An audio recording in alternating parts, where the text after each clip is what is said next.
Imagine you wake up and you are already the crown prince of a whole other country, as if you effortlessly steal life.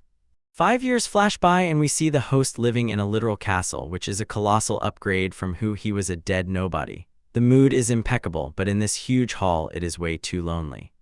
Watching his dad walk away with the golden child is hard, but Ein holds on like a true child. Walking through the empty academy is like a level from the backrooms because you can't see a single soul. Every step echoes dully in the corridor, and the whole space feels bigger and creepier than usual.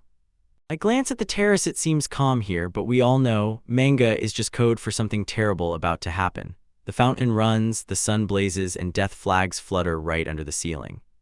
Catching a strange smell in the air, Aino stopped dead. It smells like an entire chemical lab exploded. Something is definitely moving in the bushes, and it's not just the wind throwing him hallucinations. He, entering the room, sees a complete psycho in a cloak, literally using the poor foxboy as a puppet. This villain keeps talking about students being on vacation while doing everything he can, a typical, generic villain show. Roland begs for his life, explaining he just wanted to get his things, but this masked freak only smiles predatorily as if he stumbled upon legendary loot drop. His eyes have an expression screaming, "Need a therapist and a restraining order." After that, changing his mind faster than a toxic ex, the villain decides Roland is not just a nuisance but a real prize. The poor guy is overwhelmed as soon as he realizes this guy is not joking. Feeling the pressure, Roland lets out a choppy breath as the villain approaches to strike. The tension is thick, you could cut it with a knife, and things are going very badly for our fox. Revealing his true nature, this monster admits he is a vampire and hasn't drunk for weeks. He looks at Roland as if before him is a 5-star dish, pondering whether werewolf blood tastes like premium wagyu or budget soda. Bursting into full demonic rage, the vampire screams that he can't hold back and could just suck the child dry. That face is the very essence of a nightmare, and I'm almost sure he hasn't had a dentist, probably for centuries. And when a no-entry sign flies in the door, a prohibition sign, this is the highest display of disrespect to the noble. Maniacally laughing, he holds the tied-up Roland in the air and laughs at his own twisted jokes. This guy is enjoying his villainous arc too much, honestly. It gives me chills. Just as he was about to bite into the food, the door creaks and Ein enters the room as if he himself is the absolute. He immediately puts everything together and understands. This freak is the reason the academy is acting so strangely today. Standing there with zero fear, Ein looks at the vampire with the same cold gaze as the main character. He doesn't even sweat, although his friend is now a human juice collector. Demanding an explanation of what the hell is going on here, Ein immediately gets to the point. Don't touch this person's friends if you don't want a one-way ticket to the forehead. Looking at Ein as if he were a lost baby, the vampire wonders what happened to the guards outside. Ein continues to squeeze Roland's neck, confidently believing he is the boss here. Dropping the news like a true boss, Ein says he has already dealt with all the thugs outside because they tried to block his way. He stands there and casually acknowledges another of many victories as if it were an ordinary morning jog. Irritated that some kid is causing him problems, the vampire starts scratching his head in helplessness. He hates when things get complicated, but he is about to find out Ein is the main reason for all the complications. Suddenly, everything breaks off. The villain explodes with a furious roar, blood splashes everywhere as he completely loses his mind. He is tired of being bored and is ready to turn this classroom into a crime scene. Then, keeping a cool head under pressure, Ein prepares amid the smoke while the vampire refuses to return to prison. Our guy reaches for his weapon, ready to show this bloodsucker why the prince should never be underestimated.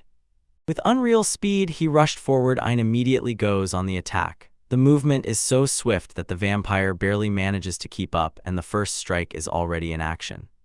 Smoothly landing and instantly grabbing Roland, Ein manages to snatch his friend from the vampire's claws. This is the peak of Rei's security team saving a buddy while avoiding a deadly blow. They say the party has a limit of 1 child, and since Grint is already inside, Ein is officially banned from the lobby. Stepping into place and raising his sword, Ein demands an explanation of the master plan for the academy. She knows this is not just a random intrusion. Something much bigger and more insidious is involved. Licking blood from his hand like a complete degenerate, the vampire shows that he was hired by some sour nobleman with an old grudge. He has the same energy of "I'm just doing my job," and honestly, that's the scariest type of villain. Throwing a smoke screen to cover the escape, the villain creates a huge dust explosion. Ein freezes in the cloud and squints through the haze to find his target. Pressing from the shadows, the vampire ex-adventurer tries to catch Ein by surprise. He boasts about his experience and thinks that a little smoke will be enough to win the fight. Realizing that he is at a disadvantage with no visibility, Ein feels the pressure mounting. The vampire moves through the fog like a ghost, and the situation is already starting to look somewhat doomed. Remembering the teachings and advice of Chris' son, Anne understands, you cannot just mindlessly throw force. He needs to act precisely like a surgeon, but how much his friend is hurting throws him off his cool head. Glancing at Roland's frightened face, Ein feels his blood boil with pure protagonist rage. He no longer cares about the rules. If you touch the squad, these hands will get you. Leaping out of the smoke with a mad look, the vampire lunges at Ein's neck. He shouts that he will drink every drop of blood and acts as if he has already won the fight. Receiving a counterattack blow he had never seen before, the villain's face instantly turns into a complete ruin. Blood splashes across the room, and Ein finally unleashes his secret technique. With an otherworldly summons of the hand, Phantom Ein releases a massive, ghostly claw as if it were pulled straight from an Eldritch-style horror movie. This is pure cinema. Geist's power level instantly skyrocketed to the heavens. Realizing that this was a complete conspiracy by the evil stepmother Camilla, Ein's inner thoughts turn into one continuous brub moment. Swinging that huge ghostly hand, Ein throws the vampire across the entire space with a force capable of breaking the sound barrier. The blow is so heavy it's almost a guaranteed knockout. Maiming the landscape and scattering debris everywhere, the ghost's hand proves this is the best way to say, "Get out of my space." The vampire is buried under a pile of gravel, and the room looks like a wrecked site after demolition. He walks through the dust like a cold-blooded Chad, and Ein tells the villain that he is catching him right here. The vampire is still trying to bluff while the blood drips, insisting that it's not worth flinching just because he hit once. Raising the space around, the villain grabs a huge piece of the floor to throw. He goes with the adults through our best routes, which in manga almost always lead only one way, to lose the fight. Easily slicing through flying stones, Ein shows that he does not need to play by the vampire's rules. He shortens the distance, and the expression on his face speaks for itself. The chatter is over. He screamed and suddenly fell dead. The vampire lunged in a last desperate attack. Now he was completely insane, and in his eyes fear and madness mixed. Stops him on the spot with a second phantom hand. Nebai shows she still has plenty of aces up her sleeve. The vampire's face from "I'm the boss here" instantly turns into "I terribly miscalculated." You break into a full gale. Several phantoms' hands cut through the air and converge on the target. This is no longer even a fight, a continuous one-sided brutal beating on the scale of epic torment. During the terrible spectral attack, the vampire is harshly burned. He screams in pain, is torn off and pressed into the ground. And only then does he admit, this kid is much more trouble than he ever could have caused. Staggering from exhaustion, Ein stands over the fallen villain, and the phantom hands vanish into the air. The threat is subdued, but the mystery of who sent him still hangs in the air. Seeing the secretary sweat from discomfort, Ein decides to be more generous and offers another plan. Checking Roland, Ein confirms that the boy is still breathing and tells him not to worry. They begin a conversation about the nobleman who hired this freak, and everything becomes too suspicious. Putting it together, Ein realizes the strange smell from before and the salty noble from the comment, "It's not just by chance. Something big is about to happen." He recalls the scent from the terrace and realizes true mastermind is still at large.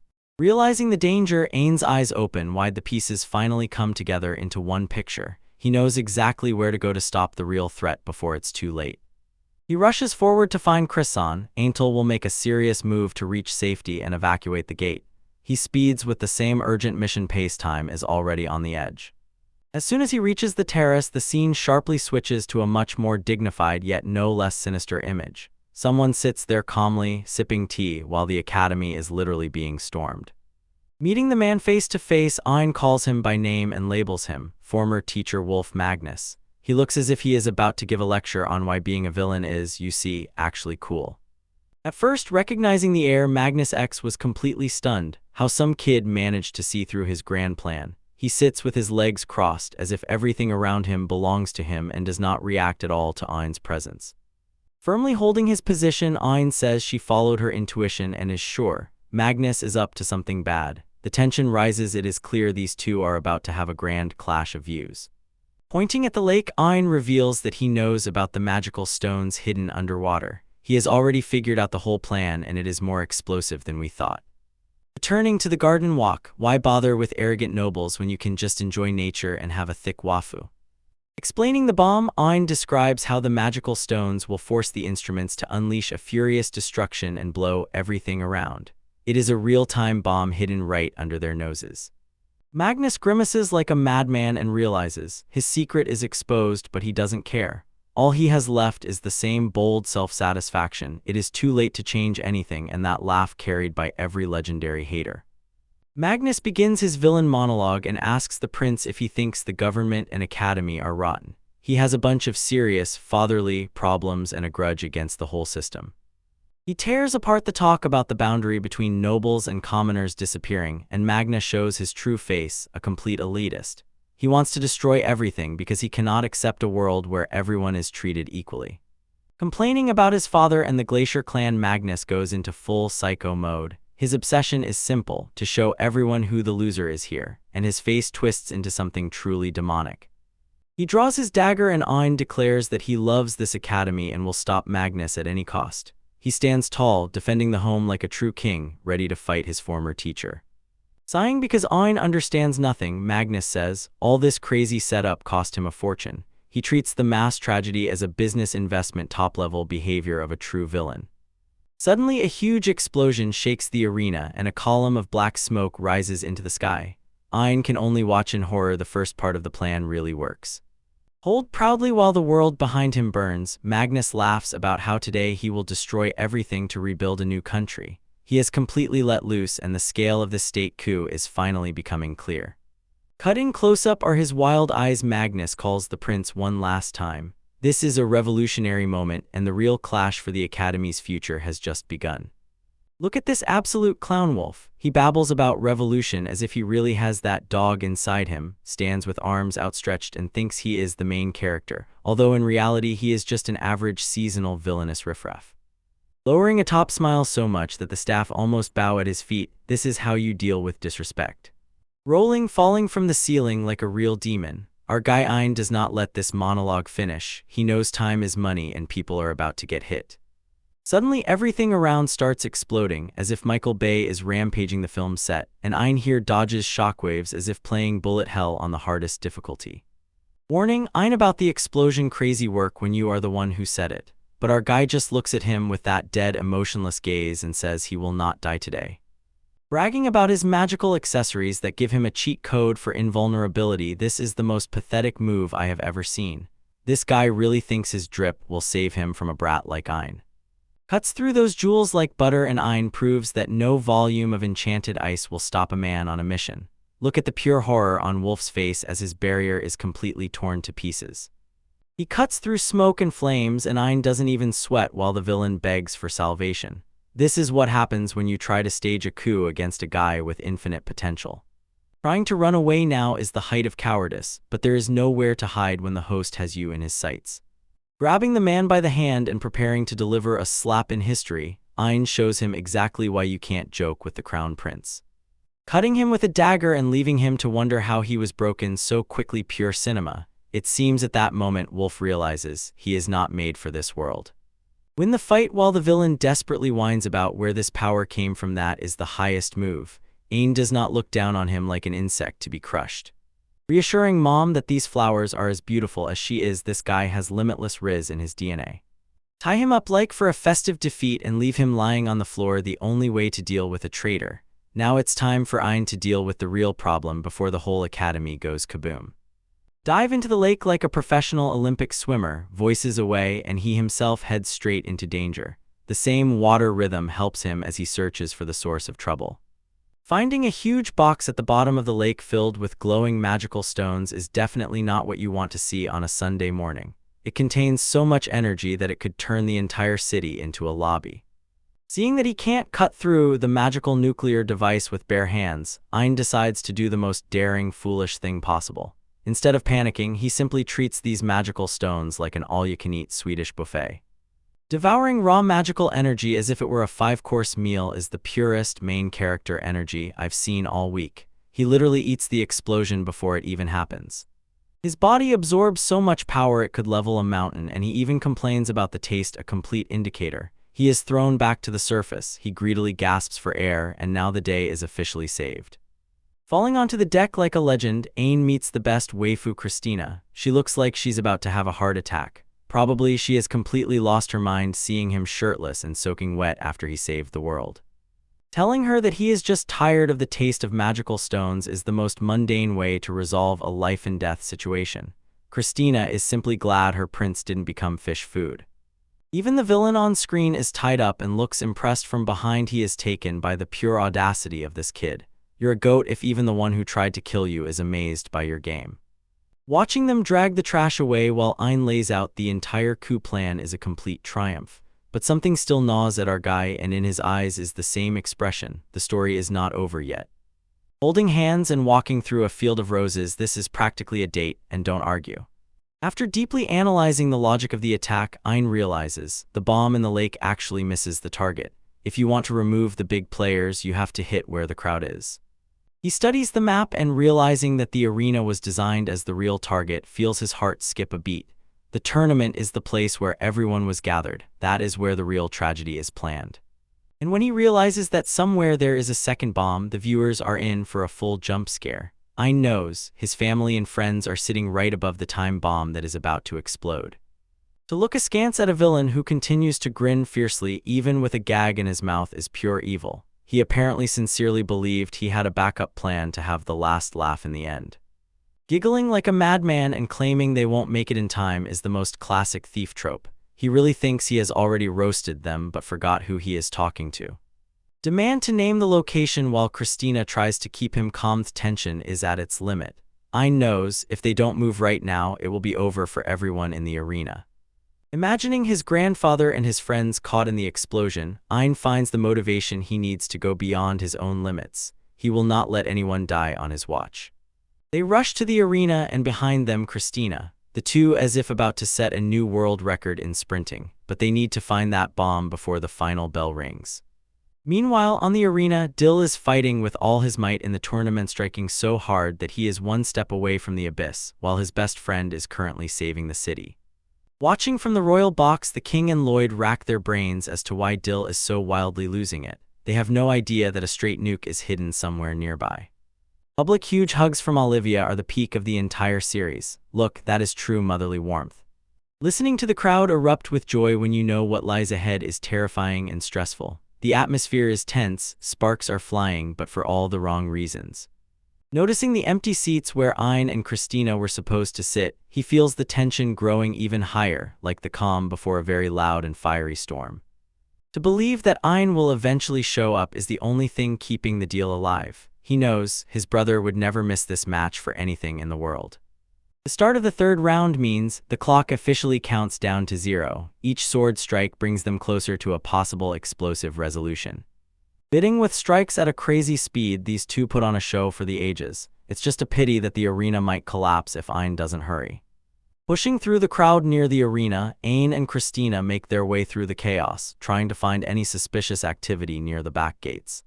The reasoning that the back gate is the only place quiet enough to plant a massive bomb is quite logical. Our guy is both a detective and a warrior in one person. Rumors about the bronze statue of the first king give Ain the last piece of the puzzle. It is the perfect focal point to hide a weapon of mass destruction. Finding a bomb glowing red-hot under the statue is the best moment of panic. It is already starting to detonate and they are standing right in the blast zone. When energy builds up like a miniature sun, that's enough to make anyone itch to run away. But the power coming from this thing is simply unreal. Coming to his senses after a nap, he has no idea if that whole meeting with the goddess was a fevered dream or if he really got flipped ice-guide into this privileged life. Now he is just a tiny man trying to figure out the new reality. And this was interrupted by the reception manager, who brought a special guide for their little detour through the greenery. Realizing that they are too far away to stop it manually is a complete nightmare. It seems the revolution might really happen any moment now. That scream, pure pain and despair when the light becomes brighter, that is true heartbeat. They were so close, but it seems they did not make it. He doesn't give up even in the last second. Ain is looking for one more miracle. In his eyes is the same look. Any moment now he will do something crazy. Launching Ain into the air with a powerful burst of wind magic, Christina takes on the role of an incomparable support. This is the definition of how teamwork embodies a dream. I pray for him, let him do it. While he flies toward the explosion, Christina puts all her faith in her prince. This is truly a top waifu moment. Flying through the air like a human rocket, Ein reaches for the shimmering mass of magical stones and literally dives headfirst into disaster. Giving his all yet still trying to stop the explosion or die trying, this is simply the absolute peak of invention. Disappearing in a blinding flash of white light, the scene cuts off right at the peak of energy. The suspense, it makes your teeth chatter, rolls out a giant rumble across the whole area and everyone stops as if rooted to the spot. This is the sound of fate changing. Sliding across the arena, Dill is still beating with heart despite the chaos around. He is focused on victory, even if the world is about to end. Proclaiming that today he will finally win, Dill shows his determination. He had been staring at empty seats all along, but now he has sworn to it. Shouting his name at the top of their lungs, the crowd goes wild as the clash reaches its climax, boundless heat overflowing. Barely spotted the edge of a hair and it's already clear. A new contender has entered the waifu wars. Noticing a sudden presence on the balcony, the characters freeze and stare in awe. Someone arrived just in time to see the finale. Looking up and seeing Ein standing there like a boss, this is the greatest relief. He is a bit beaten up, but alive and well. Standing on the balcony next to Christina, Ein has officially returned from the brink. The heroes have gathered to witness the final victory. Cheering for his brother from the stands and giving Dill that last push of motivation he needs. Brotherhood in this manga is truly on a high level. Here he delivers the final blow and sends the opponent's sword flying. Dill snatches victory in the most spectacular way. This is how a true Chad finishes a fight. Looking back at the crowd buzzing with support, everyone alive and well, this is thanks to the secret work of the prince. They have no idea how close they came to being simply cooked. The winner is announced, Dill Glacier, and the arena explodes with joy. This is a well-deserved victory for the hardworking Broly. Watching the family celebrate in the royal box is a warm finale to an exhausting day. The king looks proud and the tension has finally melted away. And after the match, two friends laughing together and patting each other on the head prove that their friendship is unbreakable. This is the kind of good content we love. You look at the calm water as the sun sets and it seems that peace has finally returned to the kingdom. But we all know, in such manga, nothing is ever that simple. Returning with that slow anime sparkle in slow motion, our guide looks as if she is the main heroine herself. Seeing a dark shadow looming underwater is the best cliffhanger. Just when you think it's over, a new monster appears and ruins the mood. We start in Ishtalika, where the landscapes are like a real movie, and right from the doorstep you feel those best fantasy vibes. Shopping with two beauties might sound like a dream, but Ein now understands. Being a prince is like waiting for your wallet to completely burn out. Step by step through this coastal town, you realize how much work was put into world building, even if our guy is just trying to survive a shopping spree. Discussing the national economy during shopping is a strange flex, but Ain's real problem is the sea breeze trying to hit him in the forehead. The way the girls start to worry because he's cold is really cute content that keeps me going, though Chris looks like she's up to something. Filmed in 4K, Chris is definitely acting suspicious while quickly sketching something in a notebook and trying to look completely indifferent. Pointing to the strange shape of the harbor, she shows that the coastline was not accidentally crescent-shaped, it just didn't happen that way. As it turned out, a giant monster attack once literally reshaped the continent, so this is already a high-level lore story. But this was not the work of the entire team either. The entire devastation was caused by a single creature, the Sea King, and its body is larger than the entire fleet combined. Introducing herself as clown granddaughter of the Archduke, Ein simply hit the jackpot without even trying. Look at the sea dragon, an absolute monster that looks like it just emerged from a nightmare to ruin everyone's day. Looking at this thing, it's easy to understand why Ein and Clone are now doubting their life choices. This creature has already sent tens of thousands of people to the Shadow Realm, and it is effectively the second most terrifying threat in history, right after the Demon Lord. In the long history of Ishtalika, nothing has taken as many lives as this excessively large lizard. Knowing that this monster appears once every century or two, you immediately feel the mood change, especially considering that it is already time for us to expect its visit. Clone looks understandably scared, and if I saw a dragon that could eat a warship, I would clutch my heart the same way. Parting confidently like the absolute badass she is, Chris promises that the country's technology has advanced enough to protect them this time. Apologizing for the spoiled mood, Chris tries to restore the shopping atmosphere to normal because no one wants to talk about death during an outing. Clone immediately notices a shop she wants to pop into, and that same flash of joy returns to her face. Winking at Ein, Clone hints that Chris also has secret shopping goals, and I already feel that an arc for gift giving is approaching. He looks at her intently as if he had never seen any girl before, and for the first time, Ein is officially head over heels in love. Look at Riz in the window of this store. There are both jewelry and shoes here that probably cost more than my entire existence. Ein stayed downstairs to deal with his own matters. The girls go up to the second floor to spend half and half the time on private shopping. I will approach the shopkeeper with this. I look like I have a mission. Ein is clearly looking for something special. Night flashed by and the castle lit up with lights like a Christmas tree. Finally, the time for the big celebration has come. Look at this huge banquet hall. The royal family really knows how to throw parties and does not skimp on the budget.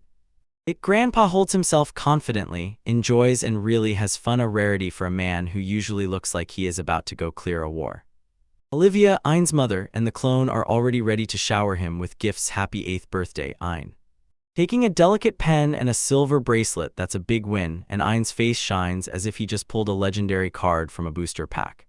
Looking around the hall, Ein notices his personal knight Chris has disappeared, no trace anywhere, and it looks incredibly suspicious. Yes, Olivia drops a hint that Chris is actually a shy cinnamon roll under this tough shell, and it's just cute to tears. He stammers during his own introduction like a real nerd, but she seems to like the mysterious aura he radiates. By female intuition, Olivia tells Ein to go to the balcony alone, and we all know what will happen now. He sticks out on the snow and suddenly shudders when Chris suddenly scares him, tries to look cool, but he fails completely. Stubbornly fussing like a schoolgirl, Chris is clearly out of his element, not when it's not about swinging a sword. Tried to lie, pretending to help with the party preparation, and was immediately exposed by Ein for terrible acting. Watching her do it, I am already overwhelmed. The face pure gold, she's too pure for this world. And grabbing her by the collar and hesitating, Chris finally gathers the courage to give him his gift. Wrapping a warm scarf around Ein's neck, she finally finishes the mission she was nervous about all day. Blushing more than a tomato, she whispers happy birthday, and my heart is really melting right now. Ein's heart arranged this bid dump, and honestly, how can you not understand? This is the height of romance. Realizing she can no longer hide the secret of her shopping trip, Chris keeps stumbling every time Ein mentions seeing her in the store. Catches her gaze, he responds with the same, "Who is this?" The look of a child, honestly funny to tears. She just can't figure him out. Explaining that she was just too nervous to find the right moment, she looks like she's about to overheat. Twisting the script, Ein laughs and pulls out a gift for her, proving he has that natural riz. Through a beautiful beat at her, Ein has officially secured his place among legendary protagonists. Explaining that he wanted her to get it first because she takes the best care of him, Ein is truly a sweetheart here. In a panic with all his might, Chris declares it's unfair. The prince gave such a heavy gift to a mere knight. Finally, she accepts the gift and then bursts out screaming. She is simply overwhelmed by a wave of joy, and it is the sweetest thing one can imagine. Looking at the necklace, you realize she will value it more than any sword she has ever held. At the end of the chapter, Chris smiles as if this smile could start an entire city, and tries to pass off his red-blushed appearance as cold. But we all know she is simply crazy about our guy. Absolute cinema. Welcome back to the channel, guys. We dive back into the life of our guy Ein. He is going on an academic excursion, but you know yourself, it will not be a simple walk. Right into the whirlpool of events, someone tries to settle matters with the island and is completely overwhelmed by water. Clown takes everything into her own hands and offers to show them the sights, like a true princess, a kind of main heroine with main girl energy vibe. Monsters are already jumping out of the bushes, forcing the squad to immediately get down to the dirty work. Delivering a grand strike, our Leonardo finishes off the monster with a movement so magnificent that it is simply a demonstration of power. After the fight, everyone just stands and grills each other because that's how it is among their own. Thrown onto a lonely island near the continent of Ishtal sounds like a vacation, but for these four it is just another school day. A month ago, Professor Ruck, who looked like he spent too much time in the gym, revealed to them the details of this exciting event. The goal is to conquer this huge island in 3 days, and the route looks like a complete nightmare for anyone whose endurance is not maxed out. Revealing the real bomb, the professor tells them that they cannot bring any food, water, or tools from home. In essence, the school directly commands, either get everything yourself or starve. Ein is somewhere here experiencing middle age and is racking his brain about who will be his team and probably praying not to get stuck with some mediocre losers. We are forming the best dream duo, Roland bats the legendary Leonardo and our Ein in formation. Walking through the forest, the squad is confident they have the highest grades in class, so this survival voyage looks like a walk in the park. Wandering the garden together with two bandits, the life I need to live, Ein lives the dream. Keeping them in check is Dill Glacier, a guard who looks like he doesn't have a minute for any nonsense today. Setting up camp when the sun sets is a top priority if they don't want to be roasted by night predators by nightfall. Leonardo steps forward to show true absolute riz, preparing a barrier technique that is about to make their camp the most secure spot on the island. Activating the barrier raises a huge protective dome. It looks just like a real movie. Looking at the dead rabbit in murky water, Ein realizes surviving on just vibes won't work. Roland, the absolute chat catboy, insists he can purify the water and even offers to make a magical tool right on the spot. Chopping those stone monsters with the precision of a true crayons master, Roland shows why he is valued in the squad. God, watching the water wash away into real dirt and turn into a radiant, mineral-rich treat is enough for anyone to believe in Roland's genius.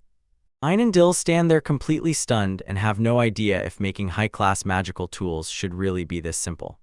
Dividing the roles, Batson and Ein rush forward, while the support stays behind to continuously cast buffs. Notice glowing flowers as if they came from a fantastic RPG. Magic is felt in every detail here. You look at this group and it seems as if they came for an elite vacation, not a survival test, but that's just the power of a balanced squad. Pulling out a few odd fruits, Leonardo points out, they look incredibly poisonous and will probably taste like remorse. Dale explains this fruit has a safe version, but distinguishing it is almost a life lottery, a coin decides. Ein decides to use his broken skill of poisonous dissolution and moves closer to check. Are these snacks really edible or a one-way ticket straight to the lobby? Confirming that the fruits are safe, Ein shocks the whole squad. Turns out, he is a walking survival encyclopedia. As soon as the team realizes there is now plenty of food, a wave of euphoria washes over them. And honestly, the guy Ein now holds the fighting spirit of the entire team. On the eve of the feast, everyone buzzes with excitement. The sun finally disappears behind the mountains. Sizzling over the fire, it looks so delicious that I am already getting a bit hungry, even just telling this. Inviting Dale to join the party is a pure Chad move, but the serious escort tries to stick to their boring portable rations. Convincing this man is not hard when you have a whole roasted duck pheasant and a squad of friends persistently pulling you to join the mood. Suddenly his head starts pounding wildly as if he spent the whole night grinding ranked and lost every match. Using the skill causes some serious physical backlash. You admire the view while the sun sets. The atmosphere becomes too romantic for a 4-year-old child. Giving in to peer pressure, Dale finally sits down and agrees to be their guest for the whole night. Pulling out tea leaves like a true gentleman, Dill proves that even in the wild you must remain noble. Questioning the legality of tea leaves on a survival hike, that's Leonardo's maximum energy, but Dill says the academy is fine with a bit of leaf water. They rejoiced in their small victory against the rules, and the team decided to just enjoy the moment and forget about grades for a while. Out of nowhere, they drop a huge bomb. Dill says they chose the person Leonardo is supposed to get engaged to, and the reaction is exactly what you'd expect. Teasing the royal couple about their upcoming wedding, the best way to spend a night in the forest, even if Leonardo blushes even more than a tomato. The group sits together under the stars and feasts more like a family than a school team, and it's nice to see. Morning light falls on the island, signaling the start of day 2 and the end of cozy moods. Yes, they pack up and set off. The squad is ready to jump into whatever the island decides to throw at them next. Next, they look into a fog so thick you could cut it with a knife. The group realizes they must stick together or they'll get lost. The clown begins to think about the rumors he heard about the Roundheart family and their trash son. His ability drops to 0 and poor Roland is already suffocating as if he just ran a marathon in a sauna. Slipping on the wet ground, the catboy almost fell off a very steep ledge with no way back. Grabbing Roland's hand just in time, Ein saves him from a harsh fall and again shows why he is the MC. Stopping, the team catches their breath and realizes that this fog is much more dangerous than any monster they have encountered so far. Seeing that Dill has completely disappeared into the fog, Ein looks back and feels a cold shiver down his spine. Their cries for backup yield nothing, and the silence of the forest is beginning to truly frighten them. Ein feels that something is terribly wrong and shouts for the others to stop because perhaps they are already too late to save their guide. And when the fog flares with fiery eyes all around, the squad realizes they have walked straight into trap. Emerging from the fog, these crow butterflies monsters that definitely do not belong on this island, so someone is messing with the script. And they, holding their positions, prepare for battle just as this turned the field trip into a complete nightmare. See you in the next chapter, guys. Everyone at the party is gossiping nastily, calling the eldest son Arad a confident brat with zero manners. Rigfron, look at these absolute giants hovering in the air and acting as if everything here belongs to them. Our guy Ein and the squad stand, staring in a swarm of crow butterflies' crow wings, and honestly this is not at all like a fun picnic. Like when you realize that these bugs are actually mediocre trash compared to red bison, it doesn't help when there are thousands of them. They say they act like a swarm, and that's basically a cheat code for mid-mobs. Mobs locking in for the fight. Ein is already thinking 3 moves ahead, a true grandmaster. An illusionary move might be the only way not to suffer a complete defeat from these giant moths. Heard that these things lay eggs inside your body if they catch you, a total nightmare, fam. The squad dodges all sorts of attacks as if playing bullet hell on the hardest difficulty. Making a break and getting out is the only logical move if they don't want to become incubators for the butterflies. Ein and the guys rush forward before they get surrounded and sent back to the lobby. Finding a place to hide under the cliff is a huge plus for the team's survival. They finally catch a second to catch their breath and stop this hellish cardio session. Breathing falters as if they just ran a marathon, and only then does the squad finally manage to break away from the persistent swarm. Ein regrets breaking away, but the truth is that anyone would break away when giant beetles try to lay eggs in them. Noticing that these monsters should not be on this island at all, you receive a huge alarm signal. Senpai is the strongest student, but even he may not cope if the entire ecosystem chain malfunctions. And so, thinking about whether the damn high-ranking waifu Christina-sama is really the one secretly vibing them, is that even a valid question or not? Aina thinks she is somewhere on business, but we all know how these stories go. She's definitely lurking and spying somewhere. He takes out the map to calculate the next move, and it is clear that these children are not fools. They have already crossed the peninsula, but the fog ahead is almost the butterfly domain, and that is a serious mistake. Realizing that the rumors are complete lies, Bikin behaves like a true gentleman chill dude. The decision is to get through these 2 days after a short sleep. You need to move quickly before the monsters decide to throw another party. Jumping onto the rocks and crawling through the bushes is a job that doesn't last long. These piercing sounds mean that the butterflies have found them again, and they are incredibly stubborn. Barely holding within the limits of their own strength, the squad was already almost running on fumes. Even Foxboy looks as if he is about to faint right on the dust. Looking for a cave is a good idea until the local expert points to suspicious gravel. Staying in a random hole in the wall usually ends exactly like that in a horror movie. Explain that the purple molten stones mean miasma inside this is a huge clue. This cave is not a shelter, it is literally a poison gas chamber that is about to explode. Having found out that the miasma is toxic, it follows, for all that breathes, this island becomes an even deadlier trap. Ein looks at the cave as if it were a giant forbidden treat. Greasing with Baron Cream education at the level, Ein explains why he shoves the encyclopedia about monsters. The squad is delighted, but honestly he is just the main hero doing main hero things. Setting up camp in the middle of a forest teeming with monsters requires iron nerves. We lit a fire and are trying to get some sleep before the next disaster strikes again. Staring intently into the fire, Ein cannot stop blaming himself for how Senpai could so easily lose sight of them. Something is clearly wrong here, and it's definitely not dinner. The fact that the safety of this excursion was supposed to be guaranteed makes the whole story with the butterfly even stranger. A professional could not have missed something so dangerous. And to throw to a girl you just met, "You're beautiful," in such a casual tone, that's a level of gaming skill from our guy. It seems the problem is not with the island, but with their own situation, a pure, galactic brain. Ein begins to piece together the scenario of this crazy experiment. Feeling something in the dark, Ein's instincts scream a warning to him. He is at maximum readiness while the rest of the group is catching flies. He peeks through the trees and knows he is not alone there. The tension is so thick it can be cut with a sword. Wake Roland in the middle of the night because he has a big idea. Ein is preparing something, and I bet it will be pure cinematography. The question about the magical instrument that Roland made is the first step of the master plan. If it can store water, then maybe it can store something a little hotter, too. Confirmation that the instrument can store miasmas makes Ein's eyes flare up. This boy is literally going to turn poison gas into a weapon, a real madman. Taking the magic ball and ordering Foxboy to rest properly, Ein sets off for late-night shopping in that poisonous cave. Seeing the sunrise over the island would be beautiful if we didn't know what chaos hides in the bushes. Day 2 officially starts, but the mood is already rotten. Starting the morning with being overwhelmed by a swarm of butterflies is the worst way to wake up. They have returned in full force and look hungrier than ever. Cutting through the air, the squad desperately tries to keep the beetles at a distance.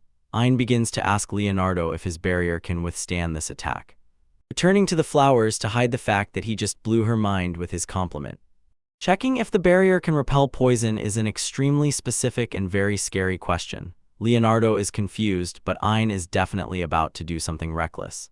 Stepping back and letting others hold the front is not what you expect from a leader. The team is in shock. They decided that Bro is finally giving up the game. Right now the barrier is demanded and Ein looks like he is about to drop a tactical nuclear bomb. The butterflies are drawing closer and the tension reaches its limit. Almost on the edge, Leonardo deploys the barrier as quickly as possible, putting his soul into it. They have only a few seconds of defense left. He is planning something, relying on the story he heard yesterday. Ein is about to start bragging about his high IQ. He has that look in his eyes. Watch, he's about to show it. Catching Leonardo on the butterfly's tail is a colossal oh crap moment. The stings are already in play and it seems like it's game over for our guy. Having managed to save his comrade at the last moment, Ein takes the hit and keeps moving like a true Chad. He says his limbs are going numb, but the main thing is that the hero's spirit is still with him. Activating the barrier exactly at the moment the swarm descends is perfect timing. The butterflies beat against the shield as if trying to break inside on a Black Friday on a sailing ship. When you see that incredible number, the howling outside the dome, it's terrifying. It's literally a wall of wings and death. Both smile, holding the magic orb, and Ein tells the team to stay put and drink. He steps outside the safe zone to handle matters personally. He learned that these blue fire roses are incredibly rare and practically impossible to grow properly. As if attempting suicide, he dives headfirst into the swarm and Ein literally surrounds himself with monsters. He disappears into a cloud of bugs and his friends shout his name. This is either the best game ever or the biggest out in history. He smashed the magic orb right in the middle of the swarm and shouted, "Eat this!" The miasma he was gathering is finally released outside. First of all, by exploding and scattering into a huge cloud of toxic gas, you don't just turn the whole area into a graveyard. This is peak strategy, fam. Listen to how the butterflies hiss, their wings screech as they inhale concentrated poison. They are literally scorched by their natural enemy. Watching monsters fall from the sky like flies is incredibly satisfying. The ground is literally littered with fallen bugs. While the smoke disperses, the squad scans with their eyes looking for any sign that their leader is alive. They are in panic because they fear he extinguished himself along with the monsters. He jumped out of the smoke with a thumbs up as if it were just another ordinary Tuesday. Ein is officially the best on this excursion. He explains that his poison resistance skill makes him almost immune to his own trap. He bathes in the miasma as if it were a spa day. She was scolded by the whole team for nearly giving them a heart attack, a classic post-match trope. They sat breathless and worried while Ein just keeps the vibe. Warn him, the thorns carry poison so deadly that in a moment it can destroy 1,000 people. They move on because probably there is nothing left to kill in this forest. Ein goes ahead, doesn't care about anything. Reaching the target peninsula, the squad finally thinks they can relax, but the expressions on their faces tell us the surprise is not over yet. But when they see that Dilsenpai is waiting for them, it's an absolute plot twist. He praises their teamwork, but we all know he probably watched them struggle while eating popcorn. It turned out that Christina Sama was hiding and accompanying them all along. The whole journey was a trap set by the elders to make them grow up. You look at Ein's face and it's immediately clear he is by no means thrilled about the role of a lab rat. Betrayal hurts deeply. Now the whole team is sweating while Amy closely scrutinizes the senior students. The atmosphere collapsed from full-on to zero in seconds. They ask the real question, how much they worried about him. Ein is not angry at the danger. Ein is angry because he was not trusted.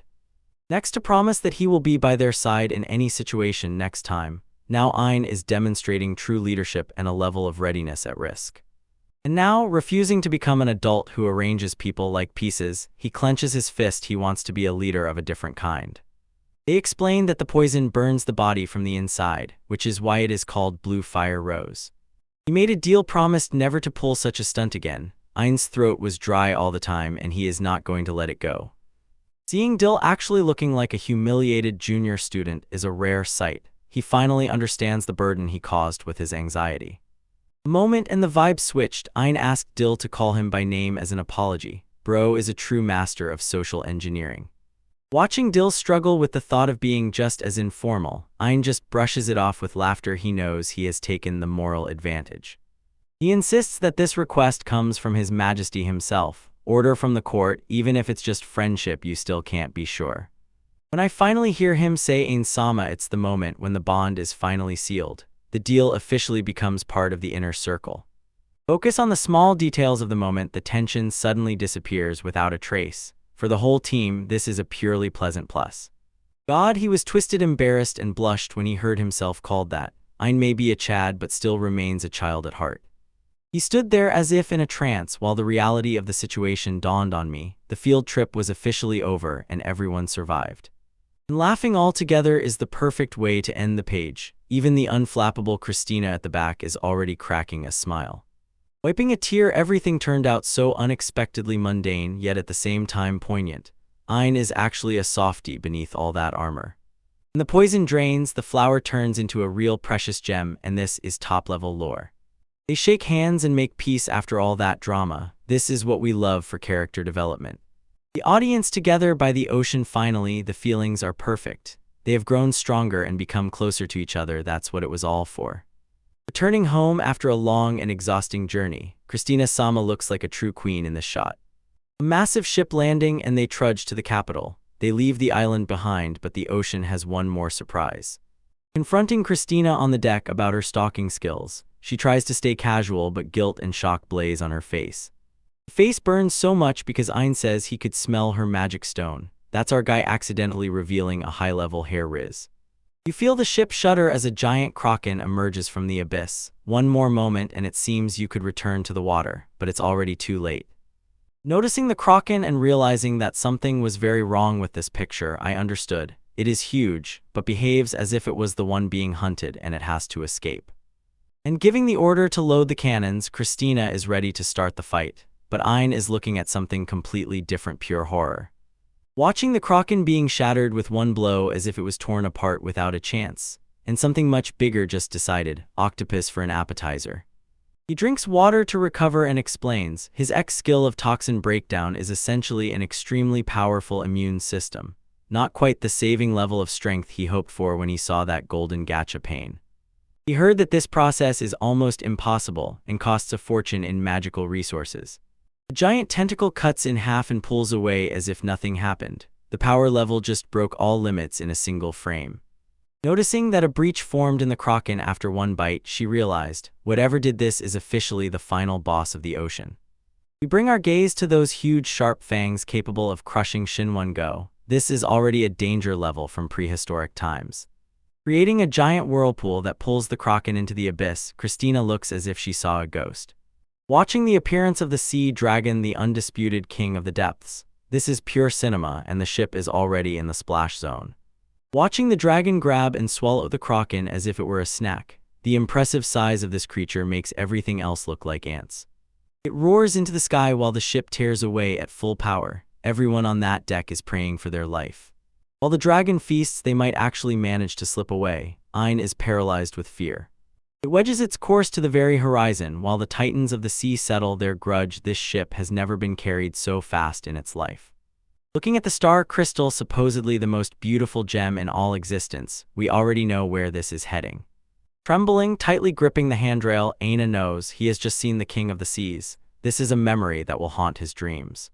Later they will report a commotion in the capital, but the dragon never showed itself again. For now, the nightmare is over. Sichide, time flies when you are the main character, and 6 months have already passed since that huge dragon decided to spawn camp the coast. Lately, everything seems calm, the usual grind of learning and training. You know, in such stories, the silence never lasts long. Look, our Ainkun is just hanging out with his team after a long day as a top student. The guys are getting ready to leave, but you can tell something big is coming because the atmosphere is way too warm and even sweet right now.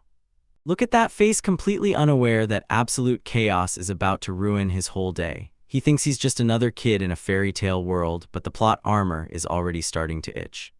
Bro is officially already 9 years old, and by the 3rd year shows that he has the same academic riz and no difficulties. He waves goodbye as if there is no threat waiting around the corner that could end the world. Meet the best girl, Christina. She is practically the perfect knight mentor we all dream of. Aina tries to pull a clever trick and go around to arrange a detour in void sword practice, but she shuts it down so fast, like a mod in a Twitch chat. Absolute cinema right now. She leans in very close to fix his crooked tie, and our guy is officially in full decline. Look at that blush. His pulse is probably long over 100, and she just keeps her cool like a total Chad. She has that same top-tier waifu smile that could literally cure a terminal illness, and Aina is barely holding on.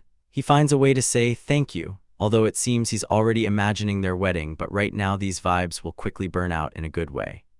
Suddenly, a couple appears after a few nights. They look like they just ran a marathon and failed a cardio test. The mood instantly shifts from rom-com to a full-blown emergency very fast. One of the knights whispers top secret data. Christina looks like she just saw a ghost. Seriously, when the strongest girl in this room stays cold. Find out that to do this, you have to give up half of the annual taxes. That's pure madness. Entering full commander mode, Christina doesn't hesitate. She drops the training session for some urgent matters. For now, Aina remains with a bunch of random guards, and it's immediately obvious. The kid is already catching FOMO. Even when she rushes headlong to save the world, she reminds him, detours are still forbidden. This is discipline of the highest order so that the little one doesn't run wild while she is busy becoming a legend. Aina is not one to be left in the dark. She demands answers from the guards, who look like they are about to give away the entire script. They tremble, their boots seem to be falling off because they know the news is cursed to the bone. It turned out that a monster-class national crisis has just emerged in the world, and they sent Christina to the front line to take it down solo. Only Aina's expression says it all. His wife could be thrown into the lobby if everything goes sideways. From the outside, the castle looks calm, but inside the leadership is probably overwhelmed by a collective nervous crisis. These racers are always like this. The silence before the storm hits the hardest. He bursts back into the castle as if his life depends on it, and Aina learns that the king is locked in a high-risk meeting. No one wants to tell the guy the details, but he doesn't accept no. Look, the maids look like they are about to cry, and the guards are completely empty, without any hope. There are few knight counters, so everyone who can wield a sword is already somewhere on the outer front, and they are being wiped out there. He kicks the door down with a swing like a true protagonist. Aina will demand explanations. What the hell is going on? He is already fed up with being kept in the background while the world burns. The office war room is packed with all the heavy hitters, and the tension is so thick it can be cut with a legendary blade. This is where real decisions are made, and Aina has just crashed this party. Seeing his mother Olivia completely broken is the last straw for our guy. She is a true fat queen in trouble, and the king looks like he hasn't slept for a whole week. Recalling his broken toxin decomposition skill, he finally feels the moment has come to show what he is capable of. Holding based ruler energy, the king orders the council, ignore the guy and continue the meeting, but the effort to keep the family from falling apart clearly exhausts him. Here comes the Lord. A sea dragon appeared in Port Magna and caused a complete wipeout. Aina is in shock, but he definitely knows what a deadly threat this is. The logic doesn't add up here. Aina says they have known about this dragon for 6 months, but the king's face shows their plan has just been completely broken. Hide, this is not the one and only plot twist. There are as many as TWOC dragons. The score is 2-1 here, and the kingdom is definitely not ready for this level of grinding and that amount of losses. Look at this absolute chaos in the memory. That dragon is just struggling with a giant octopus. Aina's expression is such that he looks like he is about to faint from just the thought of the immense power of these creatures. If they don't do it quickly, the whole city will go to Davy Jones' locker. A nice phrase for everyone getting wiped out. Christina was sent because she is the only one with the necessary stats who can somehow endure and has a chance. Aina started raising his voice at the king for sending Christina there alone against 2 raid bosses. Right now, he has only one thing on his mind: to suck up for her safety. And honestly, who couldn't understand him? They sent everything: the fleet, adventurers, and 90 of the knights. It's an all-in bet, but Aina knows numbers mean nothing when the enemy is literally a god-tier level monster. Frozen near the home base, Lloyd is chatting in case things get worse and is recording the highest "trust me" story. Ein is told to just sit and believe, but that's not in his DNA. Somewhere deep inside, Ein is in panic. The memory of the dragon's power literally paralyzes his legs. He himself understands that he is weak, but the thought of losing his knight waifu makes his blood boil. Preparing to do something downright crazy for the sake of polishing and girls. He just wants to run away and hide under a blanket like a normal 9-year-old. But he looks at his grandfather and the realization of his duty begins to settle in his mind. Memories of all the moments when Christina was nearby and covered him wash over his head like a wave. She is his support and he can't just sit aside while she is sent to the Shadow Realm. Look at this angelic shot of her, so pure that she cannot be given to the dragon. Determination grows, and we all know, now he will do something incredibly reckless.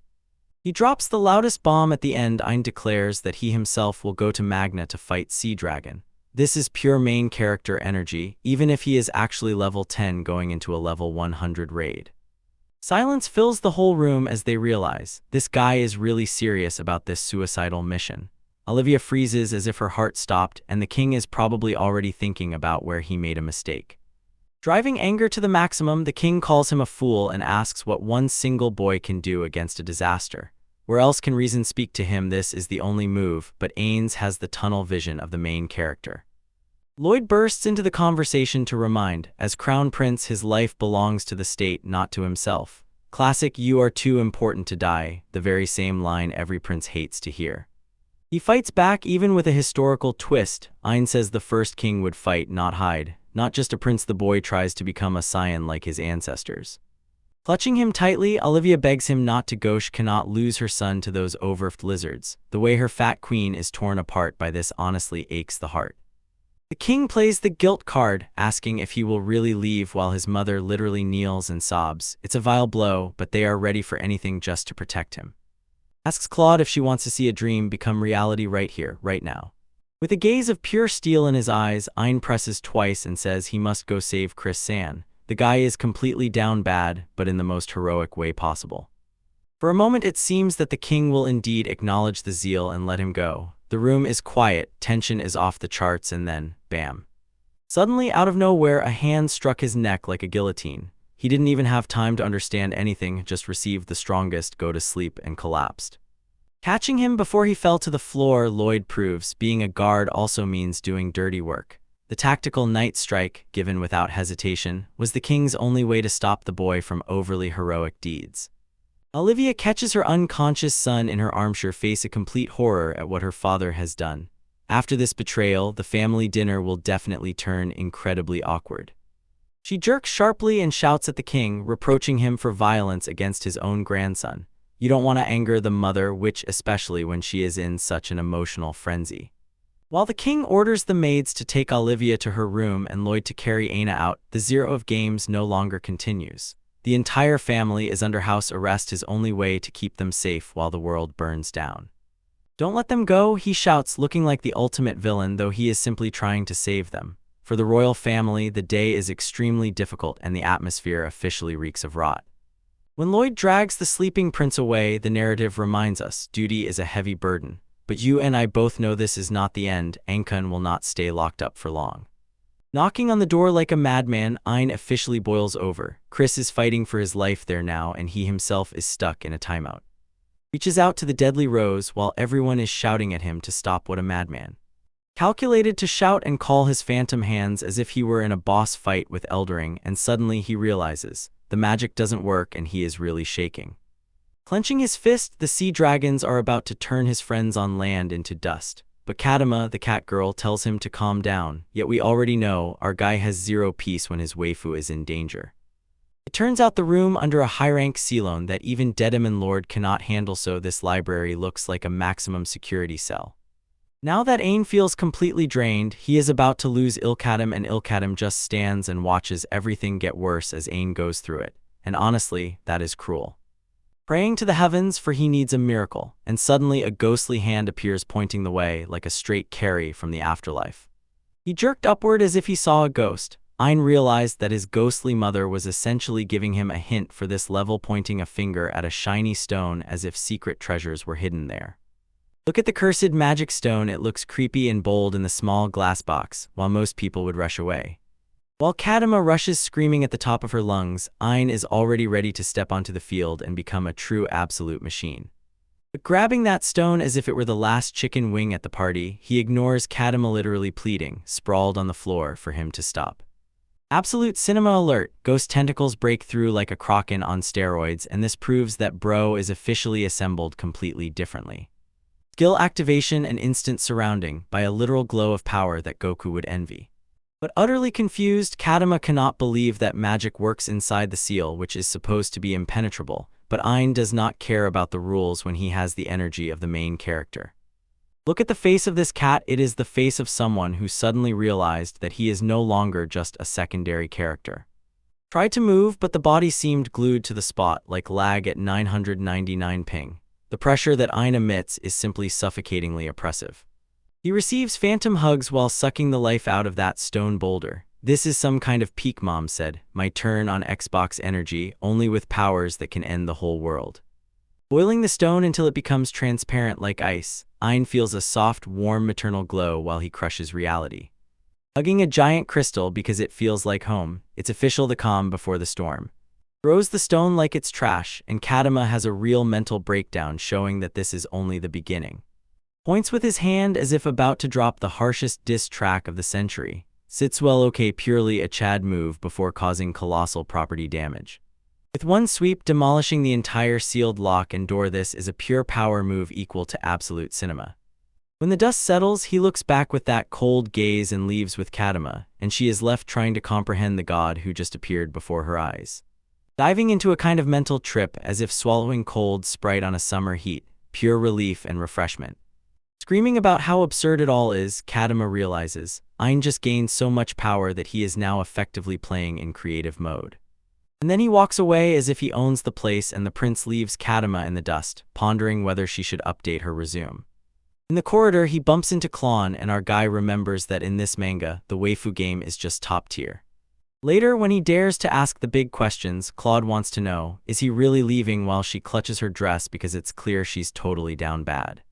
In promising to return with that classic main character smile, Bro stacks his death flags one on top of another, as if they were collectible cards.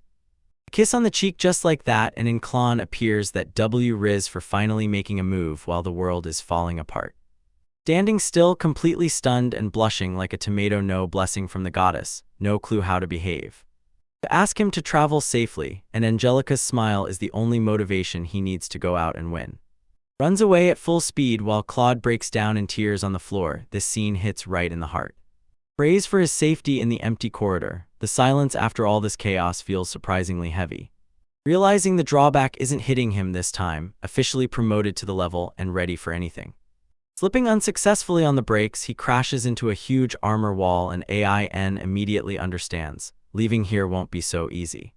Standing against Lloyd and a whole pack of knights, he catches their gazes sharp, focused, ready to send him back to the room. We take a close-up of Lloyd's outfit. We see a man, a complete machine, and he definitely won't yield or budge for anyone. Asking Ain where he thinks he is heading with that energy, Lloyd seems to be playing the final boss in strict dad simulator. Just by standing there, the ground and walls crack. The pressure coming from these two makes sweat drip like bullets overnight. They stand against each other in the yard, staring. This vibe of the old generation versus the new, just tears apart from hype. Having declared he must go, Ong runs into Lloyd, who blocks him and calls him a treasure, a code meaning you are too valuable to die. He draws his sword. It's time to check if Ain's power is real, and Lloyd is about to show why he is a legend. Moves faster than the eye can follow, lies to intercept him but falls into a trap. Our guy here behaves like a scientist, wielding his skill and molding in a petri dish as if in a biological laboratory. He is looking for any use for his strength, even as an option, cleaning the bathroom. Freezes the whole team in place. Lloyd's face is pure shock. After the lag switch hit, the body doesn't move an inch. Olivia and Klon are experiencing a midlife crisis while he plays with death as if it were a toy. Glowing like a Super Saiyan, and this overflow turns on full. Ain has reached such a level that just his existence makes people around him fall. Realizing he can't stop this absolute giant, Lloyd finally surrenders and tells Ain to go do whatever he wants. Nods like a true Chad and rushes to the exit, leaving Lloyd looking like a father who is proud but mortally afraid. Sighs because he understands, he just unleashed a real hurricane.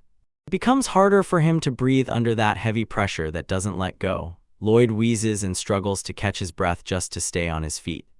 Broke free from the aura with one loud shout and almost got sent to the lobby just for standing in the same room.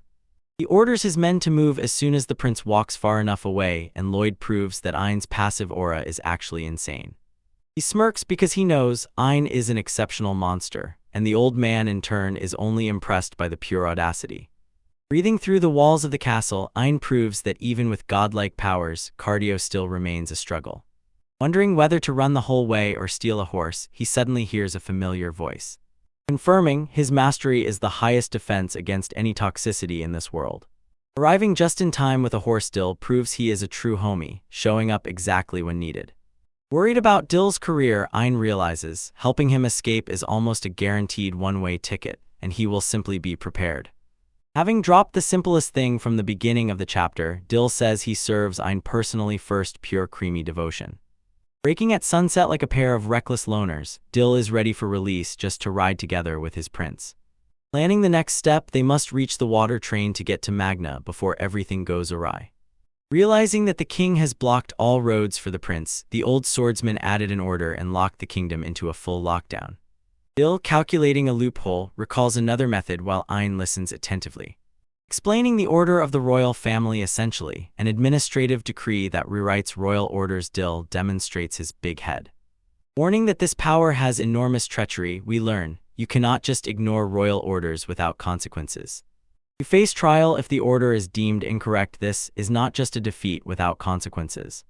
Releasing a flash of light probably blinded everyone within a 3-mile radius. Absolute cinema.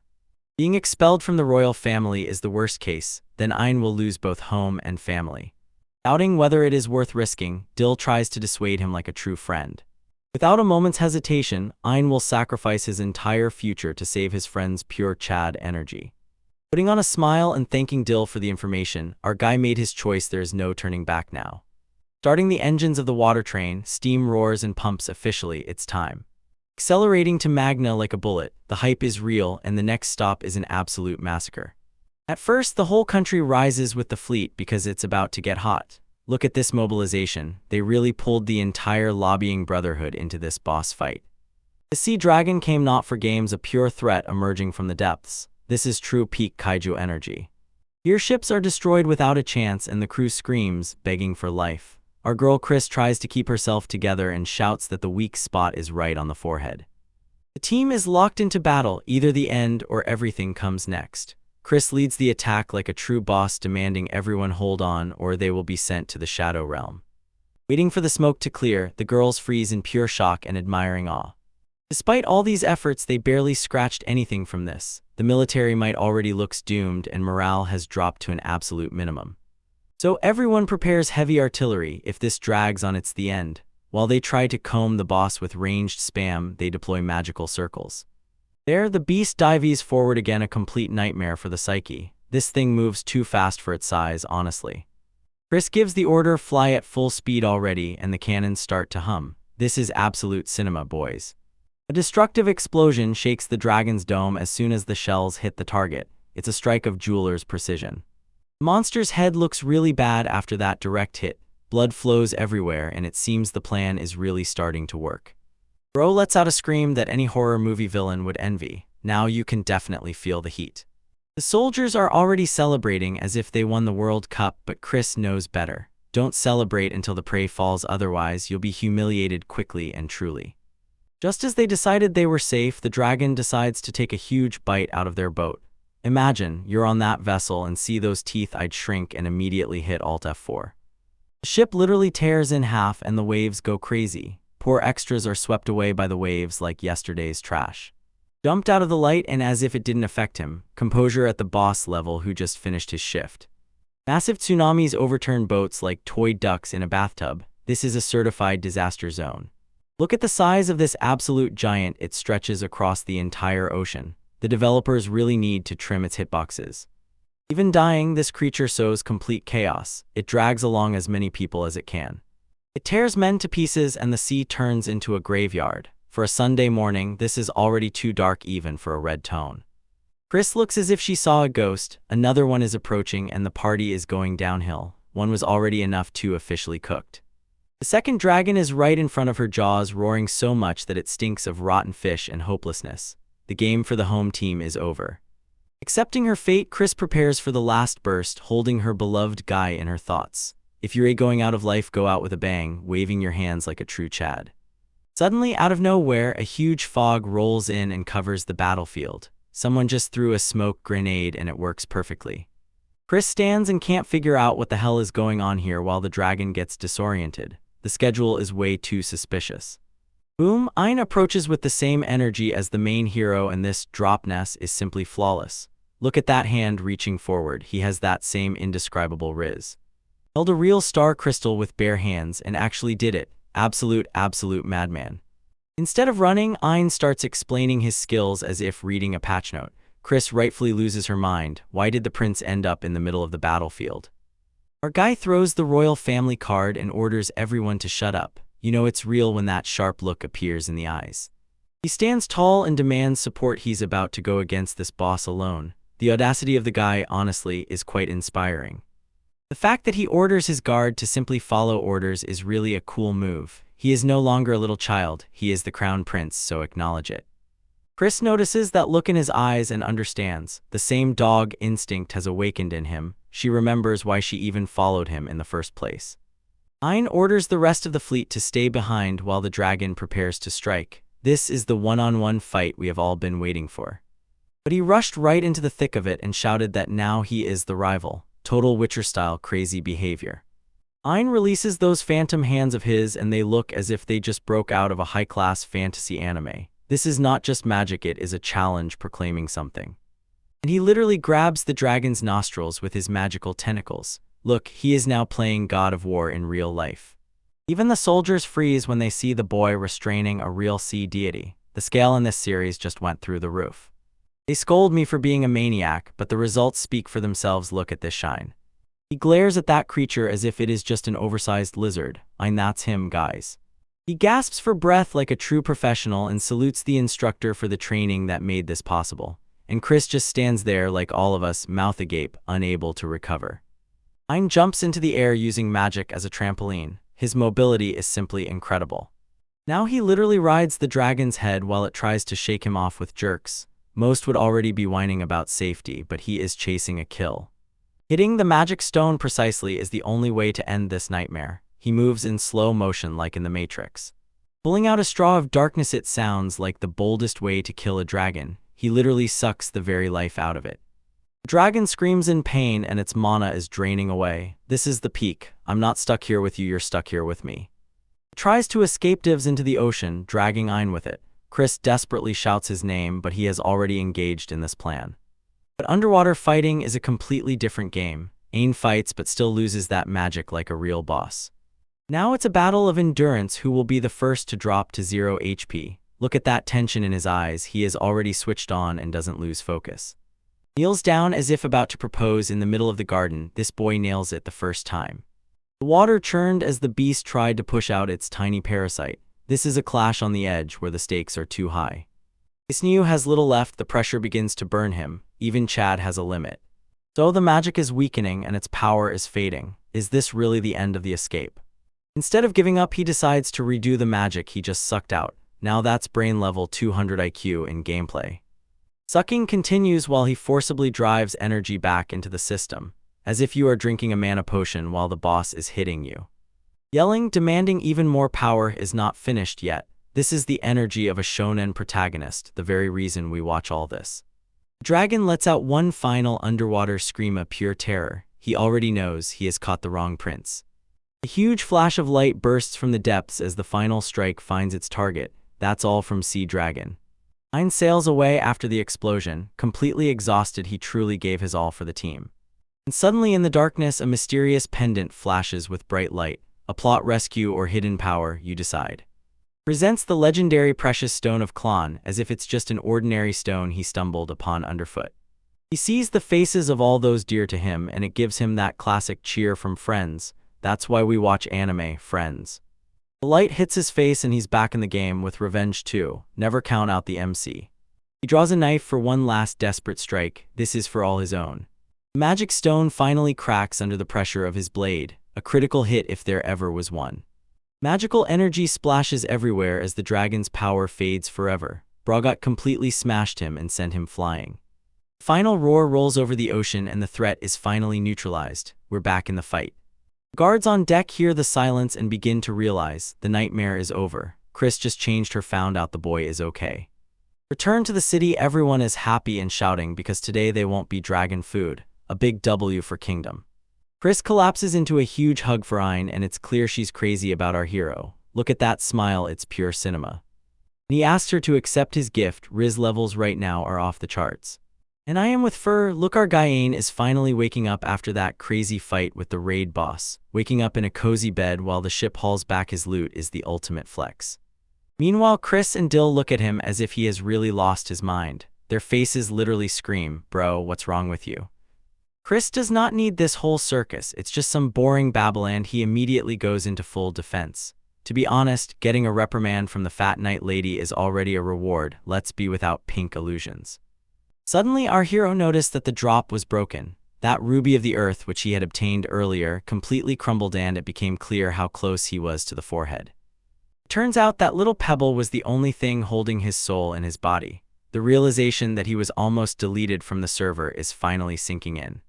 The fact that she sees him alive and healthy completely throws Chris off track. Tears stream down her face like a hailstorm and she grabs his hand as if she will never let go. Look at this pure cinematic moment. She will beg him to stop because he is a reckless madman. If a girl looks at you like that after you almost died, you better put a ring on her. Trying to fix the vibes, Ayn starts babbling about how sea dragon stone tasted like a concentrated feast. Then she very clearly hooks priorities both for grinding and for food. Both of them are completely stunned by such a surge of self-preservation. Dill breathes heavily here and slices through nannying, commanding the chaotic child with force, like a god. Finally, the tension bursts and they explode with laughter at all this absurdity. Laughter is the best medicine, especially when you have just survived a sea god. Duty calls. They are soon approaching the capital. Ayn tries again to behave like a professional prince and Dill watches with that "he's my bro" smile. Realizing that melting the form gives him an unbearable headache, he concludes, this skill is complete junk and promises never to use it again. He just wants to live peacefully without the feeling that his brain is about to explode. With this absolute power move alone, he stunned everyone and his mom is literally going crazy. Step by step through the corridors of Dil, he Gauche is fully prepared for what they will prepare for him for disobedience to orders. This chat has received a death sentence. It is doomed to the end. Helping Ayn in his eyes, it was worth any price. Such bromance tension, this is what this culture is about. A step outside onto the porch and a crowd opens up so huge as if it were a festival. Half the town climbed out here to stock up for the prince who saved their necks. They are welcomed at home by a royal escort and a carriage worthy of a hero. It's time to go meet the final boss, Grandpa the King. Approaching the castle, you feel the full weight of the situation fall on your shoulders. This place is gigantic, but the pressure inside is even greater. Entering the throne room is like going through a cutscene on the edge of defeat. Everyone lined up to look at the guy who really defeated the dragon with a solo strike. Grandpa looks too serious, closes his eyes as if about to say something heavy. In this room, you can hear a pin drop right now.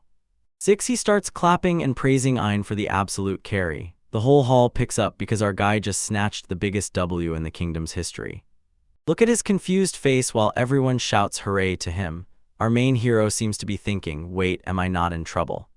Listening to these numbers madness, he alone defeated a dragon whose corpse is worth 20 times the national budget. Now that's an infinite money bug. Screams inside because he realized it sounds too cheap. We've all been through that, bro. The fact that the king calls you a hero, you won't find a higher confirmation. This is the peak of Chad behavior right here and now. Moving on to the bad news, the king points out that Ayn Bay smashed the royal train and the glacis ship. The property damage is real and the bill already looks quite sharp. Dill steps forward and takes the blame like a true one. This absolute legend is ready for any punishment that may come just to protect his prince. Shouting and waiting for the king is a bold move, but Ayn does not let his buddy burn alone. Demonstrating his riz, Ayn says he used royal power to force Dill. This guy literally asks his friend to shut up, so he takes all the blame. Even the father of Grand Marshal Dill looks exhausted because of this drama. After this, family dinners will be awkward. Bowing, the marshal asked to be punished for failing to stop the chaos. Loyalty in this room is really off the charts. With the tension over, the king just bursts out laughing like a madman, and the old man only thinks these guys are overplaying the tragedy. Telling everyone to calm down, the king reveals, actually there will be no punishment. The mood is officially saved. Giving Ein 2 months of house arrest in a literally luxurious castle is the most primitive punishment of all. But no, he will have to stay in a room and eat exquisite food. Oh, nightmare. Waits for her reaction, and his heart is doing somersaults in his chest. Promoting Chris to marshal and making Lloyd an exclusive escort is a crazy power move. After this mission, everyone will get upgrades. Kicking everyone out because he is tired, that's right on point. But wait, the advisor hints that the real trial still awaits Ein. When you realize the judges are actually waifus, Ein's soul leaves his body. Our guy survived a dragon, but can he survive an angry mom and a crying girlfriend? And finding a clone on the balcony under the stars is pure aesthetics. The girl waited there all this time just to make sure he was real. Pretending she didn't cry is classic, but red eyes do not tolerate lies. Klon is just happy her husband didn't become bait for the dragon. Right to call him a fool and hug him is the highest I love you in anime language. This scene is pure cinema, bras. Sorry for the alarm. Ein is finally heading towards the final boss of the castle. Pray for him, because next is Mama Olivia. Then he taps the door with his tail hard, hesitating, but he's actually nervous. Entering the room and seeing Mom is the scariest part of coming home late. Seeing literally giant tree roots filling the room is a huge red flag. The living dried powers are going crazy because she was so stressed. Next, crawling out from under the roots, Olivia looks like she's been really messed up. The fact that her son is not a ghost is the only thing she truly cares about now. Next, to smile through the pain of his own crunch while she hesitates before taking the treasure. She's embarrassed that her plant powers went wild. Honestly, pretty cute. Mom really switched to nature mode because she was scared to death and couldn't find peace. She presses her palms to his face to make sure he's really here, a kind of mom ritual. The relief on her face is almost physically felt. For the first time, staring into his mother's eyes, Ein finally breaks his tough image. Tears burst out. He just felt safe. Realizing he's crying makes him feel weird, but it's just trauma leaving the body. He held it inside for so long.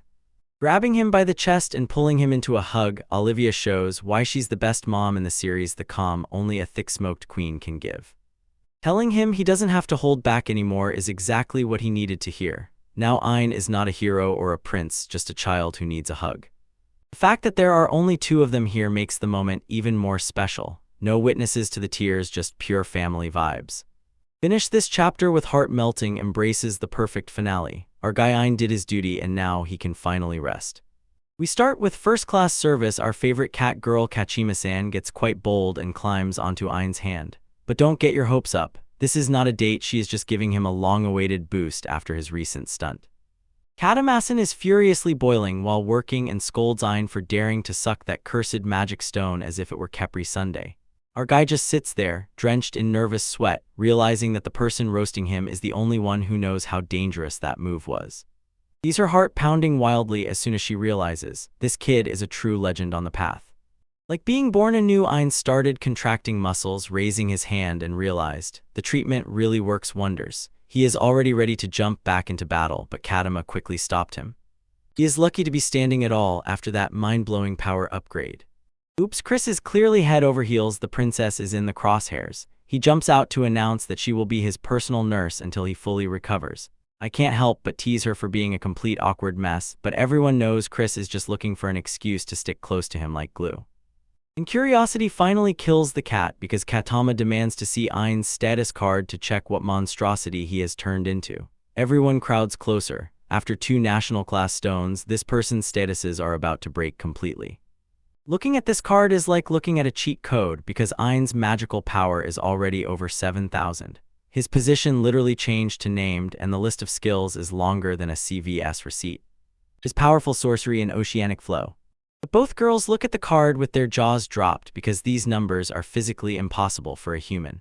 The growth rate here deviated so far from the norm that Ein is no longer playing the same game as everyone else. Ein has the audacity to look disappointed, as if his numbers should have been even higher after all this fuss. Ketanima hits him with the ultimate truth. She asks if he thinks that eating a kilogram of meat instantly makes him gain a whole kilogram. The question about the new position pulls a terrible revelation from the local genius. Unnamedness is something people usually don't achieve. It is a classification specially reserved for high-level monsters. Realizing that he is now almost a monster in human clothes, Ain starts trembling while Kadama doubts whether he is even the same species as them. They begin to dig into his ability to control ocean currents, a direct gift from the sea dragon he just defeated. A great magical power immediately surfaces and Kadama's eyes nearly pop out when she sees it. This is not just some magic, it is a signature skill of an ancient lick, a legendary monster that should have already been extinct.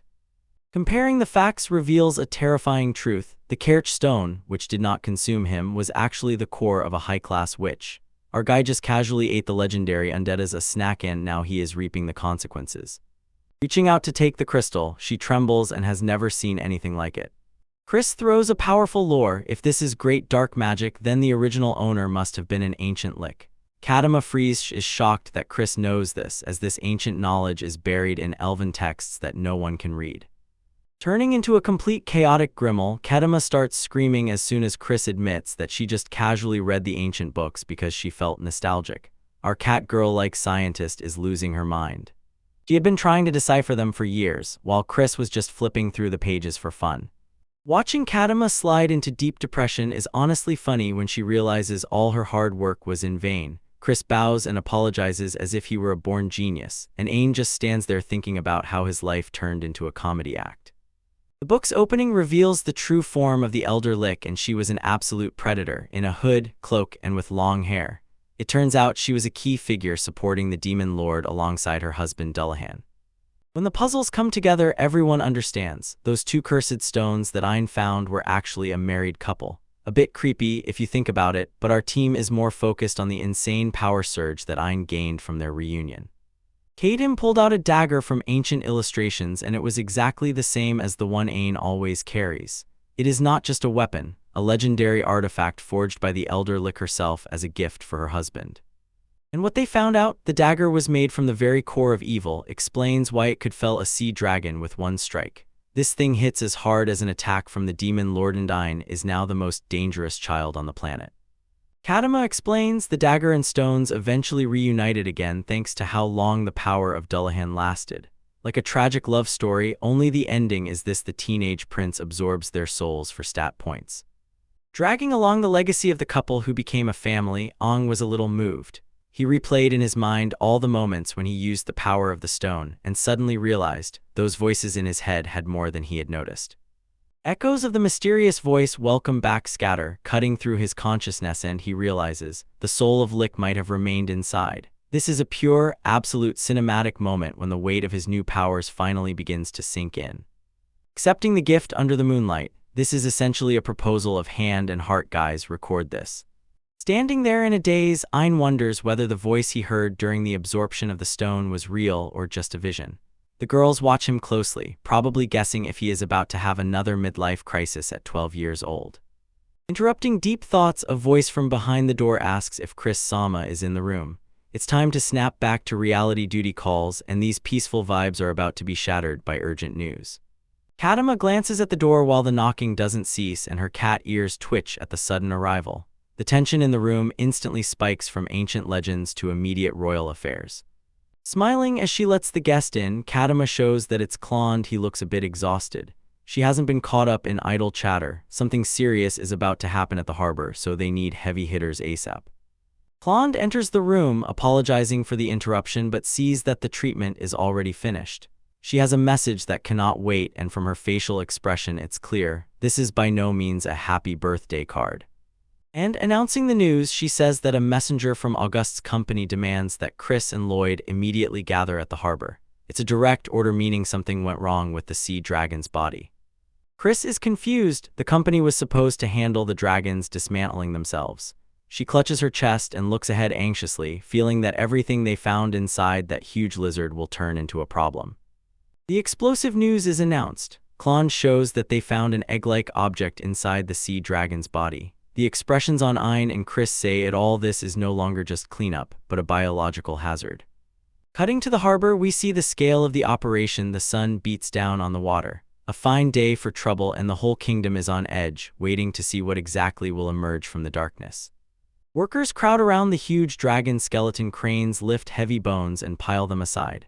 Lloyd the unconditional Chad finally appears on site, looking as if he's ready to meet whatever crawls out of those eggs with a fist and send it straight to the next dimension. Look again at this detail of the dress. The author is fully showcasing their skills in air art in this chapter. Standing before a small army of knights, Lloyd and Chris prepare to face the unknown. The tension thickens in the air. Everyone understands that even a dead dragon can give the kingdom a terrible headache. Greeting the royal procession, the messenger looks relieved to see that the prince himself has arrived in person. Ein tries to keep up appearances, but he knows, if everything goes sideways, he will be the one to clean up the mess. He leads them to the discovery, and the messenger admits he has no idea what exactly he is seeing and asks for a professional opinion. Chris and Lloyd stand very close, hands on their hilts in case the eggs suddenly start throwing themselves and biting. We open the prize and see two huge eggs glowing with white light lying in the middle of the harbor. There's not one thea or two, and it looks like in 5 seconds more thea will hatch to a very loud breakfast.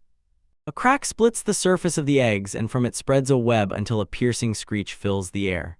Chris does not hesitate for a second. He shouts to the knights to draw their swords because she is not going to risk it with the dragon spawn. Lloyd tells Chris to stay back and protect Ein while he takes the front like a true boss. Ein tries to assure that he is fine, but everyone operates in full prince protection mode as the eggs continue to crack and crumble. Shouts thunder that it is already approaching. Knights tense in anticipation of a monstrous battle of epic proportions. Finally, the shells cease, and for a moment it seems as if total chaos will erupt in the harbor. And suddenly in this whole area a tiny squeak flies by as if someone inflated a rubber duck, not awakened a legendary sea monster. This is the most annoying anticlimactic sound in history, and it completely confuses everyone. 2 of the cutest baby dragons you have ever seen crawl out of their shells. These are not fire-breathing nightmares, just little plushy bundles looking around with wide, confused eyes. Everyone froze in place, jaws wide open. They expected a boss fight, but it turned into a kindergarten. And now they don't even know whether to keep their swords ready or start looking for some dragon food. Touched and reinforced, once more made another one for his mom so she wouldn't feel left out from Riz. Making cute squeaky sounds, pee-pee, the little ones start twitching in all directions and try to find support.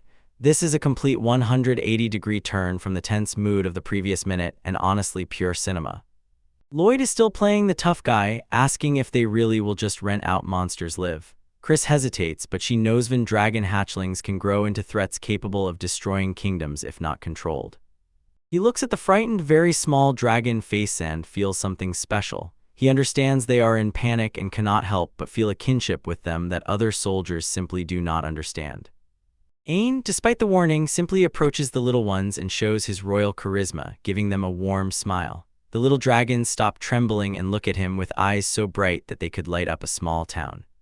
He picks them both up as if he is the youngest single dad in the world, and Aina looks like the happiest child on earth. He has found himself new best friend San. The tiny little dragons are already snuggling up to him as if he is their savior.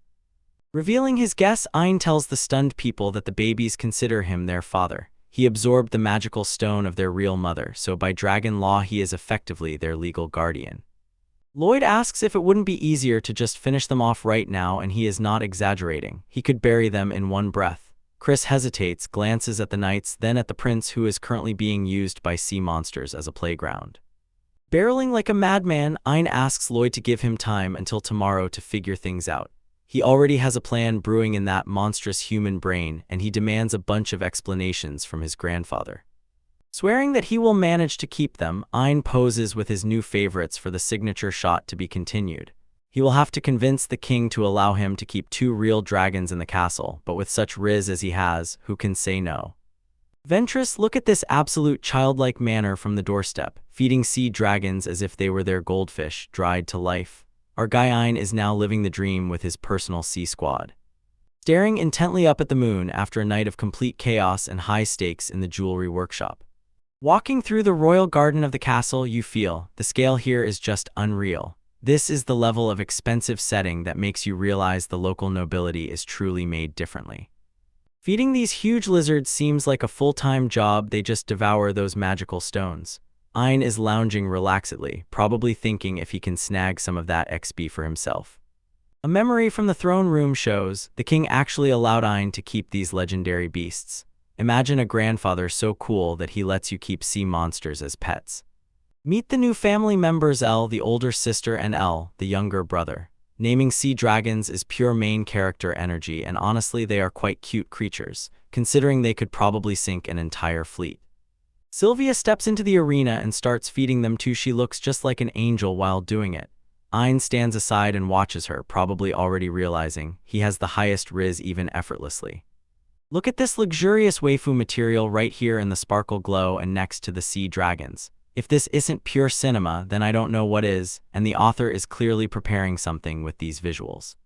Blushing like a true cinnamon roll, Ein clearly feels the heat from all this warm energy. Bro is totally caught up in these vibes, and honestly, who could blame him? Unexpectedly, she extends to him the magic stone his own, and the expression on his face is incomparable, as if she is rewarding him for being a good boy. Maximally caring behavior. Crushing that magic stone like chewing candy, and by this Ein proves he is a true gourmet glutton. Others will most likely break their teeth, but our guy eats power-ups for breakfast. The night covers the castle and everything is ready for serious family gatherings. You feel something big is about to fall here in this pompous, picture-like study. Remembering that he has a meeting with fate or just training with his dad, he quickly jumps out of the room. Is late. Being a royal child means you will not be allowed to just rot in your room all day. Saying goodbye, that's when the clone has to go sort out boring noble speeches and party politics. Olivia, unquestionably the best mom in manga history, busies herself brushing Aina's hair while the king watches. The sight of a legendary hero being pampered like a child is exactly the contrast that makes life worth living. Aina says she can do it herself as if she is already grown up, but Olivia does not agree for a second. She has full control over Ara energy and she does not let go of her precious son. Smilingly declaring her intentions, she makes it clear that pampering Ain is her favorite hobby. If at this moment you don't simp for Olivia, then you're watching the wrong recap. Even the king must get involved, jokingly saying that even the hero who defeated the sea dragon is no match for Muv. This is in good spirit, this is canon, and this is the perfect family dynamic. Switching to a serious mode, the king says that Ein's house arrest is finally coming to an end. And of course, there are no free lunches. A new job is already looming on the horizon. Appoint Ein as the official representative and send him to Euro for our young prince. This is a huge step up. This is Bro's first official overseas business trip, and officially the pressure falls on him. Explaining why and how important the trade in sea crystals is, the king makes it clear it is for leisure. These crystals are the life force of magical instruments, and Euro is the place where all the big deals happen. Realizing his role as crown prince, Ein begins to see the broader picture of international diplomacy.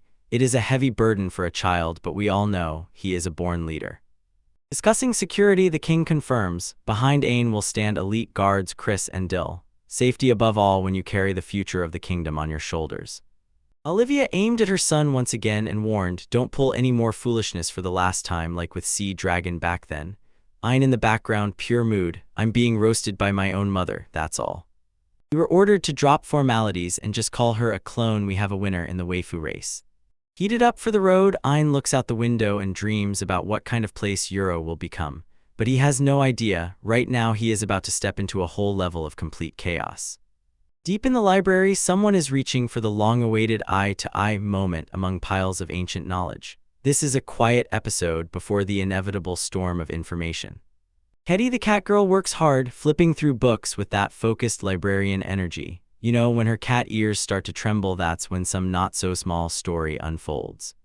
Fixing her gaze on the illustrations of the Demon King Ashi, we see a gothic waifu with a humiliating look, the one who, apparently, was once a complete nightmare. If the enemy looks like this, some of you will definitely switch sides. Looking through the drawings, Hetty finds it hard to believe that this girl was the monster who surrendered and left humanity. There is definitely some mystery boiling here, and it smells like a huge plot twist. Reading about the bloody defeat of the Demon King, I found a hypothesis in the book about a single betrayal. It's the classic vibe of treacherous preparation, and I'm here for the drama. Silhouettes of the legendary battle show the defeat of the main generals of the Demon King Dullahan and Elder Lick. It looks like an epic confrontation that took too many lives. Doubts begin to arise about why the closest circle of the Demon King never played their cards more aggressively. It's as if they didn't even try to win the war, and that's suspicious as hell. In the entry about the Lick and the fact that he takes no action, the records say he only bothers people, not destroys them. Something doesn't add up here, and Ketty smells the truth. Looking back at the war, it becomes obvious. If the monsters had really gotten down to business, they would have just quickly finished off the humans without a chance. The inability to kill, the lack of real intent, the biggest red flag in history. That hasn't appeared yet, but the atmosphere in the main hall has already shifted. Something's wrong here. Recalling another mysterious figure, the lore takes course toward the third accomplice about whom history mostly remained silent. And here, for lore-hungry viewers in the audience, the real heat begins. The silhouette of a human monster creature known as Red Fox Woman is clearly outlined, and we see a potential puppeteer for the first time. She sounds like she was the one pulling all the strings. Describing her hedonistic lifestyle, the book claims that she enchanted others and completely changed the character of the Demon King, and with us literally the spirit fox who sows global chaos. This is pure fiction at its maximum. Putting the details together, Katie realizes this Red Fox was probably the reason why the Demon Lord went on a bloody rampage in the first place. All that is most secret is the most dangerous. While Katie recalls how in Europe they worshipped a similar name, she breaks out in a sweat because she clearly sees where Ains is heading. A moment ago it was a trade agreement, and now the mission has rapidly turned into a potential horror. As soon as Clown woke up from her sleep, she twitched at the fact that Katie was still working late at night. Katie orders her to pull herself together and go home to rest, behaving like a responsible older sister. Asking about the upcoming trip, Katie learns that Clown is indeed heading to Europe together with Ainsama. The expression on her face speaks for itself. She understands that he is walking straight into a trap.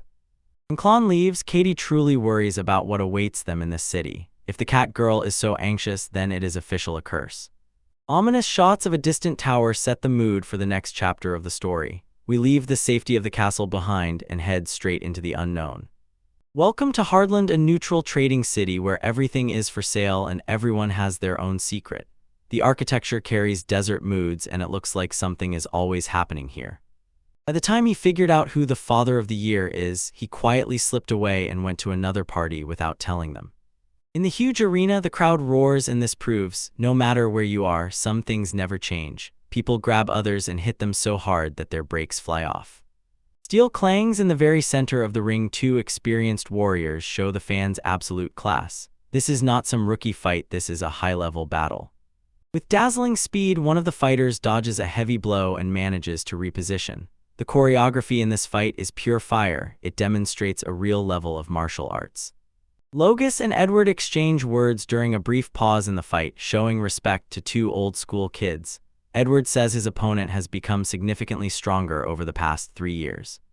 With a roar, he bursts into the fight. Again, the younger-looking fighter is not ready to give up yet. He puts everything into the next attack, trying to find a breach in Edward's defense. Edward rises into the air with a spear under the moonlight. He looks like a real boss. He has that final boss aura, the kind that immediately makes you understand. He is most likely the strongest in this room. From above, he delivers a devastating blow. Edward crashes into the ground with a roar and incapacitates the opponent. The power of the strike sends chills down your skin, as if you can feel it through the page. Spitting and gasping, Logos suddenly realizes he has just received from Kaya the absolute best warrior woman. Brother will definitely feel it on himself in the morning. Announcing Edward as the winner, the master of ceremonies sends the crowd into a frenzy. This man has just proven he is still the king of the Aranon. Did it with style. Shake hands like true athletes. Two fighters show, after a good sparring there is no blood. This is the respect you see only among warriors of the highest level. The fact that he didn't even hear a farewell from Dad becomes a complete blow to our boy's heart. From the balcony you can see a boy with a salty look glint Roundheart, sparkling with anger. He is clearly not satisfied with the result. He is boiling, his father lost, and he is already raging about revenge like a typical shonen rival. Elena, Glint's mother, looks through a smell insidious, like poison whispering in his ear. This woman definitely has a plan and is playing with her schemes, using her son as a pawn. Heeding the power of her son's Holy Night gift, she reminds him that he is chosen and has a bright future ahead. She even mentions his fiancée Shannon because it turns out this guy is already collecting Wi-Fis. We switch to the dark building. The political drama is as tense as the slaughter in the arena. Everyone is crafting something and everything rapidly becomes complicated. And banging his fist on the table, Prince Tagle throws a real tantrum. They still haven't found one certain person. This guy has zero calm and even less patience. Angry at his subordinates, Tigro loses self-control because Klon is still missing. Bro, the walking definition of a high-status simp, and honestly watching this is a bit stupidly painful.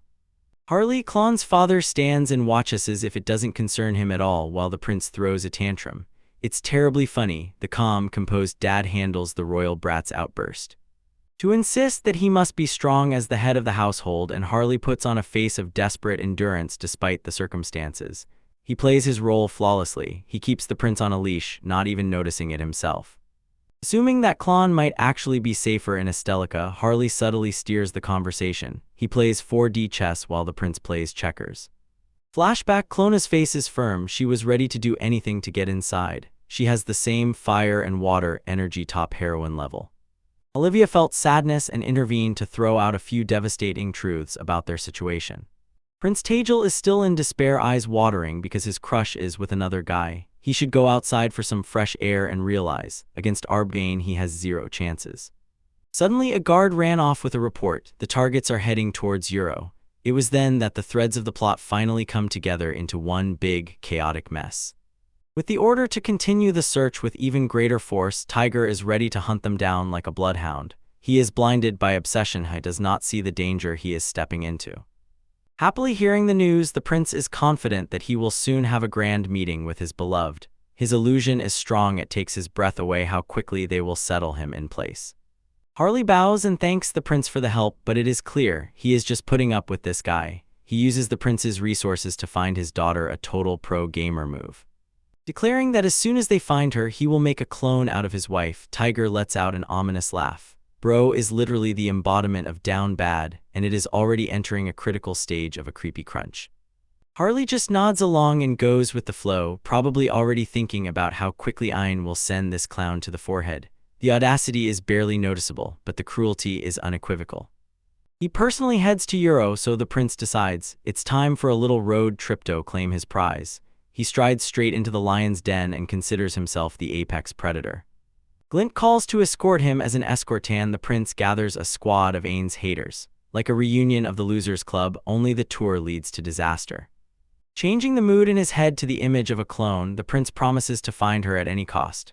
The little brother literally hallucinates sparks, clenching his fist. This is pure gold of comedy. And you ask the main question, do you really love your father? And the answer is obvious.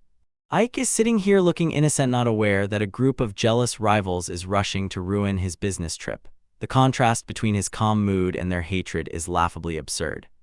We are heading to Euro. The stage is finally ready for the grand clash between all these different factions. 3 groups which do not intersect are about to converge in one city. It will be pure cinema. We roll up to the Duchy of Euro, and you already know, the vibe is just perfect, so let's dive into this meeting on the edge where the stakes decide everything.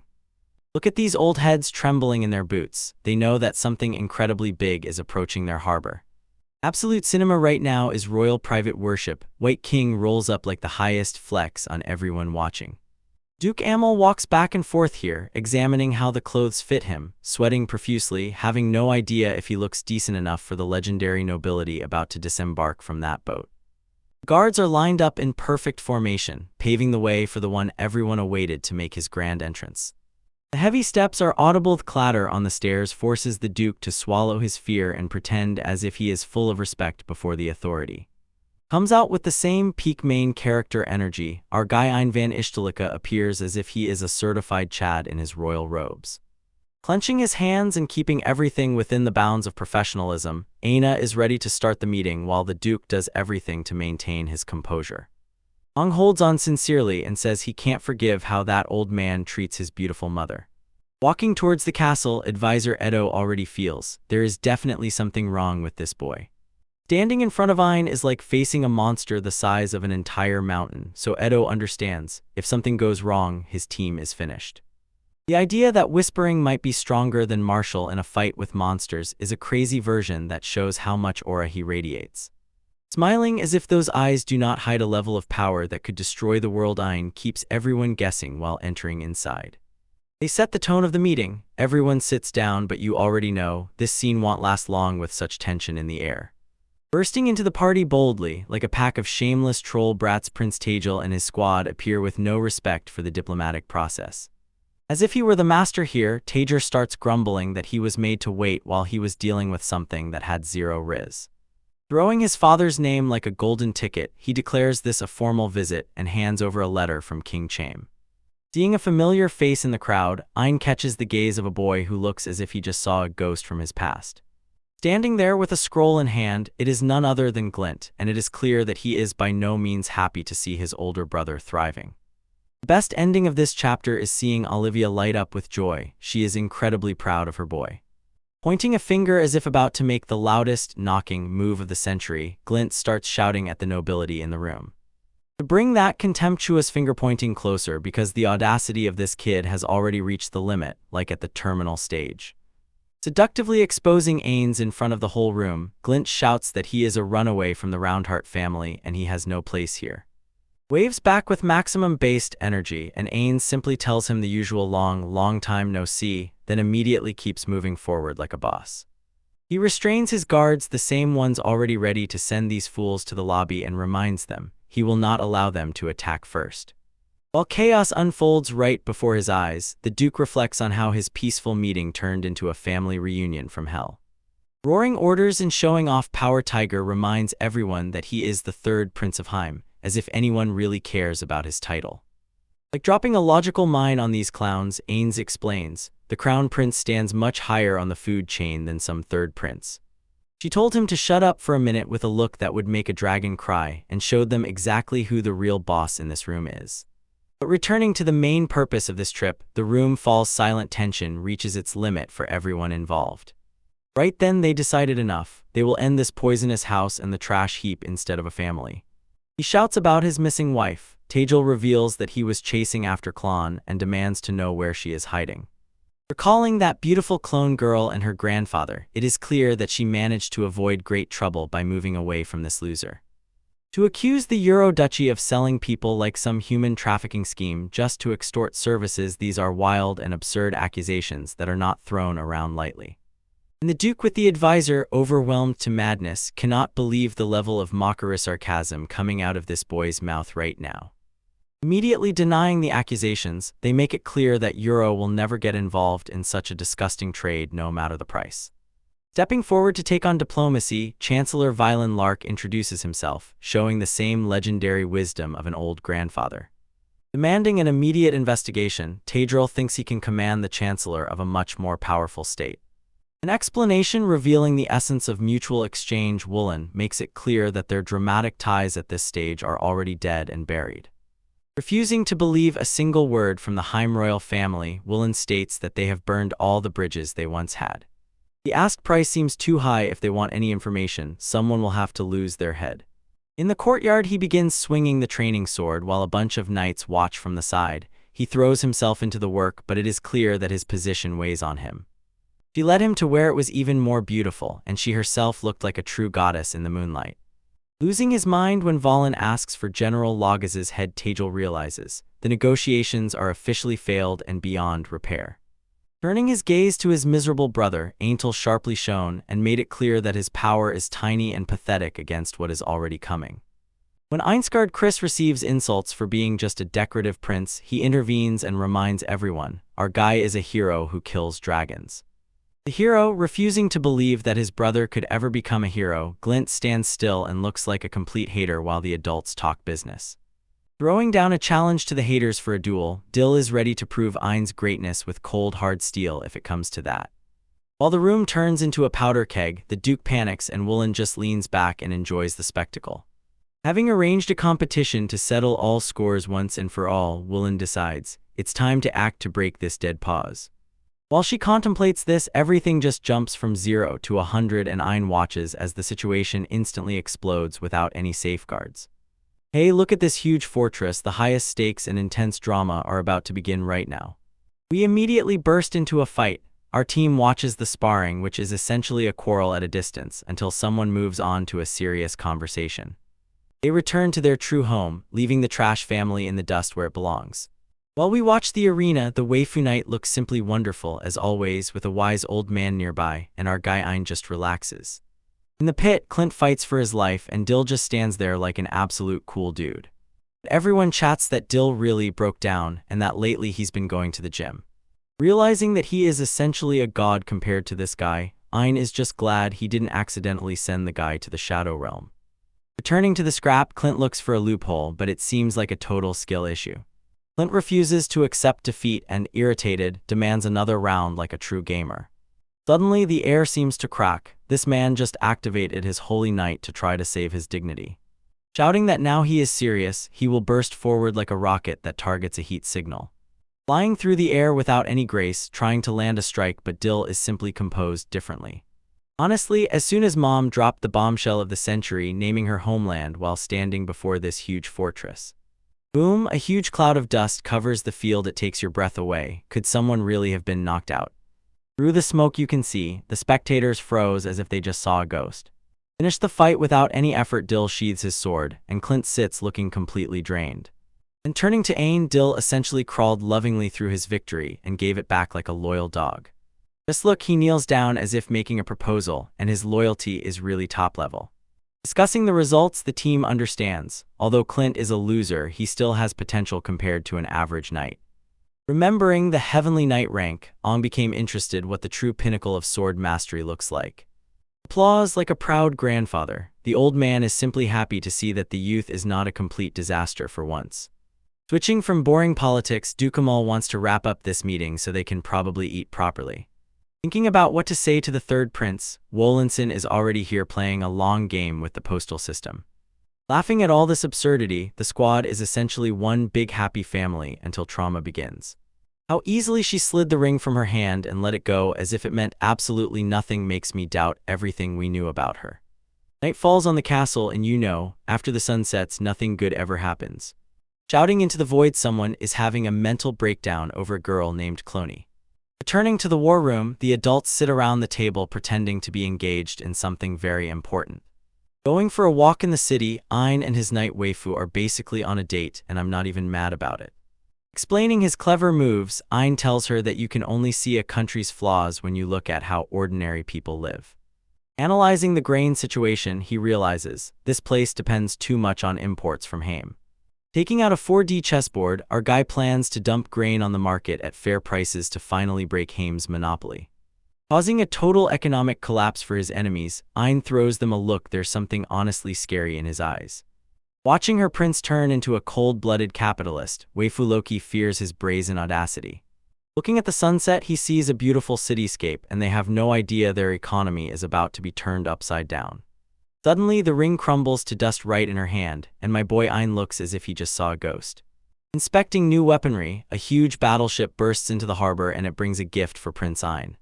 And smiling like a snake, this man extends the statue of the guardian deity. It reeks too much of bad vibes. Sailing far away, this ship looks as if it just came from a creepy steampunk-style dream. They unwrap the gift and find a statuette of a scarlet fox. The old man's heart twitches, but not for those reasons. Seeing the silhouette, Ein is immediately hit by a terrifying PTSD flashback. This fox is perceived as nothing but bad news. Confirming the worst, Woolen-san admits, this is truly Red Fox, the legendary harbinger of chaos. Dropping some lore, the waifu says this fox was actually the right hand of the demon lord and caused total devastation. Holding his head and writhing in pain, Ein begins to twitch. He remembers how this thing manipulates human lives. Realizing he was a complete overconfident fool, believing someone untrustworthy, his mind begins to crack and fall apart. Seeing their prince going berserk, the crew panics. They have no idea what is happening. At first she said everything's fine, then sharply shows she no longer plays polite, telling him that this scrap metal thing is no longer needed. Fixing her gaze in pure horror, the wife feels something ancient and terrible is awakening and rising. Feeling her body stiffen, she wondered if it was binding magic or if she was just too scared to move. Confirming her pure, untainted panic, the air in the room becomes so heavy it could crush a person. Dark energy flares up in a tangle, and the room begins to glow with a power that should not exist. At first, pulling a huge black sword out of the void, Ein looks as if he is ready to wipe the entire continent off the face of the earth. But grabbing the statue of a fox, he decides that disdain has bored him and kicks it into the air. Swinging the blade with such force that it cuts atoms, the screen literally turns black. It slices the statue cleanly in half, and the full power of the strike does not stop even there. The shockwave reaches all the way to the harbor. It hits that huge battleship gun and causes a full explosion. Grabbing her by the earrings and flashing a smile that screams she's about to take the throne, she tells Ayn it's time to return to the port. Watching the pride of the fleet being blown to smithereens, the audience is simply in shock. While everyone realized that he destroyed an entire fortress with one shot, people stared at Ayn as if he were the final boss. He collapses onto the rubble, blood trickles from his mouth. Our guy Ayn is completely exhausted after that absolute cinematic moment for us. We start with our guy Ayn looking as if he is about to drop the hardest album of the year, but in reality, he is just deep in his feelings. Suddenly, we are thrown into a sleepy world. He receives a lap pillow from a mysterious long-haired waifu who is definitely top tier. This voluptuous goddess literally sings to him while magical notes fly everywhere, and honestly, if I were Ayn, I would never want to wake up.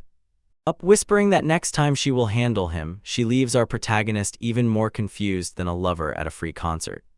As soon as he tries to ask who the hell she is, she begins to disappear as if Thanos snapped her away with one click. He opened his eyes and gasped convulsively as if he just realized he left the oven on. Looking around, he understands this is his own room in the castle, but something is still wrong. Memories of his business trip to Eurostart flood his head, but after the main event, everything turns into a complete memory blackout. Relaxing in the carriage, our boy is simply happy they're keeping a good pace, completely unaware of the mess that is about to explode.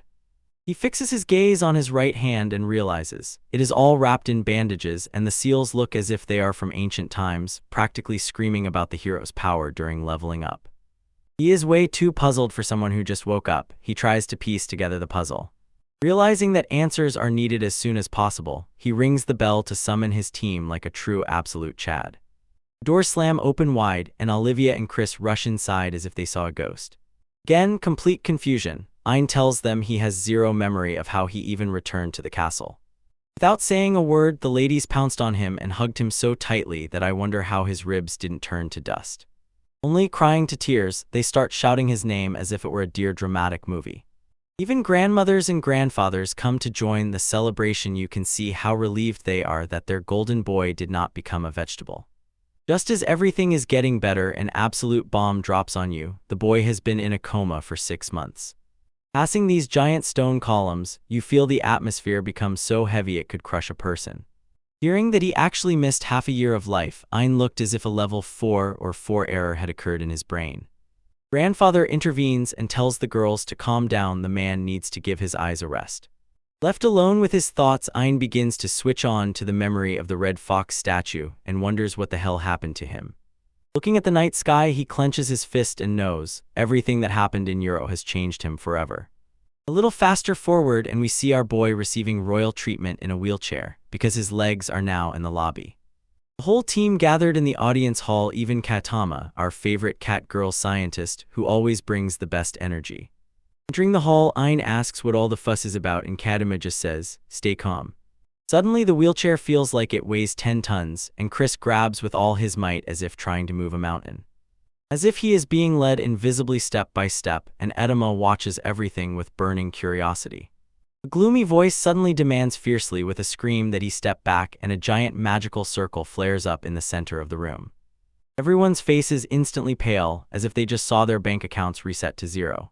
Realizing the carriage isn't stopping at home, Ayn begins to panic, and Mom simply gives him that same trust the process smile. This magic stone behaves as if it were Toxic X, emitting pure energy of rejection. A beam of light bursts forward, and the mood in the room instantly jumps from 0 to 100. Chris's shouts to take Aino away from the throne make Katama realize the situation reaches an absolute level of deadly danger. Chris grabs Ayn and rushes away, diving aside exactly when the magic breaks off and goes haywire. Gasping for air, this is not what he asked for, and what is that voice now visible? And the king seems finally ready to spill the truth. Katama explained the voice belonged to the demon Lord Ashi, and it was a truly insane challenge for the very first day after the coma. The magic stone in the hall completely rejected Ayn like a credit card that is not accepted. She handed him a huge book. Katama explains that while he was asleep, she managed to conduct serious preparation. According to the lore, the demon Lord Ashi was actually a shy and inexperienced queen, sounds like pure waifu bait. His dad Lagas actually gives him a bit of praise for his form, a rare W for our guy. Ayn is at least satisfied with a crumb of approval from the one who is boss here. She had two ride-or-die relatives, a midwife doula and an elder lick, who were essentially her guards. When he looks out the window, the whole city erupts in wild noise, as if the local team just lost the championship. Once these three OGs started a small settlement, which later grew into a huge city for demons. Eventually, this grew into a full-fledged state, but events went awry faster than crypto fraud. The country fell and the demon lord staged a massacre, making even the world boss look like a joke. Kadima points out, thanks to Ein, they now have proof that Red Fox was the one controlling everything from behind the scenes. The diagram shows when Ein absorbed those magical stones, a strange connection arose between her and the demon lord. This means that the entire catastrophe was not on the conscience of the demon lord at all, it was all orchestrated by that fox. Checking the status card to confirm her theories, Kama noticeably worries about what she has found. Ein just stands still, confused, probably wondering if he is still dreaming. Staring at his card, he sees his work has just been marked as named, and the text starts glitching and corrupting like in a bugged Ubisoft game. Realizing he can turn into a monster, our guy begins to feel a bit completely depressed about his humanity. Residents scream in panic, calling the knights, and we see it with our own eyes, a three-barreled cannon directly aiming its barrels at them. Council starts arguing whether Euro set them up, but decides the main thing now is Ein's health. Kadima officially calls this monstrification. It sounds like a cool power-up until you realize you might lose your mind. She says that for research she will have to touch and consult with him directly. Honestly, Kadima definitely knows what she is doing with that Riz. Grandfather assures him that he does not need to apologize for being a beast. Looking at his family, Ein realizes behind him is the best support. A month later, we see him riding in a carriage, exhausted after all the tests. Chris congratulates him on passing the promotion tests despite being out of action for so long. They head to the Majorica store to pick up elite magical tools and hide his monster energy. Entering the store, I immediately see it is suspiciously quiet. Holy Mother of Bast, this is a gigantic futuristic battleship, just standing in the middle of the harbor like the owner of these places. Anne peeks and looks ahead and realizes that there is not a single customer visible in the hall. Suddenly, Majorica grabs him with a sharp jump scare and whispers in his ear as if a true muscle mommy. Chris tells her to stop being quirky and drop those strange poses. Sitting down to talk, Majorica notes, some time has passed since the last time they saw the prince. She asks him directly, is he still human or has he fully turned to the dark side? Ein nervously smiles and says that he is more or less human, and that is the best, worst answer in the world. Majorica immediately sees through him and notes, he looks like a monster that evolved by eating magic stones. Acknowledging the truth, Ein tells him that he really has such power and recounts what happened in Euro. Majorica takes a drag from her pipe and compares him to the world tree, essentially, a deity in their world. She suggests either heading to the city of magic, Isto, or to the traveler's city, Balto. These are essentially sacred lands for researching magical instruments, the perfect place to gather information.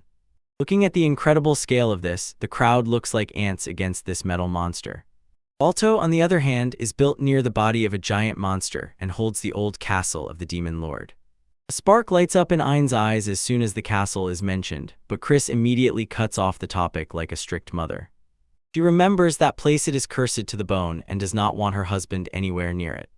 Deciding on the side of Isto, Majorica agrees to write them an introductory letter to help. They need some kind of robes that interfere with perception so that Ein won't be harassed for fun. Majorica drops the price to 15,000 and Ein almost chokes on his own saliva. She insists that she is doing Chris a huge favor, and Ein begins to wonder if there is some passionate history between the two. It turns out Majoric, who was the older sister, once attended the same party together with Chris and Kaiser. Chris starts sweating as soon as she remembers that her sister is actually stronger than Lloyd. And pleading with him not to talk about her sister anymore, Chris looks as if she has something very much like serious PTSD. Ein calculates everything down to the smallest detail like a true nerd and understands this vessel is over 200 meters of pure intimidation. Later, we see Ein chilling on the beach together with Clone, the main waifu of this series. Clone pouted like a true professional because her husband soon after waking up heads to Isto. She reminds him that she was by his side every day while he was unconscious, and that, she says, is the highest expression of devotion. Squinting one eye slightly and playfully winking, she admitted it was just a prank. She wanted to see how he would twitch from embarrassment. They talk about their pet sea monsters, Elenal, which have grown to a colossal 5 meters in length. Clown asks how long he will be absent and looks as if she already misses him. Sticking her hand into the box, she hands him a message bird, essentially a fantasy version of an iPhone. It was a new model funded by her grandfather, so they could stay in touch over long distances. Ein looks at him and asks a deep question: what would she do if he actually turned into a monster? He looks truly devastated when he thinks about what he might lose his humanity. She steps into the crowd and everyone immediately recognizes her as Lady Roundheart, and a wave of hype rolls just to the critical limit. Clone just throws him a look of complete incomprehension, as if the answer is obvious. She tells him that whoever he becomes, he is still directed only at her. Noticing that he is still worried, she decides to make a promise and calm him down. She goes to him against the backdrop of the sunset and looks like a true goddess. She tells him if he ever becomes a monster, he just needs to give her another star crystal. Holding hands, they seal the deal with a promise purer than mountain water. With a new vow in his heart, our guy is ready to head to Isto and reveal the truth about his new power. Straight into action we land in Chapter 30, and the hype around Magic City-ish is really strong. The tower clock ticks incessantly, so it's time for serious plot development and most likely for the highest grade magical stones. Entering the platform, we see the water train preparing to depart. Everyone is bustling around as if they have somewhere extremely important to be. Below, we notice the same legendary Caird who is given top head pets. Well, who wouldn't want to pamper such a cat girl? Comfortably settled in the train, Ein looks completely confused. Katamasan decided to make a pro-gamer move and quietly join the ride. She purrs like literally an engine while being petted and is living her best life. The rest of the crew still doesn't understand how she ended up here at all. A whole crowd of armored knights marching down the gangway can make anyone hit F4 and disappear from life. Explaining her plan to the mistress, Katama reveals she used a huge collection of Demon Lord books as leverage to secure a place on the list. Moreover, she slipped next to the suitcases on the side like a true menace, proving that her cat's silent walk is at the maximum level. Watching her pull out a magical tool to hide her identity is a real treat for fans of waifu with glasses. With those frames, she looks like a certified genius, and honestly her vibe is perfect for a shadow special operation. Discussing the route, the group realizes they will arrive only in the morning, so it's time to relax and prepare for the holy land of explorers. Ein tries to keep everyone together, but it is clear the excitement is already rising, still somewhere under the skin and about to boil over. Rushing across the Bridget train looks like a beast as it flies toward the horizon, and Katama worries because he behaves like a mischievous kid. She throws a little tantrum because the nephew treats her like a child, but honestly she is happy about that energy and that she wasn't put in a carrier. Finally stepping off the train, the squad with raised hoods looks as if they are about to infiltrate a highly secured vault. The scale of this architecture already makes the capital seem like some kind of starter town. Look at the magical city-ish in all its beauty, like a steampunk fever fantasy mixed with high fantasy aesthetics. The atmosphere is thick with mana, and the buildings rise above the streets as if reaching for the sky. Reevaluating that this place is a completely different level, I noticed the automatic tick gates Einspot operate with magical technology he had never seen before. The city literally lives in the future while everyone else still relies on sticks and stones. Looking up at the sky, the Tower of Wisdom dominates the horizon like an absolute giant glass beast of universal scale. This 50-story monster is a symbol of Ist, and according to official data, it is taller than the royal castle, so it's a massive trick in favor of the monarchy. Giant pipes stretching from the tower and supplying the entire city of 1,000 with magical stone are the top of the cosmos. Essentially, this is a magical industrial revolution, and the scale of the energy network is such that any mage geek will be amazed. Learning about the strict selection in the tower, Ein finds out that only a few elite researchers can rent high-level magical artifacts. It's basically the Ivy League of Magicand. If your mana stats don't look juicy, you don't even get past the entrance doors. They stood there like main hero's mom, and Ein faced an entire real battalion of elite soldiers. Standing in the shadow of the tower, the group discusses how the city spends an incredible amount of sea crystals on research. Even the top of the country has no say in how this institution operates, so it is truly a neutral force that carries great power. Thoughts about his mother's sacrifice to obtain those sea crystals make Ein feel bitterness because here they use them like ordinary tap water. For our boy, this is a hard blow. Blood and sweat of his family are just fuel for someone's scientific experiments. Catching the sudden change in mood, his companion silently casts a look full of anxiety. It says more than any words. The tension is felt on the skin as they make their way through the city, carrying the burden of secret identities and the mission ahead.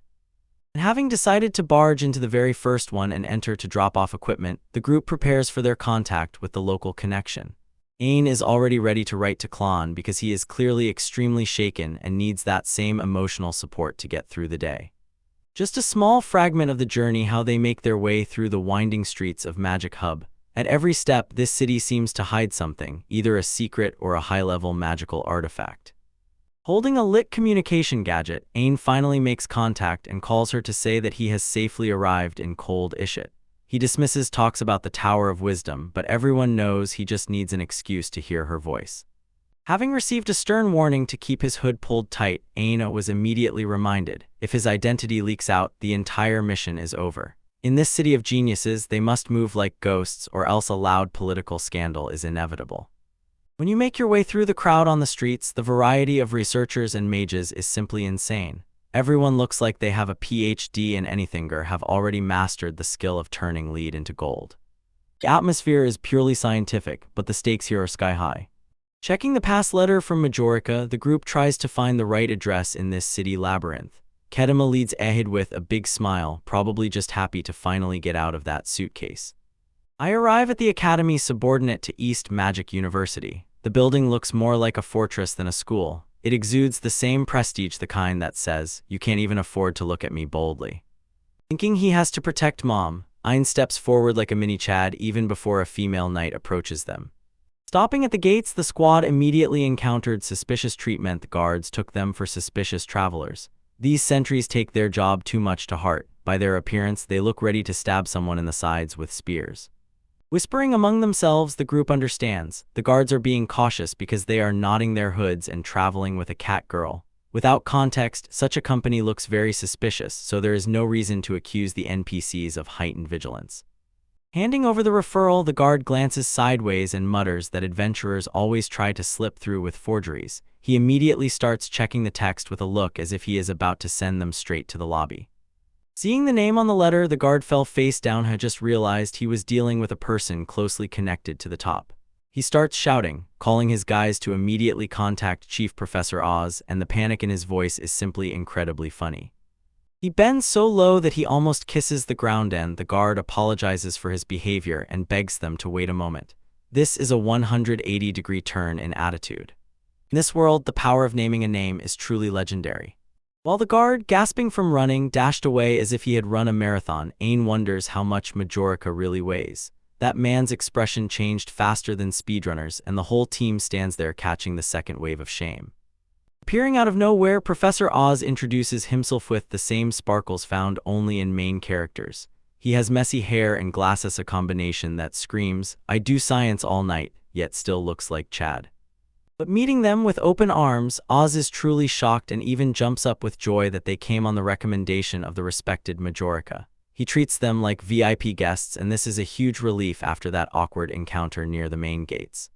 When Majorica is called an esteemed professor, Ain is completely shocked. She's used to Majorica being a chaotic mentor, so seeing her as a magical divine figure is a harsh reality check. I enter the office. There are so many books and magical stones that the librarian would faint. A cozy, yet cluttered to the brim, abode of knowledge where real research is conducted away from the prying eyes of the public.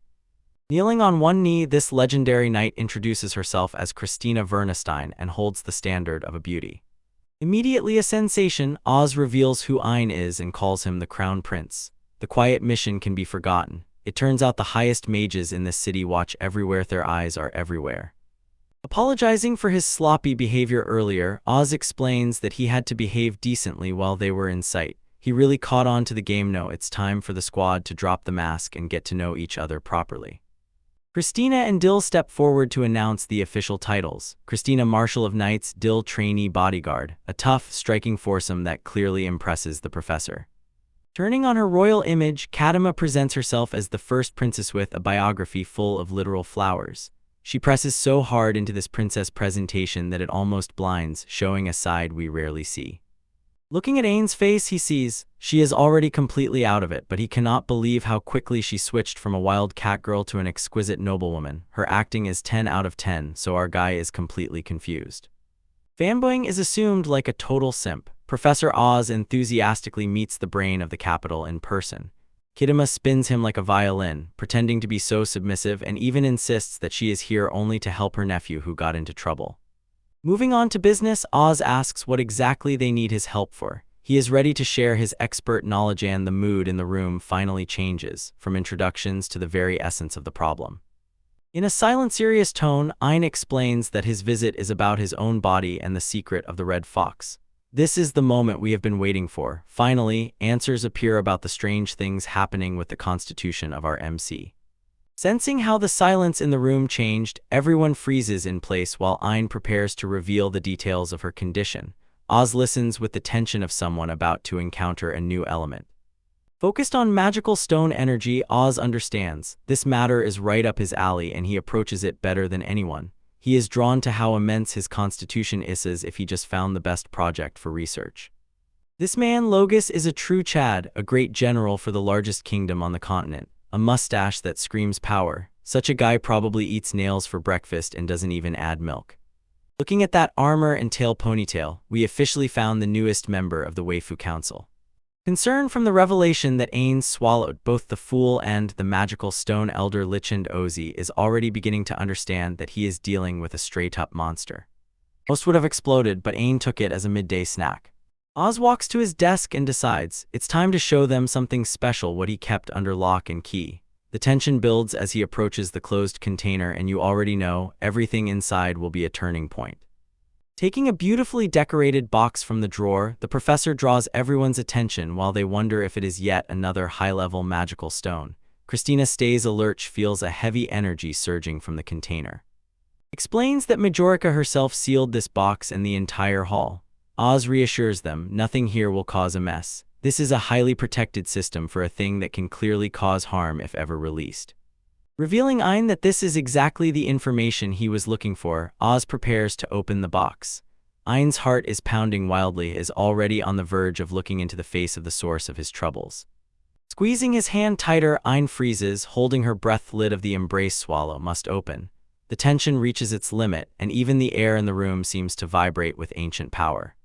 What we see comes to light: two dark, pulsating crystals identified as magical stones of the red fox.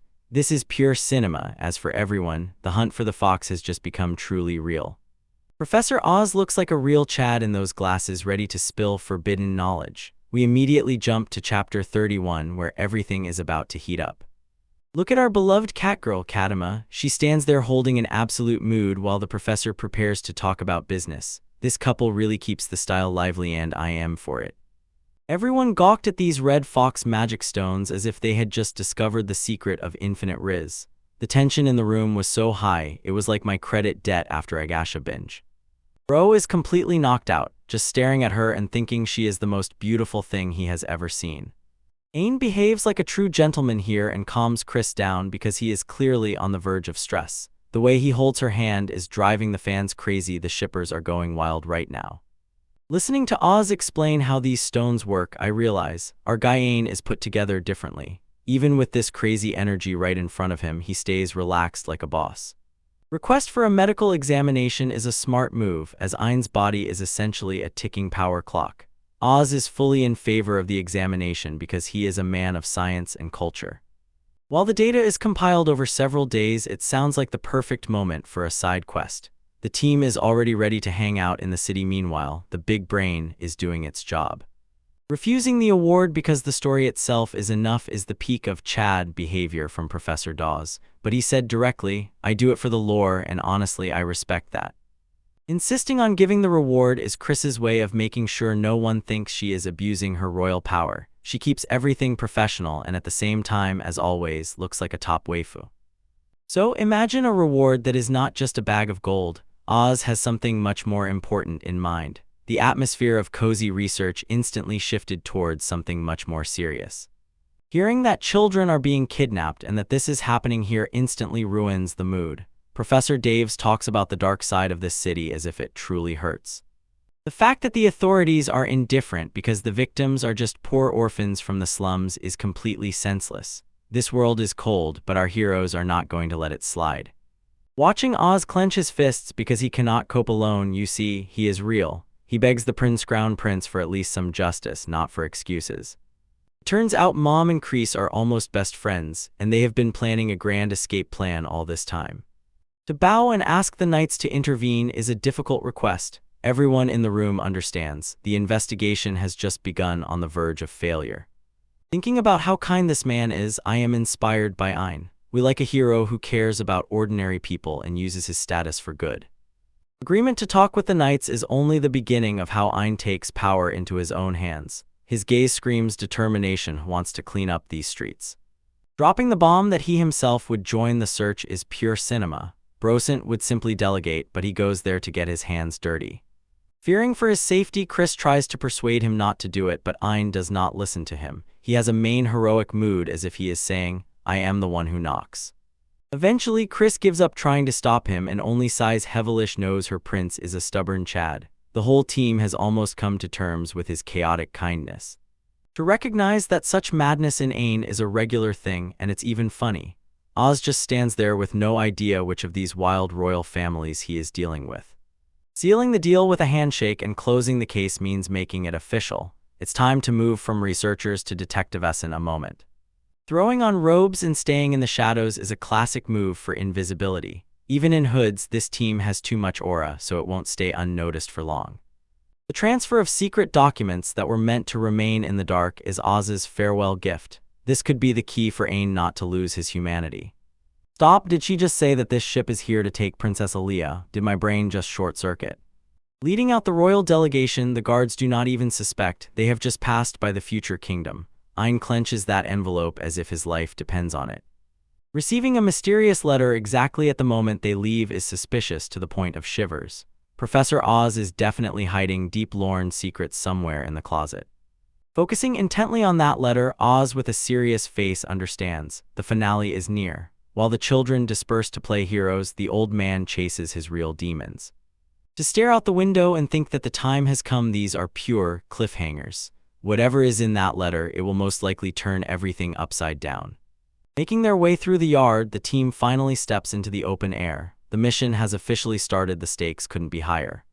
Dragging Lloyd to a shopping sale is the peak of Cat Metro behavior. She literally said, I am a princess. I need my retail therapy, Naya. Leaving Ein and Chris alone and sending them to the inn is a pure covering with wings move. Chris is anxious about Katamu, but we all know she is fine. I watch as the clouds slowly roll by while the sun sets after a long day of plot twists. The most beautiful part of the series is always this calm before the storm. But as soon as we reached the inn, we immediately heard some unruly noble throwing a tantrum. Some really believe they can rule here just because of their title. Looking at that angry NPC face, I already want to skip the lines. Bro is boiling as if he just lost a 1v1 in Rust. Ein is standing there looking like a confused Pikachu, and Mom promises to explain everything once they are on board. First demanding that the staff kick people out of their room just because he wants to. That's crazy audacity. Chris just stands and thinks about how badly she will defend this guy now. He exploded and stormed out after not getting his way. The noble acts like a complete clown.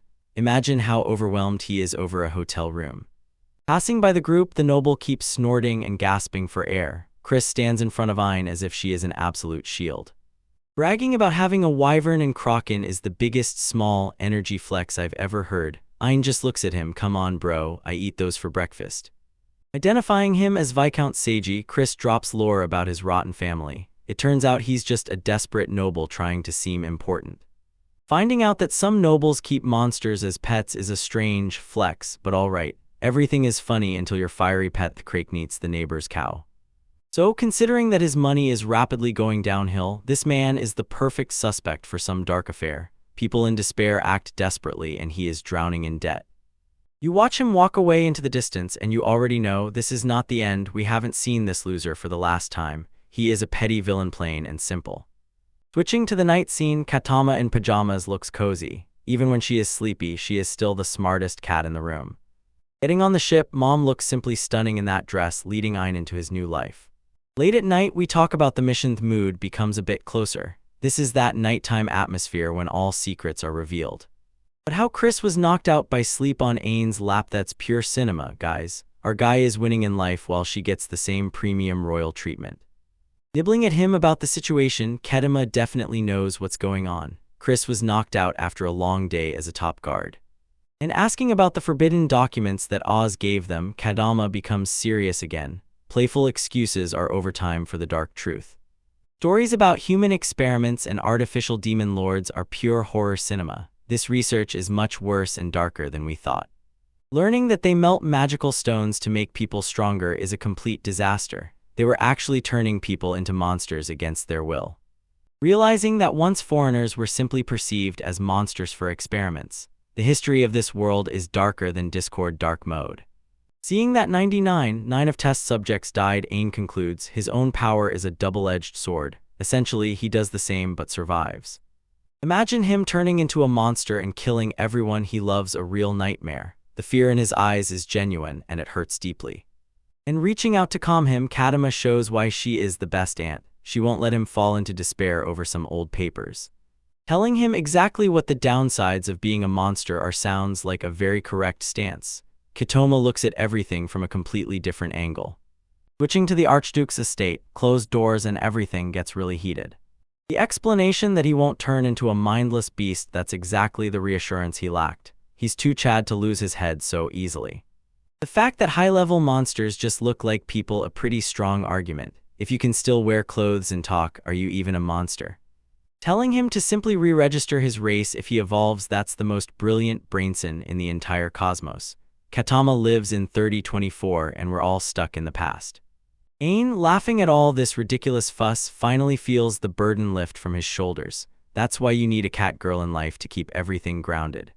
He goes to the bathroom to freshen up, leaving the ladies to their secrets. The tension eases and the mood becomes good and carefree again. Sipping tea while Chris finally wakes up from her nap. The realization is about to hit her like a truck.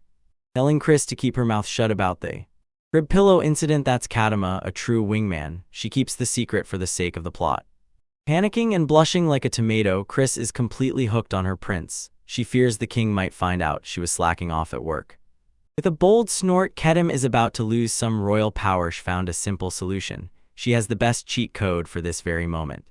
Having met the head of the Augusta family, he was impressed that a 5-year-old managed to carry the entire plot. Stand up straight and announce the royal decree. This is the pinnacle of princess energy. When Kadama speaks, everyone listens, even if she is in pajamas. Forbidding Chris from ever mentioning the monster to anyone is a brilliant move. She hides all the secrets to keep Ain safe. Make sure she understands this includes the rest the royal share. This is a bold move. Kudama is basically saying, I'm the boss here, don't forget that. Kneeling and accepting the order, Chris breathes out in relief and is struck with admiration. Kadama is playing 4D chess here to protect her family. Her confession that she does it for the sake of a cheeky cadaver shows she really cares. We like finding out in Sundir who does everything behind the scenes. Washing hands and marveling at the magic sink is such a familiar moment. Even the prince glows when he sees cool technology. Go back into the room and hear Chris shouts and apologizes, a complete comedy. The poor girl will still be thinking for weeks about that little bed blanket on her lap. Waking up after a long night of paper grinding, our Aino finally looks at himself in the mirror and wonders if he has enough riz for the day ahead.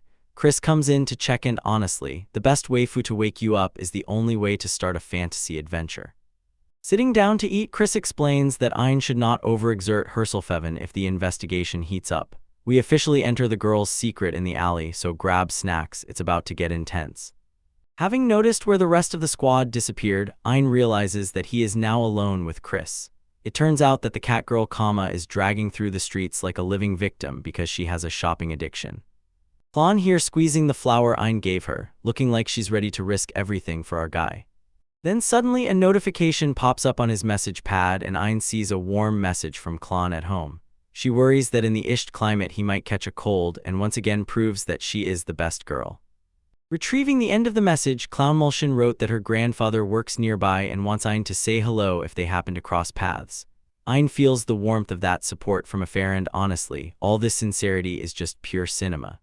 The couple goes out into the city of Isht, but they quickly realize it is full of tourists here. The place buzzes, alive. Searching for clues in such a huge crowd is a complete nightmare.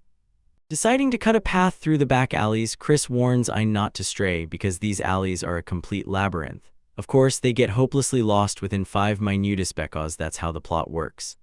Passing through the tangled corridors, they suddenly hear a wild commotion further down the passage. Chris is already beginning to regret letting Ein lead, but the cry of someone begging for help changes his mood moment by moment. Leaning near the corner, they see a young girl fleeing at full speed her whole life from a pack of truly lowest scoundrels. This is not just a random chase, it feels as if they are hunting for a payout. Grabbing the poor girl by the hair, the main thug demonstrates his full thief's vibe while she screams desperately for help. And the way these NPCs behave as if they are on the level of their bosses honestly just makes me wait for them to be finally finished off.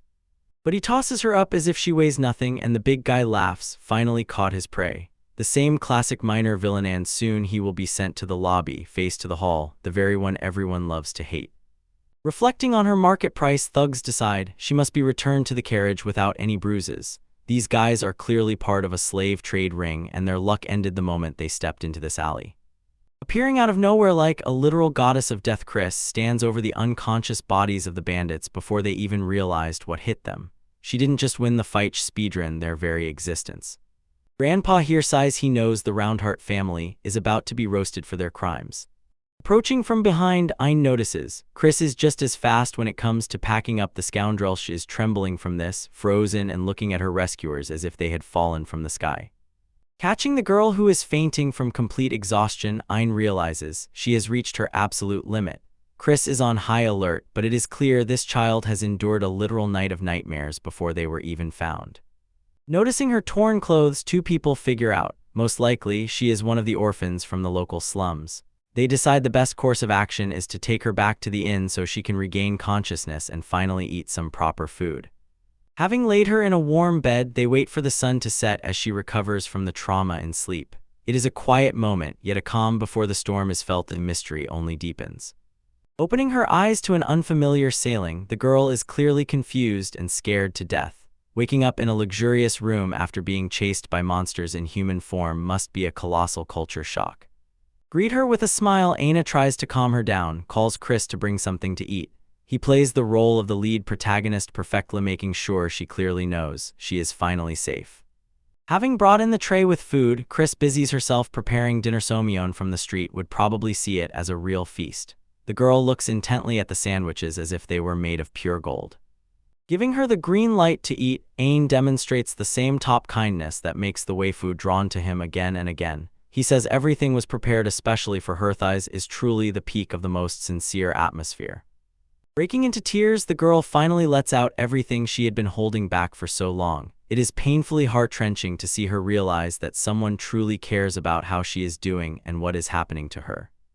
She devours food as if her life depends on it, and between each bite thanks them. And watching her finally claim victory after all this torment is the content we live for.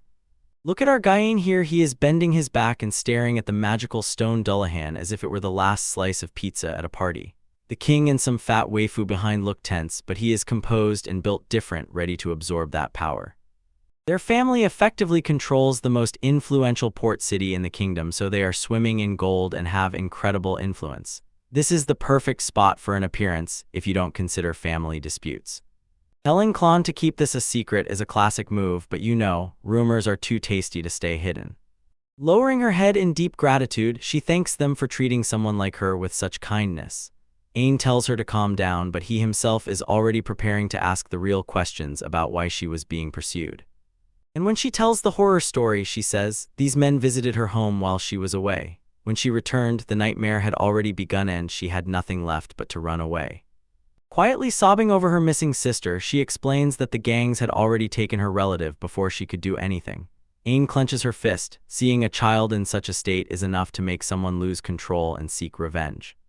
Sitting on her knees, the girl begs Zane to please save her sister from the freaks. She places all her hope on the stranger, and honestly, this is one of the most emotional scenes in the entire series. Promising to save her sister, Einem takes her hands and gives his word. There is fire burning in his eyes. The one who took that girl must find out for sure why. It is better not to joke with MS's sense of justice. From the side, Chris is noticeably impressed by Ein's determination. She explains, former poor people often end up in the slums, but this kidnapping is much darker. Returning from his investigation, Dill enters with the look of a man who has brought bad news. He interrogated the gangs they caught, and it turns out this rabbit hole goes much deeper than they thought. Explaining that these were hired adventurers, Dill says, in fact, they are just low-level muscle. and the mastermind of the entire operation keeps his real name completely secret, paving the way through several layers of couriers. Dropping a real bombshell, Dill says, a witness saw a carriage rushing straight to the Tower of Wisdom. Ayn and Chris freeze in shock because that tower is supposed to be the pinnacle of knowledge, not a refuge for criminals. Realizing that high-ranking officials might be involved in the kidnapping of children, everyone in the room immediately feels the air turn rotten. Looking out the window at that huge tower, Ayn understands. Comes next will be so dizzying and suddenly foul and strange. Explaining the geography, he says, 2 days' journey leads straight to the most powerful continent on the map. Jumping to the next day, the squad rests in Akai and tries to digest all the information they gathered. Ayn looks as if she hasn't closed her eyes, probably spent the night thinking about those children. Suggesting handing the bandits over to the authorities, Chris tries to lighten the mood and shifts everything to a different pace. She wants to take aim at the monster arena, go there for a look to clear her head. Agreeing with the plan, Ayn decides that a small distraction might really help them notice what they missed. Isht is famous for its arena, so seeing a few high-level monsters there might be just what they need. But as soon as you enter the giant arena, the scale of the place is just insane. Built like the Roman Colosseum, but instead of everything usual, it swarms with magical beasts that would drive an ordinary person crazy. Yet, looking at the screens, we see truly cursed creatures, including a giant worm that looks like it belongs in a horror movie. Ayn just goes with the mood, probably thinking if at least something there tastes good to eat. Watching from the stands, the variety of monsters on display blows your mind. Flying beasts to giants thundering underfoot, this place is for warriors like an elite zoo. Noticing a green squirrel with a wing, Chris lit up and poked at it with his finger, showing Ayn. The creature is really cool, but Ayn just casually recalled that the last time he ate a magic stone from one like that, it tasted like absolute filth. Suddenly the ground starts shaking when a giant muscular squirrel bursts onto the stage full of strength. This monster is built like a brick house and has so many muscles that any bodybuilder on maximum protein would envy it. Hovering over ordinary wyverns, this mighty buff beast makes all other monsters in the arena tremble with fear. It is clearly the alpha of the pack, and the crowd goes wild over its incredible size and strength. Resolutely drawing closer, Ayn and Chris descend into the arena. Chris says everything will be fine if they don't provoke him, but we all know Ayn's very presence is already a challenge. Look at the United Nations of Ishtalika, a kingdom so shattered in technology and military power that no one else even stands a chance. Looking into the eyes of the beast, the squirrel looks as if ready to tear the world to pieces. The power that surges from it like a wave is so insane that it becomes the main star of the entire institution. Striking down with its claws, the rage lizard looks like it is about to roar any moment, but suddenly stops and begins to tremble like a leaf. It stares straight at Ayn as if it has just witnessed its own funeral. Standing still and looking absolutely unperturbed, Ayn realizes the monster is afraid of him. Chris guesses that the beast senses the power of Sea Dragon hidden within Hema, pure jackpot without modesty. Approaching the place, Viscount Sajith, owner of Wyvern, cannot understand why his prize beast behaves like a coward. He is a stout, arrogant nobleman who apparently values his investment more than this animal. Startled by the scream, the Viscount begins to whip the griffin with rods in front of every own, forcing it to work. This gentleman is a true nobleman, and watching him torment a creature already scared to death is downright disgusting. Suspecting treachery, he thinks someone was asked to poison his monster to make it look like he is guilty. He notices Aina nearby and immediately decides to shift the blame onto them. Pointing with his finger, the Viscount calls them suspicious and demands that his guards remove their masks. Power is clearly going to his head. He thinks he can pressure anyone who is not dressed like royalty. Barely exerting effort, Chris grabs the guard's hand and immediately steps in to defend. He says he won't let anyone touch Ayn. She has that "don't mess with me or you'll be sorry" attituding. The death stare she gives them is legendary. Smirking crookedly and staring at the lips as if he were a complete freak, Viscount begins to examine Chris and orders them to follow him to his hotel to talk. This guy managed to check off every item on the freak list in record time. Having ordered him to stop, Ayn steps forward and tells the nobleman that Chris is an incredibly important person to him. He is not just protecting her, he is making it clear. Touching her means a one-way ticket to the afterlife. Dropping the final lore bomb, he reveals, Olivia is not just a merchant's daughter, she is the king's biological daughter. If looking at Ayn with a blush, Chris clearly hit the mark after that defensive speech. Then Ayn's eyes grow cold when he repeats that they were just watching, and the pressure he releases makes the valiant sweat appear. But surrendering like a coward, Heplaying the role assigned to him comes up with some worthless excuse about Barak courage and runs away. He knows he cannot win this fight, but it is clear from him that there will definitely be more trouble with him later. Grabbing Chris by the hand, Ayn decides that it's enough and leads her away from the arena. And this unprotected clasped hand is a reason for complete inner turmoil from just the wild romance of it all. Glancing at Ayn's profile, Chris smiles as if she just won the lottery. She was completely overwhelmed, and honestly, how can you resist? Our guy just stood up, gave a worthy rebuff to the nobleman, and called him out in front of everyone. Step by step through the streets, they walked silently through a quiet moment between them until Chris decided to get offended when he finally let go of her hand. She definitely wanted this walk to last another 3 hours. Turning on detective mode, Ayn feels that something is wrong with the Viscount's finances. Feeding Wyvern and Kraken costs a fortune, and the poor nobleman cannot afford it without a secret patron. Looking up at the Tower of Wisdom as it flashes like a glow in the sky, Aina begins to piece everything together. The beautiful lights are just a distraction from the dark secrets hidden inside that gigantic structure. While they were figuring out this mystery, it became clear to them. The Viscount has direct access to the tower through his predecessor's laboratory. The horse-drawn carriage, the kidnapped children, and the impoverished nobleman all lead to the same place. Realizing that someone was involved with the Tower of Wisdom, he finally felt the full weight of this situation. This is not a petty criminal case, this is a conspiracy at the elite level. A sharp transition to a dark truth. Before us is a room with cages where children sob uncontrollably. Kidnapped boys and girls are kept like animals, and this scene makes the blood boil. You are greeted by the second princess of Ishtalika, because mom has secretly been nobility all along. Crying for her sister, the same little girl we saw earlier, driven into darkness. There is no hope. This cliffhanger is cruel, and you know, Ayn is about to outsmart John Wick to bring these children back. Yo, we are back in action with a crazy level of intelligence. Chapter 33 starts on Tower of Wisdom. Ayn and our favorite cat girl Katama look like they are about to pull off a heist. Next look, Katama wanders around as if everything here belongs to her, and Ayn is stuck with duties involving bags like a complete simp. Her self-satisfied energy is off the charts, but when you have the riz of a royal cat girl, you do whatever you want. Sipping tea while you're plotting a heist is the nastiest thing I've seen this week. Katama is asking what the atmosphere in the tower is like because it definitely smells suspicious and it's not her lunch. Our guy Aina actually asked if he could just pull out his royal badge and enter through the front entrance. Kema has to shut this down immediately because it's a one-way ticket get banned from the server. Sneaking is the only way if you don't want the guards to send us to trouble. Katama is giving us lessons here on how to be a phantom thief, and Ain is just trying not to fall behind. Pulling out literal blueprints like a professional gamer before a raid, pointing out security nodes is critically important because we are not here for an honest fight, we are here to win. As it turned out, the entire tower runs on this huge magical stone blast furnace hidden in the basement. Just tamper with the power grid and the entire security system instantly goes down to zero. Ain directly suggested just blowing everything Upus if he is playing Minecraft. Kedama is going crazy because that would mean that all the people in the city would end up in the lobby. Leaning closer to the secret recipe, Kedama whispers the real plan, one that won't turn into a war crime. Ain's face suggests either it's brilliant or completely detached from reality. Confirming her true identity, the Archduke actually says, the round hearts interfered with the wrong family.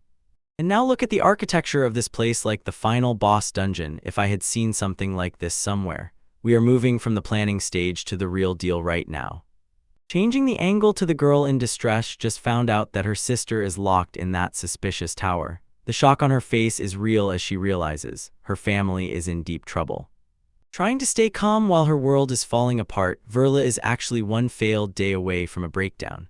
But Kadama remains professional and asks for her name so they can finally do their job properly. The fact that the sister disappeared only 6 years old makes this a confirmed mission for the chat. Viola is curious who these mysterious people helping her are.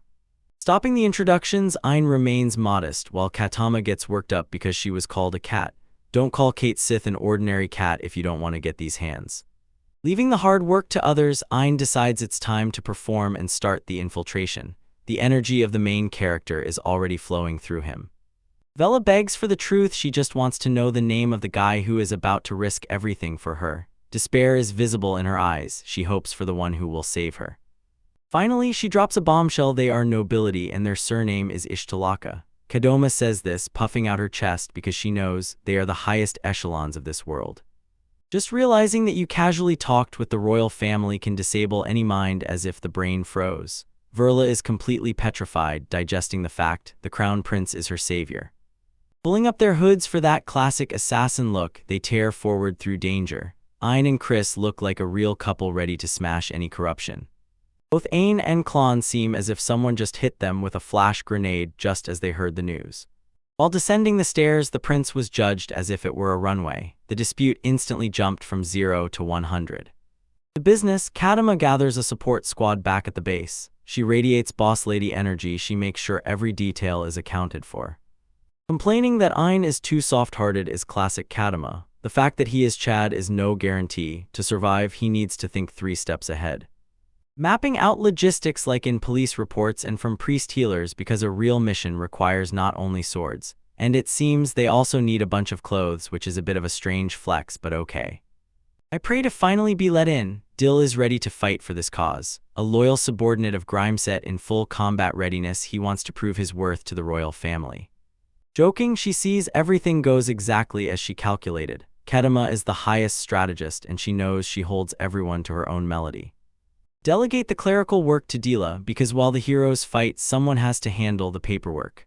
Letters for the Glacier family are a task where the cost of a mistake is very high. They peek out of the carriage and the team finally sets off for the tower. The tension in the air is palpable as they leave the city's safety behind. Questioning the stunt, the Count wonders if Ayn has really lost his mind. Breaking into a highly fortified tower is a bold move, even for a prince with max stats. The claim that this is nothing compared to a fight with a sea dragon is a colossal flex from our guy, and Chris just sits quietly exhaling because she knows she'll have to babysit this chaotic prince. With that sweet, naive smile, Mom clearly enjoys that her secret has finally been revealed. Discussing the business expansion of the August Company as a cover for infiltration. Using trade routes to sneak into the Forbidden Tower, these are moves of high IQ level. Sneaking into the delivery of the magic stone, a classic Trojan horse strategy. They head straight to the basement to cut the power like absolute legends. To protect her husband, Chris offers to go in herself so the prince won't get hurt. Her style is that of a loyal knight who holds on till the end, but Ayn didn't intend to stay on the sidelines. He refuses to retreat. Ayn shows that serious facial expression as if warning, now he's going to get a good beating. Forgiving those who mess with children is not on his agenda today, and that's really harsh. Recalling that absolute scum who kidnaps children and tears families apart, this is no longer just a mission, it's personal, and Ayn is ready to crash the party. Clenching his fist so tightly that you can almost hear the bones crunch. Anger rises in waves, and when this prince snaps, it's pure cinema. Declaring his duty as crown prince to protect his people from this evil. This is the character growth we wait for, the moment he finally stops and leads others. Having accepted the prince's decision, the older generation steps back so the young lion can roar. It is Clorthy respect the fire in his eyes. Becoming his shield, Chris accepts that they will do this together. Teamwork at its maximum, and the excitement for this raid reaches the very sky. Under the cover of night, I reach the tower. Officially time to act. This place is huge and seems to hide a bunch of dark, thoroughly brewed secrets. On the ship, she finally apologizes for keeping him in the dark while they sail towards greatness. Return to the manor where Celia feels lonely and scrolls through messages. She sits and looks at the communication device like a girl waiting for a reply from a boy-perfect mood. Feeling this distance, she worries that Ayn will be gone too long. The separation hits her so painfully that anxiety literally gnaws at her and she looks straight up, crushed to the edge. Imagining Ayn and Chris spending time together fuels her jealousy. The fact that they are on a mission does not calm her heart, it makes it jump with anxiety. Tossed and turned in bedand, it was clear, for her prince she feels really bad. Only one thing spun in her head: to just be near him right now. I ponder what message is even worth sending to him. She grinds over every word as if composing the perfect reply to a 2 a.m. message, and it is all too familiar. Almost crushed by her own feelings, it is hard to be the one left behind while the main heroes go on an adventure. Out loud to herself she admits, these feelings can no longer be tamed. Celia sits and stares out the window like a tragic heroine indeed. Today she is not in the mood for restraint. I praise her former self for holding on so long, and now the dam has finally burst. The thirst is real and she is about to let everything out. Memory after memory rolls through all their moments just like a literal movie montage. Every smile, every touch returns to haunt her in the best way. Reaches out into empty air, misses him so much. This is the highest level of missing your husband, and honestly, it's even a bit cute. Ian asks real questions and wonders why a literal princess would even marry a middle-class guy like Round Hearts. Realizing that she is lonely is much easier than she thought. Admitting that she is a fanatic for the prince is probably the first step to recovery. Stopping in the middle of her monologue, she herself wondered what the hell she was even saying. The noise from the communication device hints an awkward moment is about to begin. Total panic mode activated because the device shows transmission complete. Celia just broadcasted her completely internal, lustful fantasy directly into Ain's ear. She hid her face from pure shame after making the final fail mistake. She will never be able to look him in the eyes after hearing all that. I missed your voice so much. Blaming him for all the chaos just because he came home late. A classic move when you have caused your own fiasco, simply blaming everything on the guy you are holding onto. We start with a huge shot of a secret object and immediately dive into the very core of this threat to Chapter 34. While the guards patrol and consider everything calm, they do not even suspect that inside two absolute villains are already lurking. Argyle and the fattest knight in the kingdom, Chris, have already sent the guards to the lobby, not sweating a drop. It seems they decided to use Solid Snake's classic strategy, to hide together in a tight wooden box, and this is really a huge plus for Ein. Ein thinks he is lucky to have the chance to be born into the family of this earl, but then the second wife Camille enters the scene, bringing with her his younger brother Grinta. Family tree becomes tangled, and the rivalry between the brothers is already boiling. Looking at this underground magical stonecutter, it is clear that the budget for this evil lair was simply sky-high. Cornered, Chris snorts indignantly. He envies all the attention Ein gets from maternal assets. Seeing the scale of this place, you realize everything they are brewing down here is definitely illegal. Asking if they are sticking to the plan, Chris looks like he's about to lose it as soon as everything goes awry. Explaining the magical science behind it, we find out they need to stir the magical pool to generate enough power and overheat the turbine. Meanwhile, having spun up his power, Ein looks like he's about to unleash the harshest ultimate of this season. You watch the water move and feel the energy start to ripple through the entire room. Summoning a whole whirlpool with the power of a sea dragon is pure cinema right now. Activating the ocean skill, our protagonist is basically playing God, powering the system with the forces of this establishment. He pushes the turbine beyond its limits. Ein pours so much mana into the system that the whole space starts to scream horribly. Hearing that something went wrong, the duo realizes the reaction is becoming much fiercer than they expected. And when the ventilation holes explode with clouds of steam, it seems like the entire furnace is about to go out of control. The way Mom behaves so relaxed and openly is a huge plus for everyone, especially considering she was stressed for years. Realizing that the entire pool will literally freeze while it overheats, this is some peak fantasy logic that only happens when you have too much riz. While the security panics, they head straight to the top and decide to look for evidence of the kidnapping. Passing the 27th floor, they roar through the tower as if they have a speedrun timer. Standing before the door of the final boss, you already know for sure everything hidden behind it will be completely roasted. When Chris asks Ein to step back, he decides it's time to show why she is the goat with a sword. Cutting through the air like a true Chad heroine, she unleashes a flurry of strikes any samurai would envy. She breaks the door into pieces and makes a grand exit that screams, "Your free trial version of life is over." And stumbling upon a secret laboratory full of monsters in pipes, he realizes this place is almost like a magical version of Resident Evil. Noticing that these creatures feed on that Magellene protein, Ein confidently says they were abnormally pumped up by experiments. Entering the back room, they find another door, the one leading to the villain's private chambers. Keeping that smile is Ain's new mission in life, and honestly, I respect that passion. Bursting into a bedroom that looks like a dungeon, we see chains and collars on the walls, proof that the villain has fallen very low, and in the worst way. Feeling the complete creepiness of the atmosphere, Ein clearly looks disgusted at how desire overflows everything in this room. You find a cage full of innocent girl sand. From this moment, the story of a fun robbery turns into a full-on mission of revenge. Knowing he needs to retreat, Ein lets Chris take on the rescue because men traumatize these poor girls. Reading the registers of pure evil, Ein finds literal reports on profits from human trafficking. Seeing evidence that they even started kidnapping young boys is the last straw for the patience of our guys. Clenching her teeth in pure rage, Ayn officially ended the games with these worthless bastards. He gives the girls lab coats to cover everything up. Chris proves that she is not only a true force but also a genuinely caring mother. Promising Mai is preparing a duty are leading everyone away from this nightmare, so the sister should see them soon. And noticing the crystalline star she received, Chris starts broke into a sweat because it was not just a pretty stone. The sound of breaking glass rings out and the mood instantly changes as the lab begins to fall apart. Watching the test subjects break free, we see buff monsters have finally fallen out of their cages and are looking for a snack. Meeting the gaze of the person behind all this madness, Ayn stares down the corridor and the culprit finally shows his face.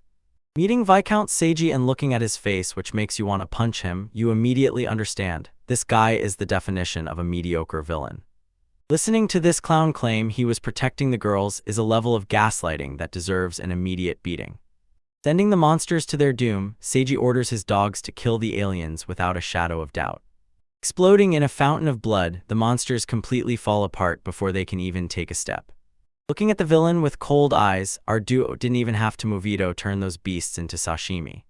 Realizing that his thugs are worthless, Seiji bursts out shouting, driving the guards to do their job while he himself trembles in fear.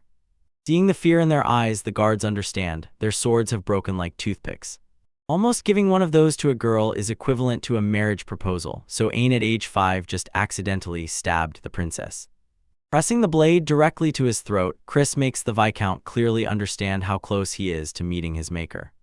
Demanding answers from the trash noble, Chris reminds him, raising a sword against the wrong person is a one-way ticket to execution. Using a dirty trick with a smoke bomb, the coward decides to flee the moment things get heated. Exploding with full force, Seiji scatters a gas cloud and, taking advantage of the confusion, breaks free with a grand escape. Watching the thugs choke on the poison, it becomes clear the Viscount does not care about his people as long as he survives. He tries to neutralize the toxic gas and constantly thinks about saving everyone still left in the room while the villain escapes. Seeing a giant squirrel break through the wall, the scale of the escape just jumped from 0 to 100. Stuck in crossfire during the building collapse, everyone is forced to duck and hide as the ceiling comes down. While the villain flies away on his dragon, Ayn remains looking up and sees the target slipping from his hands straight into the night sky. But he swears this is not the end yet. Our heroes are left in ruins and the real hunt for the Viscount finally begins. And Thilifeluth rush for their own lives because if they miss this train, the whole series will actually end before the real heat begins. Look at my guy Ayn and that blonde bitch, they tear away as if fleeing from the toxic X flying at them all. Everyone looks at him as if he is an unbeatable player, while my boyfriend is just trying to survive this awkwardness. Finally she boards and we see our beloved cat girl Katama, completely exhausted while the butler serves cold drinks as if he is chatting with her without any restraint. Honestly, travel and luxury are the only way the future king has to handle his affairs. While everyone is casually digesting the lore, Aina drops a serious detail. He was forced to prioritize the hunt for Seiji, so he ordered the Knights of Ishta to take him on. He moves here like a true leader, though still a bit of a small fry. Being crown prince means your words carry real weight, and Ayn understands this. Doing everything alone is not always the best move. Sometimes you have to let subordinates do the main work while you look cool. They shout in honor of the team and say that the kidnapped children are already being sent to the capital. The driving force behind this is Kiyoma, as well as the hard work of Dilia. Somewhere in the carriage-warm hours, and for the first time in a long time, everyone catches a good mood. They check how Verla and May are doing. These two are just delivering some bread while the team discusses how to hire them as maids. The author is directly feeding us the highest level of waifu content we deserve, and I'm all in on this. And pulling out a literal box of problems, Ayn demonstrates one of the magical stones Red Fox that they managed to get. Kitami understandably panics, but as long as this ceiling barrier holds, we won't get roasted today. Rushing over the giant Bridget train looks as if it was cut out from a high-budget fantasy film, but they do not yet know the calm moods are about to be completely shattered. He thinks about his clone girlfriend and realizes if she knew he quietly sneaked into the Tower of Wisdom, she would have easily burned up in a nuclear flash. At that moment, he remembers she has a missed message waiting.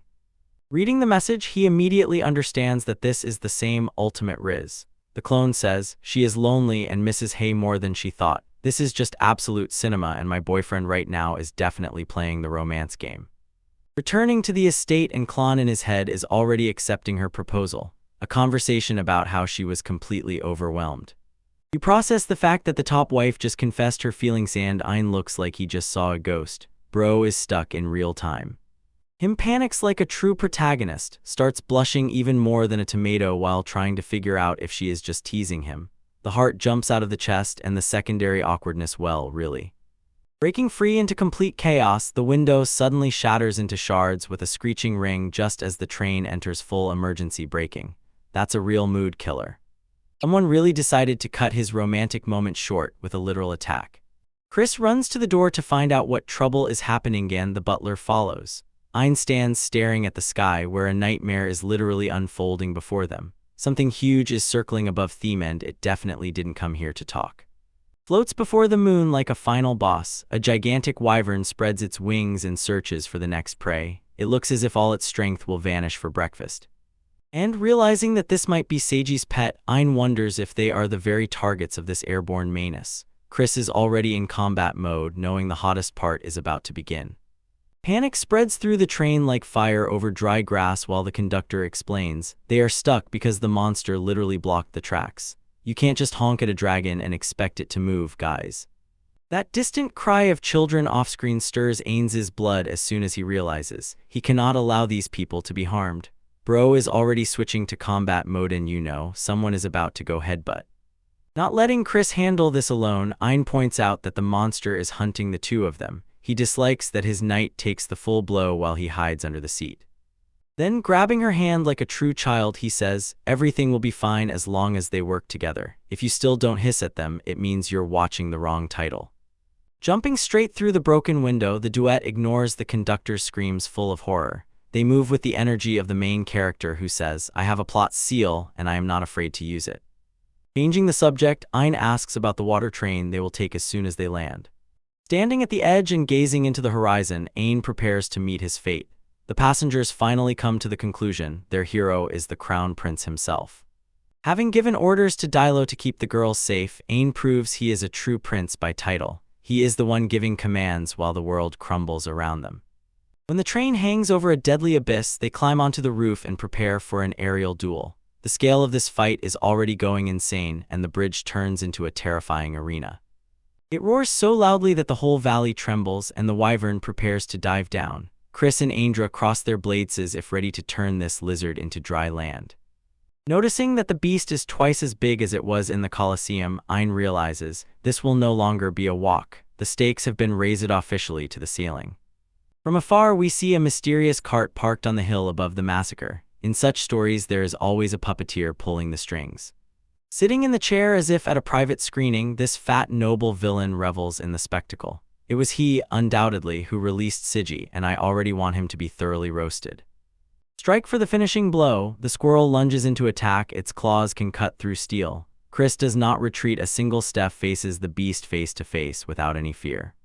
Cutting through the air, Chris still strikes with a heavy blow-on that should put an end to the fight. She has the same elite knight speed that makes her a real threat on the battlefield. Stunning everyone watching, wyverns steer the fairy right before their eyes and heal in seconds.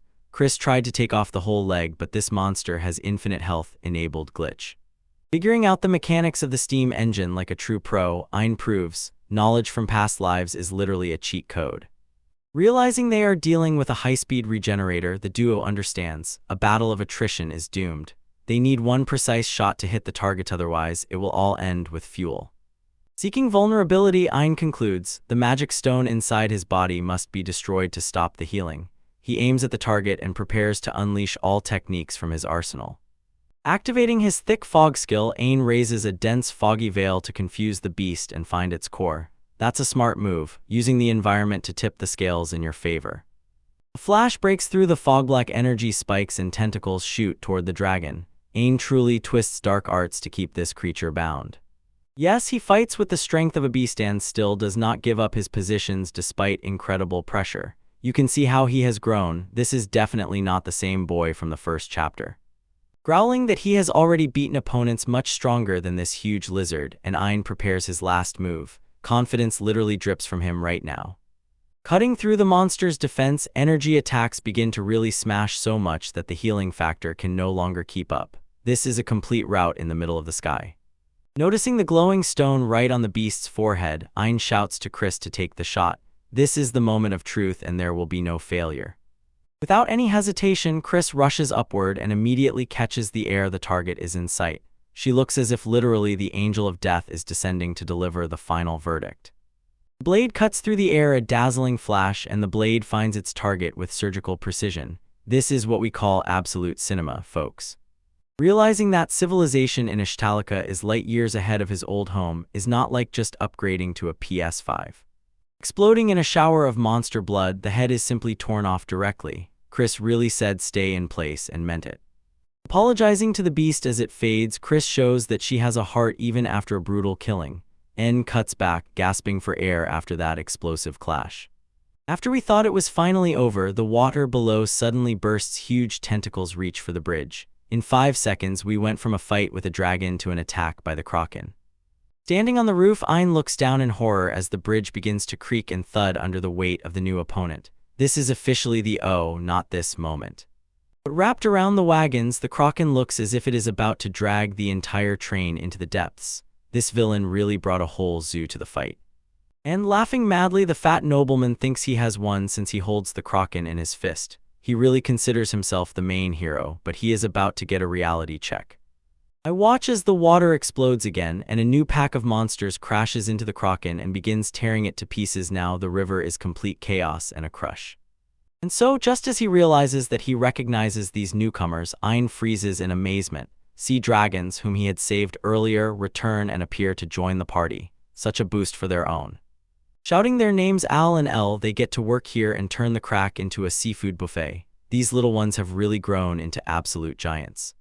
Feeling the love, Ein understands they really came back to repay and pull him out of trouble. Just look at how their own help in a critical moment and tears well up in his eyes. Grandpa immediately switches his energy to Grint and calls him a natural knight, while Anya stands nearby as if unnecessary. It is painful to watch favoritism play out in real time. Mom is so proud of her smart little boy that she gives him huge hugs, and the plot definitely starts to thicken. Having discovered the funny truth, Chris says, sea dragons just happen to love knowing Krakens as their favorite snack. Maybe it wasn't pure loyalty, but a win is a win. The smile cracks and Aang can't even be mad at such a coincidence. Sometimes the universe just hands you victory on a silver platter. Laughter, he's roaring with laughter wide open. Sitting on the roof of the train, our guy is just happy to be alive. They were saved by a few hungry dragons, and honestly, it's divine. Returning in thought to Klon's words about how the creatures he helps might someday come back and help him, Ein suddenly realizes she was right all along. She really is the goat who pulled this case. Clenching the communication stone, he felt a wave of motivation to return to the capital and see his girlfriend. The work roll doesn't stop, but the reward is definitely worth it. Raising his eyes to the moon and throwing a message into the void, Ein admits he really misses her a lot too. We end on a high note, and I can't wait to see what kind of chaos unfolds next. We start with this crazy circus. Seiji runs as if he's being hunted and runs for his life like playing tag with stakes that don't ask for it. The stagecoach is already completely broken, and the atmosphere is such that you can already smell it without thinking. Look at his mug, sweat is pouring like a river, as if he's a Discord mod in the gym because he finally realized that the consequences of his actions caught up with him. He compares his tripping and devours dirt in the ugliest way possible, proving that no status will save you from remaining a clumsy loser. Climbing out of the shadows like absolute demons, our guy Ein and the best girl Chris are here to send this man straight to the forehead. Realizing he almost revealed his secret, Aim holds himself together while Chris orders him to finally go to sleep. Shouting about his Visconti title as if anyone really cares about that. Seiji, it turns out, is really trying to use the title as a get-out-of-jail-free card. But as soon as you step into the light, it's the end for you, energy. Ein lets the silence speak while this noble jester babbles nonstop. Checking if this man thinks he can escape justice, Ein is about to drop a truth bomb that will erase all his ego. Looking into the pure power in Ein's eyes, Seiji finally realized that a royal person stands before him and trembled like a leaf. Falls to his knees, the pressure is too strong. This is the definition of how teenagers absolutely cook you. Demands a full confession about the entire dark scheme. Ein is no longer joking and wants the names of everyone involved. Thinking about why he even stooped to this, Ein bets $1 million, why he had to kidnap people in the first place. He looks down, his face full of regret or maybe just pure madness, and prepares to show the mastermind behind everything, behind the curtain. Suddenly he switches to full maniac mode, eyes bulge out like in a cartoon. The man starts coughing up black sticky stinky stuff and screams about that desired freedom, about someone's desire. Realizing he was used as a disposable tool, he tries to explain the reward promised to him just before his body starts to betray him. Cutting through the night, the ship looks like a majestic beast slicing through the waves. Explodes in a fountain of ink like a broken printer. The man is instantly silenced by his own boss before he can tell the truth. Gazing at the chaos on the ground, Ayn and Chris remain guessing what exact dark magic just threw out and erased their only trace. And feeling despair over the missed opportunity, Aang grits his teeth. He knows this abyss leads much deeper. The pair looks up at the moon as if they are in the dramatic finale of an anime. Our duo understands the real battle is just beginning. They move on to repairing the bridge. The team tries to get the train back on the tracks, and the plot twists more and more. Falling onto the bed after a long day with crazy cultists, Ayn just wants to turn off his mind for at least 5 minutes. He thinks about the Red Fox and the mess they left behind and realizes, with all this heavy lore in his head, he won't sleep well. Understanding that the only way to cope with stress is drinking, he goes out in search of something to refresh himself and find at least a little peace. But seeing Chris in the bar in that dress that looks simply like a goddess, Ayn again remembers why we are all in love with the best girl. Enjoying a 5-star dinner, then to bed next to mom, our boy lives the life we all dream of. Chris tries to explain that it was the only clean clothes left. She is clearly embarrassed, but honestly she just rocks this look. He rolls a light compliment her way, and Ayn tells her she looks wonderful, then right in the face a rotten tomato. Sitting down to voice their shared anxiety aloud, both agree, Seiji's death looks too suspicious to be ignored. Discussing how the mastermind cuts off Seiji like a lizard shedding its tail, they realize they are dealing with someone truly cold-blooded. And blaming Red Fox, Ayn closes in on herself and is ready to track down the one pulling the strings. Recalling legends about Red Fox who controls monsters, our team has officially reached incredibly high stakes. He decided to focus all his energy on this investigation and apparently shows Tring his strength, taking the entire burden upon himself. Realizing that evolution will not actually erase his character, Chris looks as if the greatest weight has finally been lifted from her shoulders. She touched her chest with her hand and sighed with relief, simply glad that her beloved prince will not turn into a mindless monster. First to tell Chris how glad I am that he went on this trip, and Ayn is already here, like a respectable hard gainer, and once again conquers her heart. Returning in thought to all the chaos they managed to survive together, their connection is already becoming pure cinema. Seeing the water train with your own eyes is pure cinema. It looks like a steampunk masterpiece on rails. Comparing Ayn to the first king, Chris effectively declares him the GOAT, while trying to hold on as if everything is under control. Smiling briefly in a way that could cure depression, Chris is officially the most precious waifu in the entire series. He pushes them to go somewhere together again in the future, essentially asking for a date, and we fully support this. Clinking glasses to seal the deal, they finally feel perfect vibes after a day of sheer horror. Taking a sip and enjoying the moment, they earned this short break until the next disaster strikes. Making a promise to keep moving forward, our duo is stronger than ever and ready for anything Red Fox throws at them. Having ended the night on a high note, they share laughter while outside the world is still full of mysteries. We move to the mysterious tower. Someone holds a glowing stone and talks to the father, a pure eccentric. He spouts some nonsense about justice and punishment. This new villain seems to live in his own delusional reality. Calling the crown prince worthy and noble, this guy has a strange obsession with Ayn, and honestly, it really unsettles me. Staring out the window at the futuristic city, Ayn can't believe how huge and advanced everything is. He licked the magical stone and it flared up like a huge ice cream. This man is officially toasted and needs to be immediately put on the watch list. During a complete mental breakdown, imagining Ayn's distorted face, this villain is as down bad as it gets in the worst way. Regaining composure when someone knocks on the door, he hides twisted thoughts behind a fake professional mask. Keeping a stone face, he greets the night, and you would never guess that 2 seconds ago he acted like a real maniac. Promising to visit the office tomorrow, he perfectly plays the role of a friendly scientist while secretly plotting something. He revealed himself. It was Professor Oz. The man we thought was just a bro actually turned out to be the most desperate Suzy Baka. Finale is on the hook. His calm smile hides a real ocean of madness. Now everything will go awry. For the left verse, look at this pic cover. It already gives cozy, good vibes before the chaos begins. We dive into chapter 37 and the aesthetic hits completely differently right away. And the fact that our beloved little maid is back in action with a basket full of treats is exactly the healing nourishment we need right now. Peering from the luxurious carriage, our main man Ein and his top companion notice the bridge has finally appeared ahead. Returning to memories, they recall the last time they passed through here. Seeing those feeble dimmy people wandering around like it's nothing, our guy's eyes almost pop out of their heads.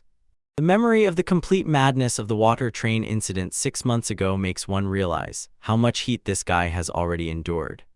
But standing at full height at 11 years old, Ein looks like a certified young Chad just as the spring season begins.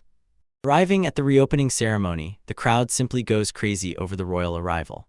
Watching Ein's helper clone and all her sparkle, you realize she is the youngest genius master who has ever succeeded. Knocking out the perfect ball and becoming the youngest crown princess in history, that's the tough mood of the main character. The show from the August series about the newest type of carriage demonstrates the royal budget is managed with jeweler's precision. Listening to Clown tell how she secured the most advantageous deal proves she is not just pretty, a true financial genius. Just as Ein was about to step over the threshold, he realizes the pressure of public scrutiny is about to fall on him. Pressing his cloak to fix the crooked clasp, the clone shows the same austere attentiveness to the waifu that we all strive for. Learning that Ishtalika is a melting pot of elves and beastfolk means a strong foundation for this kingdom in my book. And watching how Aino tries to stay cold-blooded while some brilliant beauty is being carefully cared for, it's just the pinnacle of fanfic. Stepping onto the stage, you see a huge bridge stands as a testament to the kingdom's revival. Drawing a sword for the ribbon-cutting ceremony, our guy looks ready to lead the next generation. Listening to the crowd's applause, you realize Ein's reputation is gaining legendary fame. Skipping to the next day's broadcast, we see Ein letting out a deep sigh. School life has returned to the schedule. Meeting with the guys Leonardo Roland and the dragon wizards and bats rack their brains over why he got so nervous about the field trip. Realizing that the school social program's excursion literally takes place at his home, he felt, this is just a hyped-up home visit. Curling up in despair as his friends are burning to see the castle pure vibe. Bill's appearance as the official guide adds a bit of order to this chaotic crowd of students. Reminding everyone, address Ein as your majesty inside the castle walls, it's the strongest move. Arriving at the destination, Chris immediately put on a serious face and was ready to return to her duties as a top knight. Walking through the corridors, the guys get a spectacle, the royal armory and training grounds. A sparring match of knights with shields and swords looked like it was with broken bats, and the team surprisingly shuddered at the difference in strength. I am going to the dining hall for a break. Ein is already planning his tactical strike for more food. Noticing the difference between their world and Ein's world, the friends realize their comrade lives a completely different life. Echoing in memory the grace and power of knights, the squad begins to feel the pressure of their own weakness. Seeing that Ein didn't even flinch from high-level training, the guys understood he is made completely differently. With his gaze fixed on the ceiling, Betts admits, today his confidence in his own strength suffered a devastating blow. Flashing a determined smile, she instantly changes her mood from depression to full readiness to act. Vowing to work even harder to not lose to his friend, Betts shows the true spirit of shonen. Agreeing to become stronger together so as not to let down their royal friend for the friendly group, this is a huge plus. Back to the table, a plate the size to feed a small village, Ein shows that he is the king of bulk season. From afar, you look at the capital and you can see this is the pinnacle of high fantasy architecture. Interrupting the feast, Marta comes and tells him that he has a meeting after lunch that he cannot miss. Begging for one more bite while being dragged away from his seconds, this is the most desperate thing Ein has ever encountered. Passing by the hardworking dishwasher in the corridor, it becomes clear everyone in the castle keeps the same pace. May's appointment to the special training mess hall proves that the staff knows how to nurture talents. Noticing how she has grown, Ein sees, now she is much more mature than during their time in Isht. Watching her bow and head to work, you realize secondary characters also have their glow-ups. Urla's checkup at the medical facility shows she is earning a top-tier reputation among the knights.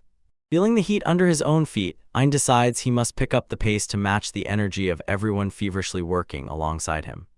Entering the meeting room, you feel the air grow heavy when the real plot points begin to fall. Having allied with the king, the adventurer moves on to official matters in the city of Baltic. Logus tells Ain to continue basic sparring while he takes the talented young man for real training.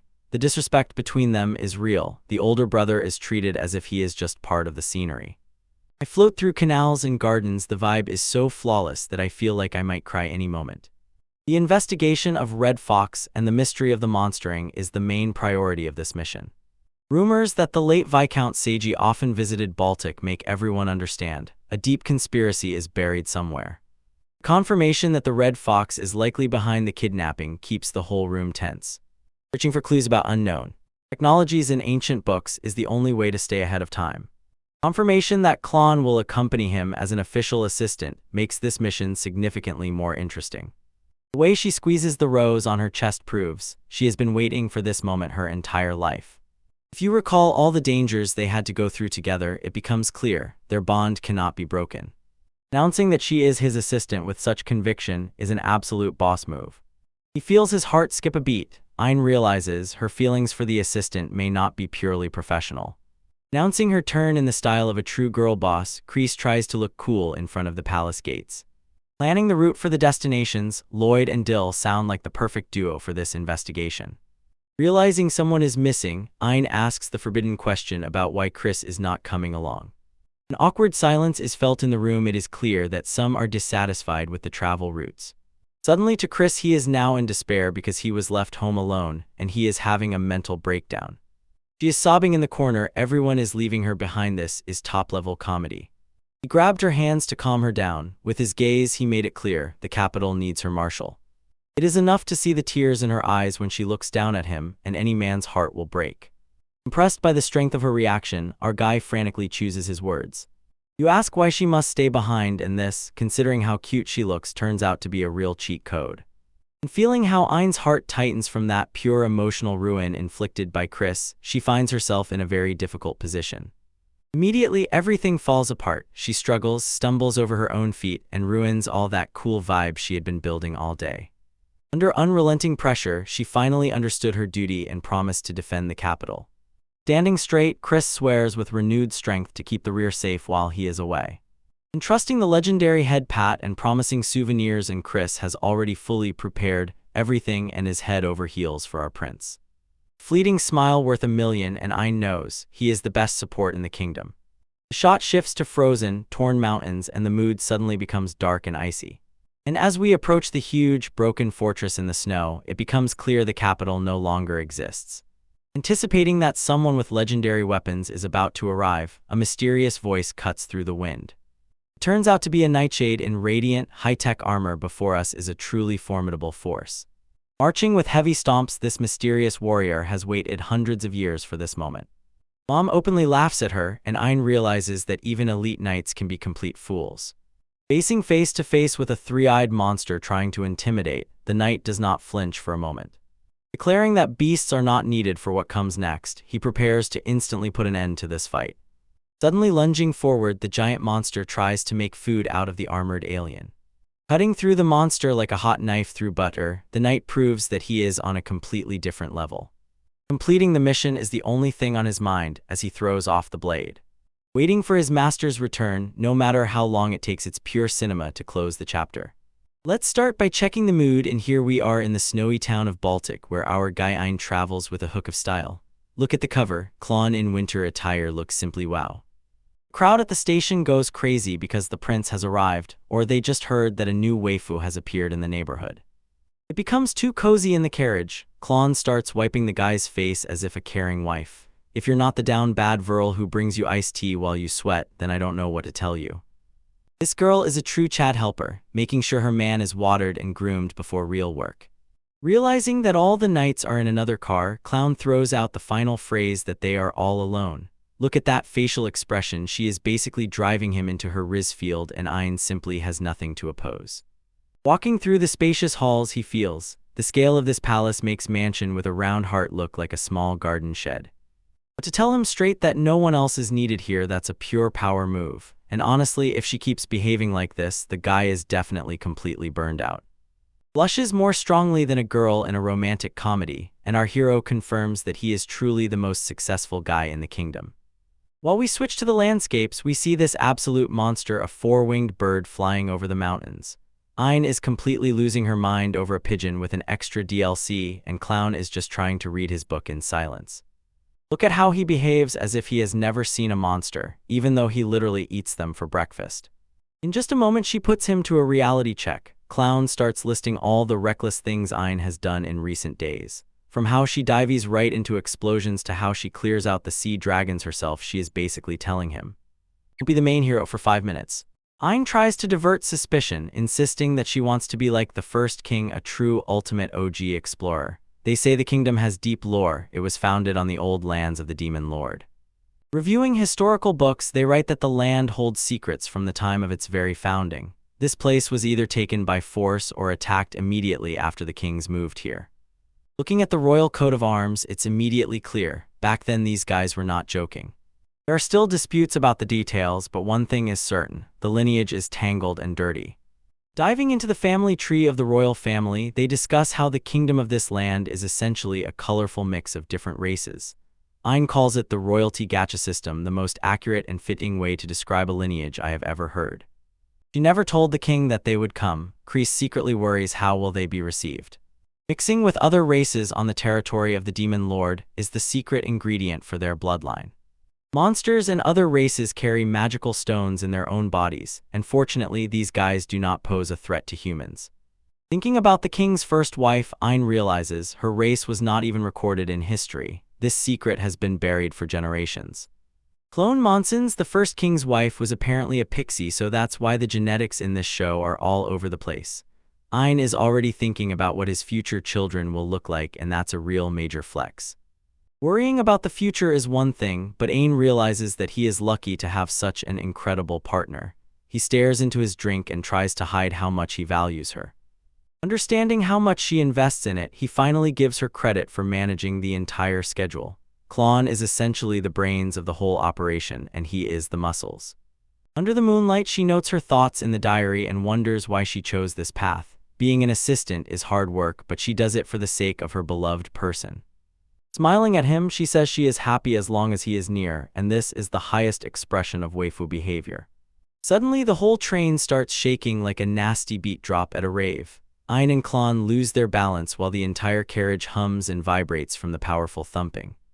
Everyone was ordered to behave normally, but you understand. Seeing the princess who was lost long ago is guaranteed to cause a huge commotion. One knight bursts in to report an earthquake, and you probably already know, the path of peace is about to be sent to the forehead. Ayn and Clown are worried. After every random tremor in the mountains, nothing good ever happens. Look outside at the snow and you can immediately see how completely the atmosphere has changed.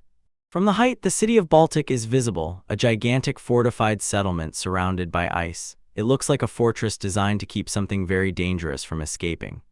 They go outside into the cold. The snow crunches under their boots when they finally arrive. Our guy is trembling as if his phone is on silent mode because he forgot his thermal underwear. Meanwhile, Lloyd and the company stand there like absolute giants, not even feeling the frost. As soon as the group reached Baltic, they immediately feel the climate here is completely different from the capital. Just half a day ago, they were enjoying the warmth, and now they are practically sitting in a freezer. There, Lloyd tells the team that they can behave naturally. There are no strangers nearby, so no one will judge them. Dill looks as if he is about to faint from the tension he has to endure next to the royal persons. Having passed through the gates, the team prepares to see what this town is like.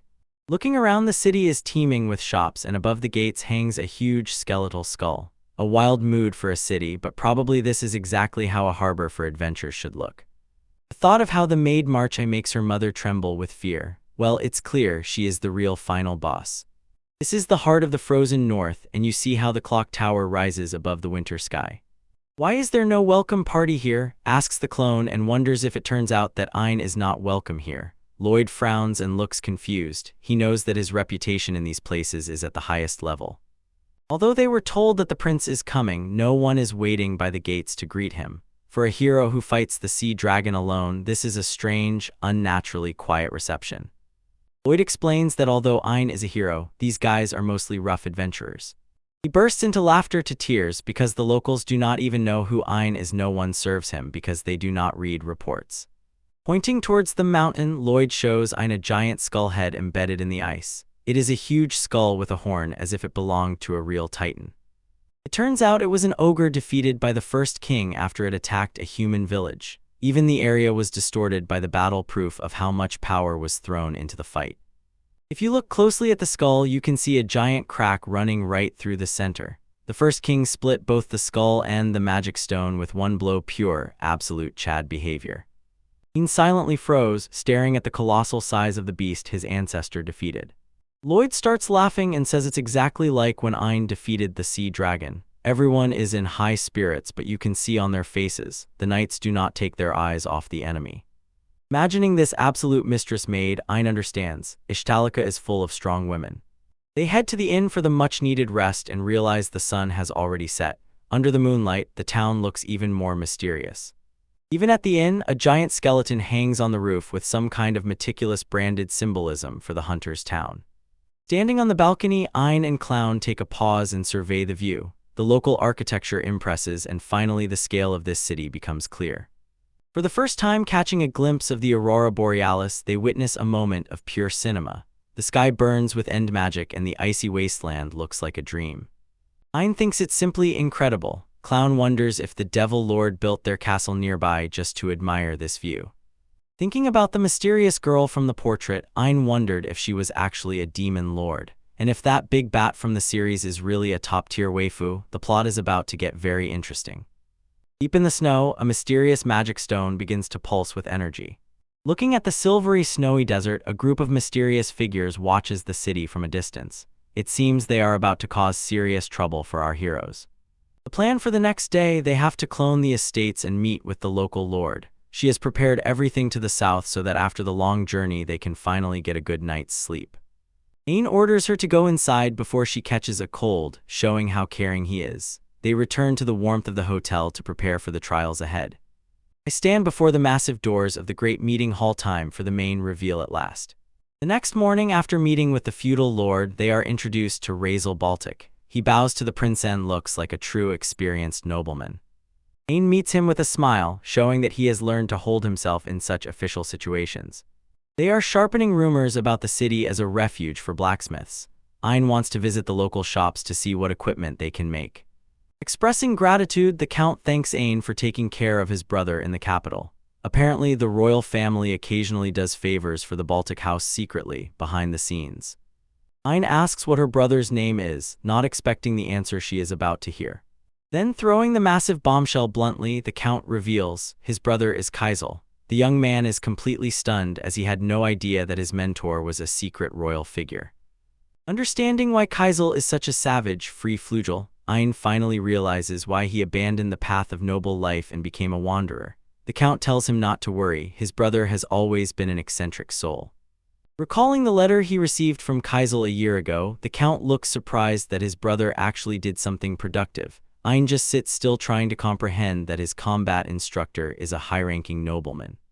This is a classic case when a guy is too base for desk work. We move on to the investigation. Ian says they are heading into the territory of the old demon lord. The letter of introduction from Kaisel means the local guild will give them full cooperation.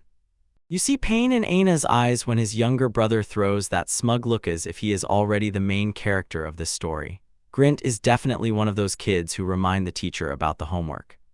She bursts in as if she owns the place, which technically she does. Mom shouts that she is home. The Count hands over the document with the latest routes to intel. This is exactly what they need to chart a path through the dangerous lands ahead. Ian thanks him for the help, knowing that this information is worth gold. And handing over one last gift, the Count takes out a letter from Professor Oz. Ian's eyes widen. He knows the professor usually has some crazy theories. It seems the professor was in the city only a few days ago surveying the area. He was terribly annoyed that he missed the prince's arrival.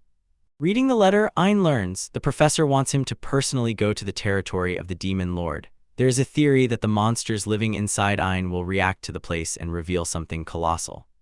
Lloyd looks worried. Their recent investigations have encountered signs of a powerful monster. Going there is a suicide mission if they are not careful. Asking about what kind of beast it is, Ian prepares for the worst. The fact that the monster has lived there since the founding of the country is a huge red flag. They say it is as powerful as a sea dragon and even fought the first king. Recent earthquakes have shaken the local wildlife, and rumors say the beast has finally come out of hiding.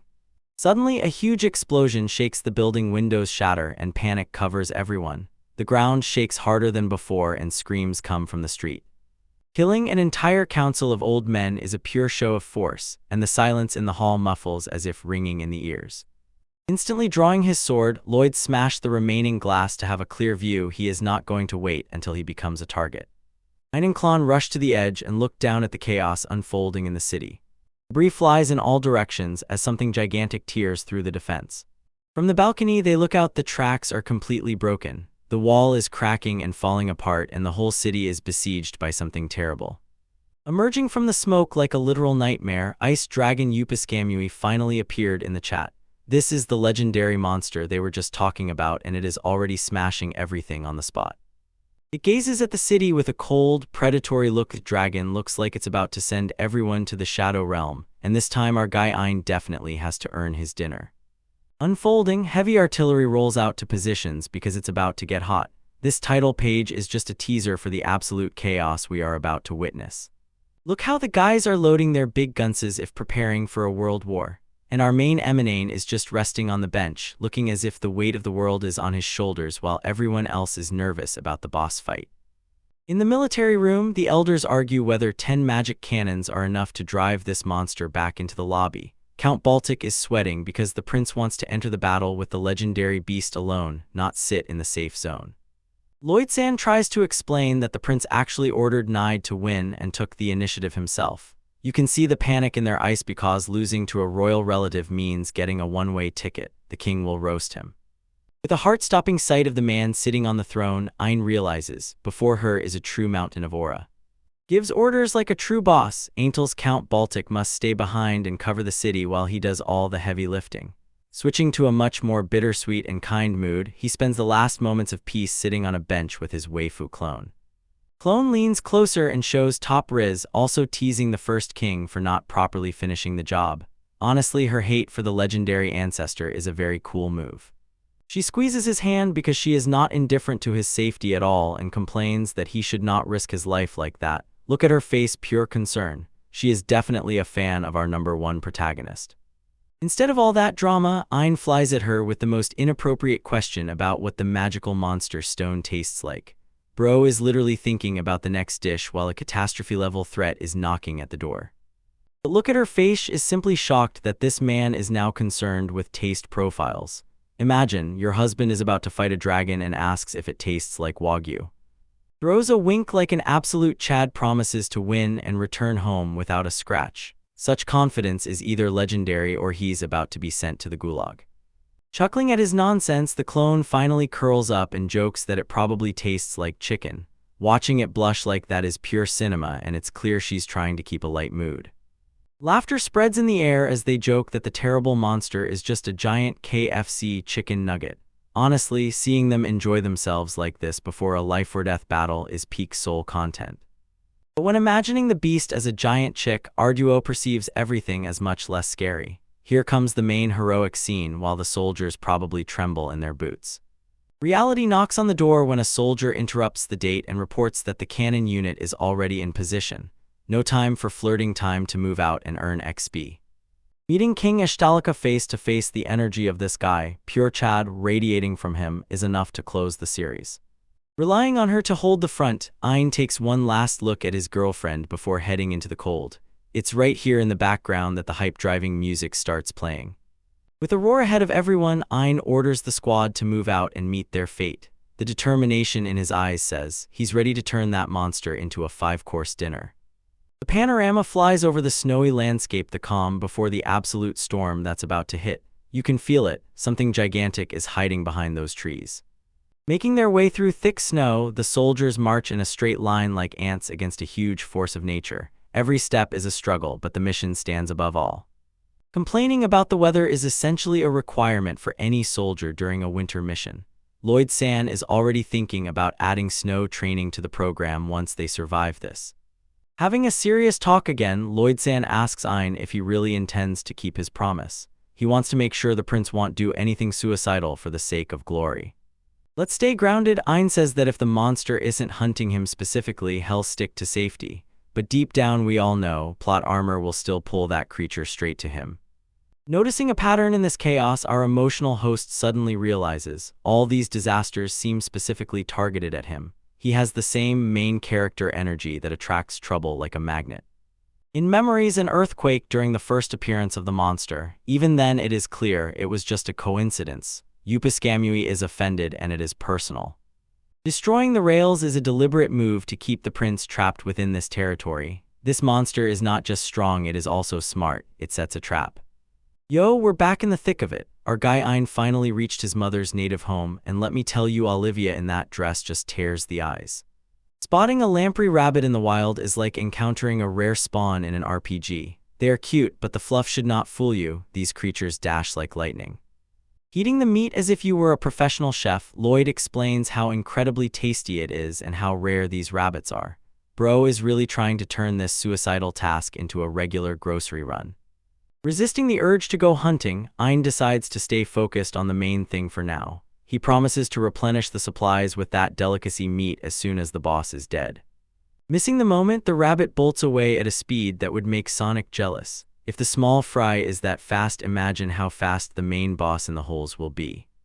Everything starts twitching and trembling as if the earth itself is in convulsions, and the mood instantly shifts from a nature walk to horror.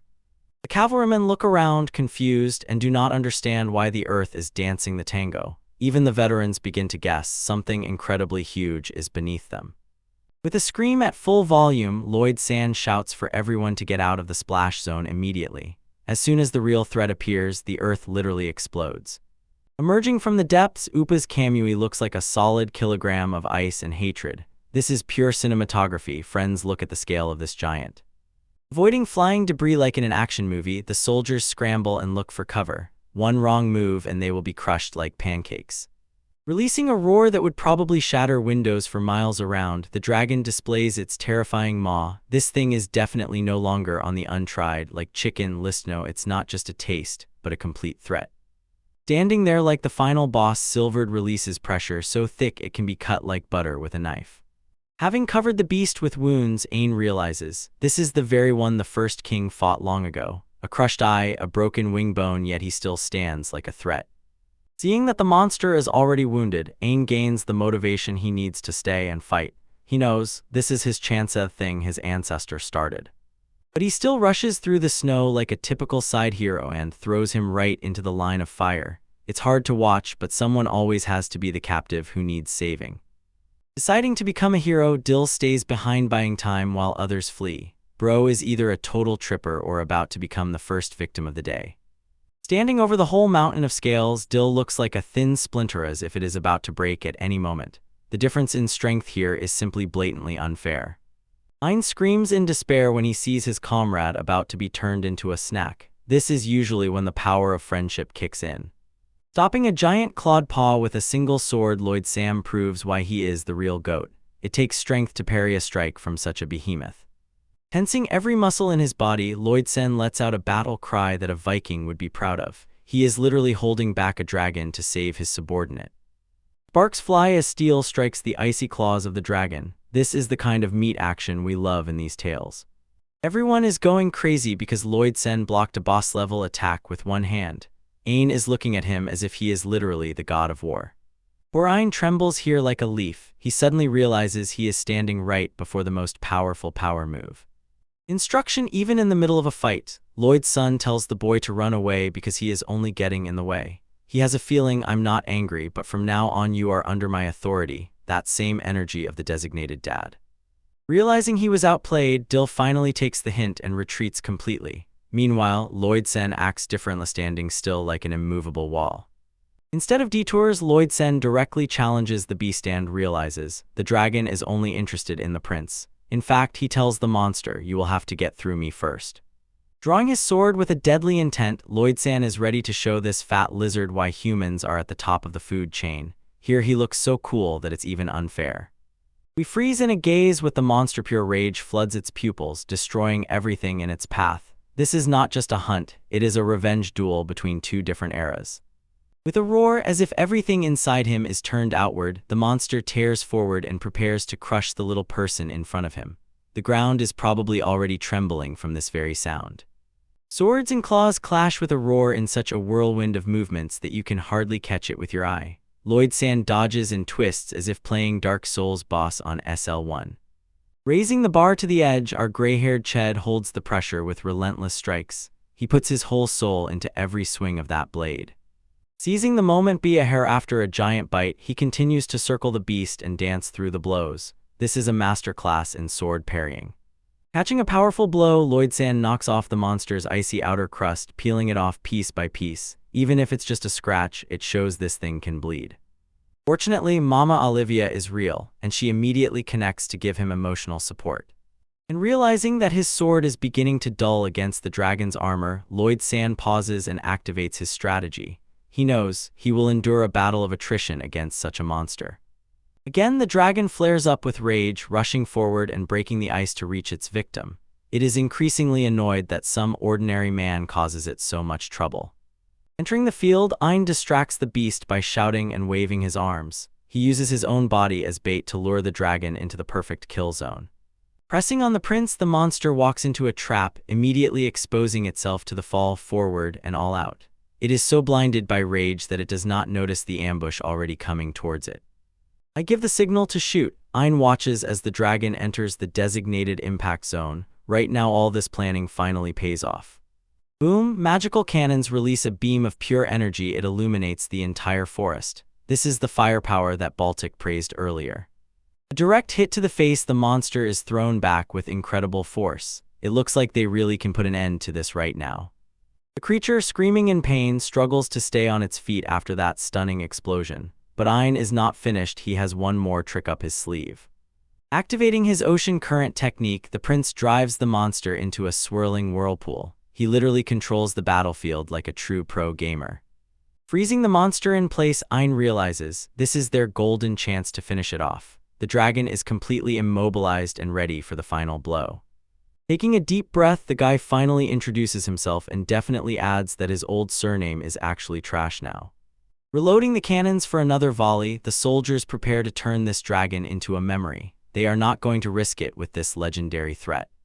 Declaring that this is the result of centuries of human wisdom, Lloyd Sand prepares to unleash hell. They may not have the power of the first king, but they have technology.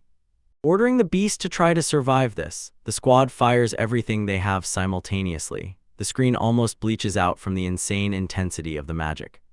After receiving a complete defeat from several beams of light, the dragon is erased from existence.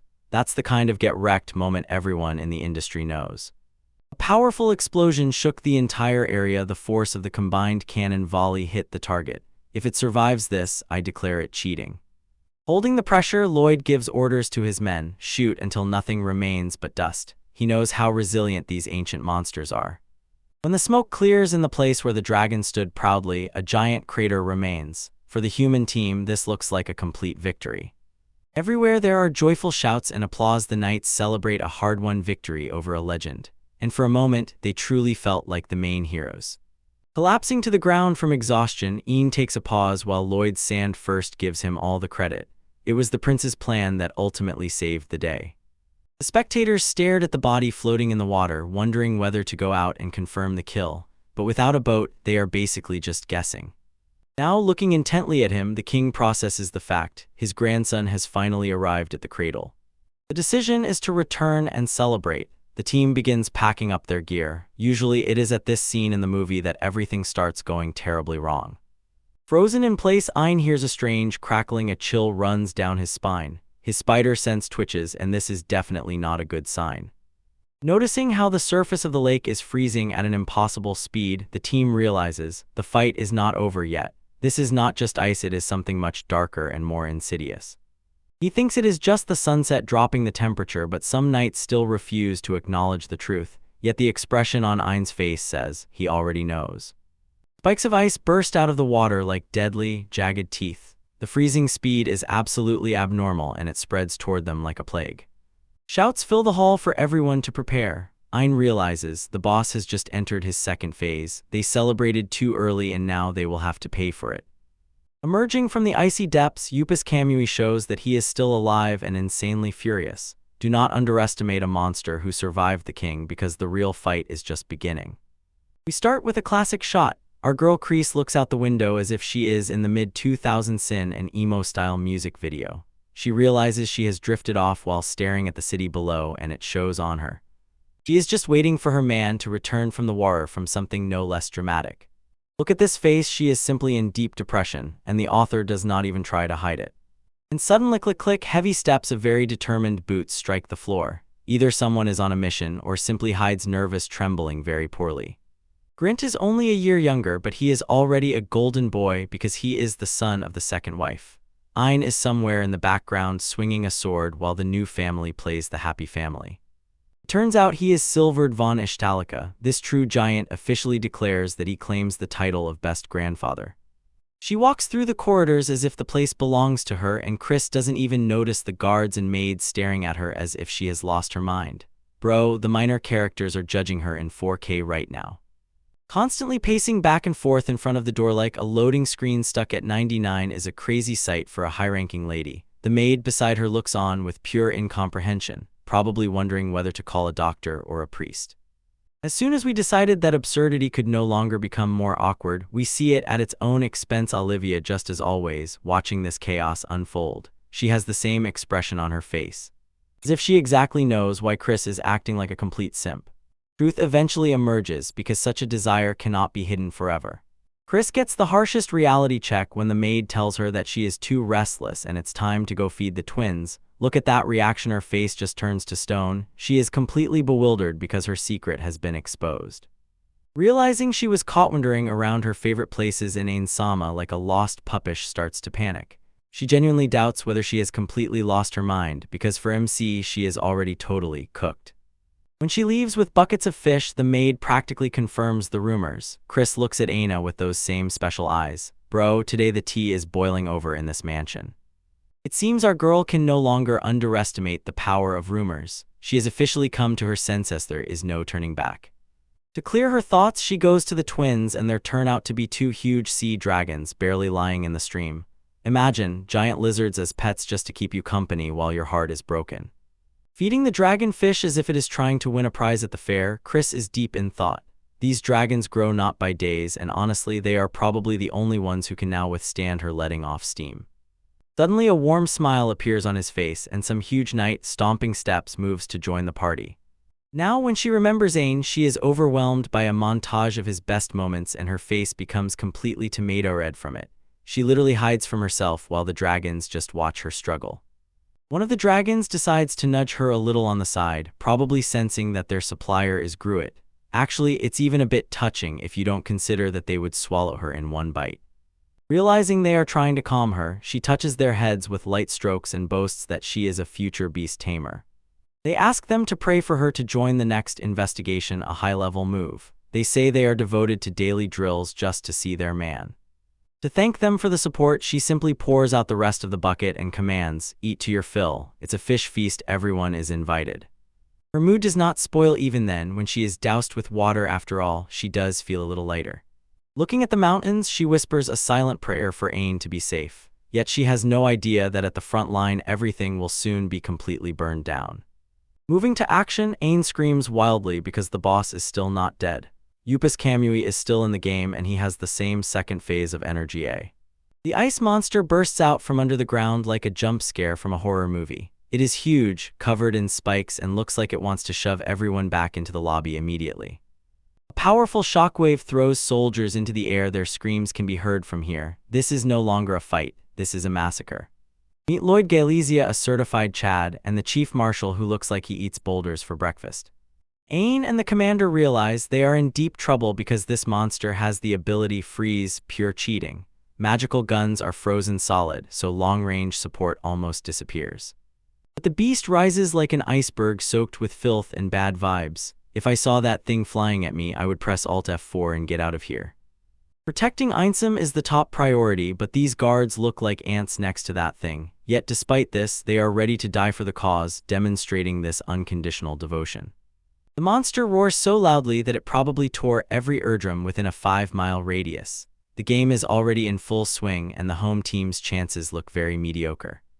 The guards are getting beaten like flies while Ein prepares his secret weapon. He pulls out shadowy tentacles, and soon real chaos will break loose when all the dark forces emerge. He releases a colossal explosion of shadow energy as if straight from an epic, expensive anime, and you can feel it. He puts his whole soul into this strike. But wait, the monster's skin is too thick and the shadow ropes barely cut into it. Ein realizes his current DPS is not enough to finish the job. He is struck by shock when the monster pushes back in response, and he sees it will not give up so easily. Seeing how everyone is thrown back and forth like rag dolls, Ein begins to panic. If he doesn't find a way to break through that armor, everyone will be wiped out in the next 30 seconds.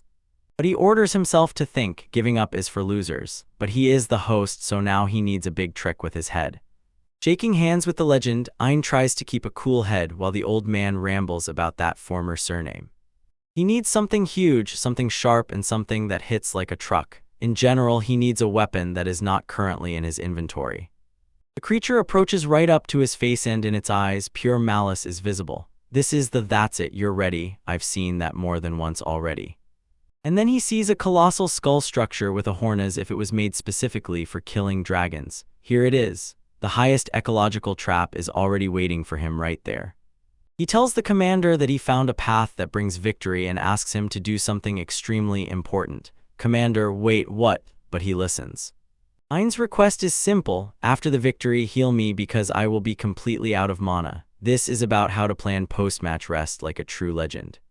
Commander doesn't understand why he was chosen, but Ein simply gives him the sincerest Chad smile imaginable. He says he can go all out because he trusts him, he will be nearby. This is pure bro vibe to the max, honestly. The commander is so touched that he is almost ready to run through a brick wall for Ein. He promises to carry him anywhere. The response, honestly, is just on another level. With the plan already decided, Ein lures the monster like a master. He shouts here, come here, and runs straight into the trap himself.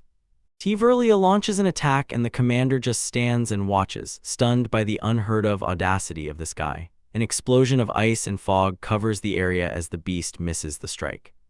Olivia doesn't miss a single step and drops a nuclear bomb, officially divorced and never returning to that kingdom of poverty. Now everything is white fog, perfect for someone hiding in the shadows. Ein throws his rope shadows and swings between the trees like playing Spider-Man in the middle of a snowstorm. He gains speed and heads straight for the big skull. He clears the forest and takes off into the air, looking like a complete boss. The monster is still trying to find him in the fog. He sees his target and the monster roars again, but still doesn't realize that it is about to be lured into a trap. Ein is just playing 4D chess here while the monster chases pieces like in checkers.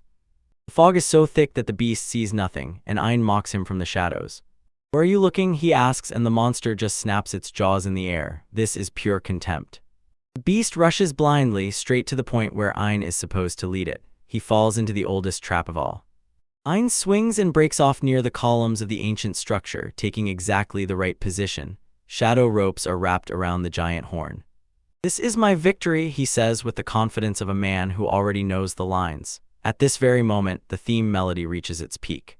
The monster's neck is perfectly positioned under the skull's teeth. One jerk and it's the end of this whole career. Like struck by thunder, he can't believe his own ears. The king literally asks his buddy to hit him in the face to check if it's true. The skull begins to tilt and the monster realizes too late that it is about to be crushed. The scale of this attack is simply incredible. The blow is heavy and the ground literally shakes from the weight of the ancient skull that fell. Blood splashes everywhere as the horn cuts through the monster's neck. Ein lands lightly as if he just didn't drop a whole mountain on someone. The beast's roar cuts off as it is pressed into the ground and held tightly. Complete destruction of the environment, and it takes your breath away. Ein stands on top of the skull and looks down at his fallen enemy. This is a 5-star dish on the way. The monster twitches a little more, but that's it, almost the end. The wound is too deep. Ein uses his shadow ropes to tighten once more and makes sure the job is done. He leaves no chances for a third phase. He falls, screams, and the horn pierces through the rest of the monster's skull. Now that's a headache. The final blow turns into a complete bloody nightmare. Shadow energy and the monster juice fly everywhere. The monster is officially considered ready and sent to the lobby. This is a dirty ending, but a win is a win. The beast finally froze. Holding her position like a true queen, Olivia explains, Ein's happiness is the only thing that really matters. Ein is exhausted. He presses against the skull and, gasping for air, tries to catch his breath. He gave his all in that one strike. He notices something flickering in the monster's chest, a magic stone. This is the part he was waiting for, a literal dessert after the fight. He crawls further, whispering that this is truly the end as soon as he takes that stone boulder, ready to feast. Shadowy tentacles reach out and grab the stone, pulling it toward him. His face shows how impatiently he waits. After all, he is hungry after all this work. He swallows a stone and immediately feels exhaustion. He breathes with a wheeze, even rasping, but the enhancement is already securely fixed. His last thoughts are about what it tastes like and how to tell the clone about it. Bro is currently really rocking the monster stones like a food critic. And as he predicted, the power fades and he begins to fall. He truly spent every last drop of mana on that strike. Fortunately, the commander is right here, manages to catch him and keeps his promise like a true bro. Ein is dozing off, sleeping like a child after having defeated a literal monster of the god level. He truly earned this drowsiness. An ancient skull sits on a dead creature, an eternal monument to Ain's absolute carry that he just unleashed. Realizing this is truly top-tier, scandalous tea, the king halts the public assembly and orders everyone, be silent or there will be trouble. Guards drag him back up the stairs and head home after a long day of not dying, a legendary finale for a crazy fight. Snowy atmosphere and our Ain is carried back after a fight that gives you goosebumps, a total banger. Look how the whole team froze in a stone-cold serious pose while the MC is hidden like precious cargo. Diving through the snow, we see the title shot. It impresses with its cinematic presentation while the journey finally exhales. Bro seems to deserve this nap after carrying the whole team on his back. Staring at the ceiling, definitely not a cave, and finally feeling the transition to comfort has come. Realizing he's no longer in the dirt is probably the best feeling in the world.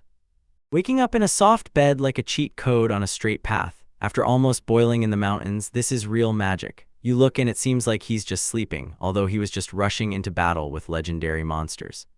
Squinting, Ain understands he is actually safe at the inn, and this time Dill took on all the hard work. It's time for the subordinates to finally do something useful while the king sleeps it off. To the right, just there, sits the queen herself, a clone, and looks like a real delicacy while catching up on reading. Imagine waking up and having a top-tier waifu waiting in bed just so you finally stop being a sleepyhead. Our guy is connected whether he's still dreaming and moves closer than the close-range ultimate allows. You can see him trembling and sweating. The closeness reaches a critical level. A kiss on the cheek, the highest reward for nearly dying, and honestly, friend, he has a hidden rig installed. This is pure cinema, and I'm definitely not drooling foolishly watching all this unfold. Hugging him tightly, she lets him know how much she really feared him. Purely warm energy. Watching the chubby wife get touched and emotional is enough to make an adult man shed tears. Ordering the inner circle to gather, he demands to hear the full story where this sudden life change came from. Apologizing for his reckless behavior, Ain realizes being a hero means making girls worry too much. Bro needs at least 5 minutes to stop being so based so her heart can finally rest. Having handed over the letter from the king, she puts the matters back on the table before things get too heated. Even in a fantasy world, you can't escape paperwork. Finding out that the king is actually just a huge Chad and won't punish him is the best news of the day. It turns out that when you're a strong man, you get a get-out-of-jail-free card for your own carelessness. Getting the green light to investigate the territory of the former demon lord is exactly what our guy wanted. It's time to head into the danger zone and see what treasures we can find. Laying out the details of the report, Klon is essentially the head of this whole operation, and Ain provides the strength and muscles. Every Chad needs a smart queen to keep the kingdom from falling apart. A new skill called Ice Dragon popped up on the status screen, and we all know it's going to be broken. Bro collects skills like their Pokemon cards. Scrolling through the list shows how many crazy abilities this guy is stacking up, just like a pro gamer. If they keep buffing him even more, the author will have to nerf him to keep it fair. Switching to the magic stone, Ain is about to drop a food review on nobody asked for. It turns out he has a very specific palate for monster parts. Claiming that the core of a legendary monster tastes like a quality steak is the most primitive thing he's ever said. Bro, he treats boss fights like a trip to a 5-star restaurant. Laughing at his ridiculous energy, Klon is just happy her man has returned to his usual foolery. Apparently, she's totally into Hema wild nature, and she doesn't bat an eye. Veins bulge on his forehead due to disdain from the old lineage. He is inflamed to the limit. Jumping forward 2 days, I see the weather still behaves as if the ice age is in full swing. Work doesn't stop even when the thermometer reads 0. They march through thick snow the whole night. Assault Manor is ready to light up at least a little smoke. The mood seriously holds when everyone is dressed in winter gear. Showing off his muscles, Ein declares he's ready to face off with the ocean dragon right here and now. This guy's confidence is already off the charts at pure chat energy level.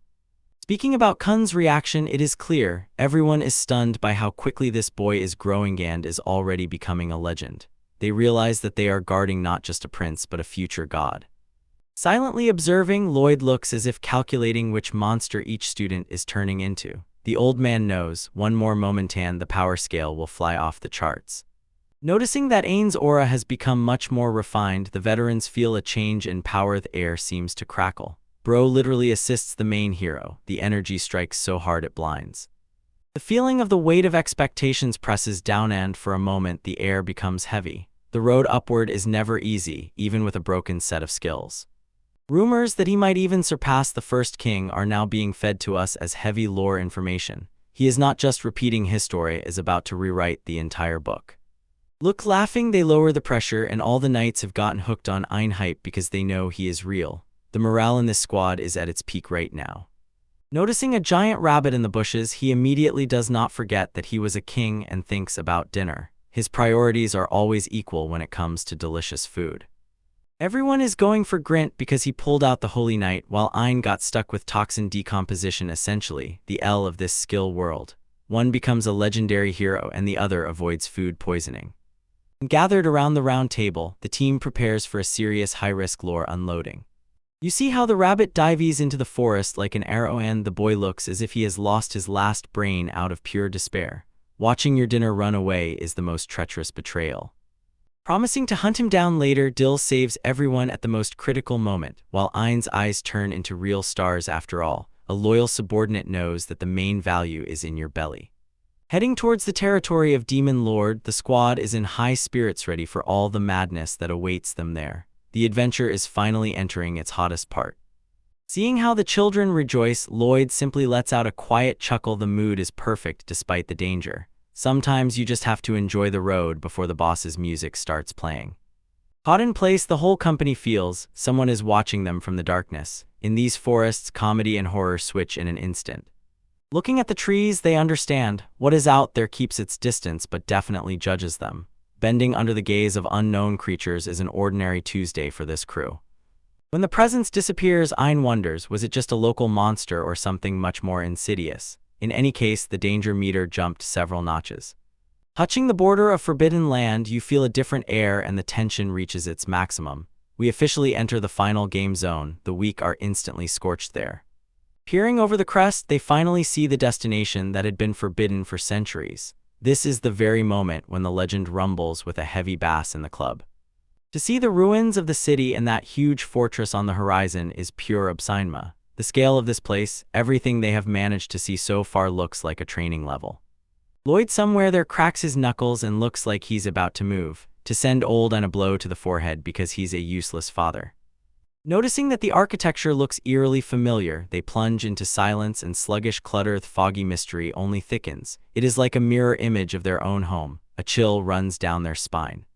Feels warmth in the air and notices time seems to have frozen in this strange place. There is no snow, no windily a quiet, as if frozen in anticipation of its master, some kind of city silence. Peering intently at the castle, the boy's face grows cold as soon as he notices the absolutely impossible. A glitch in the matrix and it looks him straight in the face. Feeling that this project is an exact copy of the royal capital's castle, the detective breaks beyond all usual.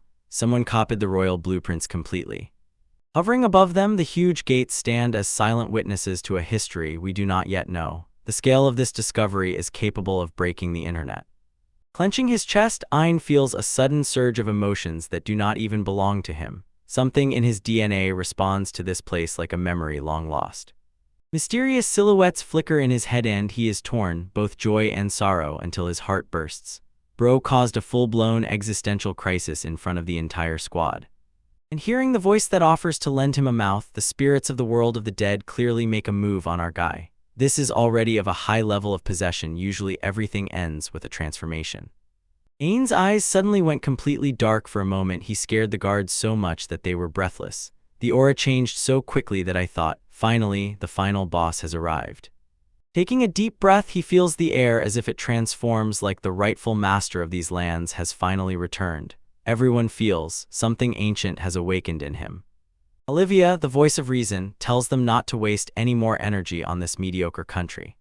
Saying, "I am home," with a voice that sounds too old, everyone gets chills down their spine. This is the plot twist no one expected at all, and this guy just dropped it as if nothing happened. Standing among the ghosts of the past, our guy has officially become part of a legacy greater than life. The local visual storytelling is top-notch, no exaggeration. When the wind suddenly jerks from its place, the stagnant air in the territory finally comes alive and shifts from the edge, as if the world itself was waiting for him to say these words. Watching life return to the dead land, birds start chirping and sprouts emerge as if by magic. Bro really breathed life back into the barrenness just standing there. Seeing the ancient castle gate open for the first time in hundreds of years is a true event of world-level significance. The security system recognized the boss and decided to let its own in. Lloyd, not believing his own eyes, realizes Aang just did something impossible even for a human. The ladder of power has broken and there is no turning back. Setting up camp right in the city, the knights prepare for a long night, eerie but beautiful ruin. At least the mood is now a bit calmer because the gates are open. Lying down in a high-tech magical tent, Aang lives large even in the middle of a real ghost city. This is the kind of camping I support. Do you think they will find anything behind those inner gates tomorrow? Preparation for the next mission has already reached a boiling point. Probably Bro is right now dreaming of new legendary stakes. You hear heavy armor clanking outside. He thinks it's just the guard walking their rounds. Only he doesn't yet know the guest list for this party has just been updated. Look, this cute cat girl appears out of nowhere and it turns out she is the first princess. Now that's a level of culture. The thudding sounds just outside his tent. Our guy jumps up and is ready to catch a random prey. Someone or something just made a loud passage. Finding two giant dead rabbits by the doorstep, he looked as if someone just delivered a fantastic version of Uber Eats. The one who did it is an absolute Chad with serious hunting skills.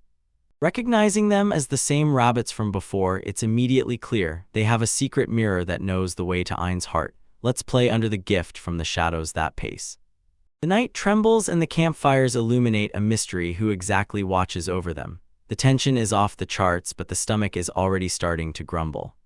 Examining the even cuts on the necks, Lloyd is impressed. An unknown hunter works with jeweler's precision. It was not a monster attack, it was a professional delivery. He smiles because he thinks the local ghosts are just friendly, but that's not his style. No matter how kind it is, most would run away, but he just watches free dinner. They hang the rabbits to prepare. They do this with one simple truth: in demon lands, free food is the best. Time to turn this secret into a barbecue. Roasting the meat over the fire, the whole camp feasts like kings among the cemetery. Just a moment ago they were afraid, and now the fighting spirit is at maximum in record time. Biting into the juicy rabbit leg, Ain is definitely in his happy place now. Nothing compares to a midnight snack after a long day when he was breaking ancient seals. The night dims, the feast comes to an end, and the fire dies down, leaving only glowing embers. The city sinks back into silence, but now it feels far less hostile. Warren, the Prime Minister, begins to explain that the whole marriage agreement was essentially a barter for brilliant sea crystals. And while they sleep the sleep of the dead, the group has no idea. The real madness is just bringing it inside that castle. This is the calm before the total storm breaks loose. Do you dream of being full? Ain has such an expression on his face as if he just won the lottery and got a lifetime supply of steaks. Bro is living his best life in a dream. Suddenly waking up, he realizes the bed he is lying on is far too luxurious for a tent in the middle of ruins. Someone definitely improved his room while he was unconscious. Looking around the room full of swords and shields, our guy is officially lost in this atmosphere. This is no longer a camp, this is pure royal chambers. He tried to remember how he ended up here. The last thing he remembers is a rabbit dinner and then complete emptiness. He was teleported while he was in a food knockout. Appearing at the door, entering with a tray of tea, and right in front of him stands a literal empty suit of armor to serve breakfast. This is peak unbutler energy, and I am here exactly for this. Apologizing for the forceful kidnapping, the living armor is unexpectedly polite even for an undead soldier. Honestly, the service in this castle is 5-star level. He introduces himself as Marco, Lieutenant Colonel of the Dark Knights. We just met the coolest character in the entire series. His design is just unreal cool. It turns out he is an undead living armor. Bro is literally the embodiment of aura, and I am already ready to watch how he cooks. This is pure cinema, and the lore just got 10 times cooler. Waking up and seeing a giant armored unit in your room is the highest skill issue. Ein looks like he is about to see the game over screen, even though the tutorial isn't over yet. Explaining the science, these are not just beautiful stones, they are made from monster bones and are necessary for magical technologies. You suddenly realize you have been kidnapped and your own people were right nearby for the whole team. This is a terrible miscalculation. Lloyd and the guys really let the boss monster in and just yoinked the MC. Looking at this absolute monster, Ein immediately understands this is a different breed of threat. This knight is not just a crowd. He has that aura that says, I will wipe your entire career off the face of the earth. Locked in the castle with no escape route, our guy is basically just waiting for the inevitable. The thud of heavy boots approaching is already enough to make anyone want to Alt F4 from life. Suddenly, this giant starts pulling some kind of homely mood and arranges everything as if there is going to be a toast mukbang now. This is not the performance we were waiting for, but honestly this is the pinnacle of hospitality. Watching how the legendary knight holds tea sets with such elegance that even a Victorian maid would envy a top comedy. Bro right now both captivates glances and serves drinks in one act. Inviting the kidnapped victim for tea is a level of riz I didn't even know existed. Marco is really trying to be the most polite kidnapper in history. You sit down to drink tea with a monster, it's a direct vibe check. Ein looks completely confused, but well, if the tea is free you can enjoy the moment. Boasting about tea made from the leaves of a 100-year-old tree is a huge display of wealth. Marco treats our guy like royalty, and honestly we are pleased to see such respect. Asking for answers is the right move, but Marco insists, first let him finish his drink. He literally said that tea time is sacred, so don't rush the lord of the game. Sipping that luxury drink, Ein suddenly realizes he is actually fire. The poison doesn't even affect him, so he just enjoys the taste while Marco watches like a proud father. While other countries use fake crystals, Ishtilik holds premium raw materials, ones that won't explode in your face. Throwing heavy warnings, Marco tells him his ship is basically a ticking time bomb, but using these phantom hands in this zone turns out to be a one-way ticket to getting you simply burned. Hearing that your core can pull in the demon lord and go into nuclear mode is not what you want to hear during an afternoon snack. The tension in this room instantly jumped from 0 to absolute cinema. Explains the curse of the beasts. Marco seems to carry the weight of the whole world on his backpacks. This legend already dives deeper than a discussion on Discord at 3 in the morning. The mention of red foxes triggers something deep in this guy's code. You can see how Aina starts putting the puzzle together and Marco is already acting a bit suspicious. They, like a giant knight, begin to tremble as if about to break into a glitchin' uneasy sign. Something definitely hits those foxes where it hurts him the most. Clenching his own hand to keep from falling apart, Marco explains, the curse literally stops him from saying their names. Now that's toxic relationships with his own magic. Learning that tea was actually a debuff blocker, Marco becomes a true Chad. He really kidnapped the child just so she wouldn't get hit by a random curse. Realizing that this huge tank is on his side, Ein finally breathes out with relief. Our guy only now understands, today he will not be sent to the lobby. Seeing him off as a personal bodyguard, Mark officially becomes the coolest mentor Anya never even asked for. This path of shame turns into steps of legends. Examining the castle's architecture, Marco tells him, train in the hall, upgrade your vessel, and only then return. It's almost a soft lock until he gains more XP. The resources are already declining. In fact, they have picked everything within their territory. The thought that he is a vessel probably makes Ein feel like some kind of cog. He just wants to eat magical stones and rest peacefully, not be a container for cosmic horror. Asking the giant knight if he is lonely is exactly that cute journalism from the host, and Marco just brushes it off. He has his own unchanging, I have a mission, a true protagonist. Standing straight against the sky, Marco looks as if his place is right on a high-level gacha banner. His dedication to polishing honestly, it's inspiring. Gives some travel advice. The knight advises heading south to gather more information about the monsters. In fact, this is the next quest marker that appears on the HUD. Describing how the beast set out to sea after the war, it sounds like an old pirate faction. Ein is tremblingly amazed at how much history he missed. Calling them tricksters and clenching his fist, Marco clearly has scores to settle with them. The ship rumors are spreading, becoming juicier, and we are here exactly for that. And as soon as Marco starts stuttering and glitching again, he looks like he's fighting a battle in his own head. This curse is really trying to take over the stream. Explodes with dark energy and Marco suddenly finds himself in a ring of shadowy hands as if he were in a horror manga. This is not the kind of tea party we signed up for. A scream of pain while Ein watches in horror, a complete shift in tone. Marco fights for his life, fending off psychic corruption. Trying to warn Ein about women of that kind, Marco sounds as if he is about to spill forbidden knowledge. These creatures are not just monsters, they are apparently something much worse. The agreement looked like this: protection for Heim in exchange for crystals, and Ein was to become Duke. Driven to the brink of madness, Marco screams how wonderful they are. This is a whole different level of sins even for a cursed knight. Shouting "wonderful creature" at the top of his lungs is pure madness. Marco has officially lost his mind and turned into a full supporter of the enemy. Standing still, confused, Ein tries to remind him that these ladies literally destroyed the world, but Marco is already too deep into waifu sauce to listen. Proclaiming his love for them, even rushing forward, this is the purest insanity I have seen this week. He is really ready to drop everything for some fox girls. Drawing his blade to stop himself from going full berserk, a complete Chad move. He is literally fighting his own desire with cold steel. Stabbing himself in the leg to break out of this state, the highest way to stay in reality. Marco is actually injuring himself to keep his devotion under control. Feeding to the sky while the dark energy weakens, Marco finally regains his head in the game. That was a very close call with that simple side of the force. It's hard when exhaustion from fighting a mental war starts to break you, and Rush is already done because he knows his bestie just went through this. The explanation that the curse turns them into brainless dancers is the most accurate lore imaginable. Marco gasps for air. Yes, he has already run a marathon of bad decisions. Attention, Ein, be careful, the curse of jokes does not tolerate it. If it can break such a mighty knight, our MC must hold the defense. Danger is already on the horizon. The sea dragon is now roaming the outskirts like a hooligan. Seeing silhouettes of beasts with burning eyes is a complete nightmare. They wait for the royal person to return to finish what was started.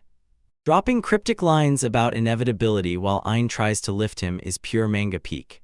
Marco is truly suffering for his art right now. Looking back at the castle, Ein realizes the world is much more complicated than he imagined. The history between royal families and foxes is definitely tangled. Standing side by side on the edge of the ruins, they look like a duo that can overcome anything. Only one of them is a cursed knight trapped in the past. Handing over a mysterious box as a farewell gift is a classic quest reward. Marco keeps an eye on the boy even after he almost lost his mind. Telling him he can forge a legendary sword from what's inside him is a huge moment that fuels the hype. Ein essentially gets legendary loot just for surviving tea time. The question, why is he so useful, is what everyone wants to know. Ein finally understands he has very serious royal backing.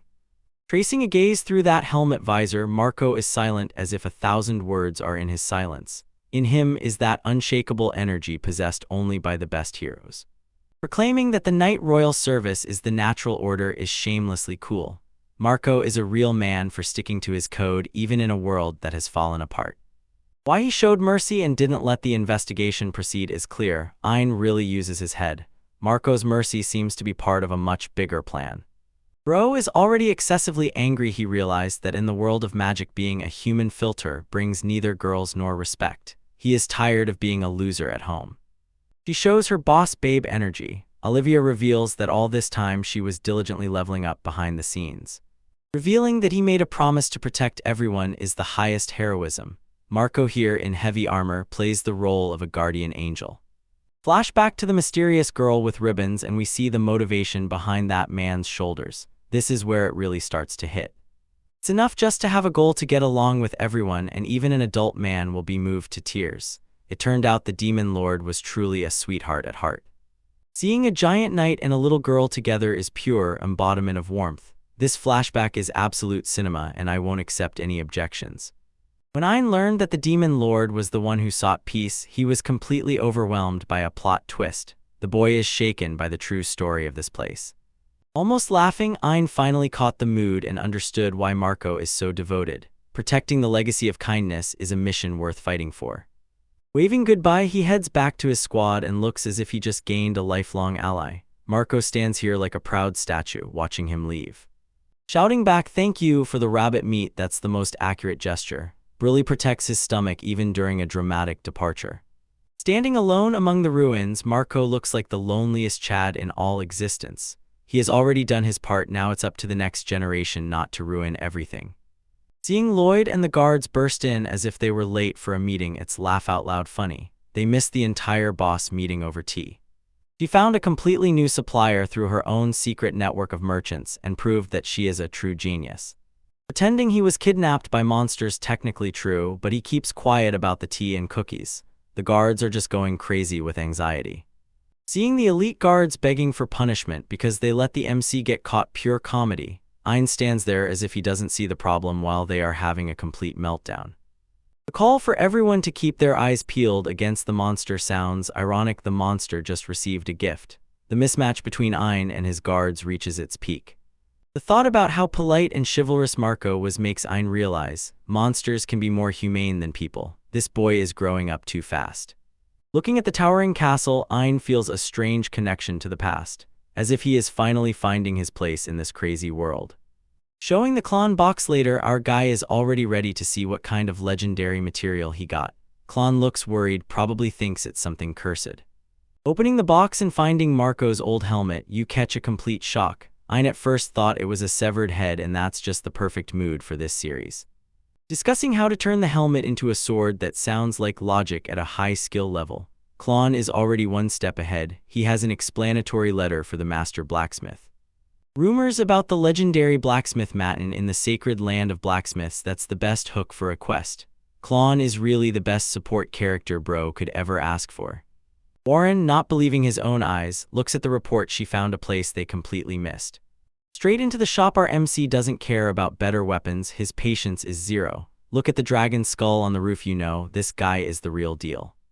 Appreciating the shop sign as if it was carved by a drunk ogre. If it's that rough, then the blacksmith there is probably a real beast. Considering that some random pieces of meat hang outside the blacksmith's workshop, that's a huge red flag. Is he crafting swords or planning a barbecue? Honestly, I'm for both options. Standing in front of the most chaotic building in town, the squad is definitely reconsidering their life choices. There are no reviews on Yelp here, and that's not for nothing. The only logical thing is to doubt whether this is really the right place. Ein looks like he's about to step into a trap, but the plot demands moving forward. Lloyd and Dill are preparing to break down the door like it's a SWAT raid. They no longer risk for Ein's safety. Peeking into the first one like a true inquisitive paganist, Ein sees something that defies all logic. The screams from inside sound as if it were a complete madhouse. Watching some master yell at an apprentice for swinging a hammer using his legs is the pinnacle of blacksmithing skill. But this is not a forge, this is a circus with fire. Meeting with Master Smith and his apprentice girl Bird is the most chaotic acquaintance of all. Bro looks like he hasn't slept since the Great War and is ready to fight anyone who comes in. We start strong, the title page with our girl Amami, who looks like she's about to mix legendary gear right now. This bird girl literally carries the workshop vibe on her back. Crystals literally surface in this new location, and even the princess cat is going crazy. Look closely at that hammer work. Any moment now they will show the true craftsmanship of the highest quality. Things go far when the mangaka gives us a close-up of the tools they use. Ein enters this dusty-looking workshop and honestly, it's a vibe. Although it's a complete mess here, the guy is as modest as ever. He doesn't even stumble over the piled-up stuff. Look at the team, Blacksmith Matin and his apprentice who, as it turned out, had been waiting for a client for 3 years. Brother, if they got so fired up to see a human soul, it means the business there has completely burned down.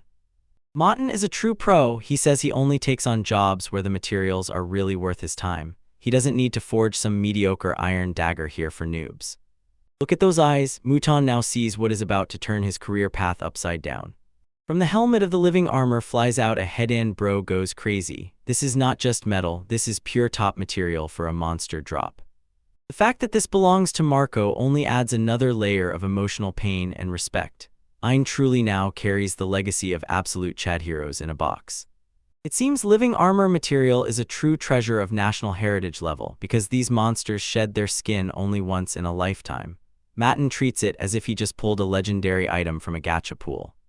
Agreeing to the job is one thing, but the price tag is about to become completely devilish. He needs a special magical stone oven to even handle the heat required for this material.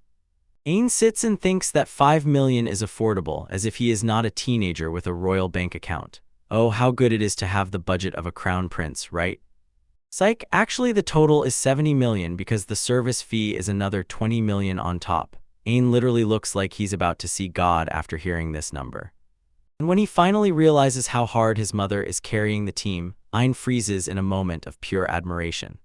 Klon is just standing still and writing something down as if buying groceries while Ain quietly points out to her how crazy this is. Our guy is nervous and the waifu remains composed. Reminds him that 70 million is just a giveaway compared to his real price, top-level loyalty. She knows her husband is an ace and deserves the best equipment. Why stop at the helmet when you can use sea dragon material also for the handle? They are really forging a true Excalibur for our guy Ain. Since the best materials are back in the capital, Lloyd suggests simply sending them here. Honestly, thinking about logistics when you are also royal is exhausting. But Matin will not swallow this because a true artist must choose his own materials. He is a bit of a picky person, but when you know how to forge like that, they forgive you. Klon devises a plan because she knows in advance how to tame these stubborn masters. She has business acumen such that you cannot teach it. When simply relocating the entire operation to the capital is the highest display of power, why wait for delivery if you can immediately move the entire store? She drops a bomb. This girl is the granddaughter of the head of August Company, and that is exactly why she is so based. She directly offers to finance the entire relocation project. Mouton is actually considering it because the chance to pick materials from the best in the capital is every blacksmith's dream. For his career, this is real cinema. Flashbacks show her former life. She was a saint to people, but her husband treated her like a thorn. Ain finally realizes his assistant is not just a beauty, but a real shark in negotiations. She takes the pot for both the family business and her husband at the same time. He looks at her as if she were a goddess because honestly, a talented woman is the highest proof. Klon is officially S tier in the waifu material category. Outen hands over the blueprints and officially leaves the details to the young lady. The deal is sealed and the hype grows. Bro is already dreaming of a new house and a brand new stove in the capital. In fact, he is retiring in luxury and at the same time continues doing what he loves. Amim desperately wants to escape this neglected town. Years without a single client is a huge L, and finally they break through upwards. The world, the energy that promises to create the best sword of all possible, this is exactly what we need. Ain is about to become the most daringly dressed warrior in the kingdom. Watching them pack up and close the shop feels like the end of an era and the beginning of a new one. It's a quick transition, but we love seeing progress. Lloyd and Ain just stand and watch in awe as Matin makes decisions quickly. When you are Chad, you don't hesitate. When they compare the final tally, both seem to have just seen a ghost. Even for royal 70 million plus moving expenses, that's too many zeros. They leave the shop sign behind as they head to the capital. This sum of money is truly legendary and everyone feels its weight. We move to the night sky because we are heading to the next big event. The atmosphere changes from the forge's dust to high society life. And feeling the full weight of her sacrifice, our guy breaks down. His emotions cannot be restrained. Looking down at the capital at night, it's immediately clear, luxurious royal affairs await us. The city shines, and so does the future of our guy. Ain finally put on his ceremonial clothes, a clean prince. The finishing is flawless, and he is ready to walk through snakes at the ball. King Ishtalika delivers a loud speech to thank the crown prince and the knights. This is a celebration of their grand W against the monsters. The nobles swarm Ain like he is a star. They toast to his courage, to the fact that he defeated the sea dragon. He is literally the main character and everyone knows it. Modesty and the fact that he gives all the glory to Lloyd and the guards. That's why Ain is the GOAT. He doesn't hunt for attention, he is just genuine. We raise our glasses for a toast because this is a good night for the kingdom. Long live Ishtalika, long live Prince Riz. Mom enters the room, a real predator in that dress. She reminds Ain that he fully deserves such an award after all the hard work he endured. And teases him that father will be unhappy if they don't throw a party, a typical mom thing. She definitely knows how to handle him. A short shot, our guy tries to keep his composure in this crazy splendor. He does everything not to look confused. Placing her palm on his shoulder, she makes it clear that everything she did was for him. Noticing Chris the elf waifu hiding behind a column as if playing hide and seek, he couldn't help but notice. She is too nervous to approach him. She is seriously down bad. But Mom tells him to go talk to her. She knows what's what there. Chris has been waiting too long for him to return from the expedition. Giving him such confident advice is the peak of maternal wingness and flirting so that her son finally stops being a simp and starts being a Chad. And Ayn approaches and invites her to the terrace to cool down. Classic move, take her away from the crowd and give some private time. A view of the city under the moonlight, a perfect scene for a romantic moment. Manga is truly laying the groundwork for something grand. Nearby on the balcony, the tension is so thick you could cut it with the tooth of a sea dragon. Ayn finally makes her move. Seeing Chris with her hair down, a rare chance, and she looks simply incredible. Elven ears only enhance this image. Yes, throwing out the phrase that it suits her a natural risk, Ayn has finally started speaking the protagonist's language. She blushes so hard her face might explode. Chris is officially cooked, she can't handle compliments. Showing that I don't care, I babble about the weather and the twins everyone knows. They both are thinking about something completely different. Focus on the emotion from here on, everything becomes real. Empty talk is over and an honest conversation begins. So every council member stared at Ayn as if he were the chosen one, already ready to support him. Looking into her eyes, you see the sadness she was hiding. While he was far away, she carried too much on herself. She clenches her fist because she takes it out on herself. She is not just a knight, she is the one who truly cares about him. Admitting that the only thing missing while he was gone is a heavy confession dumped on the terrace at night. The whole time he was fighting for his life, she was worried to madness. It's hard to be the one left behind when your most beloved person is in danger. Ayn listens carefully, and only now does she realize how much he means to her. For the first time, he truly sees the depth of her feelings. In a moment, he returns to all the crazy battles he has gone through recently. From sea dragons to bomb riots, our guy went through the meat grinder. Chris hated herself for being unable to do anything while he was far away. She wants to be his shield, not just an observer.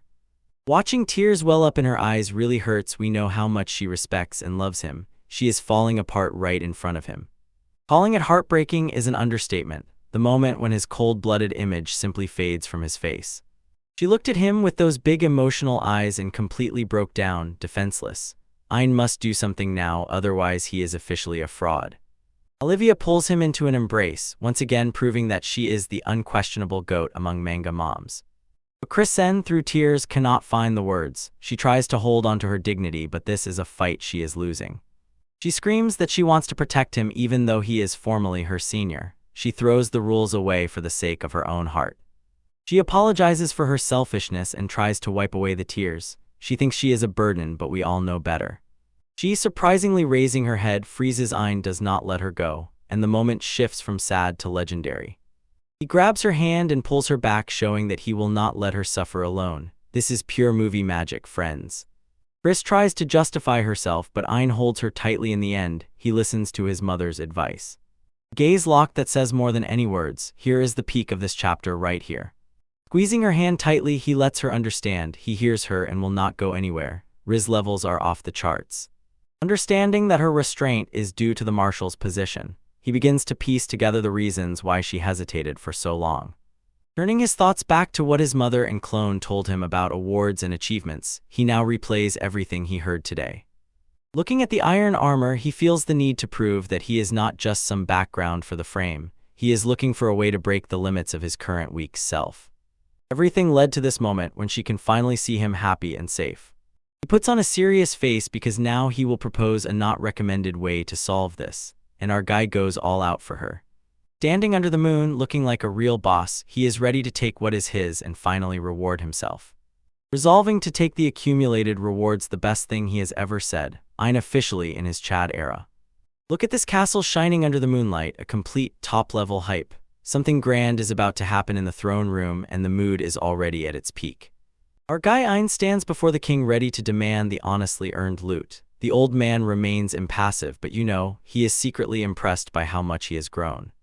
Look how Chris nervously fidgets in the background while the heavyweights talk. She is probably wondering if some royal intrigue will roast her now or if everything depends on her career. Bringing the best girl into the light is a serious move from our protagonist. Ayn asks permission for her to stand next to him like the absolute chat he himself is. The king begins to fish for what Ayn wants as a reward for his legendary grip. The old man does not yet know. Ayn is about to drop a logical bomb that will explode throughout the room. Immediately recall Lloyd Glacier, a bold move no one expected. Ein is not seeking fame or titles, he is currently busy keeping his homies, on alert. Determined to recognize her hard work, the king is preparing to make a move that will change everything. Remembering how Lloyd held the positions during that crazy sea dragon massacre is the key to this argument. Without his skills, the whole kingdom would have been sent back to the lobby much earlier.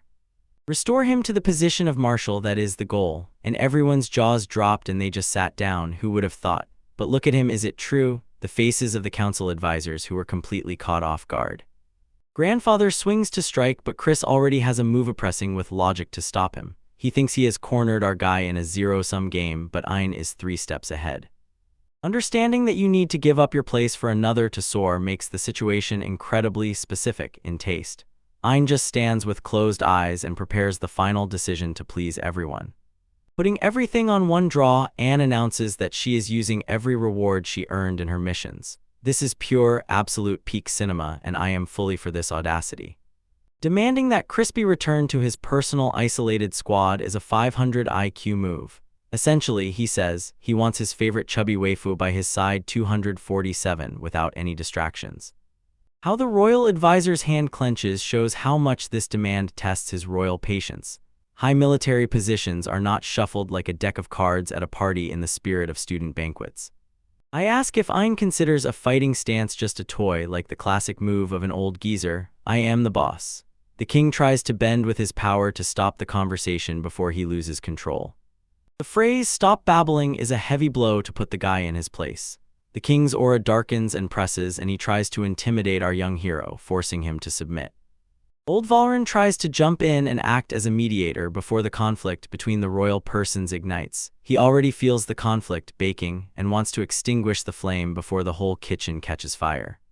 Turn off the advisor, tell him to wait until I finish, the most accurate thing I've seen this week. Ein's eyes literally glow with the main character vibe, as if to say now he is the main one. Warren snatches the legendary scroll as if it were a contract for a maximum level raid. Now, feeling that insane pressure, Warren realizes Ein already has the caliber of a true king. Even the king himself looks a bit stunned by the mere audacity and iron endurance of the boy. Hold still, Ein explains, this is not a whim. This is for the highest benefit of the entire nation. And just as the logic begins to sink in, the king literally flies out of his seat in shock. An analysis of Lloyd and Chris's specific skills shows Ein really did his homework. Lloyd is made to lead armies of thousands, and Chris is the best protector for VIPs. Putting everyone in their ideal roles is like assembling a winning team that cannot be stopped. Ein is playing 4D chess with the future of the kingdom, while everyone else is still playing checkers. Admitting that this sounds like a smart argument, the king finally quiets down and begins to listen to common sense. He already sees his grandson may turn out to be a true tactical genius who is only unfolding. The queen mother chimes in with that soft "let him cook" and supports her son's vision. When the most beautiful woman in the room is on your side, that's a huge W for any argument. Sighing in defeat, the king realizes arguing with flawless logic and a solid plan won't work. He has officially been outmaneuvered by the kid, and he knows there is no turning back. Ordering the documents means the deal has already been sealed and the rewards distributed. Chris stands nearby looking as if he just won the lottery and immediately has a lifetime of complete happiness. Appointing her as a personal bodyguard for Ein and Olivia is exactly what we wanted to see. Look at her face, shocked but happy as she finally realizes she will stay close to the one she loves most. Telling her he counts on her is the king's way of passing the baton and showing trust. He finally admits Ein knows what he's doing when it comes to choosing who to take on the team. Agree to this, says Silvered, and the atmosphere in the room becomes incredibly serious. Bowing deeply, Chris accepts the new role with all the grace and loyalty of a true knight of the highest caliber. The atmosphere in the room cracked and went from 0 to 100 in a second. The tension disappears. Throwing her a cheeky little smile, Ein marks his grand political victory. From the very beginning, he knew exactly how to manipulate the situation to get exactly what he wanted. Wandering the corridors late at night, they finally remain alone after the royal drama. Chris is still trembling from the shock of the whole situation and the scale of the sacrifice. Apologizing for making him waste all his rewards shows how down-to-earth and humble she is. She fears being a burden but cannot imagine how much our guy Ein values her presence. A sincere, good smile flashed. Ein says everything is fine because this is exactly what he really wanted. Chris is burning with shame, and right now it's so cute that I instantly want them to be together. This montage how she watches while he grows up hits right in the heart of longtime viewers. She was there from the very beginning, and now the little boy is turning into a man right before her eyes. Noticing the difference in height, she suddenly clearly feels how much he has changed physically. He is no longer the tiny boy she once carried in her arms, and this realization hits her right in the chest. Soon he will be taller than her. That's how Aang teases her and shows how confident he is. He is growing fast and wants her to notice he is becoming a real man. Comparing their heights side by side once again, it is clear he is already almost at her eye level. The tension in the air is so strong you could stab a knife, and the chemistry between them is off the charts. Panicking because he got too close. This is the same top waifu behavioral vibe everyone loves to see. She says she doesn't hate it, but her heart probably races up to 200 BPM and everything is melting in her head. Everyone begins signing the document as if it were the Declaration of Independence for the future of our boy. How the fans enlarged and examined her rosy face is exactly what is needed to confirm her feelings. She irrevocably set her sights on our guy, and her reaction is the sweetest part of this whole chapter. To ask for one more favor, clutching her chest like this for the audience, it's just a huge hook. What could she want after he just spent all his rewards on her? Shouting for him to just call her Cress is the sweetest and warmest sight of all. She wants to shed all formality and be truly close to him on a personal level. To start crying from pure shame is simply a mood for anyone who has ever fallen in love. Aang stands still, confused, and does not understand why tears suddenly flow from her. Agreeing to the request, Aang remains calm and relaxed like a natural Rizzler. He doesn't even realize what kind of pleasant, heartfelt grip he is making right now. I eagerly look forward to working with her. Chris makes her heart skip a beat and her face flushes. But that smile is a deadly weapon. It can bring down a dragon without even trying. Standing speechless from shock, she cannot believe that he called her by name without those formal titles. The girl seems to be flying on cloud 9 and apparently won't be able to sleep for a week. Bursting into the happiest laughter you have ever seen is pure energy for the soul and the viewer. That very huge W she deserved after all that tension in a fighting stance. The level of hype is flying to the critical limit while she screams his name and joy simply cuts blindly. Look at those legs and that silhouette line. The author definitely knows exactly what this culture wants. Laughing together like a pair of best friends is what we live for in these reviews. They have the best chemistry in the entire series, and it's not even a competition. Embarrassed like a puppy, Aang watches as the elder dogs finalize the most important papers in his life. Runs into the distance like a schoolgirl in love for our beloved knight. This is simply a chic image. She literally bursts off and springs away from the stage because she is so excited about the name change. Watching her walk, Aang has the expression of a man who has just completed a highly successful mission. Everything is going perfectly for our hero as he secures his future with his beloved person. It throws us 3 months ahead. The capital looks even more magnificent, even more detailed than ever before. Since time has been skipped, it turns out that new armor, new abilities, and even greater threats are already on the horizon. You enter the smithy and on the roof hangs a huge dragon skull, all metallic, breathtaking. You know, everything forged inside will become a legendary addition to his equipment. I am gathering with the team. Aang is already ready to show the final result of all this hard work. Even Kralivka and other skinny girls are here to see with their own eyes how the masterpiece unfolds. Lying in the box is the pinnacle of the best blacksmithing craftsmanship throughout his professional life. This sword looks as if it were forged in the heart of a dying star and polished with the tears of dragons. Taking his new partner, Aang looks as if he just stumbled upon his literal fate, his other half only in the form of a weapon. The ornament on that blade is simply top-notch, perfectly fitting his royal aesthetic. Trembling with devotion, the sword reacts to Ain's touch as if it has its own mind. It is not just a weapon, it is a living part of the proud material forged into his soul. Making a few practice swings, Aang marvels at how light and perfectly balanced it feels in his hand. It flies through the air like a hot knife through butter, making no sound. The feeling that the sword is an extension of his own will give the strongest boost to any fencer. It is no longer just equipment, now the sword has become part of his body and his fighting style. Standing at full height, the king prepares to drop the declaration that will turn the whole world upside down. Compliments from girls are the cherry on the cake for our guy and an already incredible day. Chris thinks he looks elegant with it, and honestly she is speaking for all of us right now. Testing sharpness on the spine of a sea dragon is the toughest strength test for this new blade. They say it is harder than the armor that armed massive royal warships. Comparison with the hardest materials known to man makes the stakes incredibly high for this test. If it fails here, it will be a huge L for Kovaliets, and the rare materials will be wasted. Fearing for the blade, Ein is actually nervous. He is afraid of breaking his brand new toy knife on the first try. He does not want to ruin the masterpiece before he can test it in a real fight. Barely touching the bone end, the blade slides inside effortlessly, as if it isn't there at all, like a legendary dragon's spine made of wet cardboard or soft cheese.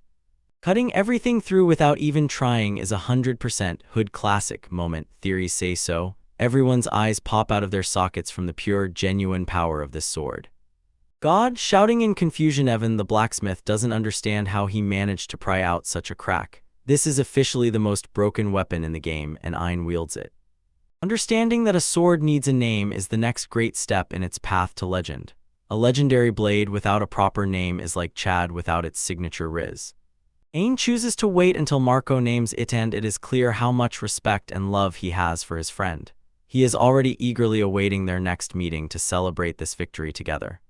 Shifting the scene to a dark, gloomy place usually means that serious trouble is already brewing nearby. The atmosphere sharply plunged into darkness, and I begin to worry about our guy. The official royal status for Ein has just been granted, and the king shouts about it at full volume with all his might. In agony, we see a knight writhing on the floor of a cold, damp cell somewhere in the middle of nowhere. For the one trapped under this heavy armor, everything here looks very bleak. Repeating how wonderful someone is sounds to me like sheer madness or an overly blatant obsession. This guy is either head over heels in love or really going crazy because of some dark influence. Laughing like a madman, smashing everything around in the room is a clear sign that he has completely gone off. Something dark and supernatural is happening here, and we need to figure it out quickly. Fighting against the beast that sits within him for hundreds of years is lore on the level of legends that overturns everything. His humanity barely holds, and every breath is given in struggle. Thoughts of Ein are the only thing holding his soul back from complete engulfment by darkness. He will not give up until that special someone returns to Earth again to save him. Penetrating the darkness, he greets himself. Once again, he stood firm against the night. Marco is already going through all this in that cage, and we need the team to get him out as soon as possible. Looking out the window, he thanks that amazing person one last time until the shadows return again. True loyalty, but the situation becomes increasingly hopeless with every second. The feeling of his soul creaking as he slides down the wall is a heavy and poignant chapter finale. We have a big mystery on our hands, and for Ein the stakes have never been higher. Look at my guy Ein, he looks like a real chat in his royal outfit. He thought about the future where he is the most important, and everyone must respect Riz. At first, recalling the times when he was treated like trash, Ein realizes those days are officially over. Cooling off in the library probably. Looking for forgotten scrolls or just a quiet place to hide. Freaks out at the thought that she thinks Ein is about to pull a sneaky trick and suck the magic stone out of her sounds way more blunt than it should. I remember that time when Kamasin got tangled up in some suspiciously root-like things. Heard from mom that root growth means you are officially an adult. That's a weird way to go through puberty. Overcoming a bunch of seriously tangled emotions while Ein is just trying to finish her homework. Lloyd interrupted him. He brought a letter from the king, and it's definitely not a birthday invitation. Thinking hard about the burden of being the future king while looking dramatically at everyone. Making my way through the greenery to reach the most expensive cemetery in the kingdom. Looking at him only with respect, the entire squad acknowledges the birth of a legend. We arrive at the cemetery together with Grandpa King, and he looks like a real boss. Standing among the graves of former kings of Ishtalica is a whole mountain of history to digest. The huge tombstone of King Jael, the OG who started this whole mess. When after grandfather today is the anniversary of the previous king's death. After the royal ritual to show respect to the ancestors. Placing the sword on his chest and bowing, he looked like a true knight of the kingdom. Watching the sword flare up like a gaming keyboard, it reacts to human bones. They smile and brush it off because at least now they definitely know grandfather really lies in the ground. Throws a heavy question: what is really needed to be a king? Thinking about the king's caliber because our guy wants to be based, not basic. Glancing once more at the armor, he wonders if he can even make a dent in this heavy metal with bare strength. Inside, everything is already going crazy. He pushes himself, encourages himself, and thoughts rush. Appointing him heir to the throne, the king simply gave Ein the highest promotion. Watching grandfather suddenly start speaking wise phrases because Ein is finally growing up. Remembering all the madness that has already happened and how far he has come. Accept the cold hard truth, the king must keep life and death under control. Those words hit hard like a truck strike because being a king means not only the crown. I look closely at the royal coat of arms and understand, this path is no joke. Understanding that being selfish is the fastest way to end up stuck in history textbooks. Clenching a fist, the pressure is real and doubts are creeping in. He was told not to rush and to think everything through carefully. Now that's real bro advice. We go back inside before both catch a cold and end up in the infirmary. Shocked but already ready to start a new life, our guy officially became the main character of this kingdom. I watch as the moon rises above the castle, and this night's silence gathers the mood for long reflections far past midnight. Standing alone in the throne room, tiny against the fate that awaits him. Staring intently at that throne as if it were the final boss in his life. Grandfather's paternal warning that one must not be narcissistic kept spinning in his head over and over. He admits to himself he is still far from a true Chad. And looking back at all his battles, he wondered if it was really all for the right reasons. It is worrying that he might just be selfish after all, and that is already a big failure. Chris saves him. She appears like a true goddess with those top-tier waifu proportions. He heard her footsteps as she approached to snatch him away from this decline. She reaches out her hand because she knows her boyfriend is struggling now and needs support. You see the peak of this chapter, how she offers him her magical stone in the most intimate way. Today we dive into the capital Ixtalica. The vibe is at maximum, and the architecture looks like it was copied from a AAA RPG. She simply placed his hand right on her chest, and our guy officially lost his mind over this elven ritual. She asks if he can get to the other side too, because Aina has zero patience when it comes to waifu leaks. The revelation that this is an ancient elven ritual of trust, the best excuse I've ever heard in manga history. Shows maximum trust and affection through very tactical physical contact. Hearing her promise to be by his side forever, that's the highest Riz move. Moving forward, he stared into her eyes and realized, in this royal chase he is not alone. And you feel this bond is strengthening because Chris is genuine, he always has your back. He is teased for always being saved by her, but alright, we take these good victories. I smile, dark thoughts disappeared, and motivation returned at 100. Rumors spread through the streets like wildfire. Supposedly the beloved royal villain Olivia has returned and she leads a secret son. People go crazy guessing whether this boy is really the crown prince material or just some random commoner with good genes. Noticing Grandpa and Lloyd, I realized they were skulking in the shadows like complete freaks, intently watching everything. I listen as Grandpa praises Chris for perfect security and a reliable choice of waifu. Laughing at the fact that she used a marriage ritual to cheer him up, pure cinema. They call Ein the enterprising little prince because he's already moving with the ladies like a true pro. Straight to the training grounds where the knights get their daily warm-up every morning. I notice Lloyd and realize, time for a little sparring session to test his new determination. He shows himself with that radiant smile because our guy was falling apart after the elven ritual. Asking Lloyd to be his partner and not hold back, a bold move for someone who was sobbing 5 minutes ago. Preparing to see what Ein is really capable of when he stops holding back and unleashes the beast. He announces that the time of his full power has come, and you already know, the animation budget is about to explode. You unleash an absolute nuke, an attack that looks like pure cinema on every level. Expectations are already climbing to the ceiling while the whole city prepares for an audience with the mysterious Prince Ein. Look, these guys behave as if they are waiting for a new iPhone drop, not a royal heir. He raises shockwaves across the entire area like a marching natural disaster. Striking so hard that Lloyd had to stagger and start doubting everything in his career, and maybe even in his choice of life path. Cuts through both the ground and the very air because our guy is made differently. Watching as the dust settles after the walk, obviously, he cost the kingdom a pretty penny due to repairs of the training ground. Leaving the other knights completely speechless, they had just seen a literal god in training. Feeling the pulses of power, which is clearly on a completely different level than everyone else's. When the smoke clears, Ein stands in place and looks as if he was the main hero he was meant to be from birth. Catching breath after showing everyone why he is the future king of this whole world. Thanks Lloyd for the help, and Lloyd just tries to process his near-death experience and only smiles.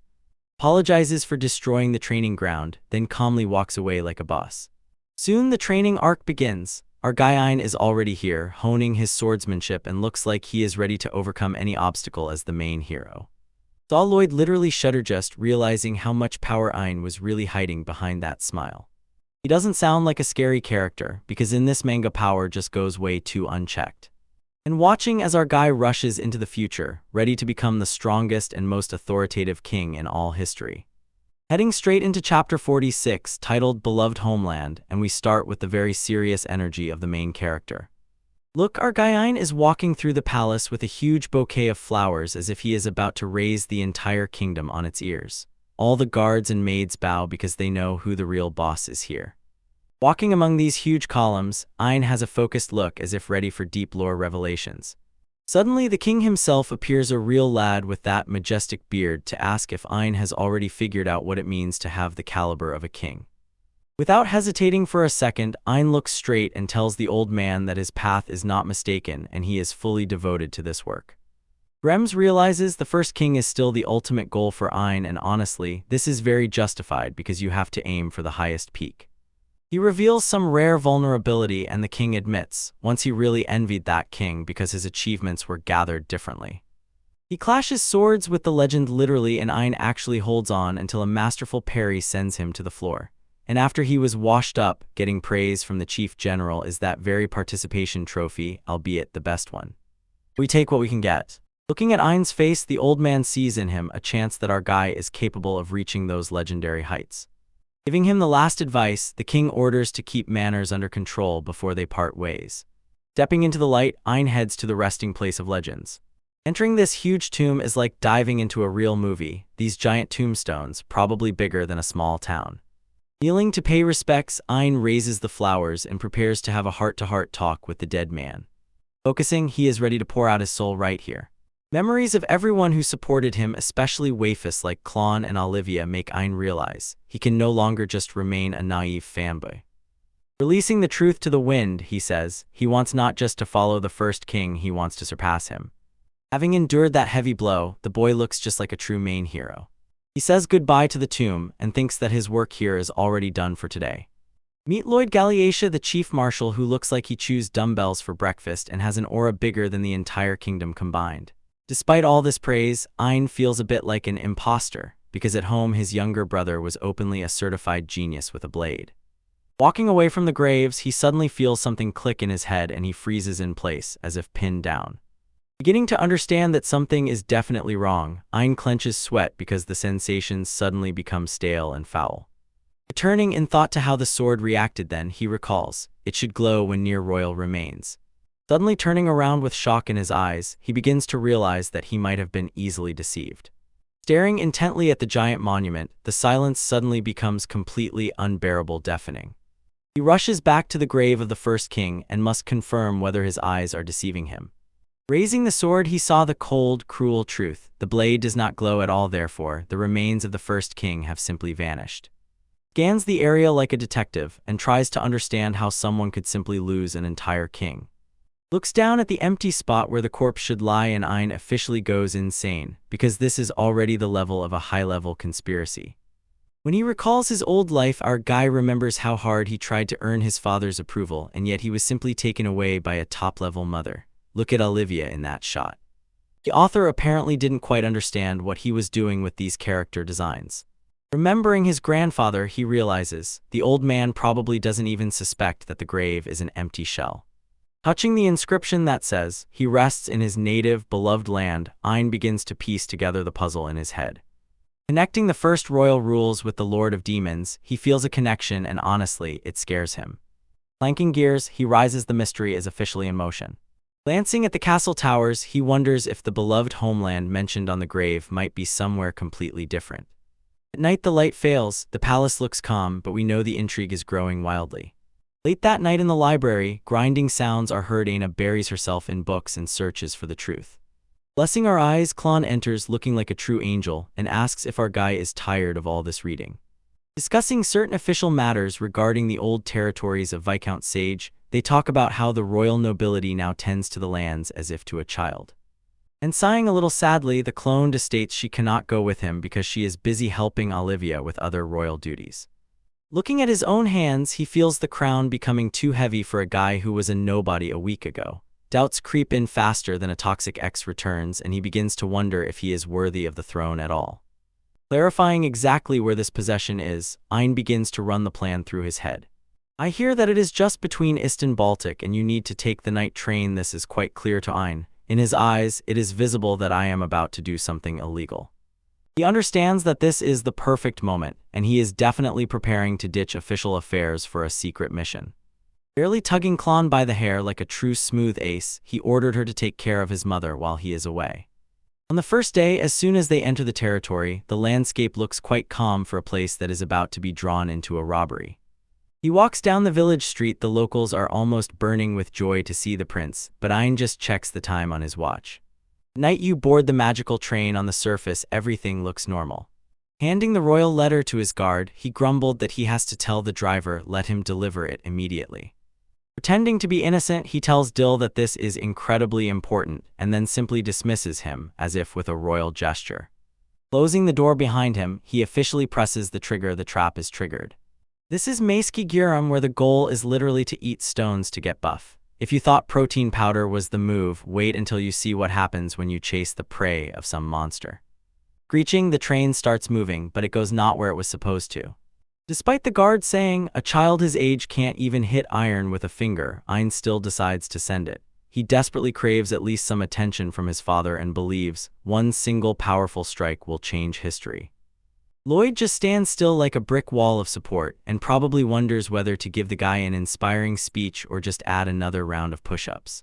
Rushing down the corridor in panic, Dill realizes that the train is going the wrong way and demands to know what was in that letter.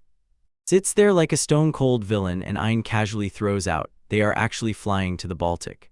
Explains that he has royal matters to check and essentially tells Dill to just take care of it. Defeated, Dill realizes this train can't be stopped and tells Ein that at least he should rest. Look at our guy, that I'm not angry, just disappointed, and Dill knows he is already caught up in this mess. Crooked smile because he knows Dill is genuine. Ein himself already feels his own theft quite well. They laugh together like two bros, and the tension finally eases. Telling Dill that he is glad to be the one going with him, Ein shows sincere gratitude for his knight. Crossing a huge bridge under the moonlight, the train rushes towards the unknown. Noticing a tiny hole in the prince's shirt, the legendary general suddenly pulls out a sewing kit like a grandmother on a mission. Wait, boy, now the great marshal will show you why he is the god of domestic crafts. Having caught a few Z's, Ein collapses and snores unconscious until a mysterious voice orders him to wake up. Sword sheaths were thrust into his face. He opened his eyes and wondered if they had already reached the destination. Next to him stands a tall, mysterious guy with long hair, as if about to start a boss fight. Looking to the side, we see an absolute bandit with luxurious mommy energy, who orders him that he will train. Gasping for air, not believing his eyes, and finally understanding exactly whom he sees.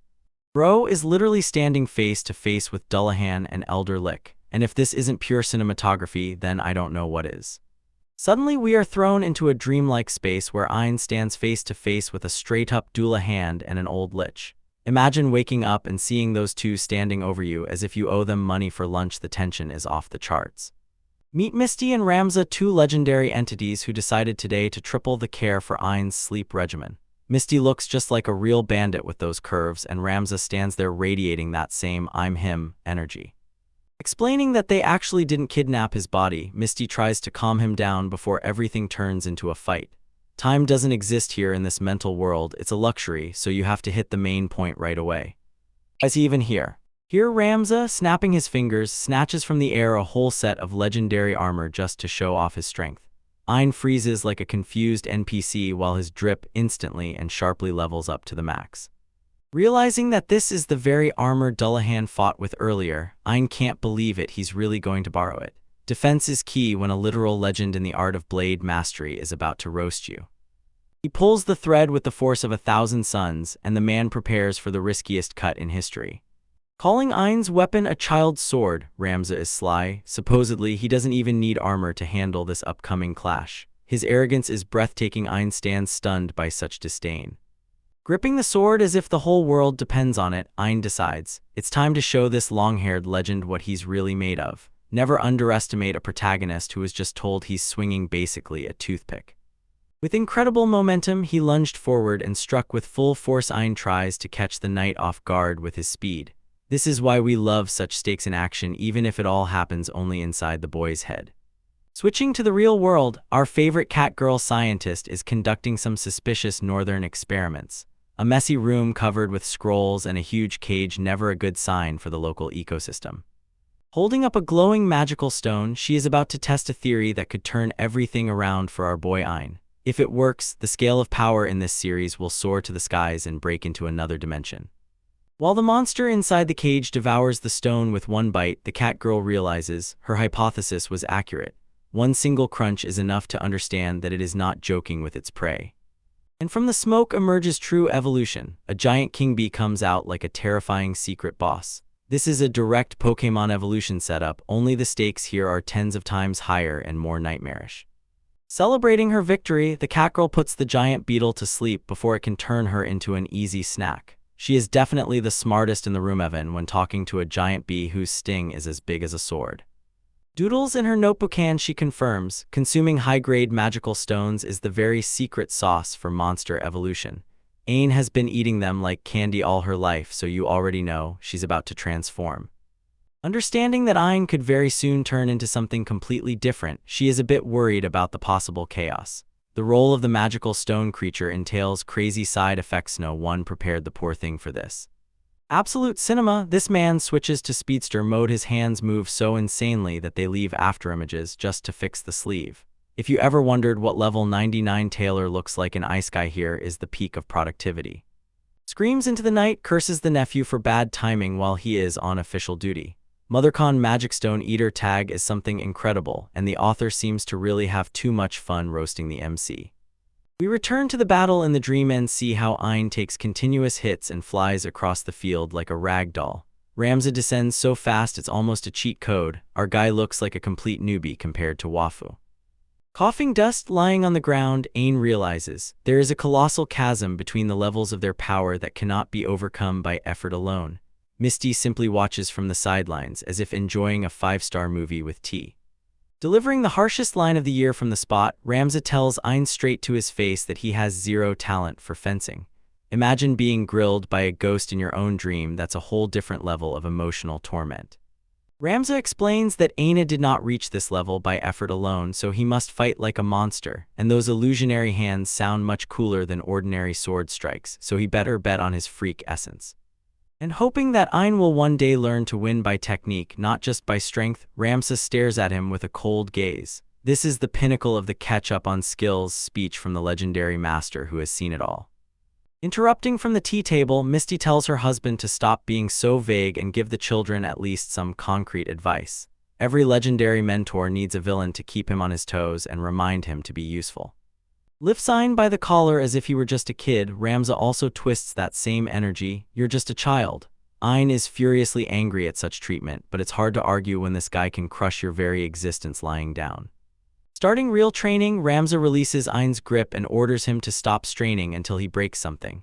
This is the same piercing bell, wax off the moment when real improvement finally begins for our hero. Rems reveals to him the taste, how to catch the opponent. He explains the difference between a weak fighter and a king. Ein finally begins to feel the rhythm of the fight, not just wildly swinging at random. In complete confusion, Ein blinks and only then realizes that his clothes have already been fixed, even before he manages to understand what happened. This is not just sewing, this is a literal glitch in the Matrix. I'm interested if this is exactly the feeling having a father. Ong suddenly gets emotional in the middle of training. A wonderfully warm moment amid all this chaotic sword swinging and dream logic. Smiling while she watches the two bonding, Misty looks almost like a proud mom watching her husband teach the child to hold on and stand up for himself.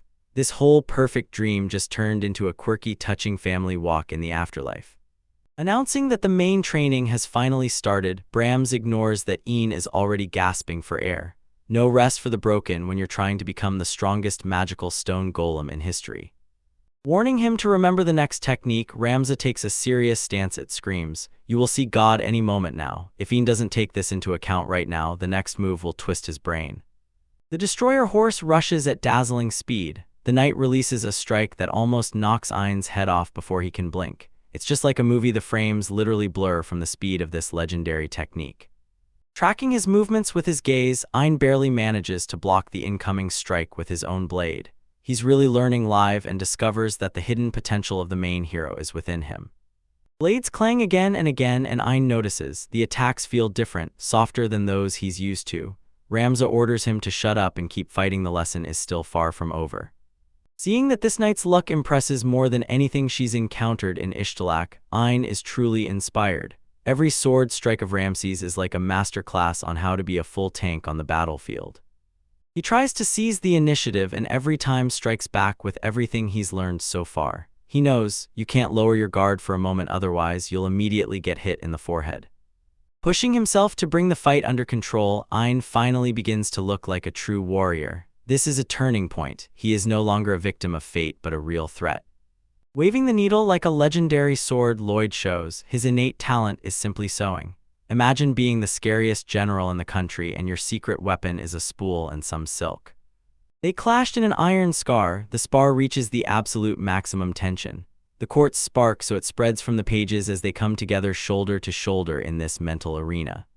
In the clash, they stare each other down. There is a moment of mutual respect between the master and the apprentice. This is the peak of shonen training, ladies and gentlemen, pure hype and eye contact.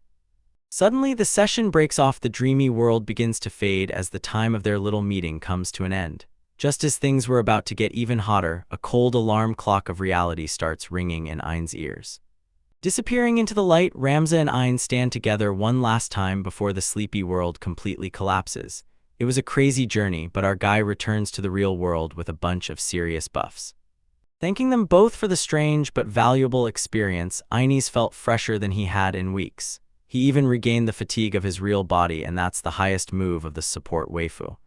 Remembering the last request, Bramza looks focused as he gives Aino the one and only mission that must be completed. You know, a demand from the legendary Dullahan will lead to future quests at the highest level. Without any hesitation, Ein is ready to do everything to repay his new mentors. Our guy leveled up both his riz and determination in one night. Warning him about anyone else who might use this particular sword technique, Ramza leaves him a chilling message. If Ein encounters another master of this style, it will be a fight to the death. Looking Ein straight in the eyes, the legendary knight utters his final farewells as the whole vision fades into white. This is the end of training, and for the prince, the real game is just beginning.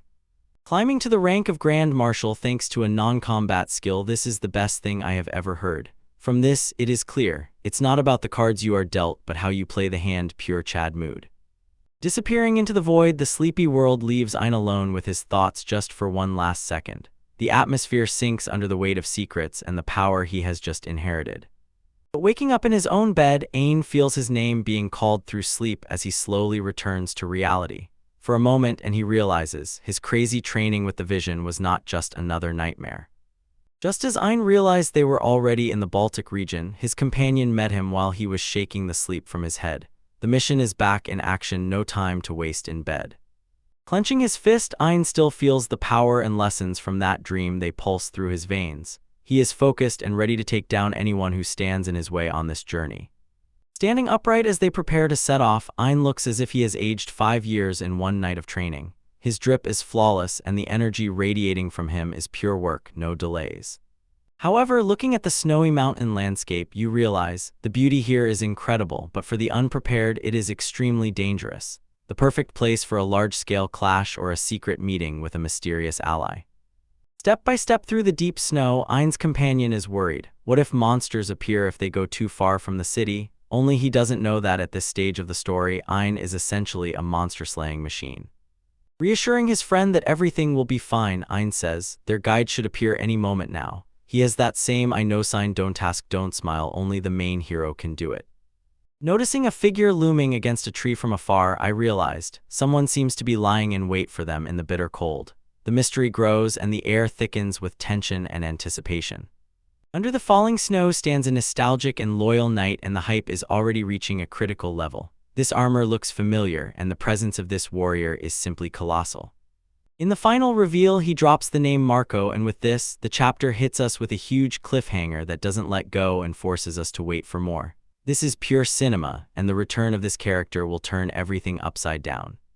Grabbing Ein by the shoulders, Lloyd sprinkles ancient wisdom about effort being a true national treasure. Motivation of this kind makes you want to hit the gym at 3 in the morning.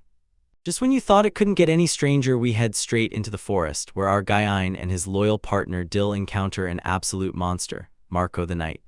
He stands still like a final boss who accidentally wandered into the wrong biome, but it seems he hasn't come to send them to the lobby yet. Dill here plays the protective younger brother. He draws his sword because he doesn't trust anyone faceless.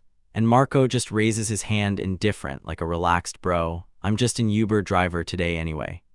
Realizing they are not about to be taken by surprise, Ein and Dill exchange a look. Either they are about to pull off a legendary prank, or they will simply be mercilessly destroyed. Ein decides to roll the dice and ask this walking armored figure to become her guide, essentially, like Terminator, who is asked where the nearest Starbucks is. Marco looks impressed, afraid to look at the entire vastness of the Ein stones, and sees the young prince has finally come to terms with what awaits next.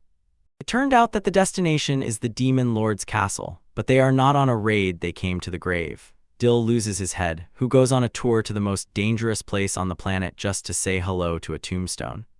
Aim drops the lore package and says they are heading to the deepest lands where the kingdom sleeps, and again proves that our protagonist is made differently. Marco silently nods. Nightspeak 4-bit, let's go get the bread. The walk through the forest becomes pure paradise as soon as Marco is nearby. The local monsters decide it's better for them anywhere but here, so the guys get a VIP pass through the deadly danger zone. Everything starts to look sharp as soon as they notice purple smoke rising from the poisonous swamp, which even the strongest mages won't touch, but Marco simply orders to watch their step as if it's a puddle in a grocery store. Just as the moment gets really warm, a 9 sounds from the shadows, and it can mean only one thing: Catgirl alert. Ein looks at the toxicity, probably trying to figure out if the author is hinting at what his comment section looks like when he chooses the wrong wife. Finally reaching the huge gates, I felt the scale of this place fully.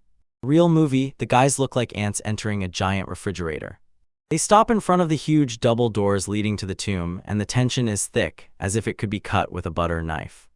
Marco pauses to give a final warning about a special room created by some amazing people. Sounds like a giant red flag, to be honest. He tells Ein to be careful, essentially calling him Chabai and insisting that the prince definitely won't lose because he is hiding behind door number 1. Ain't Brain takes on an extra shift, racking his brain over why this knight is behaving so strangely and what twisted games are being played in this castle.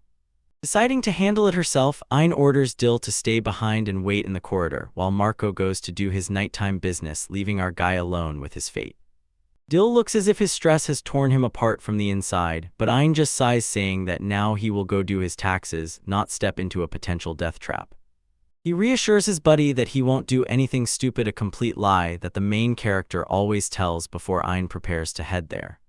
Bursting into the fight with a direct raid in an aerial slide, and Katamasan decides that personal space does not exist and clings to the prince with hugs. This catgirl has not a drop of restraint and 100 chaotic energy. I am simply delighted. Pushing open those heavy doors, he says he will be back soon, but we all know this is an international signal. Everything is about to go sideways. The room inside is a dark, cracked corridor that seems not to have seen a janitor since the first king was in diapers. Suddenly, a strange stench hits his nose and chains clink in the darkness, and that never bodes well, unless you are a fan of very specific types of manga. Turning the corner, he comes across a girl chained to the wall, and his heroic instinct immediately kicks into overdrive. Look at this girl, bro. The author really nailed this design, hence these impressed waifu vibes, and the viewers swoon instantly. Ein dashes forward a true Chad, and he is almost sickened by how cruelly someone is being treated, while she only quietly whispers for him to come closer.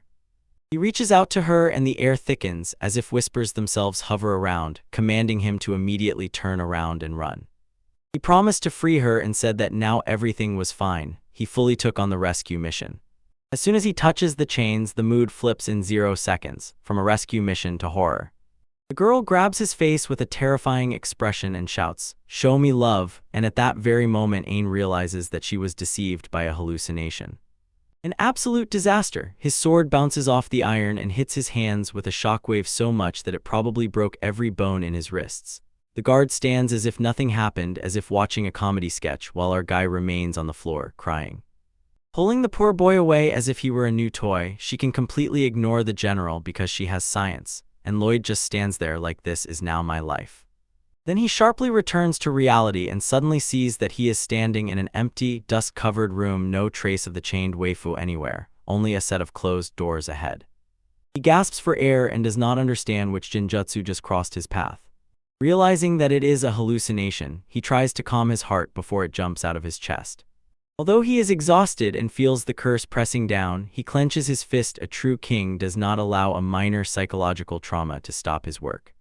Approaching the real entrance to the tomb, he places his hand on the hilt, ready to see what is really behind the curtain. The door creaks and opens. Blinding light floods the space, promising something completely different from the horror basement he just left. Squinting from the dazzling glare, Ain steps over the threshold and finds himself in a place that looks like a literal piece of paradise hidden in a dark castle. It is a huge cemetery under a glass dome with luxurious columns and a view that directly impresses, like an absolute movie scene.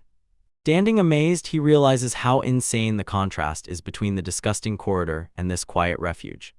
He pulls out the brought flowers and nods at the thought that the one who built this place was obsessed with bringing everything to perfection. Entering the nerd lair and seeing a room stuffed with books and flasks, more than a student during exams. Everything here looks like it belongs to a person with a very high IQ and practically no free time. Approaching the tomb of the first king, he prepares to pay tribute to the legend that started it all.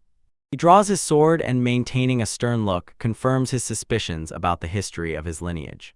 Reading the inscription on the next grave, he sees the name Jael von Esthalika, the second king, and the pieces of the puzzle begin to come together. As soon as he realizes who the first king really was, a ghostly image of the demon Lord Ashi appears before him, and what a waifu she is, an absolute top-tier waifu. She stands there majestic and mysterious, as if confirming that history textbooks might have missed a few chapters. Ain looks at the other graves and sees how the spirits of the past hang in the air, like a family reunion from the other side of the veil. We see Misty and Ramzu as if they just stepped out of a famous epic, and at first glance it's clear, these people lived life on the edge of stakes. This chills Aina to the bone. The second king was forced to kill his own family. That's a level of tragedy, just like those same Spiririan. Seeing all the spirits gathered together is a moment of pure beauty. Despite all the blood and war, there still remains a bond between them. Sitting opposite the cat scientist, Ain realizes she was actually kidnapped to undergo an examination. Messy rooms like this are the usual style of geniuses. Ain smiles, confident that they really do not hate each other and that coming back here was the right move. Approaching the queen's gravestone, he notices that the maiden name has already worn off, but as soon as he leans down to read it, his face instantly turns completely white. That surname rolls like a wave of shock through the system, and he looks as if he has just seen a ghost, an even scarier one than those he has just encountered. Outside the castle, the wind howls, fitting for the storm that is now raging in Ain't Head. Finally, he leaves the room like a completely different person, while Dill still stands on guard, loyal as a dog protecting. Ain says she has gathered everything he wanted to know, but her mood is now maddeningly dark. He looks him intently in the eyes and says, whatever happens next, he must not interrupt. This is the face of a man who has just learned the truth and is already ready to tear the whole system apart. Marco waits for them in the corridor and asks if the prince has already finished his business at the cemetery. Ong keeps it brief. He says it is already dawn and that they are returning back to Baltic, but the smoke coming from it is felt even at a distance. When they start to leave, Ain's eyes darken. You feel that he is just waiting for the right moment to unleash a tactical nuclear attack with words. Explaining everything with a wink, Kadima shows what she is really doing as a favor for Olivia. Our Ain is just trying to survive this conversation without getting scratched. Marco, having blown away his pride and arrogance, asks how he liked the room created by these amazing people. And he begins to flatter the creators, insisting that there should have been a wonderful and holy abode for the prince there. Ain clenches his fist so tightly that his glove is about to tear. He looks as if he will choose violence in a second. He sharply turns around and throws at Marco the coldest phrase of the entire series, that it was not marvelous, and that this is absolutely the worst place he has ever seen. Then Marco's helmet begins to glow with a creepy light, and the atmosphere becomes so heavy that it is enough to crush an ordinary person. The knight starts to writhe, insisting that worst is not the right answer and that Ain is probably sick for saying that. He starts babbling nonsense about medicine and the drugs he takes to keep from going crazy, confirming that this guy is officially cooked. Ain's eyes burn with a rage we have not yet seen, ready to face any monster hiding under that armor. Suddenly Marco explodes with a powerful aura of dark energy, shouting that it is all for Ain's own good, and the whole hall begins to tremble. It's officially time for the final boss, and our guy stands to the death against a real shadow demon, leaving us with the ultimate cliffhanger. Tea time with Wafis. Here the cat girl is charming and the elf is making Chris deliver drinks, so this is the most lively room in the castle. We start with the castle. The atmosphere there is officially rotten. Our guy Ein looks straight at Marco, the most devoted knight of all, but everything looks very unstable. Everyone here is sweating as if in a high-stakes poker game because Marco is losing his mind. Ein tells him to sit down. The main hero is about to start preparing. He tightly grips his sword as if his life depends on it. Ein tunes in, enters the fight. He knows well, this is not some random fight with mobs, this is personal. He shouts that it has to be him to settle everything. Our hero is ready to go hand to hand. Look at that determination. The animation budget here is definitely on the edge. Look closely at this weapon. You can feel that it holds enough magic to level a small village. Marco is not joking today. Charging forward without any fear, Marco is essentially a walking tank. He invites Aina to his home for a procedure, but I wouldn't say he's offering tea and pretzels. The blades clatter so wildly that the sparks probably blind everyone within a 5-mile radius. This is not just a duel. This is a full-fledged heavy metal concert with rapiers. Looking into each other's eyes, they feel a tension so thick it could be spread like porridge. Make one wrong moving, someone will immediately be sent to the shadow realm. The movement is so fast that everything on the page blends into continuous strokes. The exchange of blows is pure peak fiction. Blink and you'll miss 3 different ways Ein was almost cut off. Dill stands there completely stunned by the insane pace of these two monsters. Bro understands, he is just a spectator here in the world of absolute chads. Looking at the status window, Ein notices his stats have skyrocketed just as he got distracted for the last time. There is some strange absorption skill and it is almost like a cheat code for leveling up.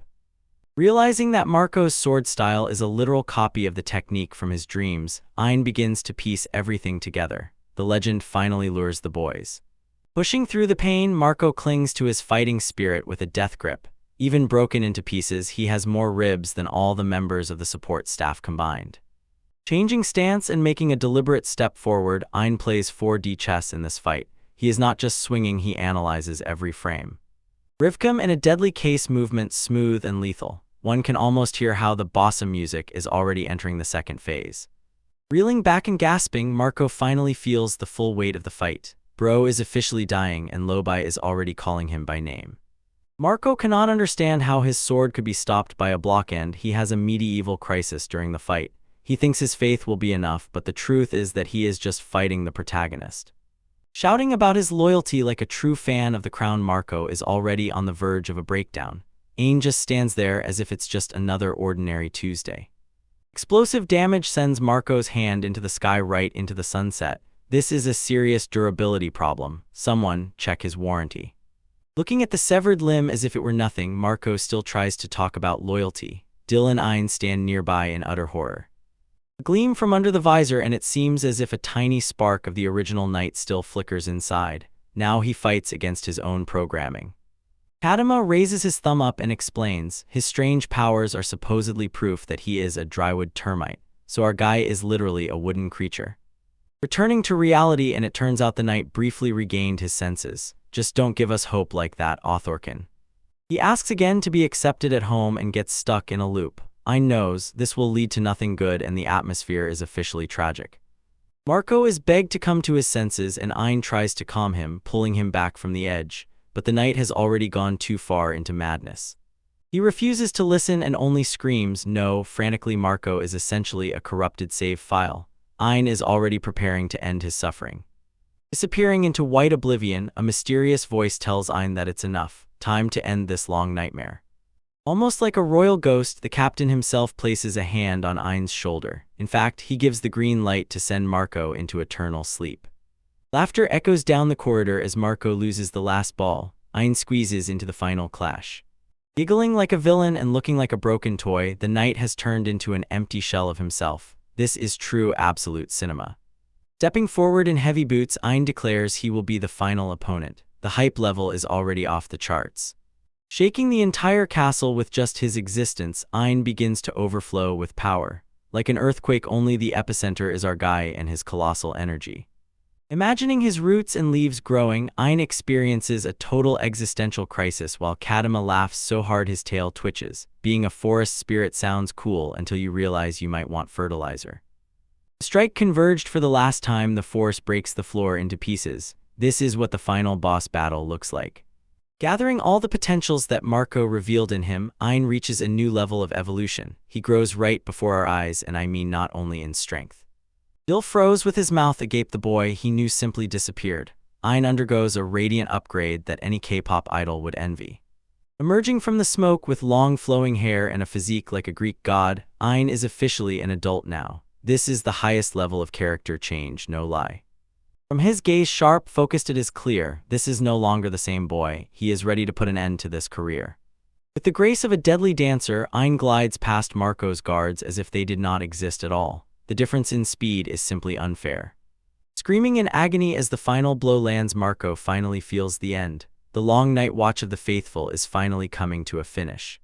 Taking the hit like a champion, and now the night finally slows down because the magic holding him together begins to betray him. For the guys, this is a moment of bitter sweetness. When his opponent crumbles, Ein stands straight and unshakable like a true king, as he was meant to be. The visual narrative here is simply a masterful masterpiece. Learning about the royal hash system is madness. Supposedly cat people, whale people, or tree spirits depend on exactly how the DNA spins. A complete genetic lottery.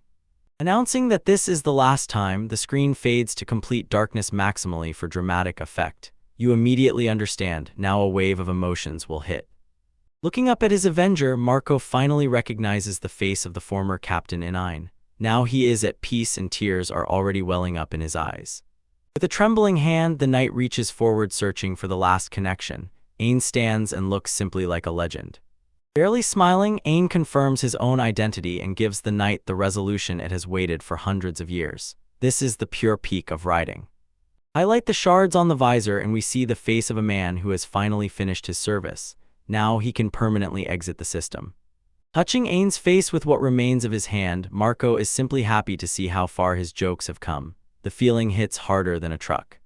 Praising Ein for becoming stronger, the knight accepts his fate with a smile. He is pierced by a spear, yet he has never been happier.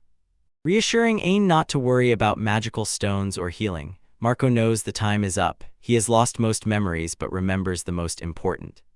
Admitting that the injury from his captain's technology is enough for him, Marco steps outside like a true boss. There are no words for his daily work. And ordering him to listen once more, Ein tries to use his power. But you can't make a person stay when his soul is already halfway beyond the threshold. Time rummaged repeatedly asking for leave after hundreds of years of service. The knight finally calls end of shift. Even heroes need a vacation, dude. Diving into the numbers, Kadama notes, the increase in ink is far beyond the norm. Something is definitely boosting his result, and it's not just protein shakes. Closing his eyes for the last time, Ein feels the weight of the moment. Quiet, sad, and beautiful. Whispering the last message to Marco, Ein is convinced that the knight knows. His sacrifice was not in vain. We are all now simping for this bromance. Accepting the order on his last breath, Marco officially rests. The armor crumbles, and the legend comes to an end. Ghost Captain and Ghost Marco finally reunited in the afterlife. Thank you for your hard work, soldier. Reflecting on the mission that lasted hundreds of years, you realize Marco was the most valuable MVP, one man and a true army that defended the capital. Shattering into a million fragments, the knight's physical body finally disappears. There is no greater gift than peace after a long war. When the knight asks the name once more, he is given the answer Ein Vanish Talaka. Write down the name, people, it will go down in history. The knight vanishes without a trace, thinking it has a knightly name, and just as suddenly, Mo dissolved into the wind. Looking outside into the boundless world, the castle feels much emptier. The sun sets on the legend. I pray that the name echoes until the end of time, and in the last wish of the knight sounds the glory of Ein. Speak of a faithful partner even after death. Walking back alone, he realizes, sitting and sulking is not the way to gather a harem and gain legendary status. If he wants to catch up with his brother, he will have to choose a completely different path. Stunning him with the news, she says straight to his face, he was nibbling on magical stones. Imagine finding out that your favorite candy is actually high-voltage monster batteries. When the dust settles, Ein remains alone in the hall. Let there be honor and let a giant power boost happen. From the remains, she lifted a mysterious glowing stone, and Ein found the best drop of a trophy. This is not just a trinket, pure power is concentrated in it. Clutching the stone to his chest, our guy bathes in energy. With every second, he looks more and more like the main hero. Finding a dusty old scroll on the ground, Ein is about to make history, the lesson of which he did not order. So what is hidden in these ancient papers? Reading the order to defend the capital for hundreds of years, he finally understands the scale of Marco's dedication. This man was literally a saint of protection. Memory: Marco does everything himself, from fights with monsters to watering flowers. He was the perfect gardener warrior. To accept all these feelings through the scroll, and now Ein carries the burden of the entire legacy. One feather falls, symbolizing the end of an era. Walking through the corridors, he heard the footsteps of birds. They followed him. Marco truly was a gentle soul in iron armor. Rest in peace, absolute king. Dill climbs up and barely recognizes the tall, handsome man standing there. He says, "Ein-sama, is that you, or did they bring a double and you changed clothes?" Laughing as if nothing happened, Ein admits he has grown a bit taller than Dill. Under the headline of the century, high school bros straight to the podium like a model. Ordinary people would be completely destroyed by the toxins in those stones, but Ein is one of those who won't miss. He sits and thinks about how she figured out his secret snacking habits. Promising to tell the details later, Ein is already looking at the next target. Dill follows, completely confused by the growth spurt. Noticing some purple smoke in the distance, I realized the adventure is not over yet. Somewhere trouble is already brewing, and it smells of poison. Standing on a rock like a true boss, Ein looks into the toxic fog, and the main hero glows right from it. Warning: Dill, stay away, this swamp passage is simply deadly dangerous. But Ein does not care. For him, the poison has already become something like a burning drink. He stretches out his hand and declares that the poison is quite dangerous. Meanwhile, looking absolutely calm, Riz's level is off the charts. Pointing his finger right into the heart of the fog, Ein noticed something interesting. He is a true bloodhound for rare prey. Commenting on the smell of flowers coming from the poisonous swamp straight from it, only this guy can find refreshment in the swamp. He steps into the water and a quick plop breaks out in pain, then it calmly goes where mortals have no place. Tell Dill to just shout if he wants to join the mission. Ein is hanging out in a toxic puddle like in a spa. Finding a sakura blue fiery rose right in the very mud, that's an item with a 0-1 chance, if I understand anything about this. Relying on his X skill of toxin breakdown, he is essentially a human air purifier, turning poison into power. Kadama's hypothesis is that he is the only one who will eat these things and actually get a boost. Leaning down to examine the source of the poison, Ein realizes this flower is a mutation. He is already planning how to use his powers again to do something crazy. He activated his magic and made the flower glow like a neon sign. Now the legendary crafting session begins. Looking at the sky with those dreamy eyes, Ein sank into thoughts, probably wondering how much this rose will go for at auction. Success comes when he creates a star crystal of sakura color. Look how it shines. This thing is worth more than a small country. Returning to pick up the goods, Ein is ready to be home. Thanks for waiting, friend, just had to pick a few flowers. Panoramic view over the huge city walls as they return. The capital looks cozy compared to that nightmarish castle. Sitting on the train and telling Dill to rest. Our guy is a caring boss even after literally becoming a god. Walking along the corridor in the train, Dill looks quite depressed, probably thinking he was useless during the fight. The knock of his boots on the floor, just footsteps and nothing more. The silence cracks. Existential horror approaches. Flashback to the fight, he was just standing there like a complete NPC. Dill bites himself for not being able to protect his master. A memory of the time when he licked the magic stone because it smelled like candy. Brother, he has completely lost his mind over those stones, and the expression on his face when he remembers it is pure gold for comedy. Pressed against the wall and trembling, the man breaks down completely. It's not easy being a partner in a world of monsters. He shames his own weakness and Dill falls even lower. This is the classic moment, a training arc is needed. Covering his face in frustration, officially completely deflated, but at least now he is motivated. Squeezing his hand and looking through tears with unwavering determination, he is about to go on a grind that would make a Dark Souls player sweat to the edge. Saying that he needs to become stronger even than his father. That's the spirit, Dill, go and level up to that level. Returning to Ein, he sits in his room and examines the status card, probably waiting for a slight stat boost. He gapes in pure shock as soon as he reads the card. Terrible is too mild a word for what he sees. In full panic, he screamed and grabbed his hair. He felt it would be like this, but seeing it on paper is a completely different matter. Remembering the words of his cat girlfriend about him being a small fish, he naively thought it would be so, and she is about to eat those words along with a portion of humility. Look at this real status card and what skills he has. Here you have Demon Lord and Ice Dragon. Understanding something scandalous, the elf mercenary Kreese begins to blush. She thinks that Aina might have been sucking her energy too. Let's get closer to the job title Demon Lord. Our guy accidentally became the final boss of his own story, Absolute Cinema. Look at these waffles on the cover. The author is already preparing. Moving on to chapter 50, it seems the Crown Prince has finally leveled up his riz. Seeing the two of them together is already a victory for culture, and they promise to stand by him in whatever form he takes. Turning back to the palace, the girls simply went crazy. Ain still hadn't come home. The king is shaking under such pressure as if he were a cheap steak. The prince is officially missing in action, MIA. Grandpa King is here dealing with the aftermath and trying to keep everyone from losing their minds. Essentially, he tells them to calm down while he himself trembles with tension and sweats. It turns out the prince himself left a note saying he was going on a side quest to the Baltic and to keep it under wraps, but he just ghosted the whole family for some extra XP. Suddenly, the maid runs in as if a ghost before their ice end announces that Ainsama has finally returned. Everyone turns, waiting for the little one they remember, but a real shock awaits them. The tension in the room was enough to ask a small town while they waited for him to walk through that door. Look at their face, they are definitely not ready for this glow-up. This absolute child wins long hair and a height that would make a basketball player envious. As if casually he states, grew a bit, although he just threw down a massive pubertal nuke. The men in the room stare at him intently as if he is a completely different species. Their brains are officially freed. They cannot digest this transformation.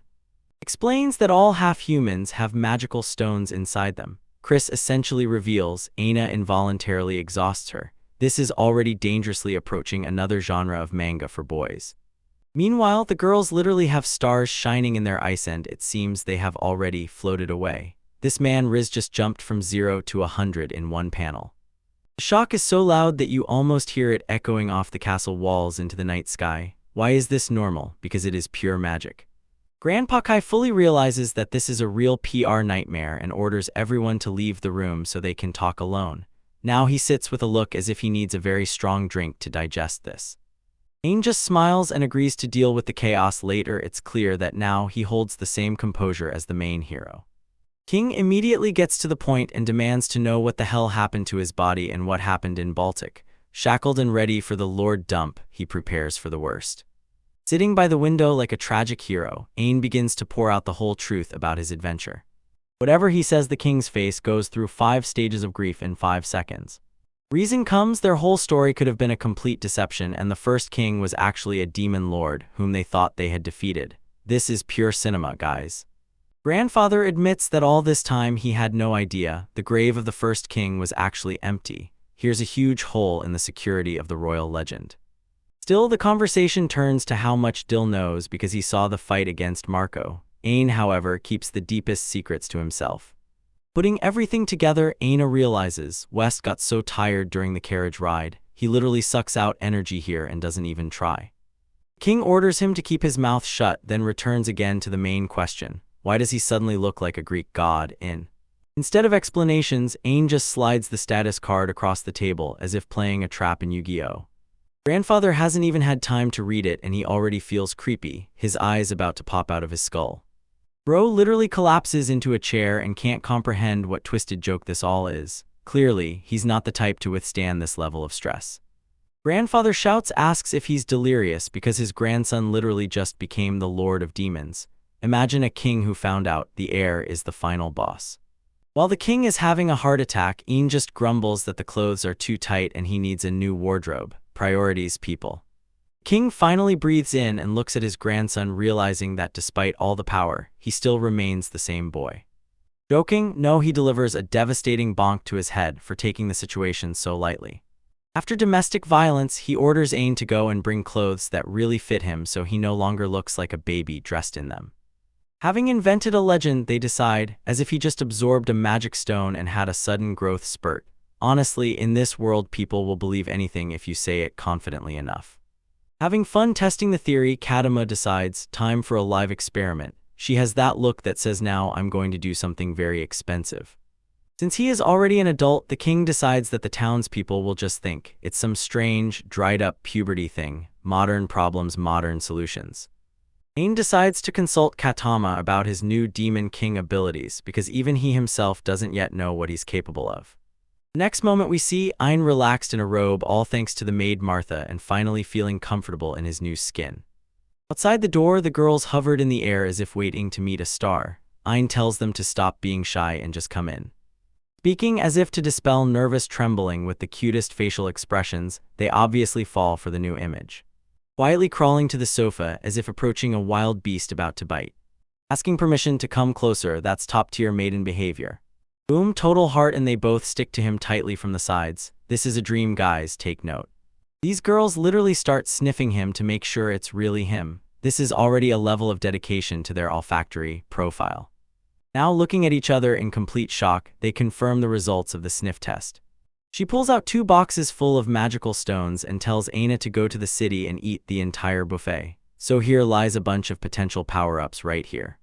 Without any doubt, this handsome guy is their target. The confirmation is a bit suspicious, but for the plot, we'll swallow it.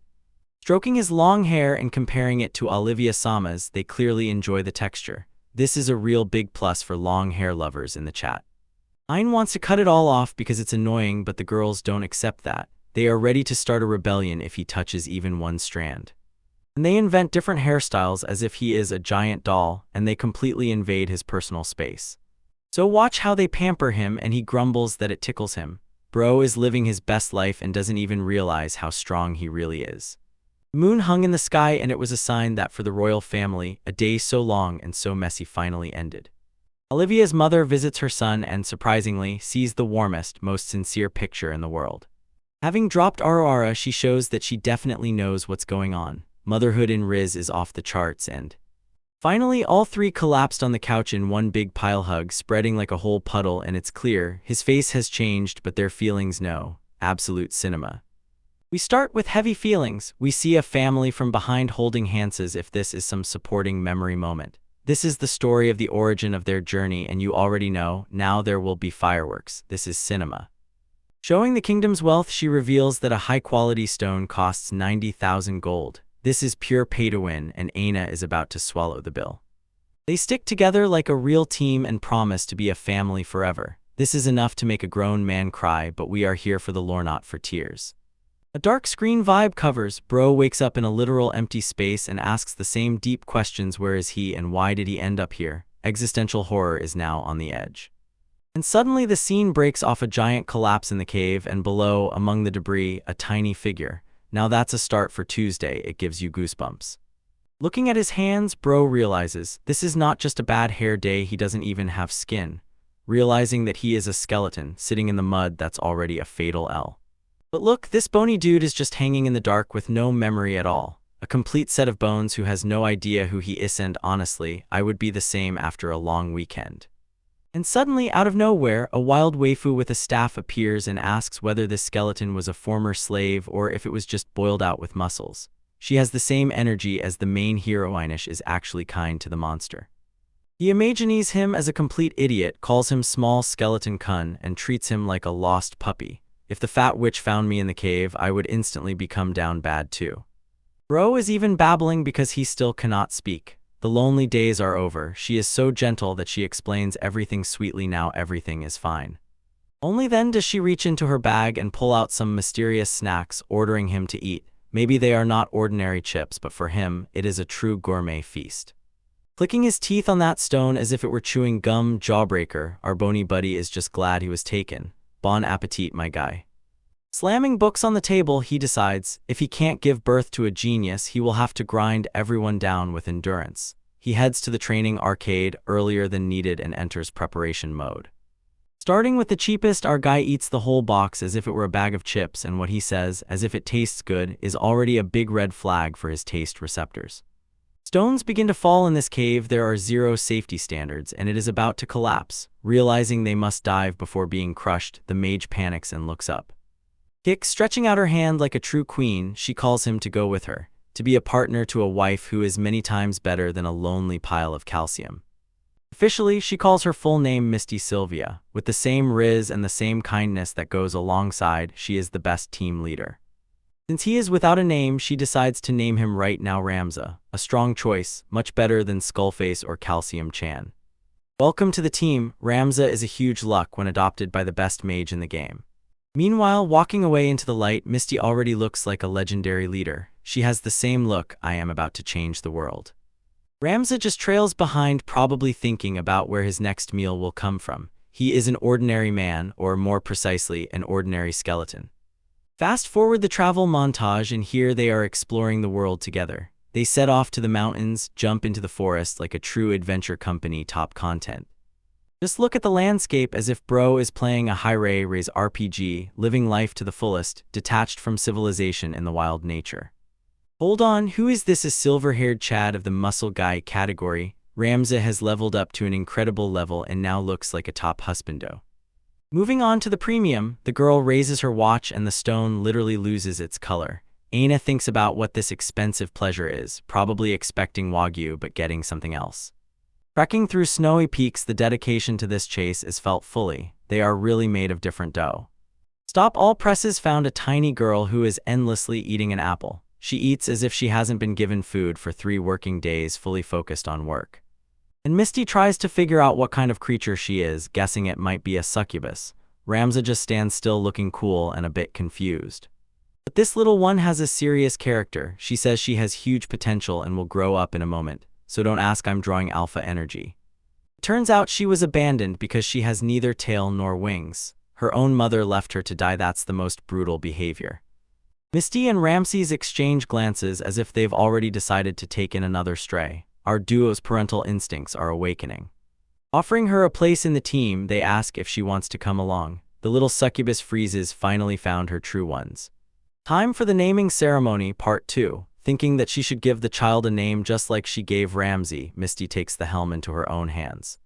Settling on the name Isha, Misty gives her a warm smile. This is the peak moment for wholesome content right now. Now look at that face, ashes as they are, and she just shines. Finally has a name and a family that won't throw her into the forest. That's a real win. Suddenly the vibe changes. Aina grabs his chest and looks like he's about to see the light. This is followed by panic when the girls realize that maybe they accidentally poisoned the prince. Running into the setting sun, the trio now looks like a real family. Asha screams how much she likes it, and the mood is just perfect. Rams pulls heavy bags like a true Chad. He carries the entire support of this operation on his shoulders. It's hard work. Turn on the battle music. The squad is already here, finishing off dragons and 3-headed dogs. Roasting every monster they encounter on the way is a piece of cake for them. Saving beastfolk villages and getting praise like gods, that's just an ordinary Tuesday. Look at those happy dog people, they're definitely fans of the team. And then suddenly they have a whole army of supporters, gathering all the freaks and outcasts into one huge, basic community. That's a level of pro gamer moves. Building an entire small town in the mountains is already the level of a hardcore city builder. From scratch, where people have no roof, to homeowners in such a time, that's a legend. Ashi hides behind a pillow because she wants to be the boss, so she tries to dodge responsibility as if it were a tax receipt. Misty doesn't let herself be moved and throws a glance. Ara. You're in trouble when the older sister starts looking so scary. That's a universal truth. Grahamsa says they are the strongest, and those they saved want them to lead everything. It turns out the demon lord in this world is just a career choice. She feels insecure because she is simply a succubus and looks down at her feet. She thinks she lacks the coolness for the throne, unlike her evolved brothers and sisters. Sticking out his tongue and grimacing with disgust, he grumbles that it tastes like walnuts. Bro, you just ate 90k gold and you're still complaining about the flavor profile. Admitting that her family is the only thing keeping her on her feet, Asha is overwhelmed by emotion. When she thinks that if they hate her, she will lose the will to live, that's truly a very low moment. Pressing on the pillow as if it were the last refuge, she is clearly stressed. The weight of leadership hits her harder and harder. Winking at her, Misty says they are one family, so there is nothing to worry about. The strong sisterly, I'll handle everything power, she takes and fixes everything. They hint that they need a new surname, and Misty is already ready to drop the title Sylvia. Finding something that represents them all becomes the new mission. Ramza and Ashi are fully behind this idea. Reformatting the whole team, that's what is needed. Mixing the name of the continent with the word for family in the language of God, they start brainstorming. They immerse themselves in work for this great legacy from the Lord. Look at these three, an ordinary, healthy family of elite-level monsters who have come a long way from that dusty cave and are finally home. Decided their surname is Ishtalaka. This is the beginning of a legend, and this is pure cinema. Just dressed in that royal drip, our Ein looks like a true legend. Looked in the mirror at the fit, it's clear this outfit was tailored for a future king. Adjusting his collar, he confirms the tailoring is of the highest quality and it fits him perfectly. This is not just a suit, it is the gear of a man ready to take on serious matters. Returning to teacher mode, Kadama explains, actually there are limits to how much he can absorb. It's not like he can eat the whole mountain and become a god in one day. Suddenly, the ultimate waifu Olivia enters and she is already going crazy at how much her baby boy has grown. Her reaction with those shining eyes is pure comedy because it's clear he is her biggest fan. Realizing that his height has finally surpassed hers, Olivia becomes emotional, so emotional as we haven't seen her in 10 chapters. They stand side by side and it is immediately clear where Ange gets such handsome genes. His mother is a true buddy. Business talk the move of the day because today they have planned actions with Magna regarding official prince performances. Meanwhile, as they plan, Olivia cannot stop smiling. Her son finally looks like a worthy leader. Looking like a real candy, Olivia asks her son to be her personal escort, and honestly, who could refuse such a face? She definitely has that maternal upbringing that keeps all the nobility in the palace in line. Accepting the challenge from Kaid to his look, Een swears to protect his mother with everything he has. Now in the palace warm hours, but you know, peace will not last forever. Heading to the training grounds, we see the boy trying new skills while the cat researcher girl Sylvia watches. In the middle of the yard, he tries to squeeze out hidden power that he has not yet fully mastered. Testing the new acquaintance skill yields absolutely nothing, and for a second the whole atmosphere becomes a bit awkward. Sylvia just sits with a notebook, probably wondering if our boy can already be written off or if he is just warming up. Imagining the power of legends he met in dreams, Ein hesitates. Can he really bring these legendary figures into reality? The idea of calling an entire army of Chads is crazy, but for now it is just a dream. Manifesting pure hype on the hand of Dark Knight, Dullahan suddenly materializes a giant armored gauntlet.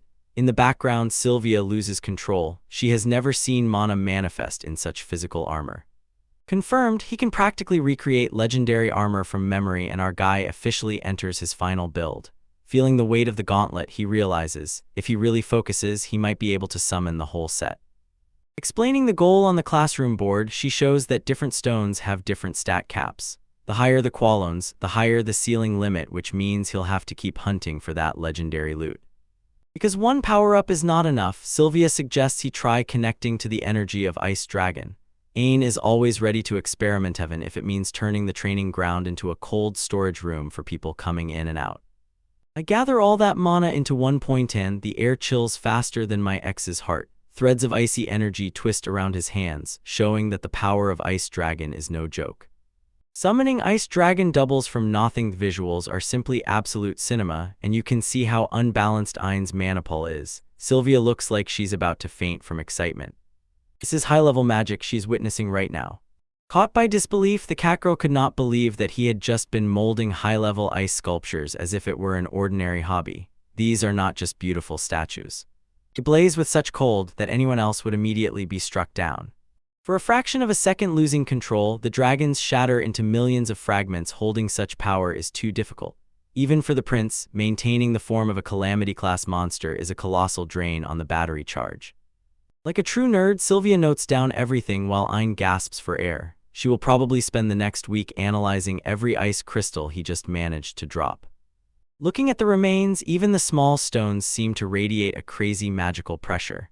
The ground is covered with frozen fragments that do not want to melt, so the quality of its mana is of the highest grade. The fact that this is not just ordinary ice magic, but the power of a monster on the level of a real disaster, immediately raised the stakes. The cold air hanging in the room is incomparable to anything any normal mage can create. We finish the session early. Grandfather calls Ein. We leave Sylvia alone with her research madness passion. She literally trembles with delight, but our guy has to attend the royal drama from which there is no escape. When he walks through the corridors, maids cling to him everywhere, but our guy is focused on the heavy atmosphere ahead. Even a little maid waves after him, not knowing that the mood in the throne room is about to become toxic. Unlocking a new skill called Thick Fog, Aina notices, with each minute he becomes less human. Kadama just laughs for her. A monster hybrid seems like nothing more than an ordinary Tuesday. Approaching the giant doors, the dark energy flowing out suggests someone is about to pay and burn. The guards stand nearby and look as if they have seen a ghost, and in fantasy that never bodes well. He throws a glance inside as if looking for monsters under the bed. Ain asks the guards why the room feels like a farewell, but there is no answer. They just stand and tremble in their boots. The king sits on the throne and looks as if he is extremely stressed. On the side stand his two most loyal chads. The trio together always means business, but today they look as if they are about to start a war. A frozen gaze into the distance, the face says he is already too old for all this. The king at first does not even notice Ain. He is stuck in his own thoughts, probably counting how many people he will have to send to the front. Meeting his grandson with a tired but warm smile, the king finally breaks the silence as Ain approaches the throne. You see, he is holding on with all his might for the sake of the little one, but the news he is about to say will definitely not be friendly or sincere. You compliment the new drip because even during a crisis you have to give credit to Riz. The advisor stands nearby and looks serious, but the king takes a moment to appreciate how his grandson looks like a true prince. The bomb explodes. The king reveals that the kingdom of Heim has essentially declared war, and with a preemptive strike. This is a gross violation of the rules, and Aang, despite his cold outward composure, is clearly furiously angry.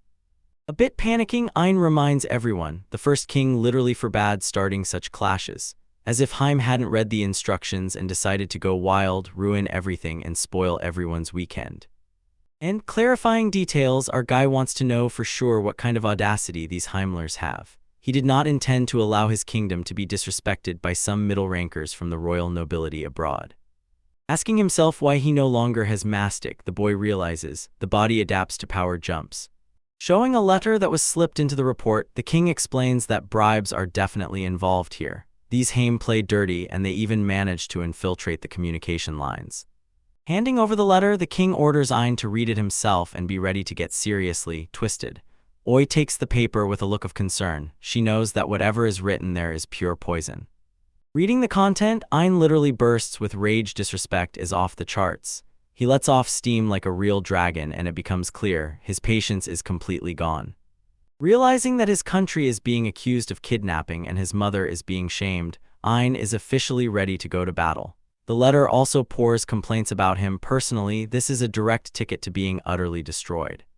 Tormented by regrets over his decisions, Warren realizes, showing the king such a toxic letter is probably not the best move. Sweat pours down his face because he knows patience is about to explode like a nuclear blast.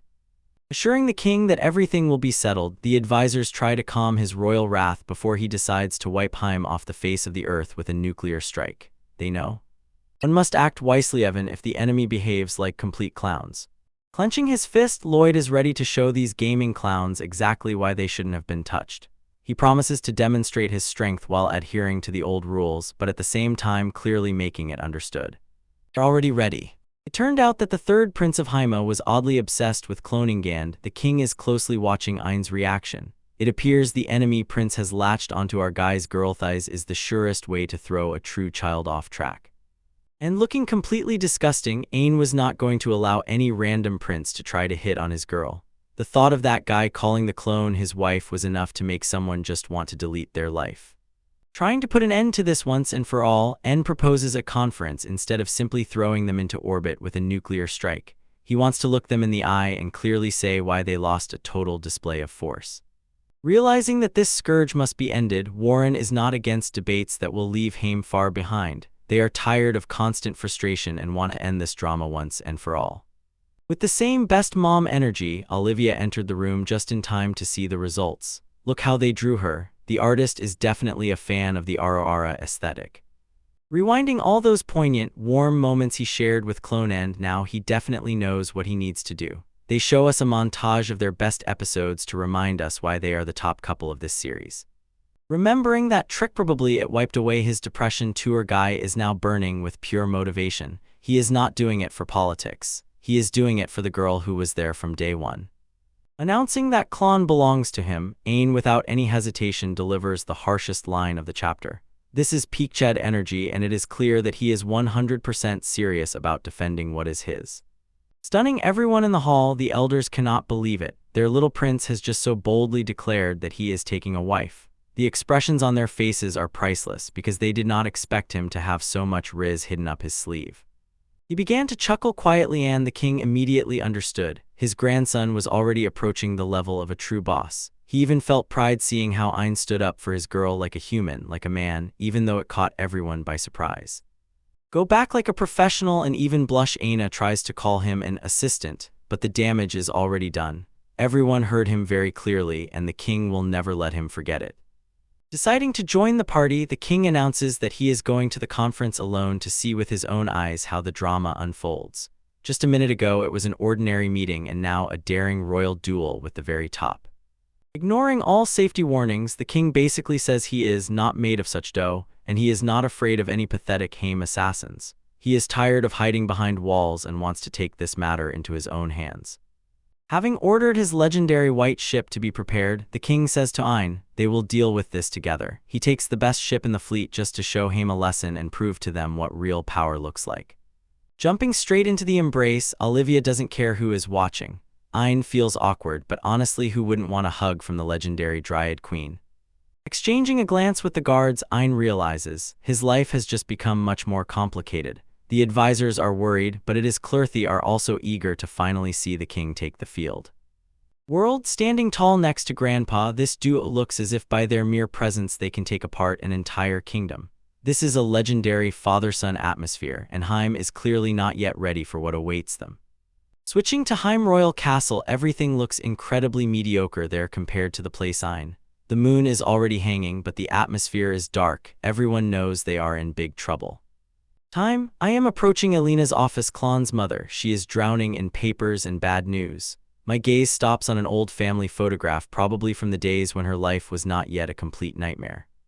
She flinches because of Sir Tigray's stupid decisions, and Elena wonders how her country has come to this. It's hard to believe that such helpless people work right under her nose every day. Hearing a knock at the door, she barely lifts her gaze as her personal maid enters the room. She is so engulfed in her own stress that she does not notice how the atmosphere is steadily turning into something dangerous. Thanking Lily for the documents, Elena is so exhausted that she does not notice. Her faithful maid may be hiding a secret. Lily looks like an ordinary sweet maid, but in this world that usually means she is secretly a ninja. Noticing that her lady got up on the wrong side, Lily, maintaining a perfectly polite mask, asks what happened. Elena has no idea that the person pouring out her soul might be more dangerous than the enemy army. Revealing the circumstances with the letter, Olna realizes they were outplayed by the more intelligent Esthelika, and the fact that Tigray acted on his own discretion only makes the situation even more humiliating. Asking Lilia if she knows about catch trends, Elena checks that she knows about port towns. It turns out Esthelika knows more about Haim's own economy than the Haim nobility. Gritting her teeth, Elena realizes Esthelika even pointed out tax fraud that her own people missed. This is the strongest flex. The enemy is actually doing her job better than she does. Turning the library into his new dungeon, he starts hitting the books louder than he once hit that armor. He stubbornly seeks a way to turn a worthless skill into the most broken thing in the world only with knowledge. Then, leading him to the next big event, Olivia shows that mysterious smile. Usually, it means that something crazy is about to happen. Realizing that the enemy chancellor is literally a genius, Olna feels the full burden of her country's incompetence on herself. She already sees the next conference for her side will turn into a complete failure. Staring out the window, she begins to wonder if there is a traitor among them who feeds the enemy information. Her eyes sting as she puts together the puzzle of this mystery. Suddenly turning sharply and looking sharply, she asks Lily where she knew that the letter came from the chancellor. It slipped out of her lips, and now the maid is under the microscope. Crystal shameless gaze, which definitely has nothing to do with fidelity. Lilina's eyes instantly grow cold. The mask begins to slip, and the sweet image of the maid is replaced by something much more predatory. We look closely at the lower part of her face and see the expression has completely changed to something terrifying. The innocent maid we knew as gone, and in her place stands a professional killer. Confirming her suspicions, Lily admits she knew that Alana would eventually uncover the truth, and she is actually smiling. That is the scariest thing she could do in such a situation. In an instant, pulling out a knife, the maid reveals that she is actually a high-level spy working for Warren. Alina is completely bewildered. The one she trusted most presses the blade to her throat. Explaining that she was signaled to return, Lily reveals her true identity. She is an Esthelica operative. She has led a double life for years, and now it is finally time to go home. Speaking to Alina to stay calm, Lily explains she must not kill her, only ensure an escape. And from how strangely politely she presents it all, the thought arises, this is how classic spies behave. Here are kidnapping and betrayal. Smiling at the very thought of protection, the spy practically tells Alina that no knight in this castle will be able to touch her. She has the highest grade confidence, same that appears only when you are the most dangerous one in the room. Meeting the king in the corridor, the atmosphere becomes heavy in seconds. The old man looks as if he hasn't smiled since the dawn of time. Realizing that she is completely cornered, Olna has no choice but to obey the girl who has been serving her for years. It is bitter to swallow this, but she knows a professional has outdone her. Complaining about her misfortune, Alina notes, Lily's character is actually very similar to her daughter Clan's. They are both strong-willed and unpredictable, and it seems this is a common trait among the women in Aina's life. Extending her hand, the spy offers an unexpected choice that could change the course of the entire war. She does not simply leave. Gives Alina a chance to escape before everything explodes in flames. He asks Alina if she wants to run over and go to her daughter's safe embrace of Esthelica. He suggests leaving the sinking popular home and reuniting with the family she misses so much. Tempting her with the promise of family, Lily resorts to her last chance to save the former lady from the impending war. During the underground work, she undoubtedly grew attached to Alina, which adds depth to her character. With a heavy heart refusing the offer, Alina decides to stay and try to save her sinking homeland. She still loves Hema even if these courtiers behave like absolute idiots and bring everything to ruin. Having received the response, Lily prepares to make her grand final exit and delivers one last warning. She throws makeup, showing her time at Heim is officially over, and now she is back on shift for Warren. Standing on the windowsill, she tells Alina to stop the royals before they force their mother to fight her own child. This is a chilling reminder. If Heim does not retreat, everything will end very bloody. Breaks into the night with a final farewell, and the spy disappears as if she never existed. Iluna rushes to the window but sees only empty air where her faithful servant once stood. She looked down at the empty street. Alina stands alone with her reproaches and duty. The castle suddenly became much bigger and much colder as soon as she realized. Now she is truly alone. Standing before the huge, glow-filled doors, the team prepares to enter the safest place in the castle. The wild level of detail on the doors themselves makes them look as if they are holding back the final boss. Admitting to herself that she actually liked this girl, Alina clenches her fist, preparing for the storm. It's a pity that everything ended this way, but now she has a kingdom that must be kept from self-destruction. Paving her way through the corridors with a new purpose, she demands to meet Prince Tiger immediately. The guards are taken aback by her sudden energy and realize it is better not to stand in her way now. Getting ready to act, Alina realizes she has no time to cry over the betrayal of her beloved maid. She must rise and become the leader her country needs before everyone is sent to the lobby. Swearing to do everything in her power, the bride's mother is ready to meet Esthelica on her terms. The conference is already approaching, and it is Alina who will decide whether Heim survives or is simply prepared. Starting with the drops on this cover, our Ain looks like an absolute monster standing next to the best clone girl. Wasting no time, we immediately dive into Chapter 53. The vibe is flawless, and the stakes for the ship Sea Dragon have never been higher. Look at this gigantic shipbuilding. The Esthelica fleet budget seems endless, because here is a true fortress of industry. Entering the giant hangar, the squad conducts a full-scale inspection where exactly royal magic is created. Realizing that they are literally a step away from the capital, Ain shockingly understands. He never knew that this history-rich place hides such an outright, massive trump card. Rumors about a real epidemic in the city are a big buzzkill, but the mission is above all as they approach the final destination. Opening the treasury, the king shows they came not only to admire the gold coins. This is the heart of the kingdom's power. Look at the absolute peak of engineering. This ship is a certified monster, built to dominate the waves. Look at the ship Sea Dragon, Leviathan, a vessel so gigantic that everything else looks like a toy boat. Compared to White King, this battleship is literally constructed differently, and they say it has such firepower to put an end to entire careers. Noticing something strange on the lower levels, Ain suddenly stops in the crowd. He sees a familiar face. Turns out his old school friend Roland and the legendary Professor Rook are now downstairs pulling a double shift on the tech. From there, as these guys are actually known, it turns out that Ein's social circle is nothing but the Avengers of magical engineering. The way Roland caught himself in a trap and focused a pure challenge move that proves everyone here levels up in their own way. Choosing to be a humble king, Ein decides not to interrupt this grind and keeps everything moving so his bros can finish the masterpiece. Here the bet is that the ship is 100 ready, because a grand opening is always better than an awkward hello in the middle of a project. Looking around at all his buddies Bats and Leonard, he realizes everyone has already found their own path while he was carrying the kingdom on his back. A rumble rolls like an earthquake and the doors finally give way. What is inside is revealed. Darkness spreads into the breach before the true treasures are shown. At that moment, the main character's motivation hit like a sledgehammer. Arbau has to do everything to the max to keep the pace. Switching scenes, a sleek train cuts through the countryside, and we move away from industrial excitement, transitioning into political drama. Hot tea is served to soothe the soul, and the atmosphere becomes cozy as the team settles in for a long-distance conversation.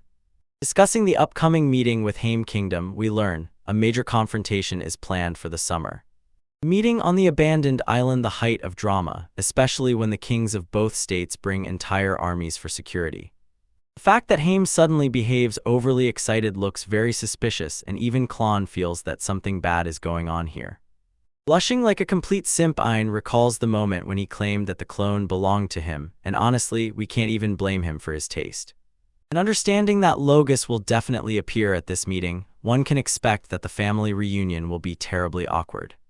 Adding more fuel to the fire, it turned out, his younger brother is also coming as a servant to the third prince.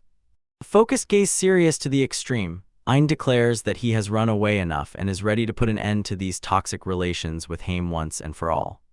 Running past piles of loot and legendary weapons, Ein doesn't understand why all this is in the VIP section of the vault. Cutting to the scene at Haim Castle under the moonlight, you feel the same classic villain energy thickening in the air. Addressing the young Grint, the senior ranks are clearly conspiring about something, and this will definitely complicate life for everyone. Reading a provocative letter from Ishtalaki, Sir Tiger clearly shows that he was cornered by the conversation about how neat the handwriting is. Strange PR, but okay. Questioning the skill of the heir's assistant, Haim royals try to cope with the fact that they keep catching Massive Ellis again and again. When it is brought up that Ain Solo is going to see Dragon, the tension in the room rises to the sky because no one wants to admit that he is a legend. Dismissing it with laughter as an exaggeration, Grint does not buy it. He sticks to excuses and stubbornly does not believe that his brother really reached god-tier status. Calling Ein talentless when he is literally saving the world right now is the highest level of hate, and honestly, it's just shameful. We check Elena and it turns out the spy Lily has vanished into thin air, and Kingdom Heim now looks like complete clowns. They suggest let them dare to use their own spies in Ishtalaka, a bold move, but to outsmart Ain's guards, they'll need a miracle. Since Elena's face is so recognizable that she can't hide under cover, the team has to look for a candidate who isn't yet on the wanted poster. Grandpa drops the news. Olivia asked for a special gift of atonement for everything the child had to endure. The score is going to the pedestal, which literally glows with that energy, frankly creepy. Bursting through the door as if he owns the place, Sir Leifun appears to remind everyone the first prince is back in the building. Admitting that he spent the whole day playing with the women from the town near the castle, a level of decadence only a true monarch can achieve. Staring at his subordinates with his terrifying eyes, Leifun asks, does anyone have objections to his life decisions? Demanding to be led into the secret meeting, this absolute prince guarantor is ready to inject some chaos into the plan. Looking at the frightened faces of Elena and Tiger, it's immediately clear, this guy's hand is almost always a sure recipe for disaster. Taking a quick breath in this luxurious room, the silence becomes deafening as they prepare to explain the spy mission to the big boss. Calling his own team a bunch of idiots, Leifun laughs at their simple plans and suggests using a trading ship to sneak past the borders unnoticed. Not believing her own eyes, Elena realizes the prince might not just be a guy wandering around the city all day. Pointing a finger right at us and spreading a sly smile, Leifun declares he has the perfect people for this mission, and you already feel that now things are really going to get cooked. We start with heavy notes of lore, so when we enter chapter 54 of this shamelessly brilliant masterpiece, I look back on memories of the father from long ago. Ein, our guy, clearly feels something through his tangled family tree. Here is the magical stone of Dullahan, a genuine national relic. This thing looks like it could power a small sun or destroy a civilization. Watching a young version of himself with a sword, this vividly shows how much this Chad has grown from his humble beginnings. Moving to the present, before us is a beautiful angel in a white coat caring for the wounded. This nurse is a pure waifu, and the way she manages the medical ward gives off simply crazy top-level vibes. She does the absolute maximum for her patients and remains as if the job is done excellently. Even the jocks on the bed can't help but be a little embarrassed by her presence.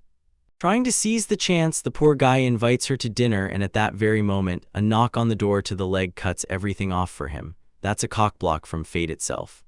With such confidence enters the main character, and here appears Ein to check the situation. Everyone immediately trembles. Seeing a royal person in such a place is a true rarity. Diving straight into a serious conversation, Ein confirms, an epidemic is sweeping the territory. Look at those potions on the shelf, the medics are definitely working at double speed. Hearing that both Klon and Chris caught the disease, a huge blow to the team. Now they have hidden deep in the complex and are trying to recover from what hit them. He understands his friends are out of commission, so they won't be able to join him on the trip to Magna. The nurse has to hit him with the hard truth: they need weeks of rest to fully recover. He thought he had enough cheats, but Ein advises using a skill to instantly heal them. And now he acts as if playing a video game, pressed a button and everything is fixed. Lore time: this stone is from one of the top squads of the Demon Lord over 500 years ago. One strike of his blade could cleave the sea, and now Ein just has to take it and eat it. Rejecting this idea immediately, the nurse explains, natural immunity is the way. If he just heals them with magic, they will most likely get burned by the same disease again later. Having accepted the professional advice, Ein realizes he will have to put official duties on Dill. Dill confidently steps forward, a true boss, and promises to do everything as best as possible instead of them while they recover. He is stalling time as tension is already catching up, and our hero clearly feels the weight of his responsibilities. Lately, he has taken on too much and it shows on him. Freezing and looking into the distance, Ein begins to think about his brother and the princes. He hopes that someone can keep them in check until they have not made any foolish mistakes. Thoughts about his former father add a completely different level of tension to the room. Look at the stern face of that man, it is immediately clear that he was a constant headache. Having bonded through shared trauma, the nurse says she also had a hard time because of her own father. This is exactly the same moment that makes the vibe much warmer. Watching her father just turn around and leave, even saying, "I got bored," is completely crazy behavior. Imagine your dad going out for milk and openly admitting that he is simply bored with family life. Expressing gratitude to her, she thanks Ein for saving her and giving her life for the chance to live. She no longer has to worry about food or shelter. This is a huge DW, and she does not take it for granted. And giving her the warm smile of the main character, Ein seems to rejoice. His actions really changed something. This is the same pure, uncensored, homey goodness that you want to see. Laughing together, they understand all the efforts invested in Isht were completely worth it. The chemistry here is subtle but definitely palpable. We switch the camera to Heim Kingdom and see Port Town Round Heart. The architecture is clear and the mood is already distinctly shifting towards political drama. Reminding Ein that their ancestor was the one who seized victory in the clash with the Demon Lord, Olivia looks at Ein with complete confidence. The pressure rises and our boy's heart beats at 200 BPM. Late at night, near the docks, two figures watch a huge ship in the harbor, and you just know something dirty is about to happen as soon as people start gathering in the darkness like that. They determine that this is a ship of one of the merchants from Birdland, so they note, business has been collapsing lately. Accumulating debts is the fastest way to drive yourself into a dead end. They mention the president's daughter, and the conversation continues about how aristocrats from all corners make her proposals. Then they show this absolute bull. He is surrounded by girls, looks like he lives life to the fullest, but at the same time sneaks around with something vile. Calling his actions vile, the redhead is clearly not thrilled about how Leifun uses people's debts to get his own. Bro is essentially playing 4D chess with other people's lives. Watching crowds roll through the docks, you feel the air tense. Something is already ripening, and these people do not even realize that they are just pawns in a bigger game. Reading details about people who lost citizenship reveals the scale of corruption. These are the same right people mentioned, mostly refugees with nowhere else to go. Doubting that Leifin will keep his promise at all, they talk about how wives and daughters are taken as hostages for ransom. It is a dark story that makes one wish the villains were thoroughly baked to the last bone. They are interrupted by the hooded messenger who reports that the target has finally been caught. The plot thickens as the operation moves into the next phase. Order the ship owner to come to the Estadeth plan clearly moved forward. Elena takes the helm in her hands and leaves the rest of the details to her subordinates. Sit smile and immediately I have a plan in my head. You hear, she says she wants to talk a little about business. And you know, everything she is going to say will turn the game upside down for everyone it concerns. Look how our guy Ein pulls an all-nighter as if cramming for exams at 2 in the morning. He is switched on and digs through books until the sun rises because the grind set never sleeps. The heat which waves from the stone bites into its chest as if the soul is tearing outward. This is not just amplification, this is a moment of fate. Arriving at August Mansion, he immediately felt the scale here was colossal. The place looked as if secrets were hidden somewhere deep in the basement. Walking down into the underground room, you feel the atmosphere becoming too heavy. The lady of the house is home and ready to deal with the guests they are expecting in the darkness. Pointing at the prisoner behind bars, the guards stand ready for anything. This is not some random captive, this is someone of real significance. Seeing the knight tied with ropes, he finally understands whom he is talking to. Even bound, this man tries to maintain composure like a true warrior. He defines her as the mother of Clonan. The knight from Ishtalika is clearly shocked to see her here. On his face is the same expression, a man who understands he is in a bad situation but will not back down. The fact that her private army took several hits to catch him proves how truly dangerous this guy is. He didn't give up that easily, that's for sure. But to drive away the guards because she wants to talk to him alone, that's real desperate courage. The guards are worried, but she has that confident, I know what I'm doing. She offers a deal, looks through the bars trying to guess if this knight will turn around. Classic, the moment when an offer is made that he can't refuse. Staring stubbornly at each other, they stretch the silence so tight it could be cut with a blade. In this survival game, whoever blinks first neither blinks. She laughs at the very idea of a deal and the knight immediately knows. The offer insults him. Then you see her face suddenly become too serious, she's about to drop a real bomb. And the grandfather still hesitates a little, handing over the family valuables, but Olivia practically orders him to be silent. When a mother wants the best for her son, do not stand in the way. Showing his own pride as a knight, the prisoner tells her not to underestimate him. The aura rising from this guy, even when he's tied up, is simply boundless. Feeling the overwhelming weight of pressure, she realizes there are truly very strong warriors among the ranks of Ishtalaka. If all their knights are like this, the kingdom is doomed. She pulls out a document and asks if he will still refuse after he sees the contents. The bro acts as if nothing can change his mind anymore, but we all know what will happen next. She orders him to read it if he is truly loyal and hands over the sheet. The knight's eyes widen sharply as soon as he starts reading what's written on the page. Completely stunned, he asks what kind of damn thing he is supposed to look at. Meanwhile, she just stands there with a barely there self-satisfied smile because she knows she won. Shaking her mind, the knight is completely embarrassed by the information she just leaked. Olna is playing mind games here such that even a therapist would quit. Fast-forwarding a few days, we arrive at Port Town Magna in Ishtalika. The city is bustling with life, ready for a big celebration. Hear how the crowd goes wild with cheers, the carriage rolls through the streets and people are losing their minds, like a rock star just arrived in town. The official ceremony has this purpose, to publicly plant a tree in the central square. It is a symbolic gesture in honor of the hero who saved the city. Having stepped onto the platform alone, Ain looks tiny next to the massive pedestal. The framing of this shot goes straight to the heart, pure cinematic sensations. Calling her a holy mother, Ain is a bit tickled by all this praise. But look at Olivia in that dress, she looks simply stunning, luxurious where it counts. She laughs at her son's reaction, you can see she really enjoys the moment. And Dill is just in the background, looking like he's trying hard not to be the third wheel. So stepping onto the stage, you see the crowd is just gigantic. The hype is palpable, you can feel how the preparation for the ceremony has already electrified the hall. I hold their hands while they walk forward, the hero and the saint are at the very center of attention. Olivia literally shines and the crowd wildly cheers for this couple. So after handing over the ripple seedling, we officially start the ceremony. This should be a simple planting, but in this manga, nothing is ever simple. People have gathered to work together, they place the seedling into the ground. It is a warm family moment that is about to become very strange. Carefully watering the plant, Olivia looks like the perfect image of grace. The flowers on her dress aptly capture the mood of the entire event. Suddenly, the ground begins to shimmer and the plant starts to glow. This is where you realize the magic system is about to do something completely crazy. Tucking the plant in and commanding it to grow into a giant, Ain has no idea that he is about to trigger a literal miracle. Everyone thinks that's it, but the earth has its own plans. Thinking about a massive glitch thudding dully from beneath the ground during the tree planting is the last thing you want to hear, as if the soil itself is hungry for even more power. He looks around in confusion and does not ask Dill if he just drank something. Such silence before the storm, pure cinema.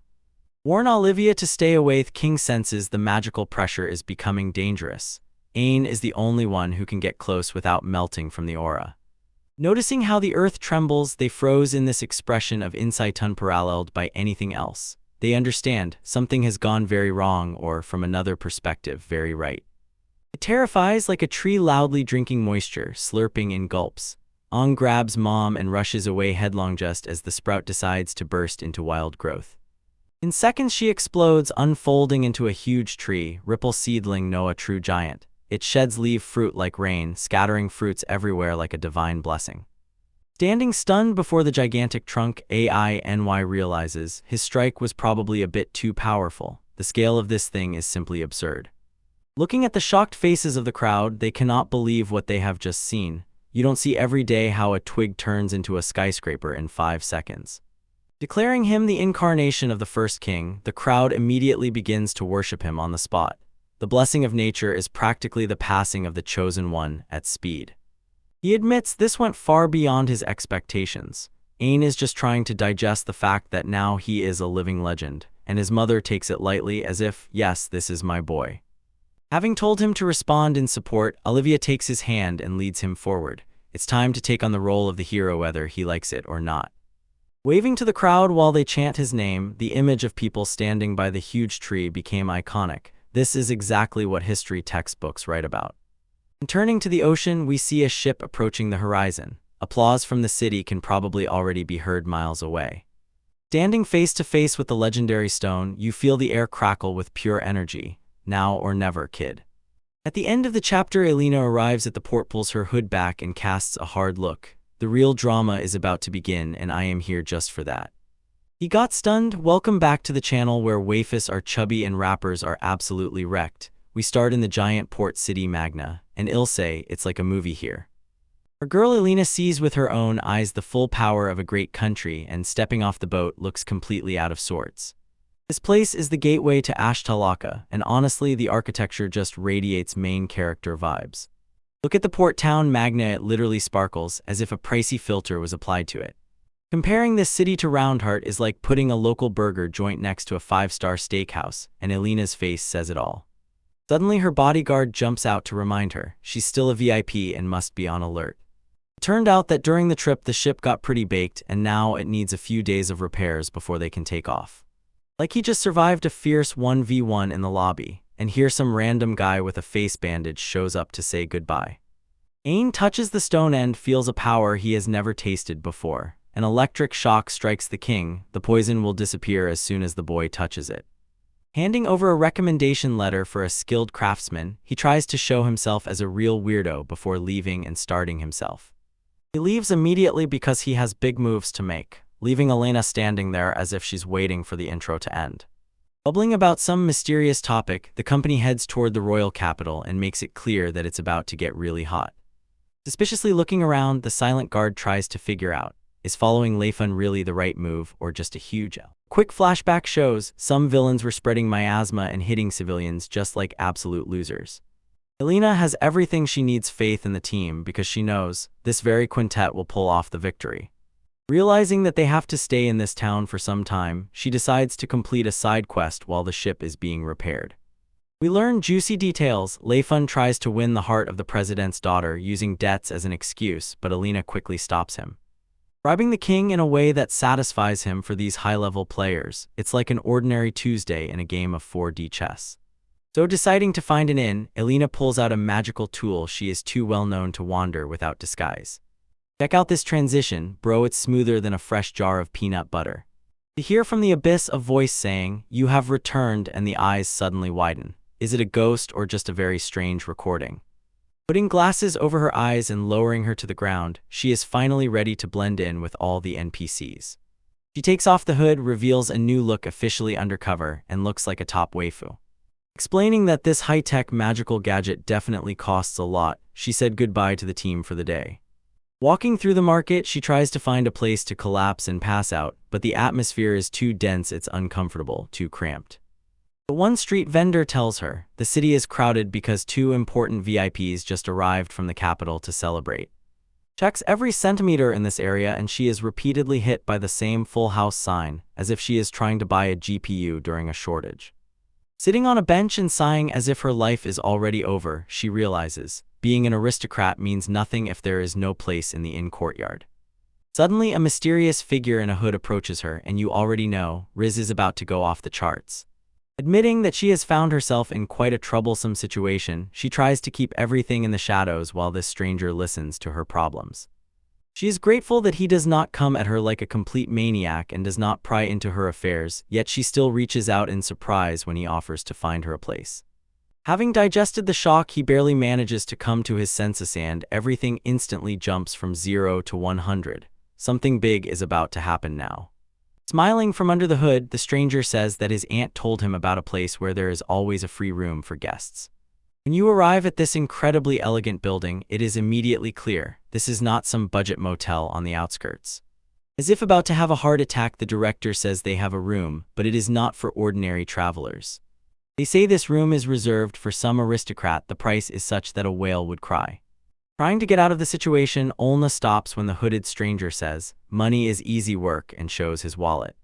Clinging to a worker while he was carrying boxes, the stranger briefly opened his hood and it barely shifted, revealing his face. Just one look at that hair and eye color is enough to make the manager's brain reel from shock. Takes off the hood and shows this is our guy. Shoots a shift like a secret agent on a mission. Stunned, they silently freeze and the staff start nodding their heads as if they have a glitch, because a real prince just walked in. Put them in line so the guest would get a room immediately. Ein doesn't even worry about the colossal price tag. Exploding into a giant black vortex, the stone begins to react to Ein as if it were a real hurricane. Fear grips the king and Oliviathy are almost swept away by the force of this disaster. Big, having paid 3 days in advance like a true Chad, he tells Elena not to worry about anything. Stepping outside that luxurious building, our guy sheds all the excess, mission accomplished, and returns to the streets again. Exhaling with relief, he is probably just glad he wasn't dragged away by a crowd of screaming fans. Suddenly, Lily jumps out of the bushes like a jump scare from a horror game to scare and surprise him. Laughs at how Ein found his dear former boss in cheap disguise. Now she will definitely tease him about it forever. Planning to stroll through the kiosks and enjoy the festival, these two are already ready to live their best life and eat well.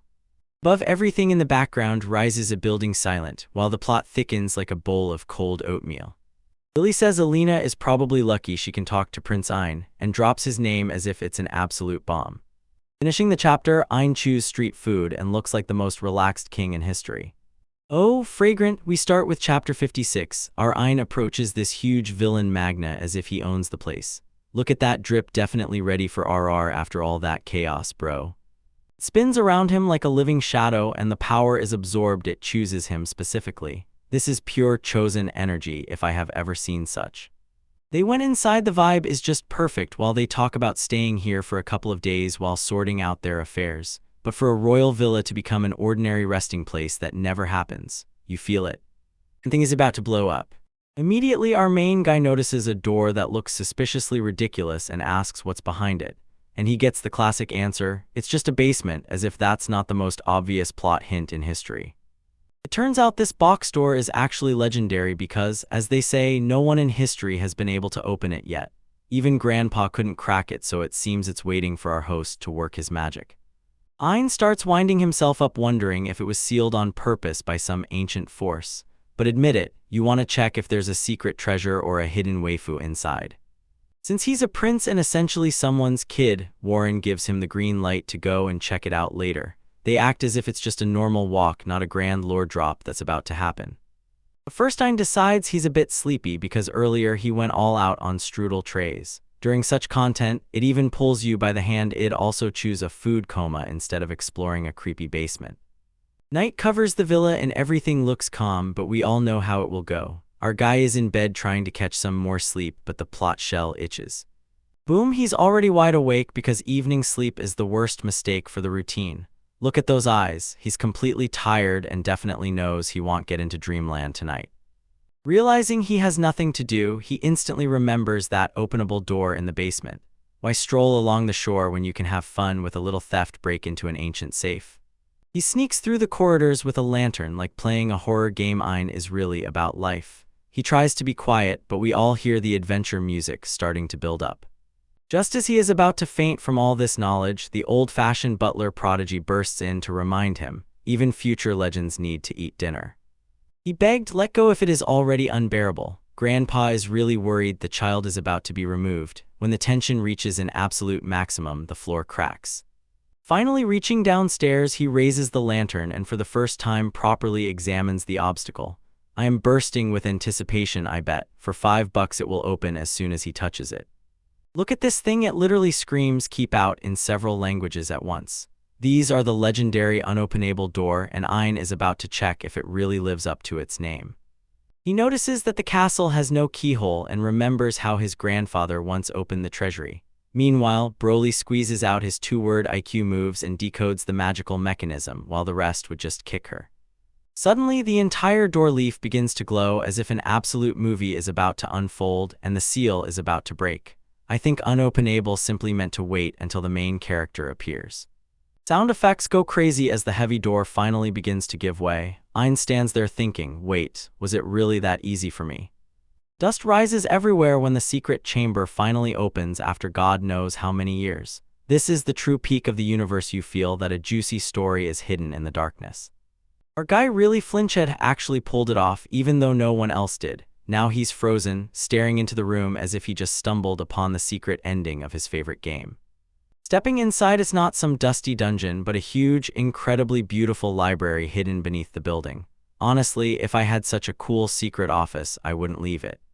Right in the center of the room stands a table with one perfectly torn from the edge, deliberately open and seemingly just waiting to be read. This is dramatic presentation. The one who left it was definitely a fan of plays. I approach the table noticing this is not just some book, it is painfully personal. The tension rises and I am already ready for a massive flow of information. Closing his eyes, Ein embraces chaos instead of fighting it. He stands in the middle of a magical storm, a true total Chad. Turning the pages, he realizes the story inside is unfinished and full of mysteries. He sets the lantern and moves closer, so we immediately plunge into the past. We briefly look back to ancient times when clans followed this mysterious Anu or elder sister. It seems things went awry very quickly and the mood was definitely not safe. Here art strikes at the very heart. In the frame, a city in ruins, and the book's narrator worries about his parents. Pure tragedy, and Ein swallows every moment without pause. Stunned to the core, he realizes that he is holding in his hands the literal diary of the first king of Ishtalika. This is not just a book, it is a piece of history that could change everything. Here they talk about how many friends died in the conflict, and you feel the weight of these words. Darkness creeps up very quickly and our guy already feels the pressure. We see flashes of battle with a giant serpent-like monster while the king wonders if there was any other way besides fighting his sister. The pages begin to turn and become blank. Thighs is always a bad sign and another mystery. A close-up of a desperate eye approaches and the revelation finally kills into reality. This is the moment when the hero has to do the unthinkable. The text reveals a cruel truth. He actually took the life of his own sister to stop the war. This is a huge failure for the royal family. It is painfully heartbreaking. Look at this panel. The king holds his sister's body and sobs so much that you cannot stop the tears. He apologizes again and again, proving that being a Chad ruler is a heavy burden. It turns out some shadow lady used a curse of loneliness to subdue her sister and push her to a massacre. Imagine how deeply one must be entwined with misery to destroy an entire kingdom just because of loneliness. When the whirlwind reaches its peak, witnesses can only cover their eyes. The room is flooded with blinding light. Energy pulses everywhere. The king rushed to kill the manipulator, but a whole pack of familiars blocked his way and she escaped. He was already a hair's breadth from finishing, but the plot stubbornly demanded continuation. Before leaving, the woman cursed him. He would never be forgiven and would never find happiness. Now that's the energy of the fiercest hater. She crossed the sea and disappeared, leaving the king with the duty to rebuild his shattered state. Catching up with her at that moment was essentially impossible, so he had to immerse himself in exhausting daily work. In a year they built a newer Talica, and the king decided to stop the investigation about Red Fox. He tries to move on, but evil does not disappear for long. He decides to lock the room and hide the diary, hoping to use it again after the abdication. That's how we ended up with that first open-door. The sound of the room being sealed echoes through time, tell about the difficult end of the diary entry. Returning to the present, Ein just stands still and processes what his ancestors had to endure. He is the only one who now knows the truth, and it is too much for one teenager. He mumbles about the power of Red Fox and that cursed loneliness, and it is immediately clear this will be the final boss of the entire series. The phrase, "the curse of loneliness," hangs in the air like a bad omen. It definitely sends chills beyond the skin. Reaching the peak of transformation, the entire treasury is covered by a flash so bright that a flashbang would look like a candle. Only one thing remains of pure power, nothing else. Suddenly the next morning, the sun lies on the villa while the birds chirp, such a peaceful contrast to the dark secrets we just learned. Elena wakes up as if she was run over by a truck, and that is exactly how I feel every Monday morning. She needs tea and a plan to look at Estaka herself. Suddenly, the maid Lily appears with a hot, freshly brewed pot of tea and a big smile. Elena is confused. She was supposed to be in disguise. Our girl is in a panic. She was sure her camouflage was flawless, even while sleeping. Lily just stands still. "I see you, girl," and the tension is laughably tearful. Lily directly tears off the mask, mockingly targets it, and asks if she really thought that cheap camouflage fake would work in a country known for magical tools. Absolute fury from the maids. She explains that in Ishtalika there are special tools specifically for spotting fakes. Elena is now mercilessly burning from the local tech. Realizing she is cornered, Elena starts sweating as Lily approaches closer. Time to drop the mask and face the truth. Elena finally takes off her glasses and shows her true form. She is a certified waifu but looks like she is about to go into battle. She asks if she has been captured, but Lily just laughs and brushes it off. If they wanted to put her in prison, she would already be there, a quiet but demonstrative trick. The maid keeps herself together. You can immediately see who is in charge here. She radiates the same, "I know what you don't know." Lily leans forward with a mysterious smile, sweet and at the same time scary. She says she came with a very specific purpose. As the dust settles, the king and Olivia gaze intently. Did the prince survive the upgrade? For a moment the room becomes quiet, but you feel the air changing. Suddenly surprised, she wants to arrange a grand tour of the place for Elena. Elena's face is pure confusion. She did not expect such hospitality at all. The scene shifts to a beautiful sky over the port. A wonderful day for a little walk and political intimidation. Lily leads her through the city and says she cannot take her to the top, but will show something she will like. I feel sick to my soul from this. They reach the destination, and on Lily's face is a huge, proud smile. Elena looks as if she just saw a ghost. They stand before a huge military port full of giant battleships. Ishtalik here effortlessly boasts its naval power. Elena looks suspiciously and asks why she is being shown all this secret weaponry. Lily just shrugs as if to say this is a normal tourist attraction. She reveals that she has permission from Chancellor Warren himself to show her everything and conduct the tour. Elena realizes she is being played but cannot tear herself away from those giant guns. Elena decides to take the bait and look around while Lily thinks to herself, the plan is working perfectly. This is a true intellectual grandmaster game. Look how she stands there overwhelmed by the sheer scale of the technology. Ishtalaka is definitely playing on a completely different level. We see a flashback. Warren orders Lily to show her around the premises. Essentially, he is pressuring her, playing on the show, don't tell method. Sparks literally dance on his boots, which crack from the excess static energy. Electricity shoots and bulges from him wildly. He wants her to see the difference in their power, so she offers a peaceful solution. This is pure Chad move to prevent war simply by displaying their big guns. Warren is a master manipulator. He thinks that if Elena reports this, her own country might greet her with coldness. He plays both sides, so he always comes out a winner. He believes that Elena is the only real threat in her country, and that, if you think about it, is a huge compliment. The old man clearly knows who the real MVPs are. Now they are sitting relaxed in a fancy cafe by the water like two friends on a lunch date. The contrast between the weapons of war and this peaceful meal is shocking. Alina looks confused and exhausted because she finally realizes the colossal power gap between their states. Lily pretends she is fine, but we all know she is already in mortal pain inside. Lily says that to capture Alina's home port they will need 2 days and only 2 ships. Alina thinks she is joking, but the maid does not laugh. 20 minutes, bro, this is maximum disrespect. Lily just dropped the harshest line from the boss with a completely straight face. Alina calls it nonsense, defending the pride of her home ports. You can see doubt starting to creep into her eyes. Lily says she has 2 options and the mood suddenly becomes truly serious. Decision time for our favorite spy. She can either stay and live in Ishtalika or return to the livestock ship. Calling her country's trucks livestock is a targeted roast of the highest caliber. Looking at the back of his head, we see sparks weaving through his hair as if he just plunged himself into the power grid. Our guy is fully charged. Alina was offended by that comment about livestock, but Lily just pours more oil on the fire. She says that crossing the sea on such a ship is essentially a death sentence. Despite the insults, Alina decides that it's time to return home. On her face is the same determined expression, even though she knows the road will be difficult. Alina admits that she will miss Lily because her new assistant is much worse. Lily immediately pouts she is stubborn. In close-up, a genuine smile, and it is clear there is truly a strange connection between these two. If you ignore the threat of total war, it is almost in a friendly way.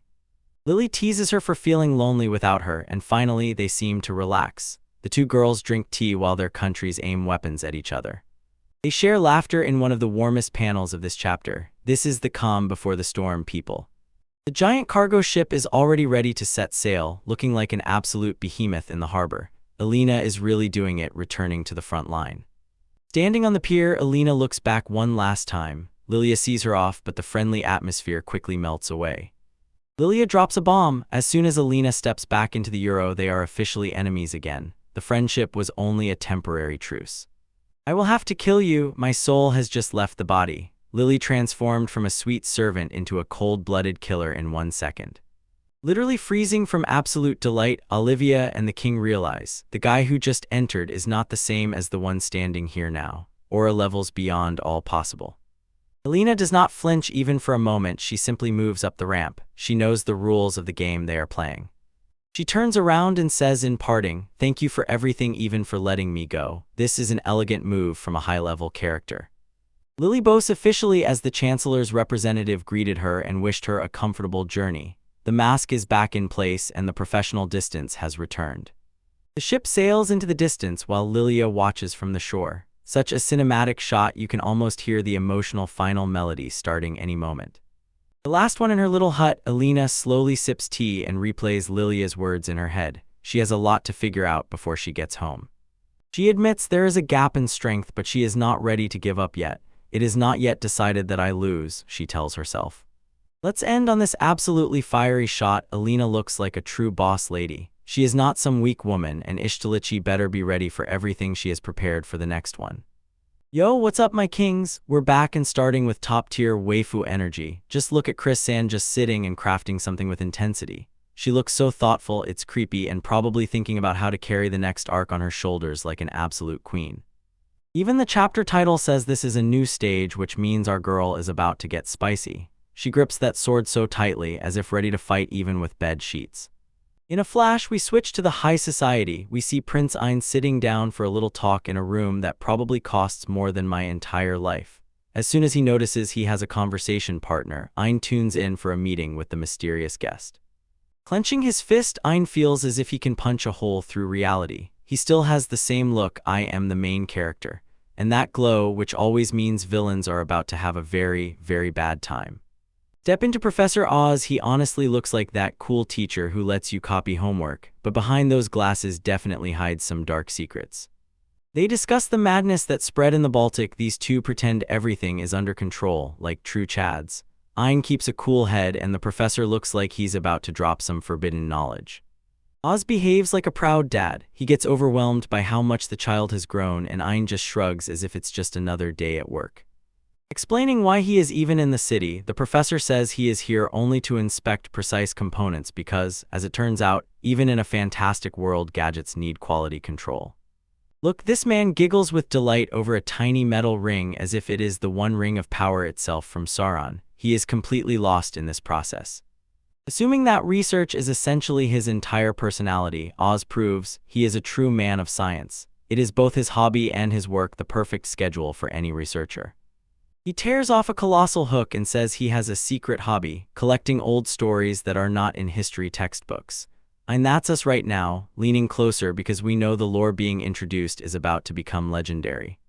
Leaning back in his chair, he offers to share one of these hidden stories. It's pure live cinema and we're here for every second. We dive into the past. The story begins about a legendary leader who had 3 subordinates, practically a perfect elite team.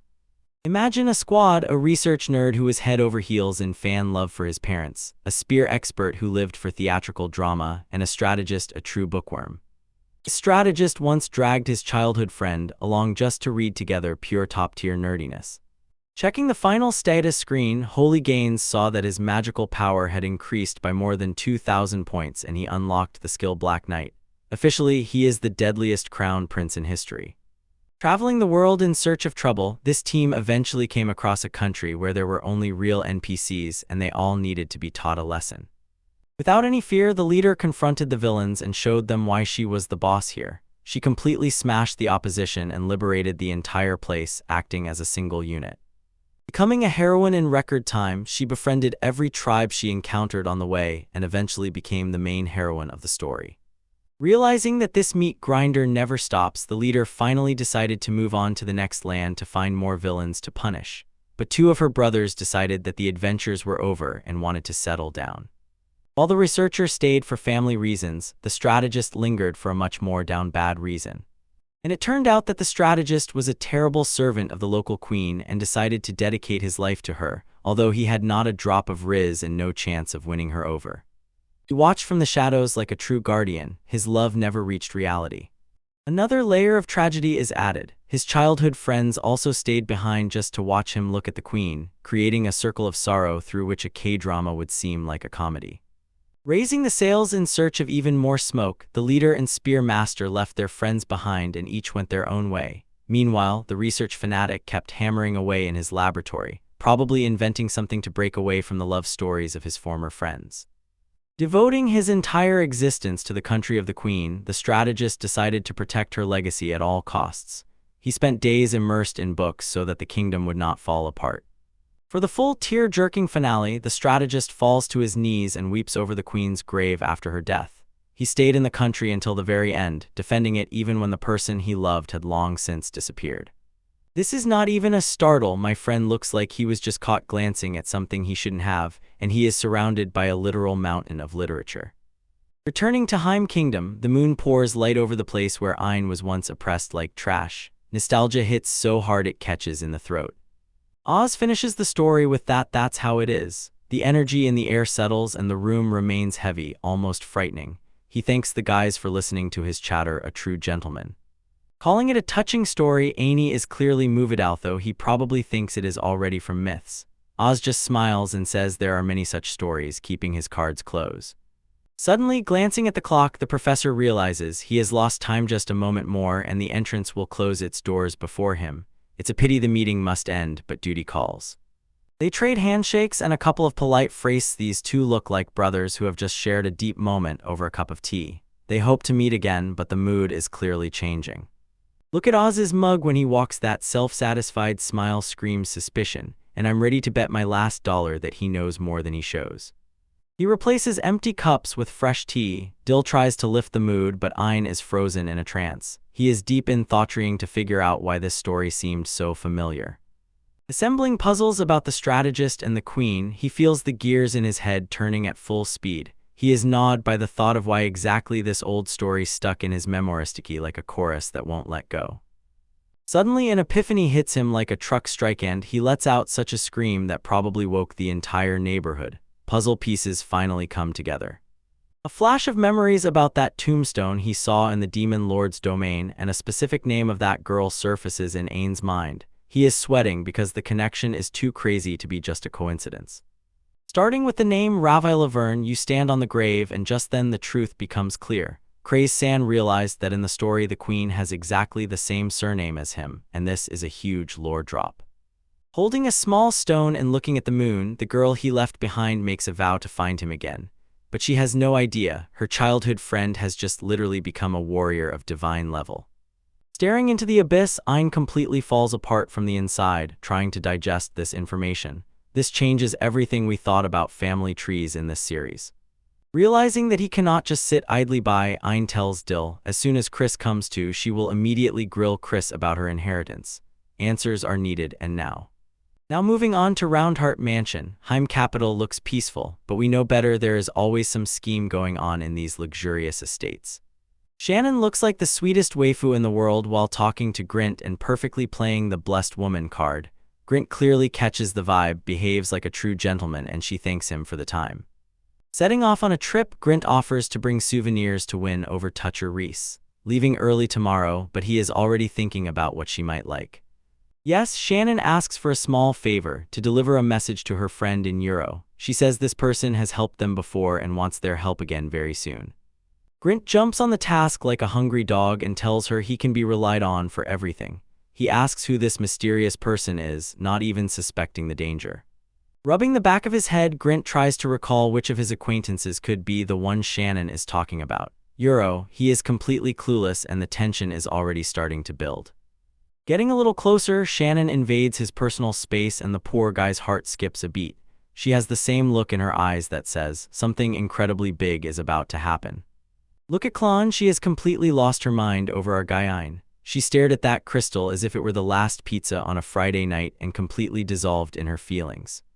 Whispering in his ear, she delivers the message and you realize this is not some romantic nonsense. When she speaks, the air suddenly chills. The message, prepare for a new stage, and this is the code under which everything is about to go awry, the strongest cliffhanger. When she walks away, Shannon's face sharply switches to somewhere far away mode and it becomes clear. The sweet girl was just a huge joke. Grint remains standing in place, confused, until the real villain shows her true face. Shannon waves goodbye with a smile that would make a demon tremble and says she will wait for him. The narrator warns, the day of the meeting is approaching and it will be pure chaos. Look at this team ready to stand as a wall for the throne. Everyone in this lineup looks like complete chads and the tension has already shot through the roof. There on the other side, Heimcrew look just as salty as always. You know, these guys are about to pay either because of plot armor or someone's colossal power reveal. Sailing across the ocean, the fleet is heading to the most important meeting of the century. Seeing all these ships in formation is pure cinema for anyone who loves a worthy military flex. Look at the size of this absolute monster warship. The author really went all out on the details so that we know for sure Ishtalika is not joking.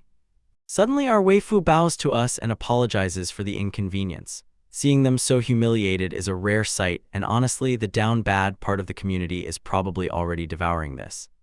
Olivia here looks like a whole portion while talking about some legendary ripple fruit. They say this snack was so broken that it helped everyone recover instantly. Looking at Ain's face, it is clear he is simply happy that the girls have finally felt relief. The atmosphere now is perfect, but we all know this silence is not eternal. She literally blushes over the stone just because he touched it. This is peak simp energy, but you have to respect the daily work of the girl who fell in love. You leak a bit of top secret info. Olivia mentions the name and it throws our guy off track, because it is in those quiet moments that the real lore begins to surface. Flashback time shows one night, he acted like a complete clown trying to escape from his duties. Watching him hide under the bed like a coward is exactly the hilarious golden material this series lacks. Finding out that elves have colossal resistance to paralytic agents is a pure pro gamer move. Even after being sedated with drugs, she was still ready to fight. Ain shifts the conversation to the surname Vernstein, sensing that something deeper is hidden here. The question of family heritage is the most reliable way to provoke a giant lore dump.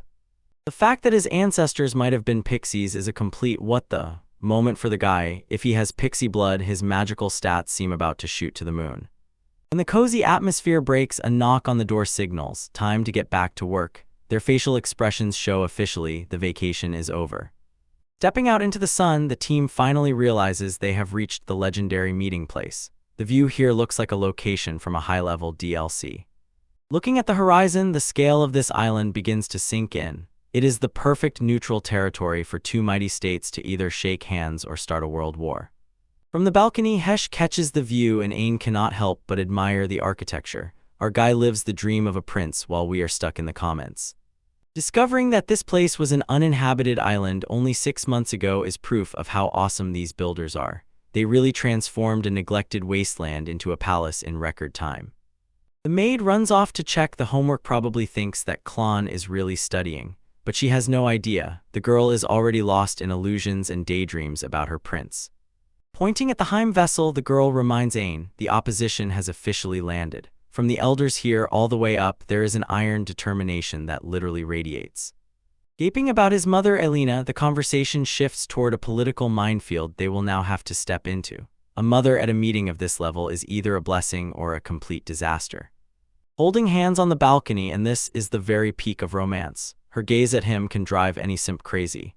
And flashing a confident smile, Ain is ready to face anything Heim throws at him. This is what a man looks like who knows the best girl is by his side.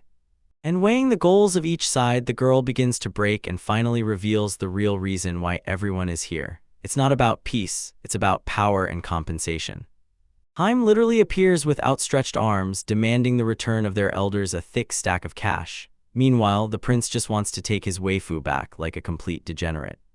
Deviating from the prince's plan, Lady Elena probably has her own critical agenda. Never trust a high-ranking noblewoman when she says she has a plan. Caution rule for Elena, even the legendary Warren keeps her under close watch. She is like the final boss in a verbal duel. To sever ties and extract an apology is Ishtalaka's main goal, and they do not accept refusal. Our boyan is fully ready to cut off these losers forever. But noticing how the Heim crew disembarks from the ship, the pier becomes way too heated. Now there will be a clash of ego and the power of mustaches. My girlfriend finished a week of work in 2 days to be worthy of standing next to her man. This is a pure Chad move and the strongest motivation. However, seeing Logus live is a rare thing, and he looks as if he permanently has a bad day, and those mustaches alone are worth a separate thief sheet. With her shattered super sense, Ain decides to eavesdrop on the conversation downstairs. Who even needs a spy network when you can just listen to the wind? And suddenly 2 huge sea dragons leap out of the water and the Heim soldiers are gripped by panic. The way they throw tantrums over the prince's favorites is the best moment of this chapter. Logus is sweating bullets examining these gigantic beasts guarding the docks. He quickly realizes the military show of Heim is nothing compared to these dragons. Naming the names El and Al, the soldiers understand these dragons are actually under the prince's control. Imagine that the sea monster is your guardian. Now that's the level of Chad. They move, making cute sounds, though they scare a strange combination, but these dragons bring it out. They are essentially giant, scaly golden retrievers. Dill steps forward and explains that these magical creatures are completely calm until you start to fuss. He both babysits dragons here and simultaneously keeps diplomats under watch.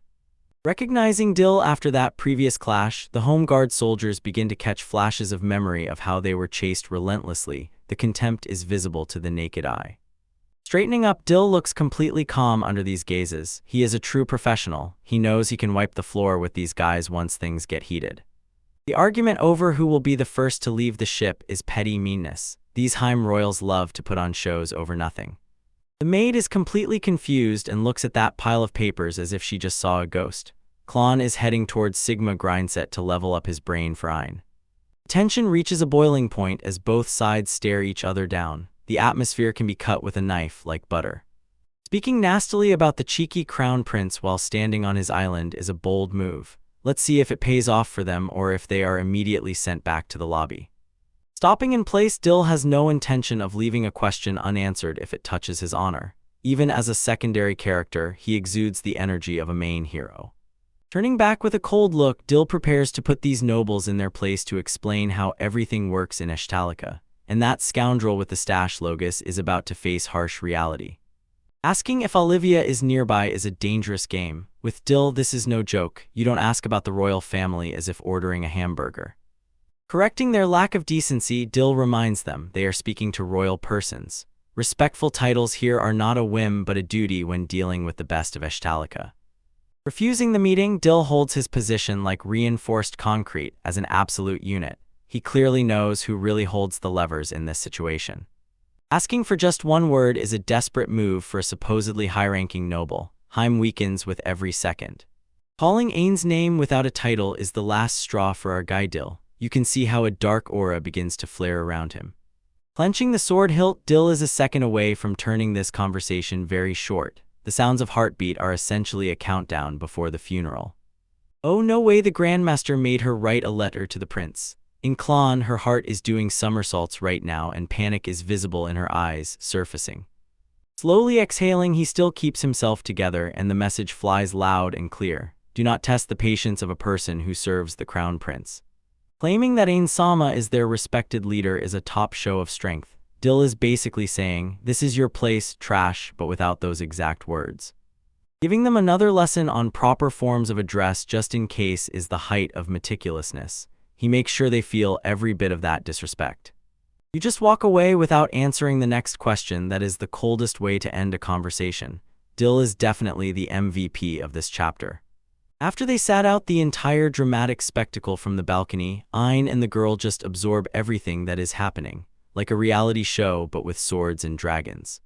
He is a bit sweaty from the sheer crazy intensity with which his subordinates work, and Ain realizes this meeting will be a wild ride. Being the boss is nerve-wracking when your team is set to the max.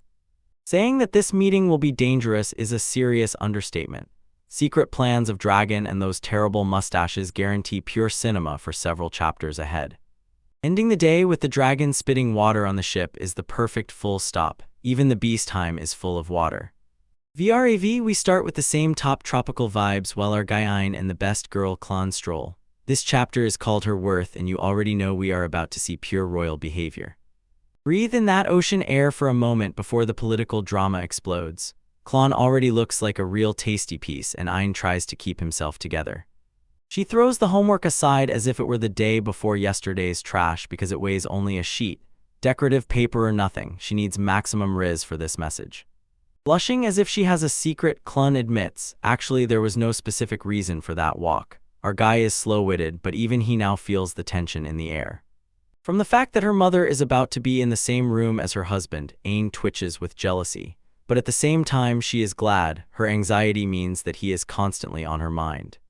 Names are mentioned right at the beginning. She says that the presence of the prince is the main headache here. Personally, she is not nearly as bothered by her mother as by that annoying monarch. Eyes in fear, they discuss how the prince might try some ridiculous mediocre solution to get her back. Bro will definitely ruin the party with zero riz. Grandfather Velrin is already 10 steps ahead, says he will literally leave Heim in ruins if they panic again. It is pleasant to see a top-level advisor who chooses violence for the team. Bold total move, Klon tells Ain that during the meeting he just needs to claim her as his own. Look at our guy's face as shaking from such audacity. Leaning forward with that maximum waifu energy and asking if he will really say it to her. The tension now reaches absolute cinematic levels right on the sand.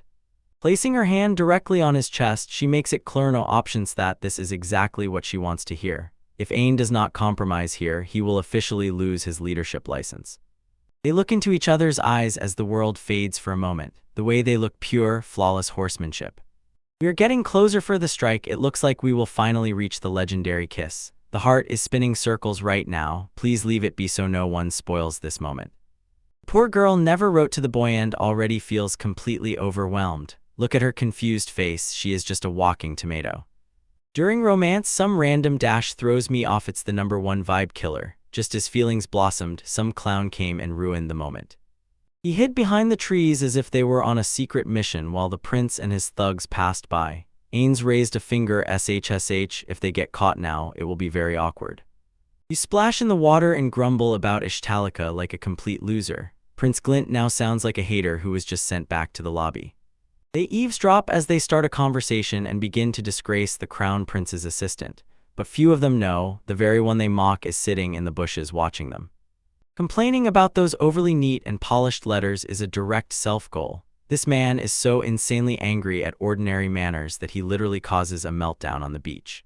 Now Claude is worried about her handwriting. It looks both cute and desperate at the same time. She really thinks the problem is her calligraphy, although the prince simply hates it. With a calming smile, Ain tries to soothe his queen, who is pouting. This is a legendary offense, that's where culture 1010 is. Switching to the first day of the meeting, and you already feel the weight of this room pressing on you. Just the architecture here whispers, this is where decisions about the boy are made. You look at this huge conference table and feel, insults will fly, maybe even fists. Everyone in suits, gathered for battle and ready to fight for the future of their country. King Garland von Heim sits and looks as if he just bit into a lemon. He is already annoyed that they arrived first, but getting angry about it is really strange. Butler here is glazing over this guy, calling his dedication a commendable feat as if he is already the MVP of this family. And she takes off like a rocket to find Grandmaster and get urgent advice. And the maid stands there like, "Miss, please, the man will not disappear into thin air." With all the grace of a final boss, the Ishtalaka team enters the room. King Haim is already losing patience and we haven't even started yet. Warren Lark appears, the Chancellor of Ishtalaka, gray-haired as if he has seen everything. This old man has enough wisdom to make the entire kingdom of Heim tremble. Confidently leading everyone forward, Warren sets the tone for the main event. You can already see Gamorel sweating as soon as he looks at him. Look at all the absolute energy of King Ishtalaka's court as he sits down. His presence is such that silence immediately falls in this room. Trembling with fear, Glint realizes he is standing before a true legend. The difference in aura between these two kings is simply ridiculous and shameful. Asking about the Crown Prince, King Haim is clearly itching to find out who he is dealing with. He has no idea that he is about to face a huge reality check. Feeling confused, Elena sits in place and thinks about her daughter's beloved. Her facial expression reveals an inner struggle as she prepares to reveal. Noticing her despair, Logus asks if something is bothering her. These two are definitely not ready for the bomb that is about to drop. Although his heart is far from calm, Logus shows amazing vulnerability. The tension in this room is so thick it can be cut with a sword. They announce the arrival of the Crown Prince's. Doors burst open and the main character enters. Everyone turns their heads to look at that very man. Walking through the corridors, a million thoughts in the head, but not a single idea how to put them on paper. A real struggle when you are so deeply, truly madly in love with someone. Apologies for the delay. Warren looks so confidently as if he already knows what others do not. The girl on the right is already giggling. She also sees what will happen next. Enters as if controlling the entire continent. Accompanied by Klon nearby, Ain makes his luxurious exit. This is definitely a powerful move if I have ever seen one. Throwing down the microphone, our guy introduces himself, Ain von Ishtalaka. The embarrassed faces afterward are simply priceless. They are completely ready. Hearing that voice and catching the posture, Logus realizes he has already seen this boy. The realization that this random kid is the Crown Prince hits him in the head, and from this it becomes pure gold. Old footage flickers and the camera throws back to that time in the city. And for the officials of Haim, everything begins to come together into one mosaic. They really let the future King Ishtalak pass right under their noses. Caught in shock, Logus cannot comprehend how much aura this boy has. He is only a year older than Glint, but the chasm between their temperaments is a real ocean.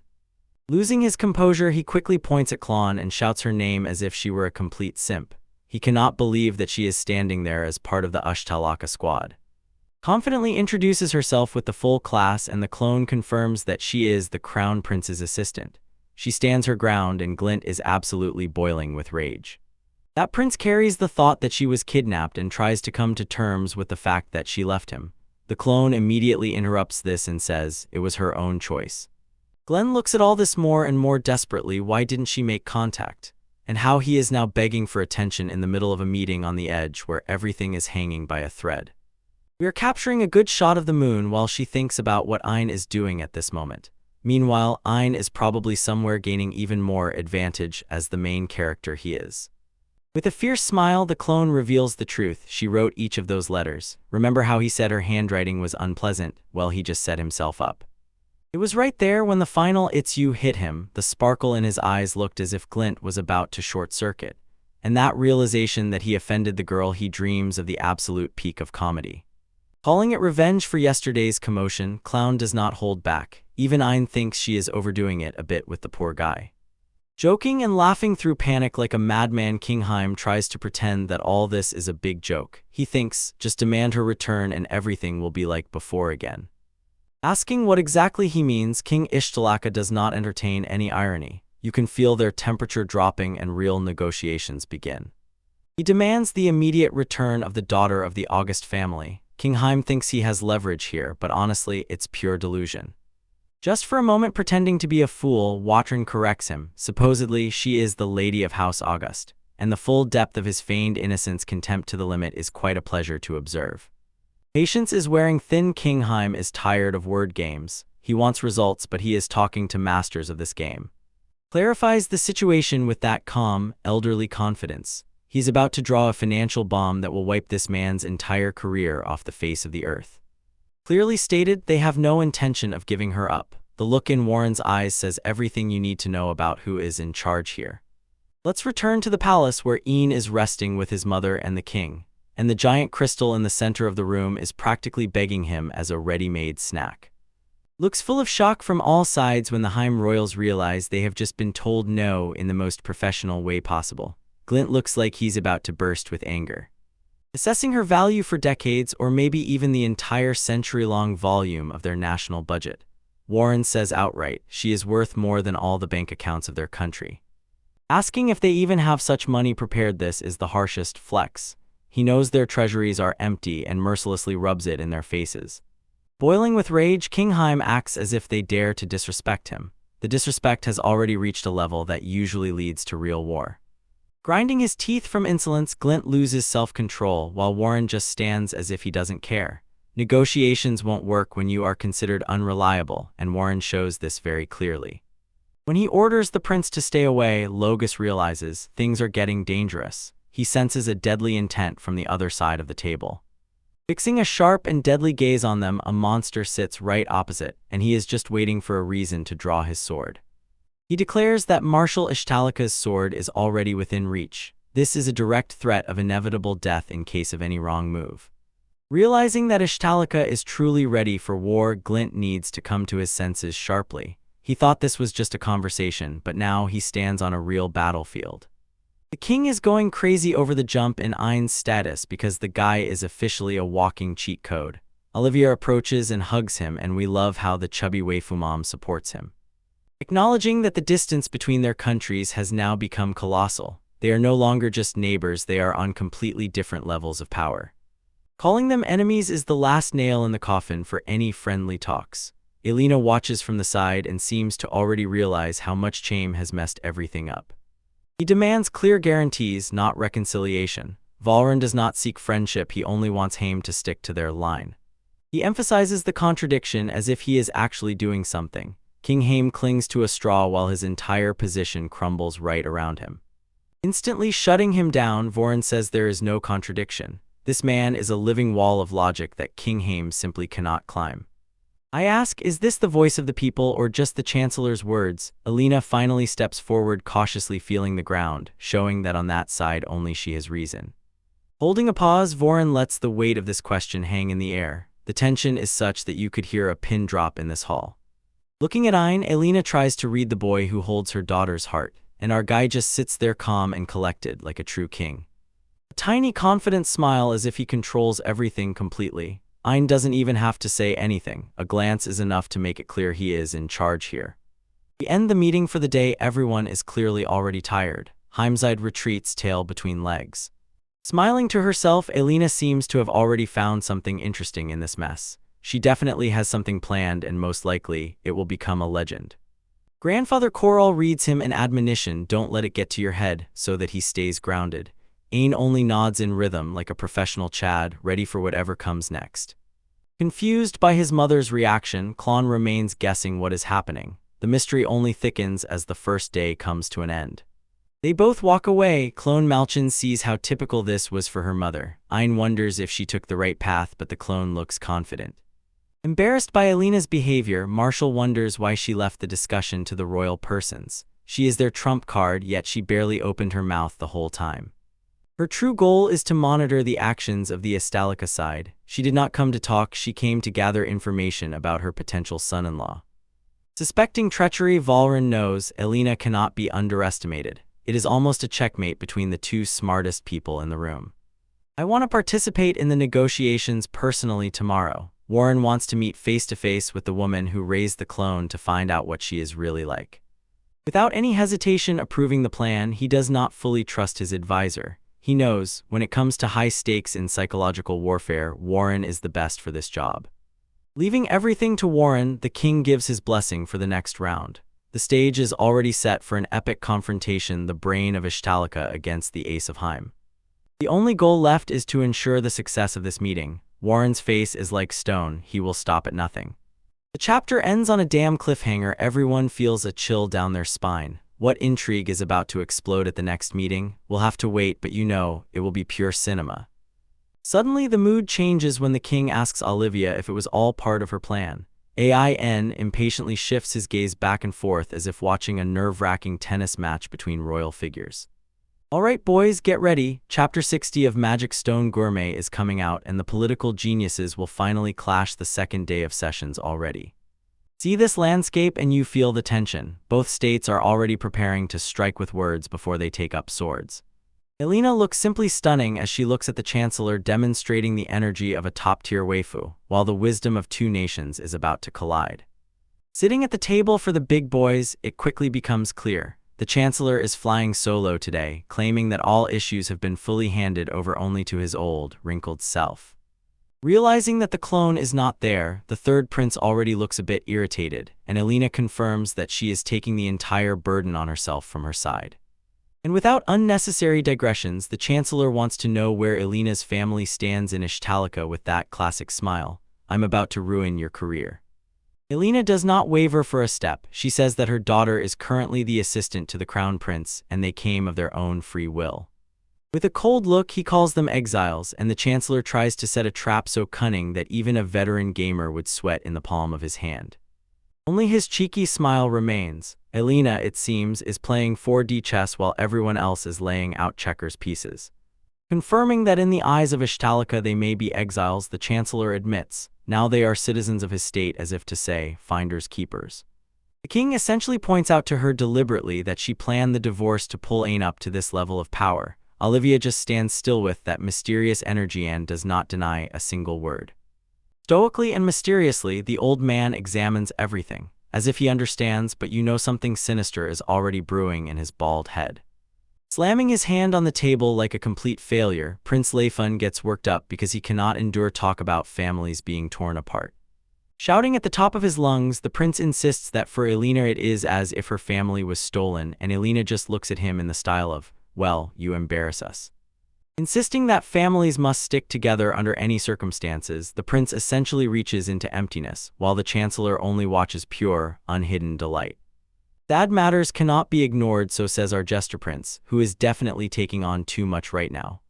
Completely exhausted by his nonsense, Elena is probably already thinking about why she has to carry this whole team on her shoulders. Finding it pleasant that he shares feelings with the third prince, the Chancellor switches on his best friendly grandfather image to lure into the trap. Emphasizing how amazingly it coincides that in his people others also had their families taken away. The old man is preparing to drop a huge bomb of truth. Removing his hand and lowering the hammer, he reveals, Haim is the one who is actually kidnapping, and Leif freezes as if he has just seen a ghost. They explain that the first Prince Haim lives extravagantly and holds innocent families captive. The Chancellor is the absolute embodiment of corruption in the royal family. She begins to pour out heavy lore about the Roundheart family and explains why she looked so uncertain about the future. You can see her clenching her hands. She had to endure a real trauma. Realizing that the convenient people of his brother are actually kidnapped citizens, Leifun simply receives a complete defeat in real time. It is about a possible preemptive strike to save their people. The Chancellor is effectively threatening to wipe Haim off the face of the earth. You rush forward like an absolute Chad. Elena admits she didn't know about it and promises to take everything under personal control to prevent a total war. They ask if they can in return ask Ishtalak for something for themselves for these exiles. The Chancellor shows that he is a true master of negotiations. Declaring her future father-in-law and daughter serious criminals, Olna resorts to pro-gamer Movito keep them under Ishtalika's protection. To abandon one's homeland without informing the kings is treason, so it demands judging them for crimes right here and now. Returning families to Ishtalika is the only solution Elena will agree to, and she reminds, do not dare go against the words of the first king. Accepting the terms with a simple, very well, the Chancellor finally allows the tension to drain from the room. He panics because he cannot make any decision without his older brother Leifenand. This proves that he is not yet ready for the big league. Convinces him to be silent. You cannot give the enemy a chance to strike, and Elena here proves that she is the truly most valuable participant of this meeting. Here comes the huge bomb. It did not dare to support that loser Lagas. The king's face now is pure absolute cinema as soon as he hears the truth. Clenching his teeth in anger, the prince realizes he has been completely outplayed by everyone in this room. Apologizing for his brother's actions, the third prince finally bows his head. He admits Haim officially intercepted the scream. Throwing one last glance at Elena, you see, beneath the surface still boils a heap of unnamed dramas. Leaving the room like a defeated man, Leifin leaves the rest of the papers to the adults. She takes on the remainder of the matter. Elena prepares to sign the documents that will change the fate of both kingdoms. Putting pen to paper, two brilliant strategists finally finish the agreement, which for now leaves everything as it is. Listening to the laughter on the go, Elena noticed. The Chancellor admits that he used everything at his disposal to achieve victory. Reviewing the details of the crimes of the exiles and imprisoned women, I see the scale of the first prince's offenses frankly disgusting. Holding the fate of Haim in her hands, Elena understands. It was she who leaked the information to silence the corrupt power. Believing that the Chancellor will resolve this issue properly, Elena shows she truly respects the old man's intellect. This old man really thinks Ein will become the next great researcher or top general, and honestly, with so much training, he's definitely cooking up something special. Olivia admits that she gave birth to Aina as a dryad, so all this time she was playing D-chess. She regrets hiding the truth but had to protect her boy from that toxic family. Weighing intentions, the Chancellor notices that Ishtalaka sought a clear guarantee in exchange for breaking ties. They are looking for a just cause for the moment when Haim will finally make a move, and here, the strategy is simply absolute cinema. Having brought Ishtalaka under the grounds to act, Elena essentially laid a trap for the future. Praising her as a person of considerable intellect, the Chancellor finally acknowledges what should have been recognized long ago. Surveying the grand architecture of the hall, you literally feel history being born here, before your eyes. They put a full stop to the document. The agreement is finally sealed, and there is no turning back. Settling matters peacefully is already a victory, even if they did not win every point in those debates. Showing the signed agreement, Olna looks as if she has just taken the greatest prize of her life. Receiving praise from the Chancellor is a rare gift, and Elena accepts it with dignity, like a queen herself. Seeing that the document is not the end, Yelena understands. The Chancellor is hunting for something else. The king needs a private conversation with his daughter to process all this chaos, so he sends Ein away. Ein looks a bit confused, but he is a good guy and leaves without any fuss. Wishing to obtain something more than just a pretext, the Chancellor's true goal finally comes to light. Smiling as if she knows a secret capable of shaking the world, and now the old man looks in a way that stings the eyes. Sweating from fear, Elena realizes the game is not over yet. Turning back to the main table, the atmosphere became even heavier. The kings rejoined the conversation, demanding apologies, and King Haima looks as if his patience is about to snap and burst. Refusing to bow his head like a king, the man shows his true face, a stubborn old fool. Presenting a new document for consideration, the Chancellor is about to deliver a fatal blow to Haim's pride. Showing a map with support indicators, the data reveals that people are dissatisfied with their current leadership. Matching his words with the data, the Chancellor announces that support for AIN is off the charts. In some cities, the indicator exceeds 90. The Crown Prince's support is effectively a mandate for his succession. Look at these sharp castle spires. These stretch up to the clouds, perfectly setting the stage for serious talks. And honestly, today this kingdom is having a total blast. They conduct a survey on whether to accelerate Ein's ascent to the throne, and this is a bold move that throws everyone off balance. Thinking about abdication so he can retire peacefully, King Italika is ready to pass the baton to the host. Glancing at Ein, the Chancellor throws him a look as if to say, "Get ready, guy, you're next." The elderly man smiles with pure delight. He is confident that his plan is coming together perfectly. Insisting that breaking the secret treaty is no reason for a strike, King Haim desperately clings to a straw. Realizing that the verdict of Ishtalika could be different, Olna reminds them, military force is not the only way to win a war. Before paying tribute to her insight, the Chancellor prepares to wrap up this whole circus. Grasping the understanding of what they have done, deep anger may grow in the Haim royals, and finally the weight of what is happening reaches them. Looking like a true demon, the King of Ishtalika shows his true power, and it is terrifying.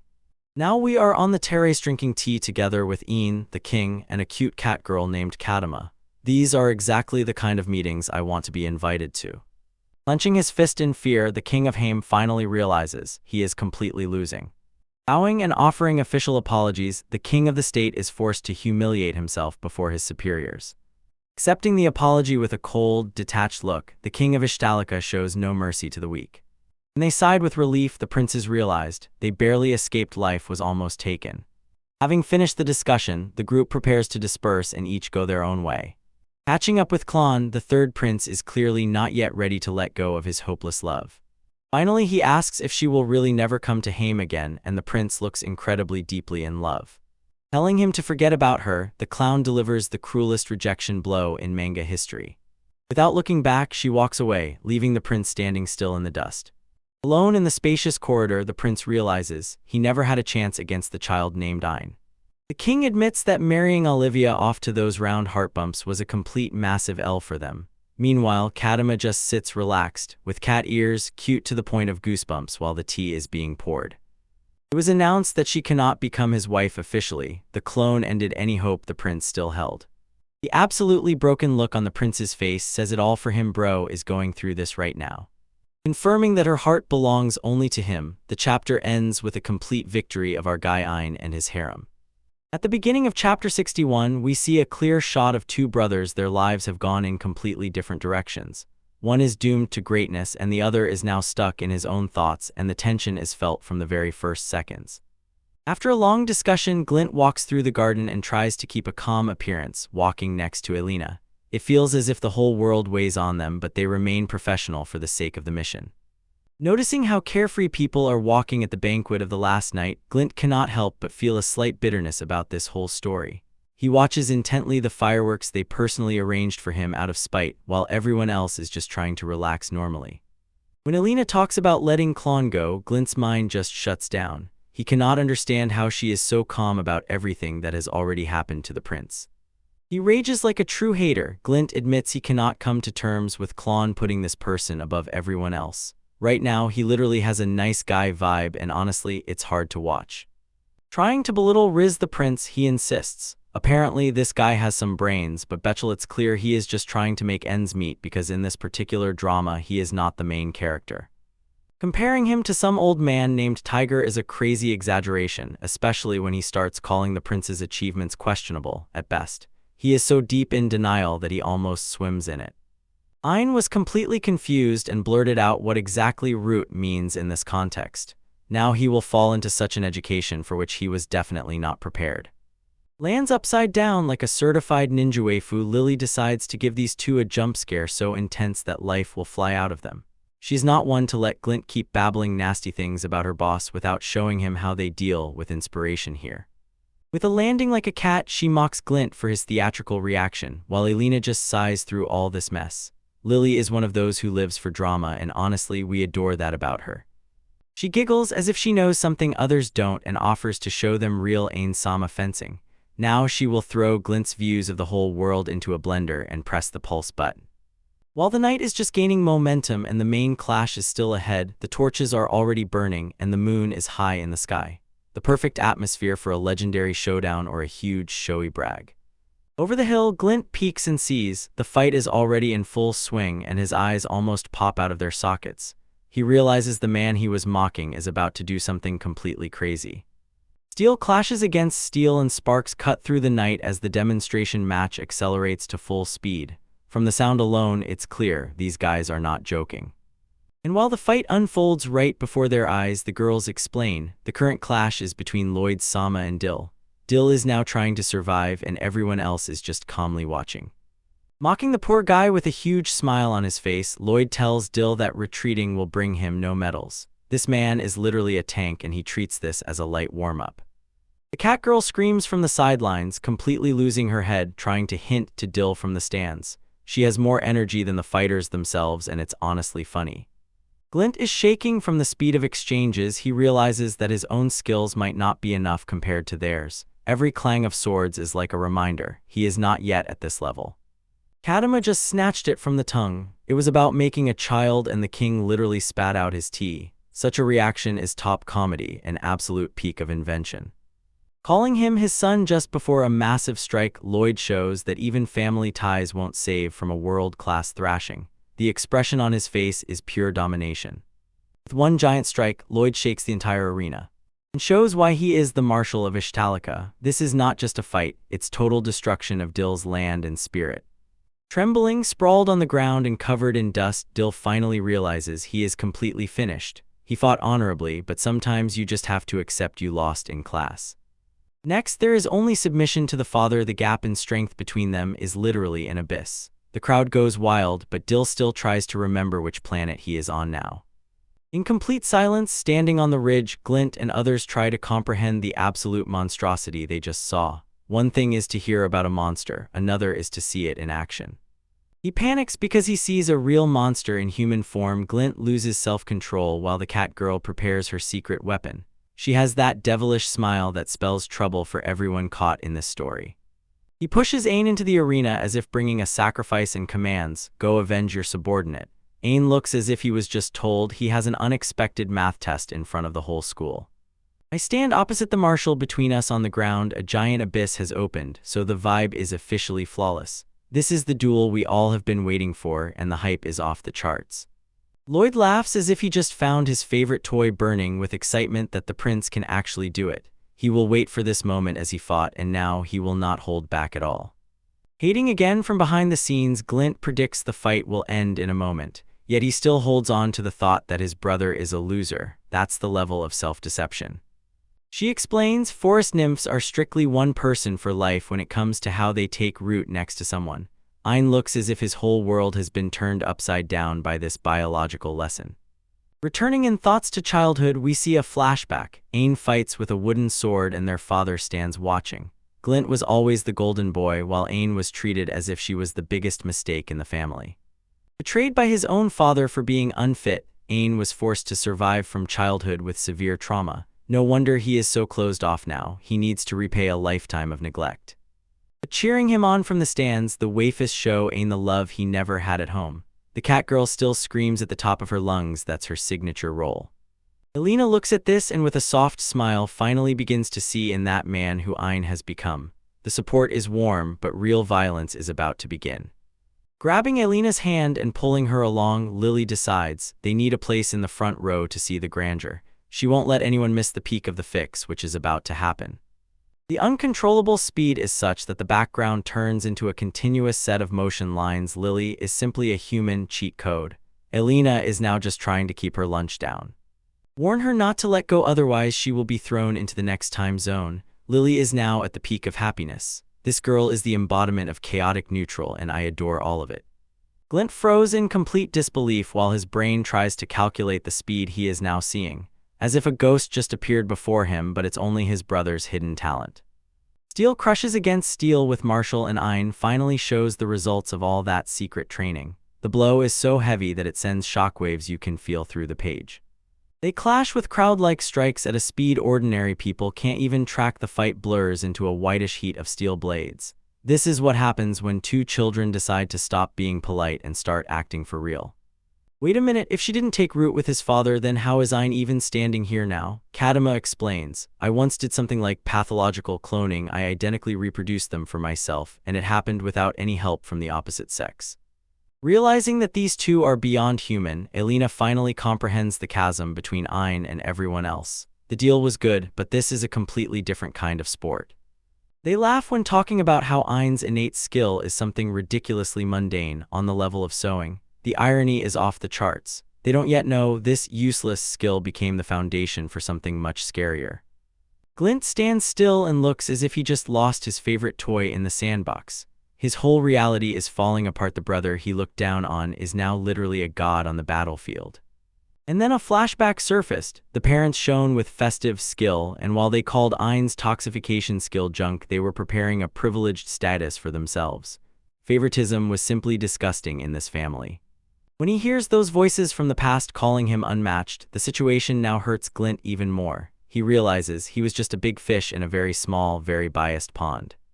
With a smile on his face while he fights, Ein finally looks like he has found his place. He is not just surviving, is thriving in the heat of battle and looks like a true boss while doing it. Clenching his lips so tightly it's a wonder still not bleeding, Glint drowns in his own envy. He cannot bear the fact that his unsuccessful brother is the one everyone is looking at now. In a fit of rage and despair, he runs away and Glint proves that he still has the emotional maturity of a child. Lily just laughs. Roasting haters is her second favorite activity. Asking Alina what she wants to do now that the boring companion is gone, Ein behaves like a true gentleman, giving her a chance at the reunion she had long avoided. Trying to maintain stoicism and behave like a true Heim citizen, Alina firmly fights her emotions. She thinks this might be their last farewell, but the universe has other plans for her. Bro, Ein was literally made from a part of his mom's stump. He is 100 pure Olivia, that's why he's such a natural Chad.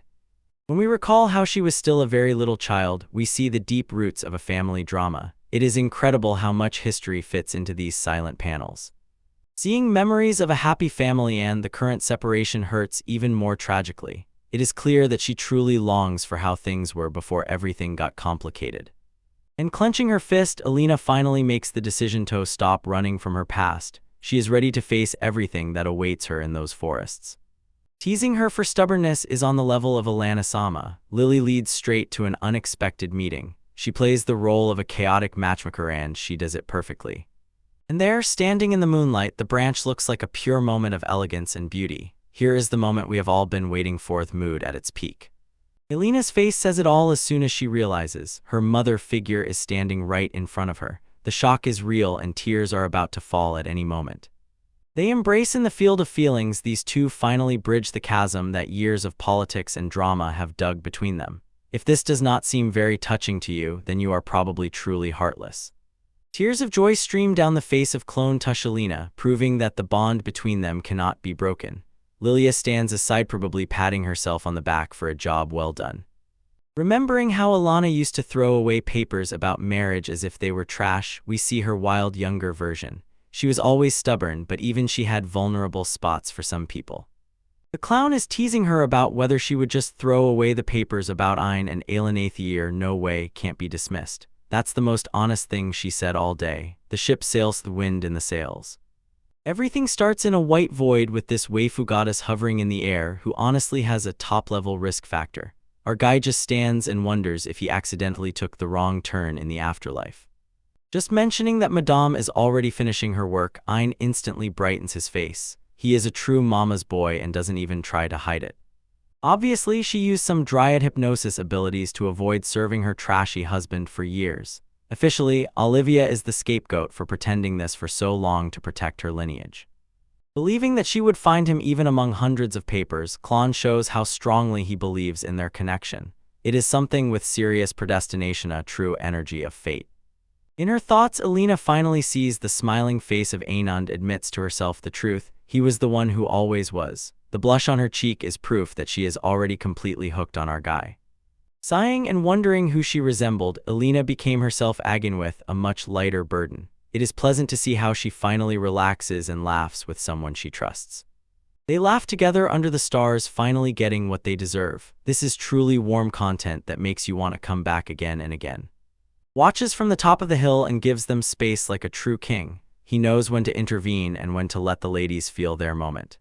But at the banquet, the adults already understand. The reunion went perfectly. Warren and the others rejoice, seeing how the family drama is finally resolved. At first, they decide not to impose a farewell at the end and make plans on how to keep the family together in Ishtalika.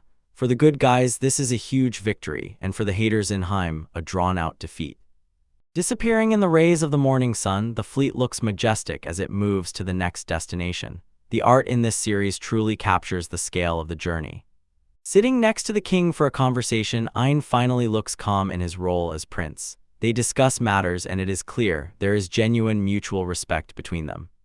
When the conversation turns to the transformation of Demon Lord, the tone sharply changes, then they talk about the rest of the problems. It feels like Ein is holding onto some immense power. She is capable of overturning everything. Ein actually sighs with relief. His mom didn't tie her soul to this Lugus fraud forever. He is happy as long as mom is safe and didn't have to give her life for this loser. Remembering the group called Red Fox, which harbors deep hatred for the royal family, the heroes suddenly realize the stakes are higher than ever. These are the thieves who do not play by the rules. When suddenly a giant shock thundered out of nowhere, the king and Ein both were confused. Something big is happening, and it is definitely not a friendly visit. Seeing from the window how the port city Magna is completely engulfed in flames is a total nightmare. The city is literally boiled, and we are looking down the barrels of a massive war. Watching from afar as the city burns down, this chapter ends with the most brutal cliffhanger. Our heroes leap from a sincere, warm meeting straight into a fiery, hellish landscape, and I can't wait to see how they handle it. To run around, Chapter 62 begins with a sharp headline, but the city is now suffering a complete devastating defeat. Everything is burning. Monsters multiply as if this is a high-level raid, and local guards on the streets are simply being wiped out. Look at this poor guy trying to hold back the true king of lizards with only a toothpick and a dream. Orders roar to herd civilians into the warehouse because on the streets, the vibe check is currently close to zero. Suddenly, this fluffy nightmare bursts through the wall like the Kool-Aid man from hell to pounce on the mother and her child. Just as everything is about to get worse, someone cuts the moment, makes a clutch save, and sends that monster straight back to the forehead. The king says that the Round Hearts already broke the contract anyway, ultimately not making Ein the head. They really failed everything on the greatest talent in human history. Blood splatters everywhere as our hero prevents this family from falling into the clutches of absolute danger. Stands there like an absolute Chad, and finally you can see who is carrying this entire defensive mission on their shoulders. Everyone starts losing their minds because the heir to the throne Ein arrived with that legendary aura. Ein is now here like a merciful king walking around the children, and the main boss commander arrives to get a briefing. It turned out these monsters came here not just through the main gate. Someone definitely betrayed the city for a quick risk. Messages arrive that the late emperor's estate is surrounded, and that means the intrigue is spinning faster than you scoop porridge from a bowl with a spoon. The thought of the criminal in Ein's eyes sharpen. He knows that behind all this racket stands Red Fox. Ein does not wait for the committee meeting and tells the knights that he is heading straight to the estate. Even the veteran commander looks a bit stunned at how much the prince has turned into a full combat unit recently. Their intense exchange of glances says it all. This is not just a skirmish, this is a full-scale war for survival. All these talks about birth and fate made the guy too hungry, and apparently for some reason, his stomach rumbled like a beast and perfectly broke the serious atmosphere. Breaking into the thick of it, Ein takes the city back from their hands while he goes to deal with the real problem. Through the burning streets, our guy rushes in search of everything that needs to be wiped from existence. A whole squad of grotesque monsters block the way. It looks like they crawled out of a feudal fever dream. Ein simply tells them to get out of the way before he starts handing out free one-way tickets to the afterlife. With one huge swing, these freaks turn into confetti, but the guys still push forward. Reaching the place, and the expression on Ein's face suggests it's worse than he expected. The entire estate is devoured by flames, as if fueled by pure malice. Bill tries to rush forward like a complete bot, but Ein stops him. The danger level has sharply jumped into the red zone. Explosions of dark gloom break through from underground like a devilish spill of oil. Watching the building literally crumble under the pressure of all this dark energy, pure cinema. The king says that the Demon King's magic stone just lies around in the audience hall like a decoration. Ein is probably already counting bags of money in his head. At the thought of eating it, her eyes should have a real kachot sing. He warns his comrade to stay behind and realizes this gloom is too toxic, no normal person can handle it. The very gravity seems to give way as chunks of earth begin to break off and float into the sky. Everything is sucked into the vortex of corruption while the duo stands at the edge of the abyss and watches. Wondering why this filth is coming from the emperor's estate, Ein's blood flares with righteous anger. Seeing a dragon fly over the burning city becomes the last straw for our main hero. While the knights are still fighting for their lives against the countless horde, the real battle with the boss is just beginning. Looking at the crying children in the shelter, Ein decides he has had enough of games with these villains. Threatening everyone who wants to take his head, he orders the enemies, if they are agile enough, let them come and take it. Magical power begins to spin wildly around him, so much that the entire atmosphere goes into a frenzy. Shouting with all the strength of his lungs, he is ready to unleash such power that it reshapes the entire map.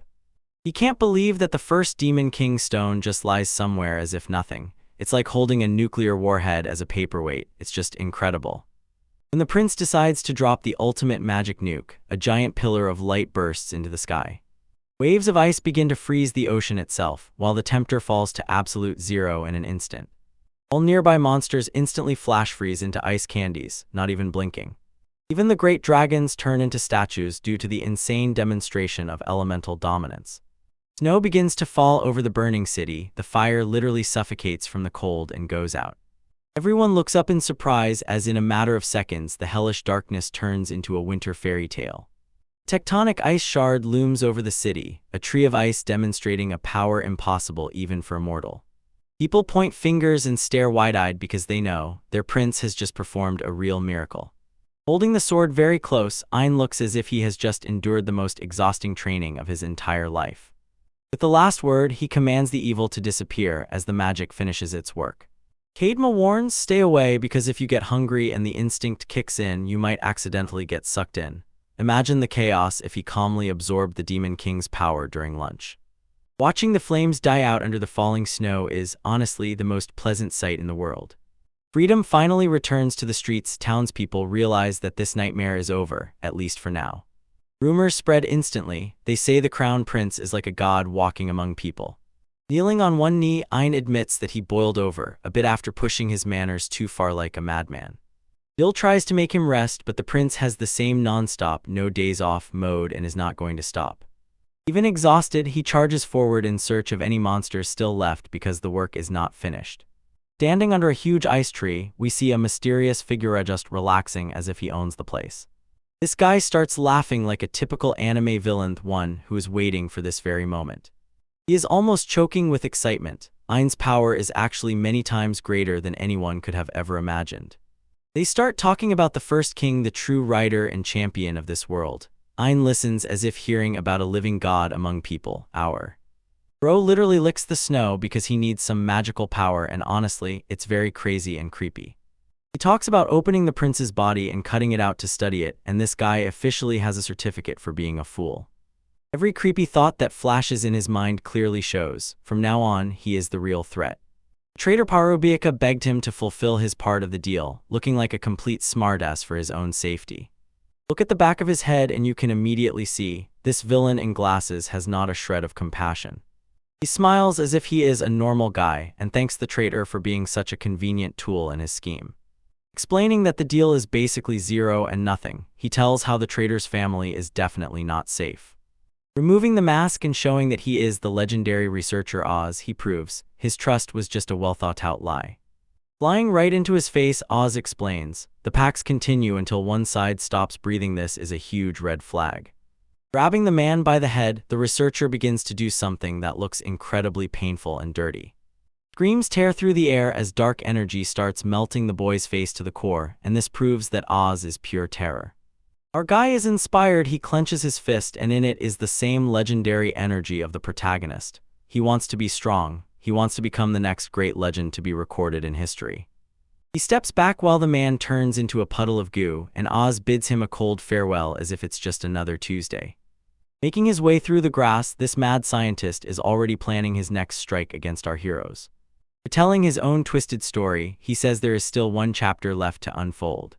In flashes of memories, his bloody curiosity, we see this man has been a monster for a very, very long time. Building towers of wisdom and constructing his own kingdom, he has been playing a long game all this time. Moving to the final revelation, the narrator drops a hint. His true self is even crazier. Finally reunited with the prince, Oz awaits the absolute chaos that is about to unfold. Dropping a hint about a female leader who is about to enter the chat, the hype for the next waifu is already raging. Winking at us at the end with a predatory, creepy smile, Oz leaves us on the hook and I am already sweating, waiting for the next chapter. Rebuilding an entire town from scratch is basically the highest medieval grind, and these guys are really getting to work after that crazy adventure. The king confirms every country in the whole world knows the glory of the first king. Ein sits nearby and thinks about how to surpass this legacy. Watching the local community come together is truly heartwarming, but we all know, in these stories, silence never lasts long. Inside the radiant forest in the very heart, we find ourselves before the elven nobility, who breathes grandeur and looks very serious. Meditating in a room that screams high-budget fantasy, this elven elder is clearly brewing something grand behind closed eyes. Look at this, the author definitely knew what they were doing when they gave her that very peak of aesthetics. Dropping a heavy lore bomb, a mysterious letter from the king confirms the beasts have finally launched an attack. Calling her granddaughter Shira, the elder prepares to send her on a mission that will change everything. Being a royal envoy is no easy task, especially when you're sent to the villa of the first king. Bound by a debt older than most civilizations, these elves take their sacred duties far too seriously. Handing over a secret invitation, the elder reveals, the recipient of this message is our guy, the crown prince. Pure light in his eyes when he hears about his mother, crazy. Right now he has the maximum vibe of best boy. Realizing this is not just another meeting, Shira cannot believe her own ears. He remembers how much his mother sacrificed over the years to protect him. He really wants to repay her with his own success, his own achievements, to return all that love. Inviting a human to the very heart of their land is practically unheard of, and Shira's face says it all. Are they really revealing the sanctuary? She is immediately cut off because Grandma's word is law. With a look on the verge of breaking down, the poor girl understands. There is nowhere left to retreat. This is a delivery with extremely high stakes. She accepts her fate like a true champion and prepares to leave the forest for the first time in all this time. Watching her go, the elder raises her eyes to the moon, and that look tells me that something hot is about to begin. Praying to a king named Jail for protection is a crazy choice, but well, all sorts of things happen in this world. Switching to the royal capital, a whole month has passed since that drama in Manga. He digs into the papers like a true salaryman, and Ayn looks like she's about to faint from the sheer boredom of ruling. It is heard that the restoration will take 2 years, a complete massive L, but at least the casualties were kept low thanks to his quick decisions. Although he is already a prince, he still feels as if he hasn't done enough to deserve his status. This humble, royal mindset, and it is what makes him genuine.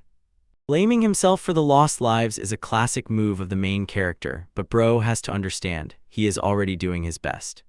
Understanding that his presence actually saved the city from total destruction might help him sleep peacefully at night. But noticing that her husband has completely given up, the clone intervenes with that top-tier waifu mood. Offering legendary support on the shoulder for the chin, a move only a true queen can make. She held his gaze intently until he gave up. She definitely knows how to handle a stressed prince. Landing in paradise, finally Ayn can turn off her brain and just enjoy the view from the best seat in the hall. Feeling all that stress dissolve, he admits, being next to her is the only thing that truly calms him. Looking at him with those eyes, Claude proves why she is the best girl in this whole series. She smiles because she knows she has won, and invites him to stay as long as needed. We enter the training ground. The knights are still sweating to maintain their form and keep their skills sharp.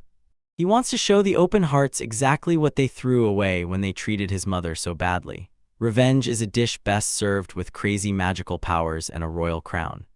Watching Chris look completely confused at the letter, Ayn decides to visit him on her favorite night. Embarrassed by the sudden appearance of the prince, she tries to hide everything that troubles her but lies very poorly.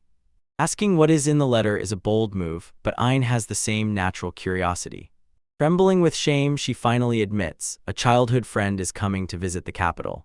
The journey all the way from the elven forest to see her is already a very big deal, and Ayn understands this perfectly. Suspecting that the elven elder is behind this sudden trip, Chris explains how rarely her people leave the forests. Fearing awkwardness after such a long separation, she is clearly overthinking the whole situation. She expects her friend to appear in full ceremonial attire, and just the thought of the drama exhausts her. As if flashing with light and becoming the sweet knight we love again, as soon as Ayn invites her to breakfast. A week later, time accelerates, and finally the very day arrives at the royal palace. Entering his grandfather's office, Ayn sees that he looks sterner than ever before. Look at that determination on his face as he swears to match the power of the first king. He doesn't think about second place, he immediately rushes for first. Warned that the elves will arrive any moment, the king wants to speak privately before the chaos begins. Suspecting that the elves have been moving too suspiciously recently, the king admits he sent a letter to their elder months ago. The inquiry about the territory of the old demon lord turned out to be a preemptive move, and it seems it was simply ignored. Explaining the lore, the king asks Ayn directly, exactly how much does he know about the legendary elven elder? Bam, he reveals a grand bluff. It turns out she stood beside the first king all along. Living over 5 centuries is simply an absolute legend of longevity, so she is one of the most powerful figures in this life. Realizing that she might know the location of the first king's tomb, Ayn begins to understand why this meeting is so critically important. His letter was ignored and then she appeared without warning, so the king clearly feels a bit wronged. And holding the title of Grand Duchess, she is the only person in this state whom the king truly cannot command. He literally rises to his feet and shouts his goal to the whole world like a true boss. This is the main character moment. The hype is already at a critical level. And yet, doubting that the elves will ever unite with Red Fox, Ayn tries to remain optimistic about their intentions. Surrounded by a sanctuary that repels all threats, the elven village is essentially an impregnable fortress. So, I hear the door opening time to check if the elves are friends or foes. They stand straight as the doors swing wide open. The king and Ayn prepare for the most important audience. Now I wonder if she knows the secrets of Red Fox. The king keeps the guards on alert. Clutching his cloak, Ayn knows the next few minutes will decide the fate of the kingdom. As he walks through the huge hall, the tension is so thick it can be cut with a sword. The only goal Ayn has now is to uncover their true intentions. Opening the gates to the throne room, the grand entrance finally begins. Marching forward with fluttering banners, the elven procession looks like pure cinema. Then he realizes that he probably sighed too loudly and he blushes, gets embarrassed, becomes shy. And the king is like, "No dude, that was top, don't worry." Tapping his way along the aisle, the elves display the height of elegance. Revealing Envoy Shara, the author strikes with that top design featuring an exposed midriff we all awaited. Confusing the king and his guards, she does not stop at the usual distance. Passing right by the throne, she heads straight to Ayn. And stopping right in front of him, they make the whole room fall silent while waiting for her move. Showing her respect not to the king but to Ayn, she drops the biggest plot twist of the season. Calling him the most honored, she confirmed that he has that same legendary riz that even elves cannot ignore. Alright guys, we're back in the throne room and everything escalates instantly. Without wasting a second, the new elf Shara falls to her knees and pays homage not to the king but to Ayn. Look at the pure audacity of this girl. She bows to the prince even though the real king is sitting right there. Ayn looks at her as if to say, "Brother, are you really doing this to me?" And Shira responds with a dead serious elven vibe. Saving her own skin from an awkward political failure, Ayn Strato asks why she is bowing to him in front of his majesty. "My friend is just trying not to get into trouble today." Watching from the side, the other elves just relax while Shara prepares to deliver some lore. She acts with maximum reverence as if Ayn is some kind of god, and honestly, can you blame her? Grandpa King offers from now on to personally oversee his training. Ayn shines with joy. Finally, he is getting the highest level training he deserves. She drops a huge truth and declares, "The reason for all these honors is that Ayn carries dryad blood, so our guy is officially part nature spirit and the elves here are totally into that." It seems that for elves who live in harmony with nature, dryad blood is almost a sacred cross-treasure among lineages. Ayn stands there looking completely confused. Just realizing that all this time he was casually walking next to a top-level elf with riz, without even noticing. Though they swore eternal loyalty to the first king, their respect for that royal line is unmatched. Meanwhile, look at Kreese in the background. She looks like she's about to lose her head over favoritism. Ayn bluntly states that he is a true Chad. He doesn't need any special favors. If she can't show respect to the king, then he isn't interested in what the elves bring to the table or their good intentions. Realizing she might have gone too far, Cher immediately turns around and apologizes if she offended anyone or caused dissatisfaction. And the king sits on his throne, probably thinking, "Oh, that's my grandson. He's always insanely cool." Tell her not to worry anymore. Aina makes it clear, the king must come first above all others. Finally, Shara decides to make a proper introduction because until now she had been acting a bit mysteriously. As it turned out, she is Shara, the granddaughter of the elven leader, acting as his envoy. Just one look from Ayn makes it clear. This girl is not just a random courier, she herself is elven nobility. Praying to the king for forgiveness, she finally shows him the disrespect she had not noticed before. The king behaves like a complete brother, saying that he cares less about all these formalities than Ayn. Moving the plot forward, the king asked if she had brought the thing for which she was sent. Aina stood aside momentarily, handing the big dogs to handle diplomatic affairs. Sticking his hand into her clothes, Chira pulls out a letter from the chieftain, the very one that was supposed to explain everything. The king does not even wait for the advisors. He wants to personally, with his own two eyes, immediately examine this heathen. Kadima, however, doesn't wait. Rushing forward, she throws herself at him to start analysis right now. This cat girl has zero restraint and I am totally thrilled. Taking the letter, the king begins to read, and from his expression it is clear this is not just a shopping list. Whatever is in those pages, it is a matter on which the future of the kingdom depends. Standing next to him, Ein tries to peek inside, probably wondering if it is an invitation to a party or a declaration of war. The tension in the room is so thick it could be cut with a sword. Having finished writing the letter, the king says he will give an answer after talking with the crown prince. He asks how long they plan to stay, and Shara replies, they have only 2 days left in the capital, after which they will set off back. Having ordered his advisor Warren to prepare the guest rooms, the king officially rolls out the red carpet. It seems the diplomatic mission was successful, at least for now. With relief, he exhaled a heavy breath like a stone. Ein was simply glad that the elves were not going to attack and turn everyone into compost. He was safe for one more day, but the mystery of that note still lived in his head for free. Just as he is about to ask about the letter, he realizes he will have to wait until the grandfather calls him. He sheathes his sword, probably deciding to use the time for training while he waits. We move to the next day and see elven envoys watching the training ground with serious interest. That's when it becomes clear trouble is coming, when even background characters start to look impressed. Bro sparring and the strike is so crazy that sparks fly everywhere. Ein moves like a blur, and the elves actually got seats in the front row to see why this guy is the main hero. Look at that impact shot. The power of these swings is simply unreal, clear proof that our guy definitely doesn't miss a training day. Suddenly, a loud crack rings out, and the sword simply gives up its life. Ein looks at the hilt as if asking, did I do this? And his sparring partner still wonders whether he is fighting a man or a bulldozer. Ein just laughs through it and brushes it off with a joke, probably already getting used to the chaos of his new life. Finally, he is where he is truly valued. Realizing that ordinary swords no longer harness the power of Ein, the knight says he needs better equipment. Training with standard gear is almost useless when you are such a monster. In the crowd, everyone starts clapping because everyone knows a real absolute cinema has just happened. Ein just stands still, extremely modest, probably thinking about how much it will cost to replace all these broken blades. The atmosphere is simply perfect. The knight laughs and throws everything away, and the whole squad is wound up to the limit. The day is always successful when you can show your strength in front of foreign guests and make them understand. He should not mess with you. Throwing in a heavy compliment, the knight says that soon Ein will completely outplay him in a sword duel. Ein is truly impressed. He probably thinks he is still far from becoming a real master.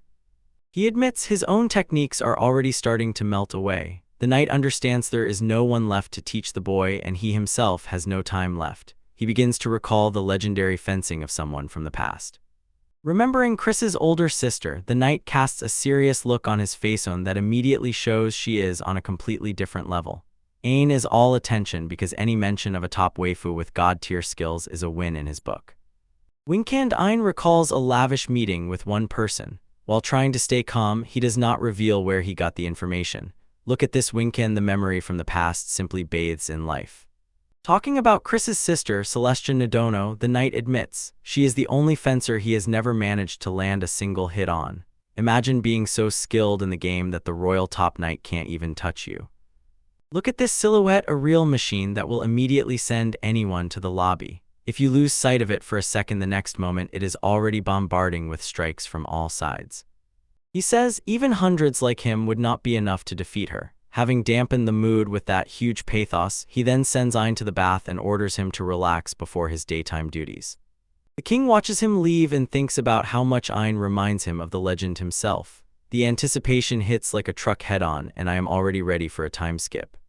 Climbing out of the bath, all refreshed and looking clean, Ein tries to figure out what to do with his free time. He runs into Klon, and compliments start pouring in immediately because both look simply wonderful. Suddenly, he hears frantic voices from behind the door in Shara, Klon, and Chris. The thought gnaws at him about what exactly the secret matter happening there is, and honestly his curiosity is eating him up. He knocked on the door like a polite gentleman. He asks what they are all doing there. He himself does not know that he is about to enter where his heart will skip a beat. While Klon is not against him entering, Chris shouts in the background, "You must not do this," a classic sign that something legendary is about to happen. The door begins to slowly creak open. Sticking his head out, Shara tells him to ignore Chris, saying she is just shy. Then she invites him inside with a smile that clearly says, "Get ready, bro." Holy peak, Klon and Chris stand there in traditional elven costumes and look simply stunning. A sturdy bare tummy, style, such pure elegance the author is right now preparing on 5-star ingredients. Look at these details in the clothes, they really took everything to the max, fitting the elven aesthetic. This is exactly the fan service that keeps viewers subscribed, and I do not complain one bit. Our guy Ein is officially down bad, standing there with a face as red as a tomato. He cannot say a single word. He realizes that right now he is the happiest guy in the entire kingdom. He only manages to stammer and squeeze out, "These are elven clothes," he says the obvious because his brain is already almost short-circuiting. Can you blame him? Look at the sight. Approaching him with that top-notch riz, Klon asks if this look suits her. She definitely knows what she is doing to the heart of our poor protagonist. Leaving the library behind, he almost speedruns through the corridors to grab a moment and see her before the dinner bell rings. A brief glance at the city, quiet and lively under the summer sun. Ishtalik looks like a top place for rest if you don't consider the monsters in the forest. He turns away because he cannot withstand direct contact. Ain't Talia or she looks wonderful. The slip of words is real, guys, he has already been roasted. The clone giggles because his reactions were more than enough to satisfy her. Ein tries to change the subject and asks Shira to give the clone a coat probably so he doesn't faint. Now I understand why Chris was so fiercely against him coming, and everything suddenly falls into place. She is probably dying of shame somewhere here in the room. Looking back, Ein finally asks the same million-dollar question. Where is Chris? He knows she is hiding somewhere and is determined to see her in that outfit too. Peekaboo, Chris hides behind the curtains like a complete fool, looking as if she was cut by some cutret. She is so embarrassed she barely says hello, and honestly it's the cutest thing ever. Shara is the best matchmaker. She tries to lift the veil while Chris fights for his life. No need to hide anymore, says Shara, and we all agree with her. Chris is panicking while Shira approaches closer, shouting about what she is doing and why. Shira, in her style, says, "Don't pay attention, I'm just throwing up a curtain and secretly doing God's work for Ein." Even Klon gets involved in this mess. Ein winks and asks him to back him up. The girls really united to expose Chris, and Ein just found himself in the middle of this chaotic whirlwind. With threats to use magic if she does not cooperate, he says this is no longer a game. Chris loses control, but it is too late. The curtain falls, whether she likes it or not. Finally, Ein enters the frame, pulls back the curtain, and reveals Chris in all her elven grandeur. She looks like she might evaporate from embarrassment, but damn how stunning she is. 8 months have passed, and in the beautiful land of Ishtalika, summer has officially arrived. Ein keeps spinning the levels day after day and looks like a true young knight in his armor. Highlighting the same victorious smile, Ein says that everything is fine and that she looks wonderful. That's cuteness, and with the same dose of chaos. Take another look at this detailed shot. The outfit is a 10 out of 10. You can tell the artist was really enjoying themselves while drawing this chapter. Chris finally gives up, quietly says yes, and in the distance Cher pulls Arara. Today the ship is racing at full speed, guys. Everyone finally sits down to rest and the vibe is flawless again, like a little break with a life sketch in the middle of all the heavy political drama. Look how they laugh and have a great time. This is what we live for. Chris is still a bit out of breath, but she enjoys this moment with friends. Eventually, Chris decides she has had enough attention and spotlight and goes to change back. Ein and Shara stay together for a moment and the mood becomes a bit more serious. Standing in front of the door, the two of them catch the silence and a moment of reflection. So far, she is a wonderful addition to the cast. She added lore and top-level wingwoman skills. Aiden notices that Shira's manner of speaking has changed since they were in the throne room. She admits she just wanted to bring some joy to show she is genuine for her childhood friend. It turned out that Shara was actually very confused in the audience hall, although she looked composed. This did not shock him much. He thought she was handling the pressure like a true professional. She even admits that stress caused cold sweat to break out on her neck. This is a reminder, even these seemingly perfect characters have their own difficulties. He is in the forest with Chris and Lloyd for real training in monster hunting. Today the monsters are unrestrained, a real fight for survival. She hands him a letter and Shara shows it is an official invitation from the elven chieftain. She sincerely desires a meeting with Ein in the elven village Sithmere. Ein is a bit confused about the timing. Why is he being invited to Sithmere right now, of all times? And the royal response was also delayed, so something is definitely wrong. Apologizing for the chieftain's oversight, Shara explains her leader did not know how to react to what happened. It's not every day you have to deal with a prince whose blood has dried up. A heavy piece of news falls. She admits that the chieftain's health is deteriorating and she can no longer overcome long distances. Therefore, the meeting will probably take place on her territory. An epic thought in the face on Ong, he weighs the risks and benefits before rushing deeper into elven lands. It's a bold move, but he understands you can't just ignore an invitation of this level. Seeing that he has doubts, Shara says she was entrusted with a special certificate message only for him. Here the plot really begins to thicken. It seems this message is about the fact that the leader knows about the mysterious past of the royal capital. We finally dive into the deep lore details that have been teased since the first chapter. And the final kicker, here matters related to the Red Fox are also touched upon. Whatever it is, it sounds like a threat of the final stage that we need to worry about. Ayn noticeably flinches at this news and Shara admits she was simply asked to deliver the message, so she does not know all the details. The mystery grows to a record level. Having considered everything, Ayn dares and accepts the letter and invitation. After that, Shara asks if he sets out on the road, he must take Chris with him. A giant rat emerges from the bushes as if it hasn't eaten for 3 weeks. Ayn just stands and watches as if saying, "Is this all you can offer me?" She says that the elves are quite reserved and only Ayn and Chris will be able to get permission to enter their village. This is a real exclusive club. There is another reason why Chris must come. She needs to escort him to the sanctuary. The sequent really wants Ayn to step into that holy place for some reason. These lands are closed by powerful protective spells, and according to Shara, only 3 people have stepped there in history. This is about a legendary zone with ultra-restricted access. These 3 lucky ones are the leader herself, Chris, and her legendary older sister, Celestina. Ayn officially follows in the footsteps of giants. He cannot understand why these 2 were allowed in at all, and even other elves are equally puzzled. It is a mystery wrapped in a mystery, served with a portion of elven magic. Putting everything together, Ayn realizes there is a deep connection between the 2 sisters who bear the surname of the first queen. He tells Shara that before his final answer he will talk to the king. Although he did not give a direct answer, we all know our guy will go. In fact, there is no other way. He will have to move forward if he wants to find the truth. The next point of the route is set the elven settlement Sithmere. Together with Chris, Ayn, he sets off in search of the truth that awaits ahead, and you know, this will be pure cinema. Let's start. Ayn approaches Chris at her home because it's time for a field trip to Elf Village. If you're already ready for WoW content of the highest quality, press the subscribe button. The title page looks clean, but the real action begins at the door. Stay tuned, Riz is about to become legendary. Chris says it's just a forest rat, but Ayn wants to handle it on his own. He is tired of being protected and wants to show off his new skills. He knocked as if he were from the police. Ayn is already ready to see his favorite elf, a patient with zero calmness when it comes to his travel plans. Once the maid Marta gives him the green light because she knows Ayn has that unspoken charisma. Honestly, she really is the MVP. She lets him in. Hearing that Chris is busy to the brim in her chambers, the host decides to look for her himself. That's the audacity of a true protagonist. Next, a slam of the door as if it's his signature move, and Ayn enters without any hesitation. So he is either really brave or just remarkably oblivious.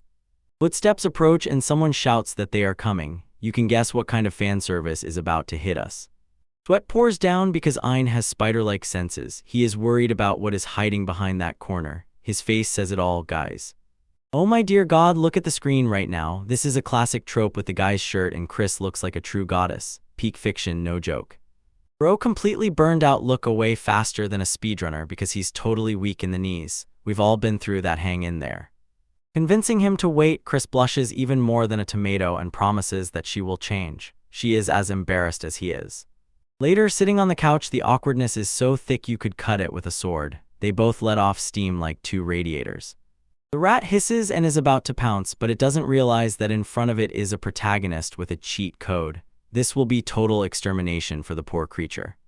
Recalling the time when he allowed her to borrow his things, Ayn tries to keep a cool appearance as if he doesn't care. It's a classic romantic trope, but I'm still in love with him. Dropping the main compliment, he tells her she looked incredible, and honestly, Riz is off the charts. Look at that smile. He definitely knows what he's doing. Blushing as if she just saw a ghost, Chris is completely bewildered by the sudden storm of her charms. She can barely form words into sentences right now. Switching to business, Ayn reveals a plan to head to the elven lands of Sithmere. He's ready to leave castle life behind for a while. When she gets the chance to become his personal guide and companion, Chris practically rises to the heavens. It's her dream come true, honestly, guys. Recalling their deep conversations on the water train, nostalgia hits hard. They've come a long way since those first days.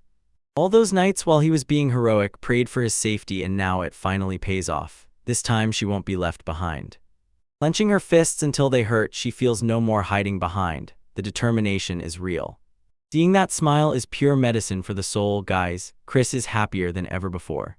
Chris encourages him like the best older sister and night companion one could have. Ayn keeps focus, watching those sharp claws and fangs completely calm. Enchanted looking at her, Ayn probably finally realizes he's the happiest guy in the world. He's completely overwhelmed. Laughing together like a true power couple, they are ready to challenge the whole world. This is the highest level of good content. Let's move to the day of departure, and the castle still shines with grandeur. Officially, the adventures begin right now. The secret mission protocol means Ayn literally has to jump into a wooden box as if playing Metal Gear Solid. A bit silly for a prince, but it works. Flashbacks roll in. The duo understands. In stealth games, there are things that never change. Chris's face says it all. She is used to box life. Keeping everything low profile is mandatory, because the red fox is still prowling around when you are a high-value target and act on the principle of security. They move out in the wagons. The squad secretly sets off. They watch carefully so that no one traces their route. Just look, in this fantasy world, there are already full-fledged steam engines. It's just like a movie. I really like it when magic and technology collide. Having thrown the box onto some cloaks, the team prepares for the last leg of the journey. Now they look like a group of mysterious travelers. They pass through a cozy-looking town at night. They are almost at the finish line. The atmosphere is insanely calm. The rat lunges forward with a piercing scream, but Ayn is already moving, not even having time to jump a sufficient distance. Look at that speed. He almost dissolves in motion in the middle of the forest. They have entered the wild wilderness. The whole company looks like an elite party for evaluation. Horses and cloaks, everything is color coordinated. Entering the forest of pillar trees, you see, these things are so gigantic that skyscrapers look like toothpicks. The scale is simply incredible. Impressed by the scale of this place, Ayn sincerely admires its size. Chris is just happily finally home. They set up camp. The guards stay behind to level up while the main pair moves on. Time for a private tour. Explaining that messages by birds won't work due to the shelter's mana. The guide keeps it at level 100. Officially, we are offline. And so they enter the deep forest. Only Ayn and Chris remain. Exactly what we wanted to see. The forest atmosphere completely envelops them. Sunlight breaks through the canopy, and this place looks like a straight-up paradise. Honestly, the mood is great. Crossing bridges and making their way through giant ferns, they see the landscape becoming increasingly beautiful. They move at a good pace. Feeling this uplift, Chris tells him that they are actually already on the threshold of the elven homeland. Everything is going according to plan. Magical fruits and water plants glowing with mana. This forest is essentially a cheat code for energy. Ayn feels incredibly recharged just from breathing the air. Joking that she will move here permanently, Ayn is definitely enjoying the nature. Chris just quietly smiles. He knows she means it seriously. He dodges the strike as if it were nothing, moving with the ease he has honed. The boy definitely did not work hard for nothing these 8 months. Darkness falls as they delve deeper into the thicket. Shadows stretch further and further. Barely glancing at where they are heading, they are already on the edge. Joy rises to the ceiling. One more moment and they will be there. Hearing eerie giggles from behind the shadows, Ayn wonders if he is hallucinating. This place is definitely crazily cute, to the point that it seems cuteness attracted it. Tree spirits suddenly jump out from everywhere, and apparently seeing these creatures is a once-in-a-lifetime event. Ayn is simply made to find them. Look at this village revelation. It is just incredible, built right into giant trees. This really is a high-budget animation. Diving into the flow right into the very heart of the settlement, architecture at the highest class level. This is pure aesthetic elf in the best form. While we meet the hero, there is already a whole team here, elf women ready to greet them. Ayn really got to paradise.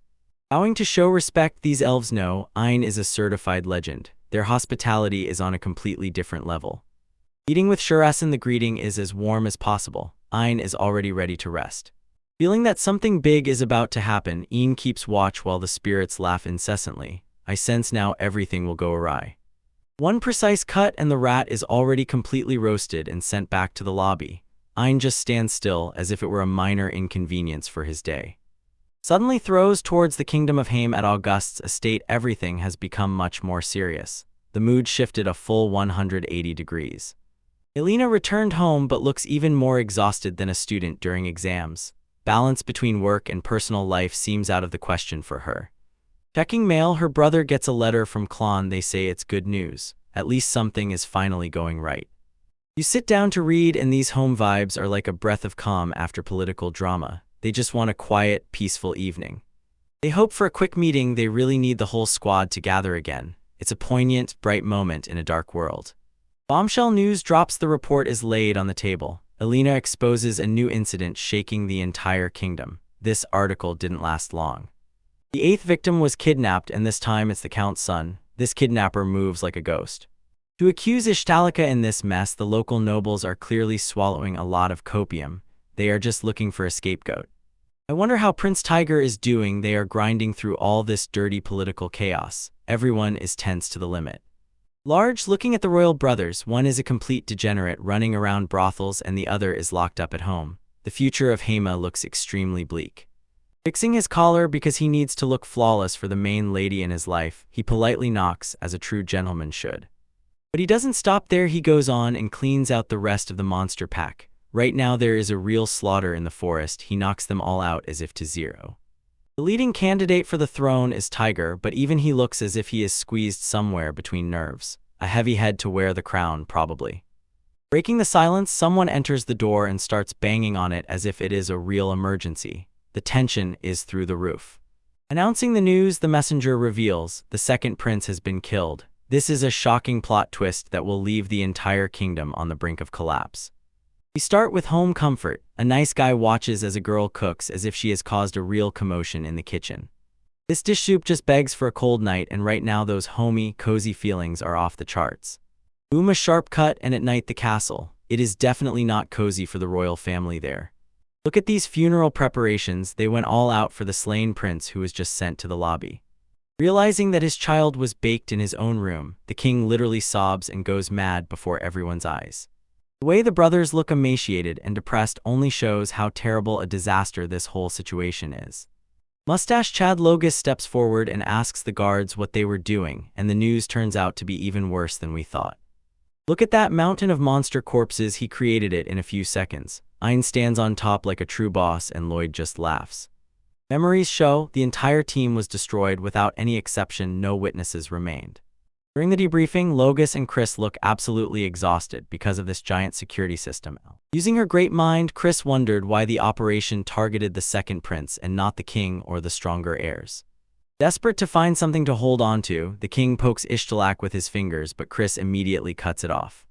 Logus makes a total Chad move and swears by his name that he will find the one who did it. Holding onto his most reliable knight, the king looks full of misfortune as he tries to figure out the next move. Asking the real questions is what Logus wants. He needs to know how they should respond if another country is behind the attack. The villain's eyes are fully lit up as the king prepares to make the most aggressive decision of his life. Full demon mode activated, he orders the complete destruction of the enemy nation without any mercy.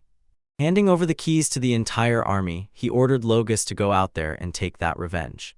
Chris tells him not to lower his guard even if the first wave was easy. Suddenly something else in the pile starts twitching and it looks deadly dangerous. Quickly, with the support of the Bluino family, an official hunt for the culprits was announced. Finally feeling at least some hope, the king relies on his best men so that they bring back heads. Meanwhile, the scene suddenly becomes much calmer and we find ourselves in a cozy hobbit hole in the forest. We enter the house together with Chris, and the boy is amazed at how clean it is here after we have been gone for so long. Talking about MagTech, Chris demonstrates a device that cleans the air and keeps dust away. Collecting their first salaries just to buy this for his sister, honestly, the warmest thing I have seen today. Saliva flows just from this spread alone. The author definitely knows how to make fantastic food truly amazing.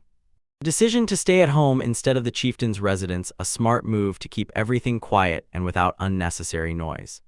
Admitting that she barely knows how to cook, Chris was simply glad that the food was already prepared and could be reheated so they wouldn't starve.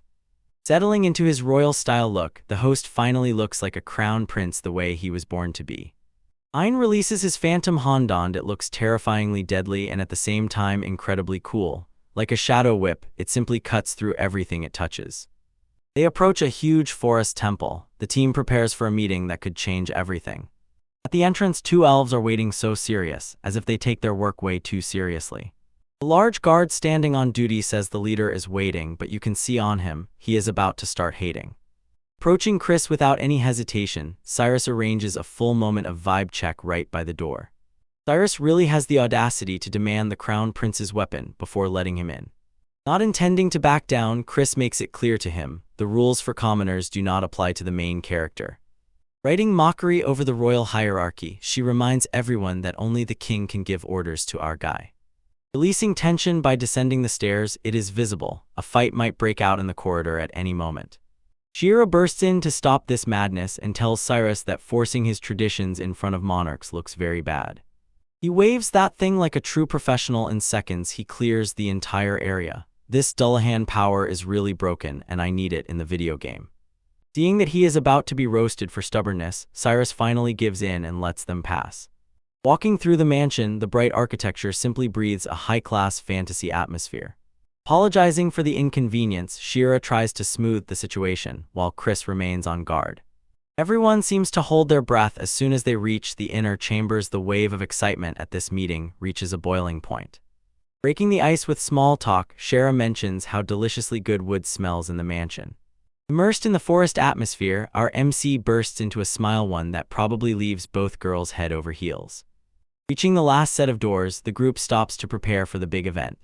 Staying by the entrance to guard it, the girls handed the whole matter over to the crown prince without a partner. Putting his hand on the door, our guy is already ready to confront the chief and find out what is really going on there. Yo, what's up with my generation fans? We're back with lore that's really worth your attention. Buckle up, this chapter is just top tier. Look here, elven older boys, she is a certified high-level waifu. If you're not overwhelmed by the long ears and this royal aesthetic, I don't know what to tell you. He says this is the only skill of Black Knight that he has managed to master so far. He can change its length and strength simply by controlling his magical power. Our guy stands there looking like an absolute Chad, but the elder clearly sees a ghost or something like that. Realizing that something truly serious is happening here, she starts shaking as if she just encountered the legendary jackpot in a gacha game. Hearing the sudden tension, the MC just freezes in place and has no idea if he accidentally triggered his hidden riz. Without further ado, they sit down for tea and drop truth bombs. C is not for games. He wants tea about the red fox and that mysterious Vern Stan name that keeps surfacing again and again. Noticing the elder's hesitation, the host presses him to tell the truth. He needs to know why the name on the royal tombstone is connected to our girl Chris. The elder recalls Christina-san and says she was always a shy girl and tried her best. A moment of warmth, but we came for juicy secrets, not a school report. Rephrasing the question, he is a smart king, so he asks about the connection between the tombstone and Chris. It's clear this is serious when the background becomes all flickering and dramatic, a real movie moment. When the former capital is mentioned, the elder confirms, real secrets are buried in the royal crypt. Apparently, she is the only one who still remembers this place even by its original name. Realizing the weight of this conversation, the elder with one move lowers the barrier of silencia. True pro. It's about top secret government data of the highest level, and I give it to you for free. Checking on how Mark Asama is doing, the elder feels relieved. The old man is still on his feet. Watching these legendary figures honor each other is exactly the kind of world building we live for. Diving into the past, we see the elder when she was helping to rebuild after the war. Even in the construction zone, she was a real storm. He stabs him to kill another monster, and for this creature, it's an instant game over. The precision on this dark appendage is simply unreal to see. Having received a message from Queen Riviola herself, she was forced to immediately set off for the Demon Lord's castle. There were no water trains, then only equine female energy and long, exhausting marches. Arriving at the palace, she sees the queen already waiting, and nearby Marco stands guard, holding together like a single fist. They immediately head to the royal crypt as if the start of a dark fantasy horror narration. Walking through the corridors, they reach the royal crypt. The atmosphere is oppressive, and keep in mind a huge lord source is about to burst out. The mention of the cursed room triggers severe PTSD flashbacks for our host. But that room was completely burned, thoroughly soaked with bad vibes and the memory of the beast that twisted everything around.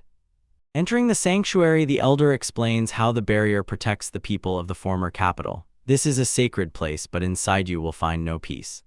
When they reach the crypt, they find a fresh coffin for King Jael, also known as the First King. The world believes he has a public grave, but the real king was hidden in secret as a true legend. That moment when the old man breaks down over the grave truly hits the heart. They kept the truth secret from everyone, even from the king's own heir. This is pure top-level conspiracy. Turning back to the hall after the funeral, the queen steps out for a moment and returns with a grand surprise. In her arms, she literally has an infant, and the plot thickened faster than porridge on milk. In a fragile kingdom where a child's survival is at stake, the queen desperately pleads with the elder. She wants this baby to live a peaceful life as an ordinary commoner, far from royal drama and the target still behind him. Entrusting your second child to the elder is a huge risk for the future. Our host is completely shocked when he realizes the royal family has been hiding an entire branch of the tree all this time. He calls his new technique pitch black straw because it literally sucks the magic stone out of living targets. It is such a dark power of the hero that it makes everyone's nerves tremble. Explaining how elves with pixie blood work, we find out they look young forever. But little Wilfried Wernstein lived for 3 centuries, looking like a total delicacy, while everyone else aged. Seeking love in later years, Wilfrid finally opened his heart to a devoted elf who loved him for his nerdiness. They started together, and honestly, seeing this reserved gentleman win is cool. Expanding the genealogy, they had 2 daughters, the very ones you might recognize. Eldrup is their ultimate bomb, and their blood is purer than that of the current ruling royal family. Putting all the evidence together, MC finally sees the truth that was staring him in the face all along. Chris is not just a talented knight with a cool name, she is literally the great-great-great-granddaughter of the first king. We start with huge lore because the elven chief just dropped a nuclear bomb on our guy. It turned out, Chris is not just some random girl, she is the great-great-granddaughter of the very first king. Look at MC's face, brother, he is just shocked by this news. And the chief sits all focused and noble, probably calculating how many problems this secret will cost. Bowing low, the elven lady explains that she promised Princess Raviola to take this secret with her to the grave. Breaking the promise for our MC is pure main character energy, without any doubt. Silence, she was practically begging him not to spill this sauce to the whole world, and he sits there like rooted to the spot, swallowing the weight of this colossal burden in one gulp. He remembers his grandfather, and our guy realizes he should tell the old man, but the mood is too depressing for that. Decisions are already spinning in his head, and they are far from simple. Taking into account the wishes of the princess and the chief, MC places his hand on his chest like a true Chad and swears to keep this in the shadows. This guy keeps his word, it's nice to see. Ein says it's tastier if he licks the stone directly, and Chris's facial expression is priceless. It definitely scares her, both his strange eating quirks and his habit of licking monsters. With relief that he won't give up, the chief throws him a look. Thank God you're not a fraud. The tension in the room finally eases a bit. Recalling Christina's letters, she tells how the girl used to be shy and quiet until MC appeared in the game. It turns out our guy's presence is the most effective cure for introversion. Examining what is really hidden in those letters, the main character looks as if he is already ready for investigative journalism. He is probably waiting for hot details about how much Chris likes him. He amused himself with his curiosity and practically shot back, "I could tell Yao, but I'll have to kill you." The poor guy froze with a drop of sweat on his temple, completely without a chance to get the tea. Turning the conversation to the secret, MC asks if anyone else is aware besides those they have already named. The chief leader mentions 2 more companions. Essentially, this was his inner circle. Seeing these silhouettes, you already know these 2 were true legends of their era. One was a man advisor, essentially the right hand of the king himself, and the other was a faithful female servant. Asking for their names is the logical next step, but it turns out there were no names at all. It turns out that once, if you were from a foreign land, you simply existed without any label. Focusing on the most important detail, MC asks the miller, what race were they? The tension in this frame is just crazy, you could cut it with a knife. Preparing to drop another lore bomb, the leader looks like he is about to reveal the secret of the universe, and our master of ceremonies is just standing, waiting for the beat to drop. To say the words "Red Fox" with a stone face and shockwaves spread throughout the entire kingdom. This is the highest test, the best moment for everyone following the story. A little later, they ride through the city in a carriage, and Ein notices a very interesting shop. The same spark is in his eyes again. He is definitely looking for more stones. The eyes of our guy almost pop out of their orbits as if he just saw a ghost. The discovery is so killed that he can't even comprehend that it's true. Screamers that it is impossible, MC is completely shacking freakout after freakout while the chief remains calm as a cucumber. She explains, these two foxes were built differently and actually betrayed their own kind to fight on the side of humans. Saying that even Marco worked alongside them, she proves, these foxes are real pros. It turns out history textbooks might have skipped a few pages of pure cinema. Through the offer to tell even more about their kindness, the chief raises his head to the moon and looks at it as if he himself is directing an epic film. And our guy is already on his knees ready to absorb every drop of lore. Admitting that she is still too young to be in the trenches themselves, she still promises to tell him everything she knows. Even rumors from others' words are better than nothing when dealing with people from Fox. A flash in memories about that old book The First Prince which he bought and MC finally sees, the puzzle pieces begin to come together. For the whole team, this is definitely the very moment of enlightenment. Looking through the pages of the book, we see a mysterious woman is depicted as the leader of the Red Foxes. The leader warns, perhaps this lady is not the only danger they should worry about. While she leads the foxes, she also thinks about someone else. She quotes the very first king. This is the level of the secret government conspiracy completely at the other end of the game, guys. Thoughts are heavy about this hidden brain driver. MC seems to be trying to solve a puzzle at the level of 500 IQ. The leader admits that this is only a theory, but in this world theories usually end up becoming 100 true. And here she is, meet Olivia, the flawless waifu mom who really doesn't suit being so luxurious, making Ein realize that memories of his past life make her more like a beautiful older sister to him. Our guy, interested in whether the author of the book is really its leader, throws out a few crazy assumptions, but just then the boss flies in and hits him with a name he knows all too well. This is the famous Magellus Magic Stone shop, the place where the palace gets elite supplies. Ein looks out the window like a child in a candy store. To reveal that the real author is Wilfried Sama is the plot twist of the century. Look at this guy, so majestic with a book and from its pages just radiates absolute chat energy. Understanding why the book was so detailed, she finally puts the puzzle together. The past and present converge. It's like finding out your favorite YouTuber has been a secret agent all their life. Telling how this book ended up in the hands of a wealthy person, the leader says it all comes down to fate. The princess simply found it. In this story, fate carries too much weight. Promising to keep the author's name secret, MC says he would have ordered Aunt Katine to treat this book as a sacred relic. This man is an absolute guardian of secrets. Having finished after a long day of lore stories, MC Bose left while the chief had a brief coughing fit, probably having talked with his interlocutor for 5 hours straight. MC plans to stay for a few more days and hopes to meet Heather in the chat soon, and the chief has already decided to go to the library to dig up new facts about those treacherous foxes. Waking up in the kingdom of Haim now is a complete nightmare. Everything is rapidly going downhill. Fixating her gaze on the reports, our girl Elena understands. The missing nobles are only the tip of the iceberg while the kingdom prepares for a full-scale deployment. Bomb after bomb, the messenger reveals that General Logos's mother has just been beheaded in the most brutal way possible. The thought that this is too neat for some random robbers does not leave Elena, and she begins to doubt whether it is worth trusting people in Euro at all. Chris cannot enter because full armor would attract too much attention in a public place. Ein throws on a cloak and sneaks inside like a little royal ninja. It seems she took up the letter so that everything wouldn't explode, but clearly, she absolutely does not like this mood. Watching that messenger run away with the water is like watching an accident in slow motion, because the investigative force is essentially an army in disguise. To go deeper into the castling, the air becomes absolutely poisonous. Look at those guys in the crowd. They have completely gone crazy from violence, shouting about revenge as if in the lobby of Call of Duty. Seeing that the patriotism of the nation has been turned into a weapon, Olna understands. The path to war is being paved in real time. Just think, when exactly Haim missed her chance so harshly, she looks back at the moment when the secret treaty with Ishtalika was broken.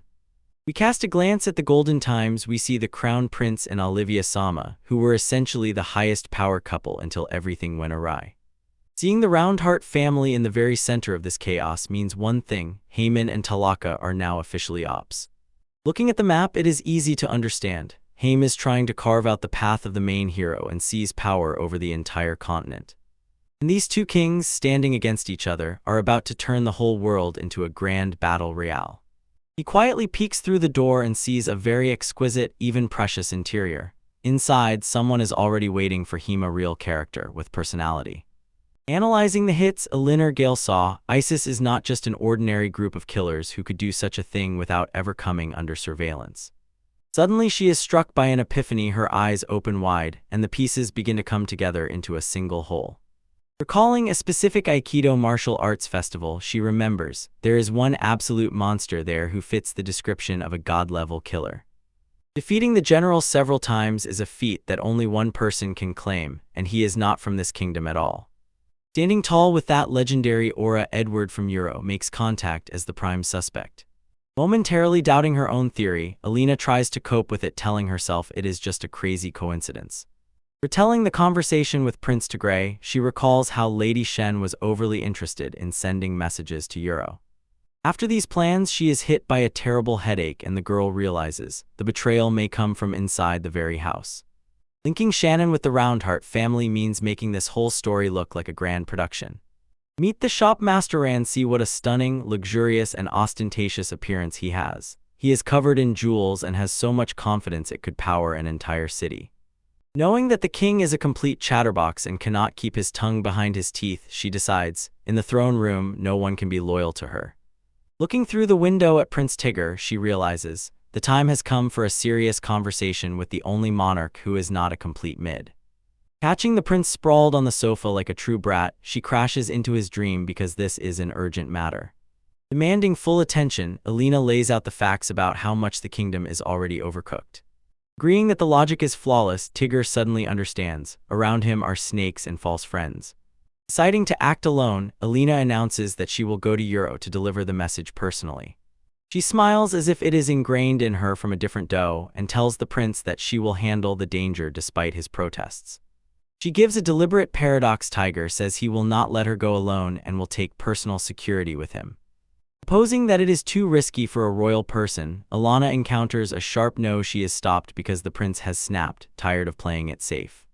Seeing something extremely important, Tiger's facial expression changes from thoughtful to completely lifeless and merciless. He winked at Annie and greeted the little visitor. Now that's just peak vibes. That makeup is thicker than a bowl of oatmeal and I'm here for all the drama. Hearing his father's voice in his head, he recalls, right after his brother was taken, someone whispered a name. He drowned in the darkness of his own memories. The name Shenandoah confirms their worst fears. Clenching his fist from pure fierce anger, Tigger finally sees the true face of the enemy. You ask what really happened to their home. The prince is preparing to leave and the shadow over him is darker than ever. We returned again to the Gaian and it's already clear that the waifu vibes are off the charts. The clone is sitting here, waiting for her husband, and at the same time examining some exquisite vases as if a home decor channel is about to start. Don't even start about the aesthetics of this room, I have more important things to think about. But look at this collection. It's practically an isekai HD TV episode in the making. Waking up to birdsong is pure main character energy. Bro looks like he hasn't slept all night, grinding for loot, but in reality, he was just meeting with the village elder. Chris comes in, the same one who always knows where to go in the kitchen, looks like a total snack while she prepares a snack. If my morning doesn't start with a top-level wife asking if I slept well, I just go back to bed and restart the day. They chat about how many steps they took yesterday as if it's the code to a huge side quest. But look at that bread. The detail in the crumbs and carbs just makes you want to eat it. She serves exactly what's needed with that light smile. That's the highest Riz and Ein knows. He lives the dream. Just sitting there soaking it all in like an absolute chat he is. Bro starts getting worked up over the lore because he suspects. Royal blood flows in Chris's veins. He looks for clues and connects them while she just thinks about whether to add more butter to his toast. Let's start with the appearance of true absolute units and immediately dive into the peak of aesthetics of this series. Look at those pumped muscles and the suspicious absence of a shirt. Chris suggests visiting the sanctuary and you know what that means. The plot is about to thicken. She looks too cute and too expensive at the same time here. Honestly, it should be illegal to be that charming. They say only VIPs are allowed here for the Elder and the Vernstein sisters. Ein wonders if he even has an invitation, but the Elder has already given him the go-ahead to enter the sacred land. Breakfast is over, time to hit the road. Both look excited and ready to tear forward. And honestly, if these warm vibes don't settle down, I might really shed a tear. Entering the forest where everything is in fog is a universal signal. Some madness is about to begin. This is not a walk but an entry into the zone of the final clash. The fog becomes so thick that Ein can barely see his own hands in front of his face. Chris says this is almost the main entrance to the sanctuary. Stay alert. Bro asks what she and her sister once did here, and Chris looks like she was just caught red-handed. The expression is pure gold. She is definitely hiding some childhood mischief. She blushes even more than a tomato because there was almost nothing for entertainment in this little town. Curiosity kills the cat and Aina moves closer to find out the hot details. It turns out they were just walking around here and playing explorers like real little devils with wooden swords. There's a ton of hype-friendly content here, watching little Waffeyes train. Chris is dying of shame, literally squatting down as if wanting the earth to swallow her whole. Ain just brushes it off with laughter, probably thinking about how cool her childhood was. We enter the shop and meet a man, a myth, a legend in pure form, Magelus. He strolls around in suspenders with a vibe as if he exactly knows where the best parties are held. This shop owner looks like a high-level character from JoJo. Honestly, I'm all for it. Suddenly something rushes past theme and Chris switches to full bodyguard mode. She orders Annie to retreat as if she is about to deliver a boss combo finisher on everything that just disappeared from sight. Psych, these are just two hyperactive fairies shouting about how everything is incredible. These little ones have not a drop of calm and simply radiate pure chaotic energy. Ian and Chris stand there staring bewildered because they have never seen such forest spirits. The legends are confused, and these creatures are exactly what they were waiting for. The little twins start doing gymnastics in the air, insisting that they are fairies, not wooden spirits. They introduce themselves as sisters, and honestly their energy is too high for a Monday morning. These fairies take I not believing them immediately as a personal insult. In their eyes is doubt, and they are about to prove how magnificent they are. One of them flies straight into Ein's face to check him with a look. She is searching for something specific, and it is clear she senses the same aura as the main character. They start making victory laps because they have just found a rare creature in the wild. Ein stands there like a confused NPC while they celebrate their great discovery.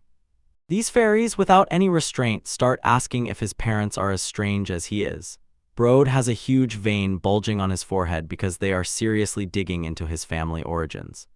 Ein tries to keep up appearances. He says only his father is strange and his mother is a beautiful dryad. On his face is a terrible smile. Keep talking and let's see what happens. Chris is in a panic here, trying to explain that the owner is not just some guy with strange tastes, but a truly famous professional. The poor girl does a somersault to keep everything within professionalism while her soul is almost flying out of her body from the sheer audacity of how this man looks. The fairies behave completely wildly and shout that he is a liar because his biological mother was not a dryad. They scream at full volume and stage a complete hysterical assault right in the air. This hits Ein as if he was run over by a truck when he recalls his past life before reincarnation. And now he begins to understand. These little rodents seem to know more about his soul than he does himself. They decide that his lies are enough and fly away, though before that, they throw him a souvenir as a keepsake, and they vanish in the light as if they had just dropped a giant lore bomb on our guy. Ein is left literally with a nut in his hands and cannot comprehend what the hell just happened to his day. It's a tiny reward for a huge dose of mental damage. Chris explains that this is actually a gesture of affection. The spirits really like him. Bro just got a pizzle from the flying forest spirits, which is above all praise. But finally, they reach the real entrance to the sanctuary, and there is literally a wall of light. This is where the real business begins and the atmosphere grows heavier. Chris shows him the invisible boundary that separates the normies from the chosen. She steps over it as if it is nothing, proving she has a special status. Only those deemed worthy can pass through this wall according to the rules. Chris still doesn't understand why she and her sister have a pass, but she does not complain. Ein begins to ponder. Supposedly it's all because Wernstein are descendants of the first king. He keeps the same serious detective face and tries to piece together the royal mystery. Now it's Ein's turn to check. Is he built different, or is he just being ripped off from the doorstep? Without looking away, his hand slides through the barrier as if it were water. Chris is completely thrown off track, his jaw almost on the floor when he sees him pass the vibe mood. Mage meets them with all the sarcasm a person can muster and wonders if Chris came today just to prank him. But as soon as he realizes he's dealing with literally a prince, he switches on charm faster than a streamer sees a tier 3 sub, and Then she starts teasing him, asks if by any chance they are from the same bloodline. Inside Ein everything trembles with tension. He can't yet tell her the truth about his secret identity.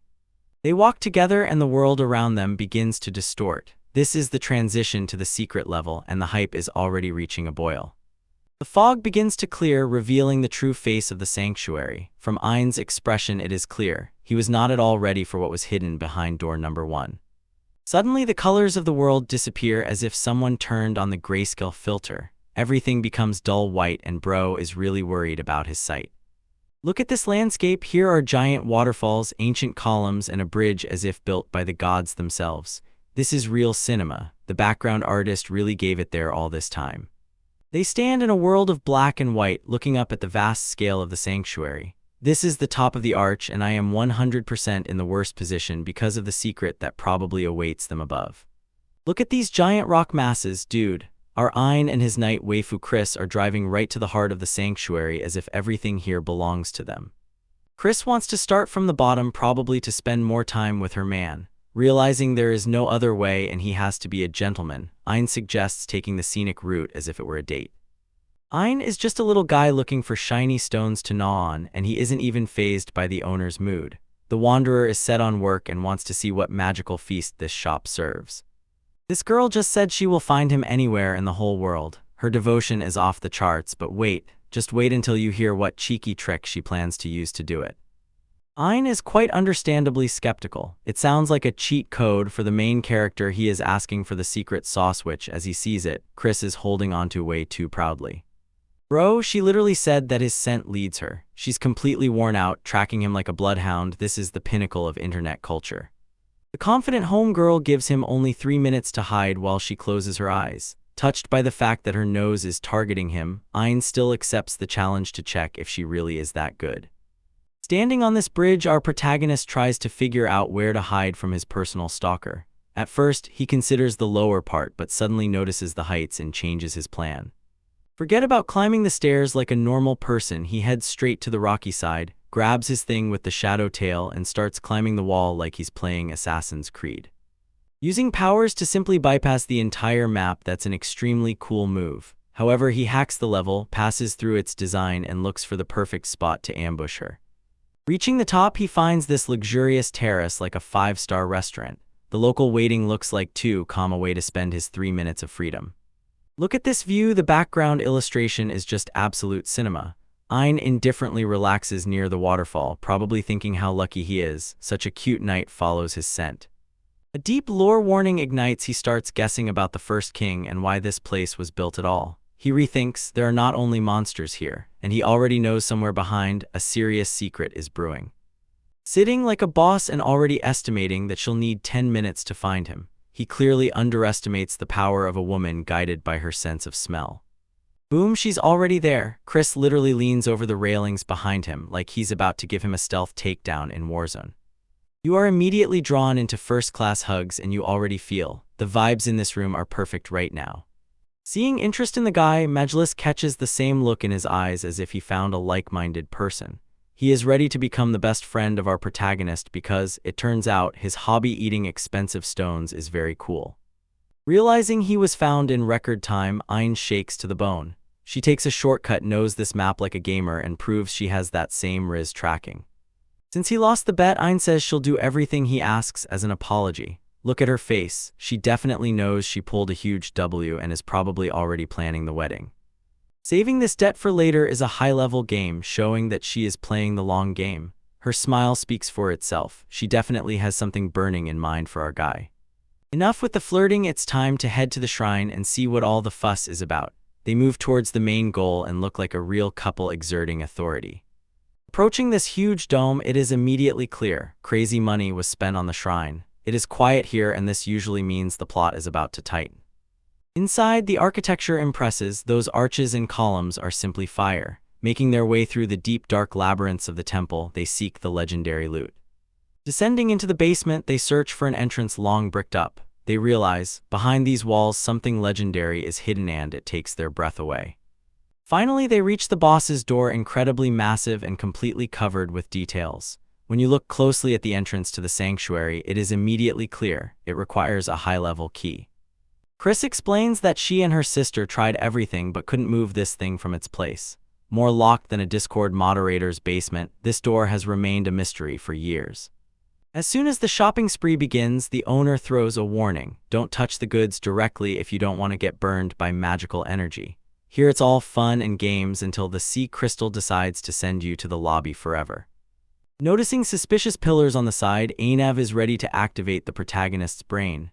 Chris steps on the lever pressure plate to show him exactly how the puzzle works. The white column begins to glow as if it has just leveled up. The effect is cool, but it seems this is only half the solution to this ancient riddle. Demonstrating the mechanics, Chris proves the left side always responds to it. Unfortunately, the right side is a complete ghost zone and never does anything again. Ain decides to step on the black tile to check if he has the same special sauce. Chris watches with distrust and expects another failure as it was every time before. Wrong, the black column begins to glow because Ain is simply not made like the others. He is literally the missing piece of the puzzle, and this proves that he is the chosen one. You tell Chris to return to his playdish is ready to synchronize and finish this task. They step on the triggers simultaneously and they wait for the magic to work. The earth begins to tremble and ancient machinery finally awakens from its slumber. As if something great is about to move, and I am not just talking about my level of excitement. The giant doors finally slide open and a head blinding light as if they have just found paradise. Absolute cinema, the mystery finally unfolds and I am here for it. Standing there in a stupor, they cannot believe that they really pulled it out. Dust settles and the path forward finally opens for our couple to move and explore. The statue begins to emit strange sounds and vibrates like a phone on silent mode. Aina becomes extremely alert. Ancient temples often set vile traps for outsiders. Realizing that the thunder has subsided, Ain takes a pause and rests. It seems the building is not about to collapse yet, and that is a huge plus. They decided to play it safe and turn back to talk to the elder first before going inside. A boring choice, but it seems no one wants to get roasted by some ancient curse on the very first day. Looking around the room, we see prices that make a crypto bro howl in his mother's basement. 20,000 for one stone, that's truly an elite gourmet price, but Ain looks like he's ready to pay everything to the last penny. He glanced at the doorway. His senses in Aina were off the charts. What he noticed in the fog made him doubt, were they really alone? Deciding that it was just a hallucination, he follows Chris back. But we all know, in manga, if a character thinks they saw something, it means they actually saw it.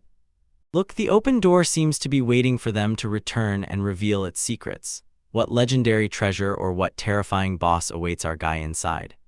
We start by checking the mood. Our guy Ain and the real Queen Chris are strolling. Look how they walk as if everything around belongs to them. Right from the start, this is pure cinema. They approach the cradle. Sheristan meets them, who seems not to understand why they are being asked about curfew time. And Hama Girl is even asking here if they spent the whole day in the sanctuary as if she were their own mother. Shara is sending an invitation for lunch with the elder tomorrow, and you already know that Ain will also jump at free food.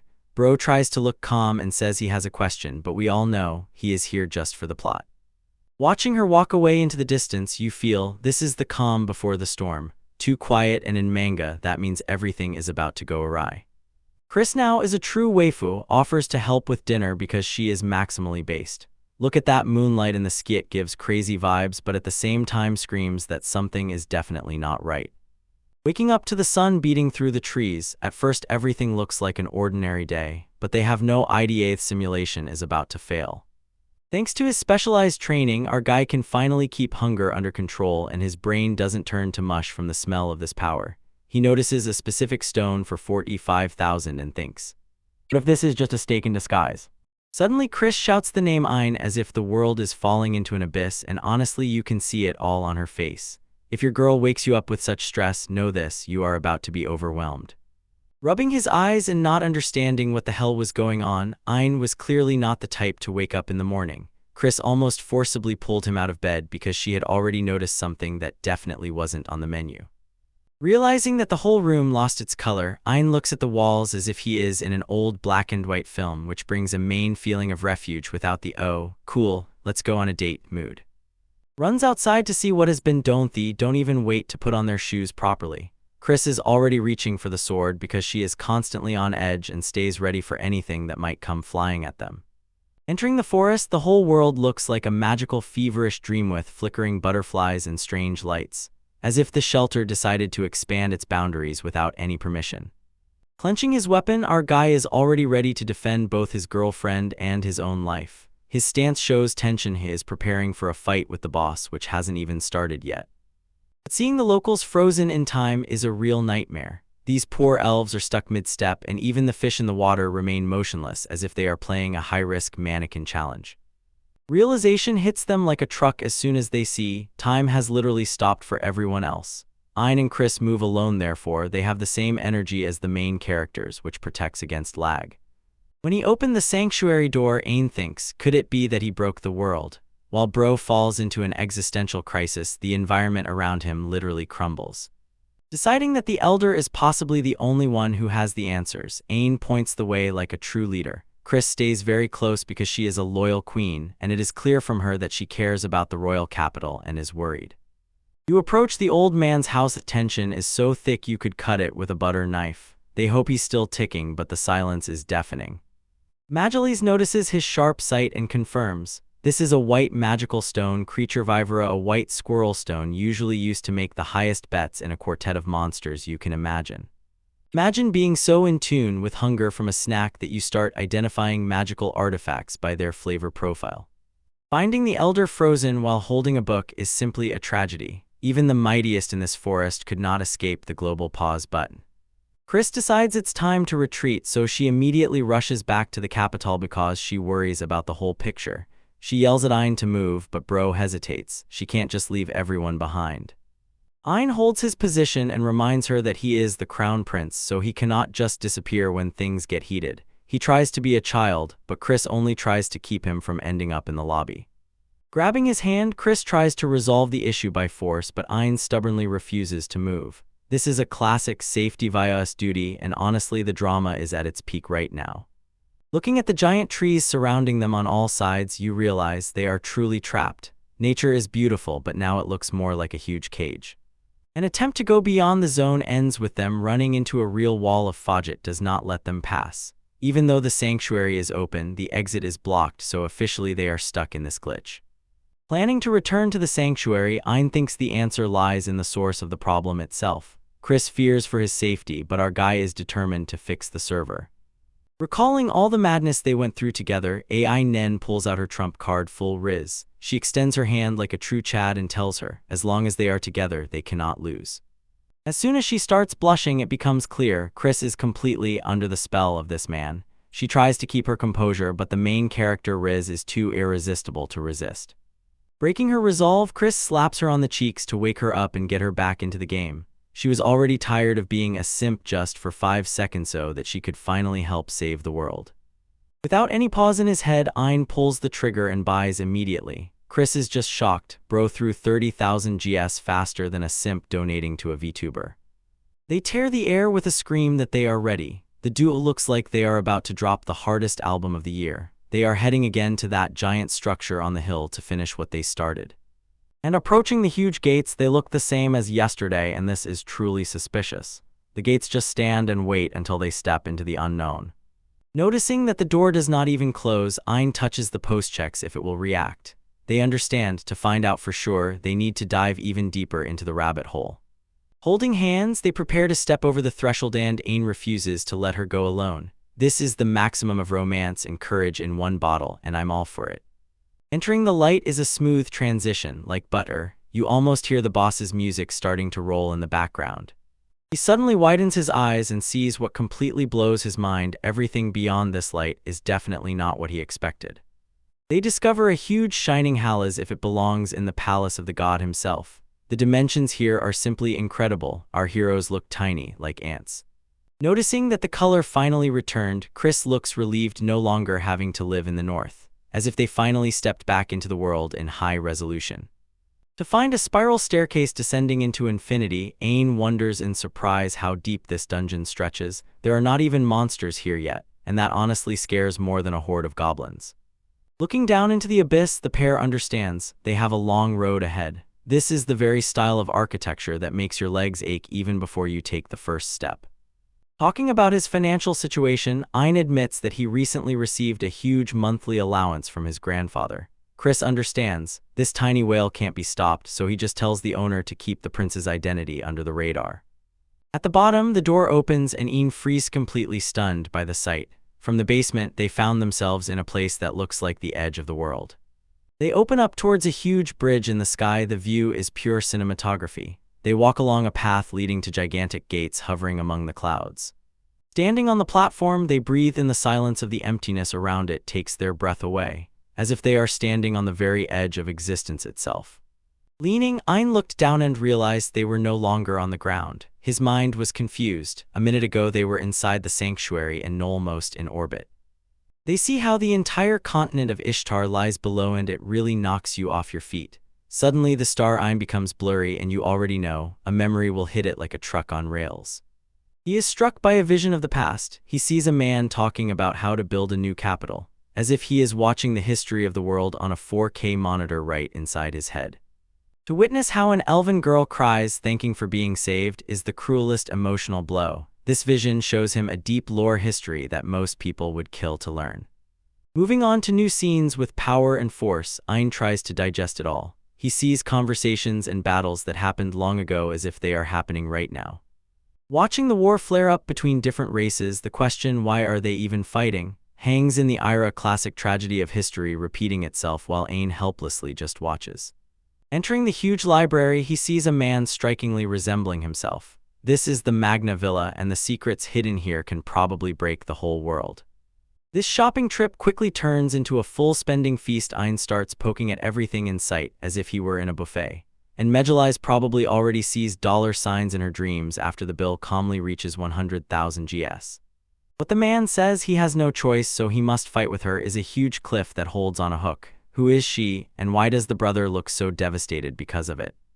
Explosions escalate into a full-scale war scene, blood and chaos everywhere. This is no longer a game, this is a brutal fight for survival. Screaming in horror, looking at the massacre, Ian sees the absolute bottom of humanity and monsters. The scale of the battle is so huge that anyone could have a panic attack.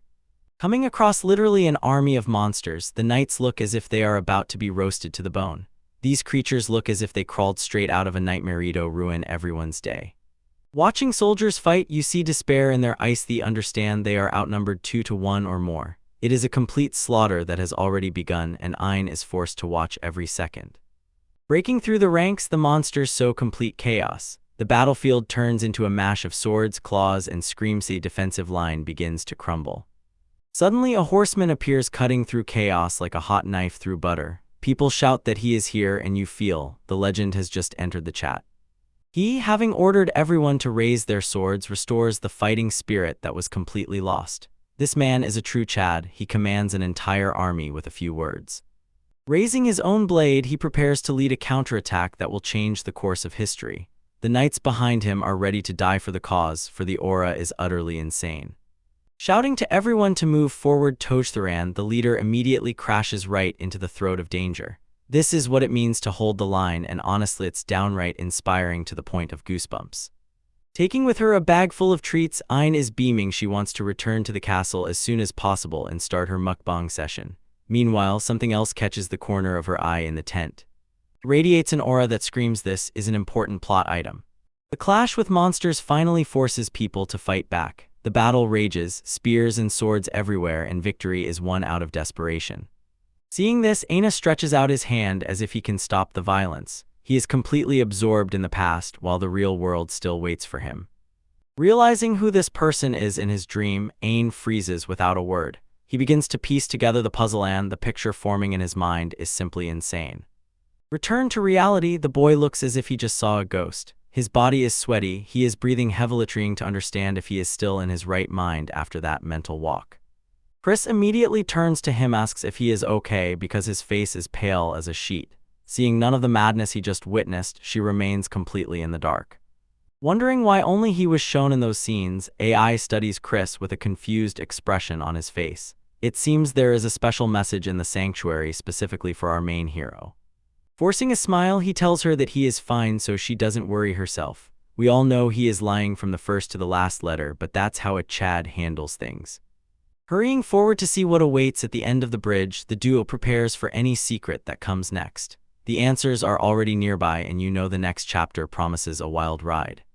Trusting each other and being supportive is the highest flex, and it looks undeniably based, holding the sword close by.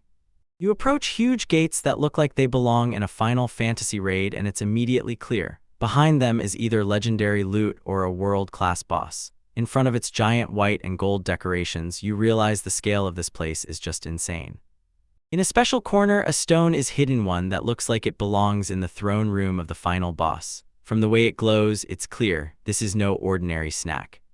Opening the door should not be so easy, but Ein just pushes them and they immediately dissolve, as if he is the master here, noticing that the patterns match his gear. As soon as you enter this gigantic hall, the atmosphere instantly shifts from cool adventure to we're about to get overwhelmed. It's spacious like a cave, and honestly, if I were in their place, I would check for traps every other step.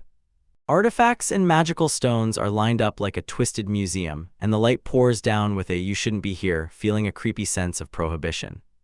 Chris notices the atmosphere has completely changed. His face reveals everything. This is no longer just a building. It begins to feel not like a sanctuary, but like an elite cemetery for legends. Around them are weapons and armor of fallen warriors, so this whole room feels like a giant tomb for the goats of past times. She prowls around him like he is a fresh batch of cookies, says he smells like books, and sprinkles those cute head pats, exactly the kind every man secretly dreams of. This thing is huge. It looks like it holds so much power that a wrong glance could wipe a small town off the face of the earth.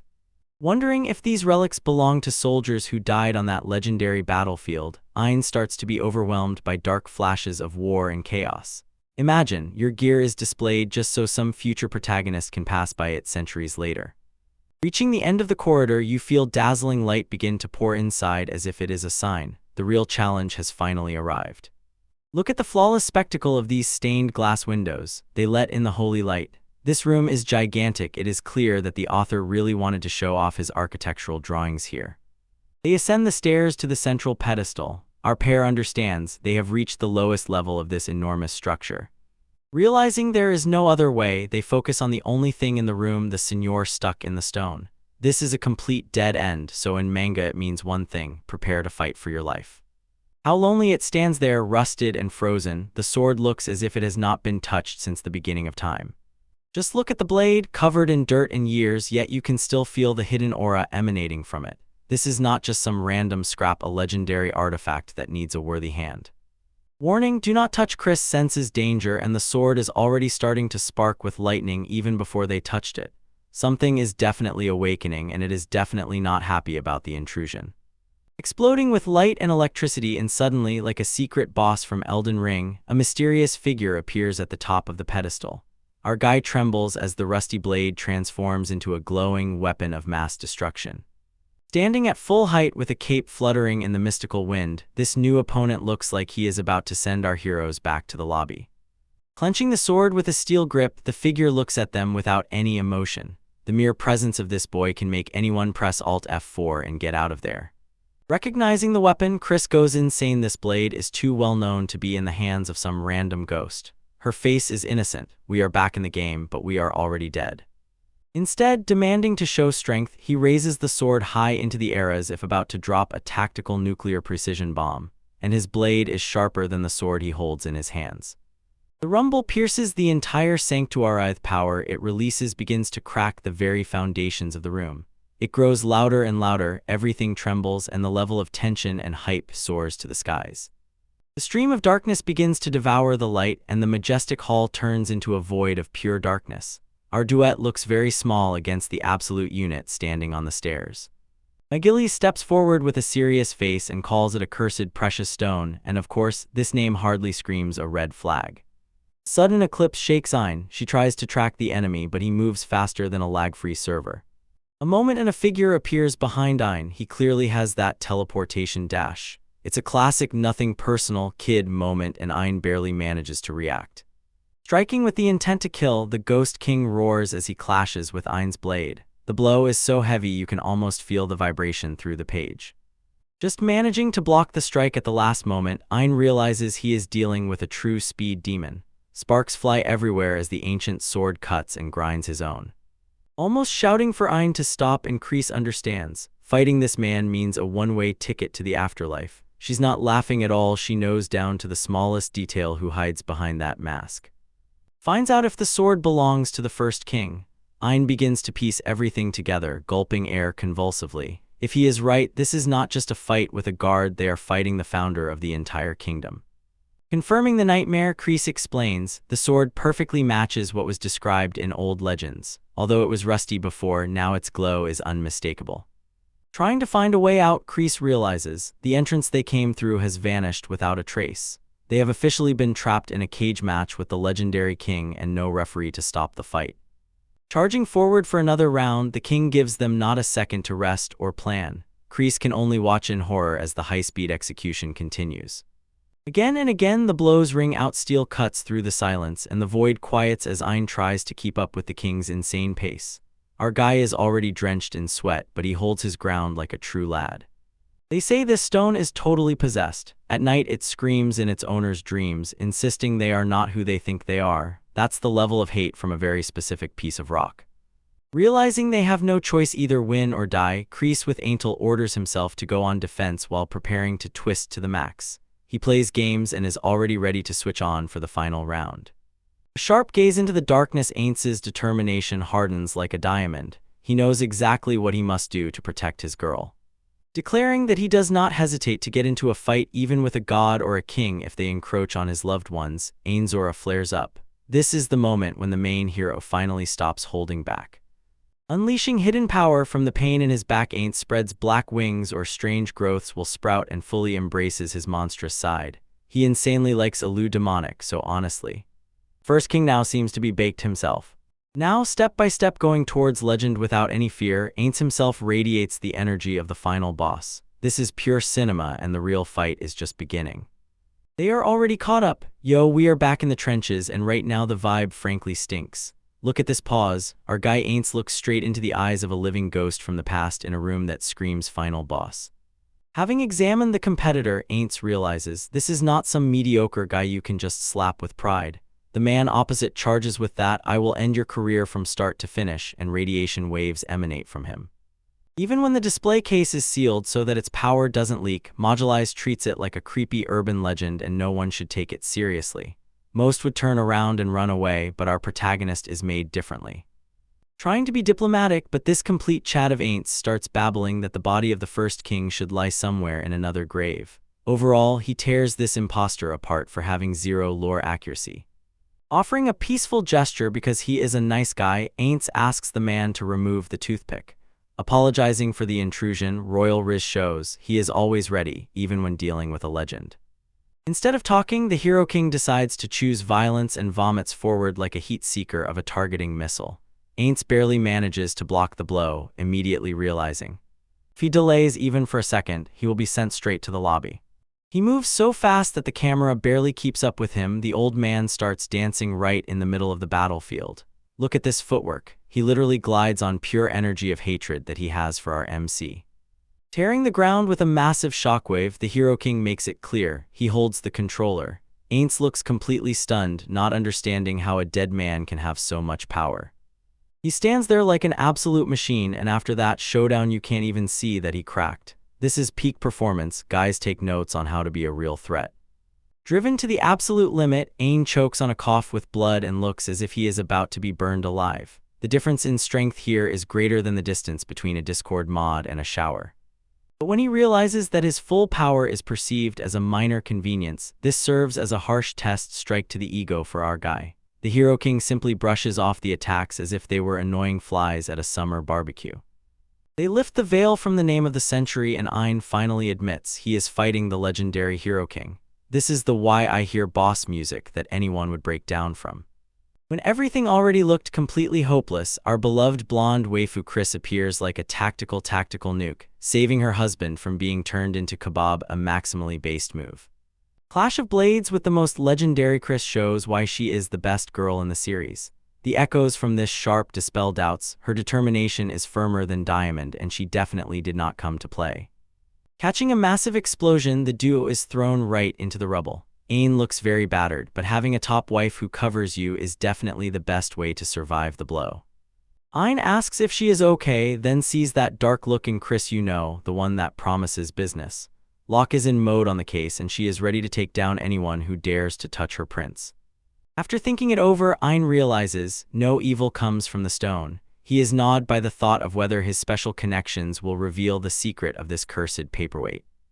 Flashback is the moment when she moved. Chris admits her body just acted on its own to save him. If that's not the definition of being really high on someone else's safety, then I don't know what is.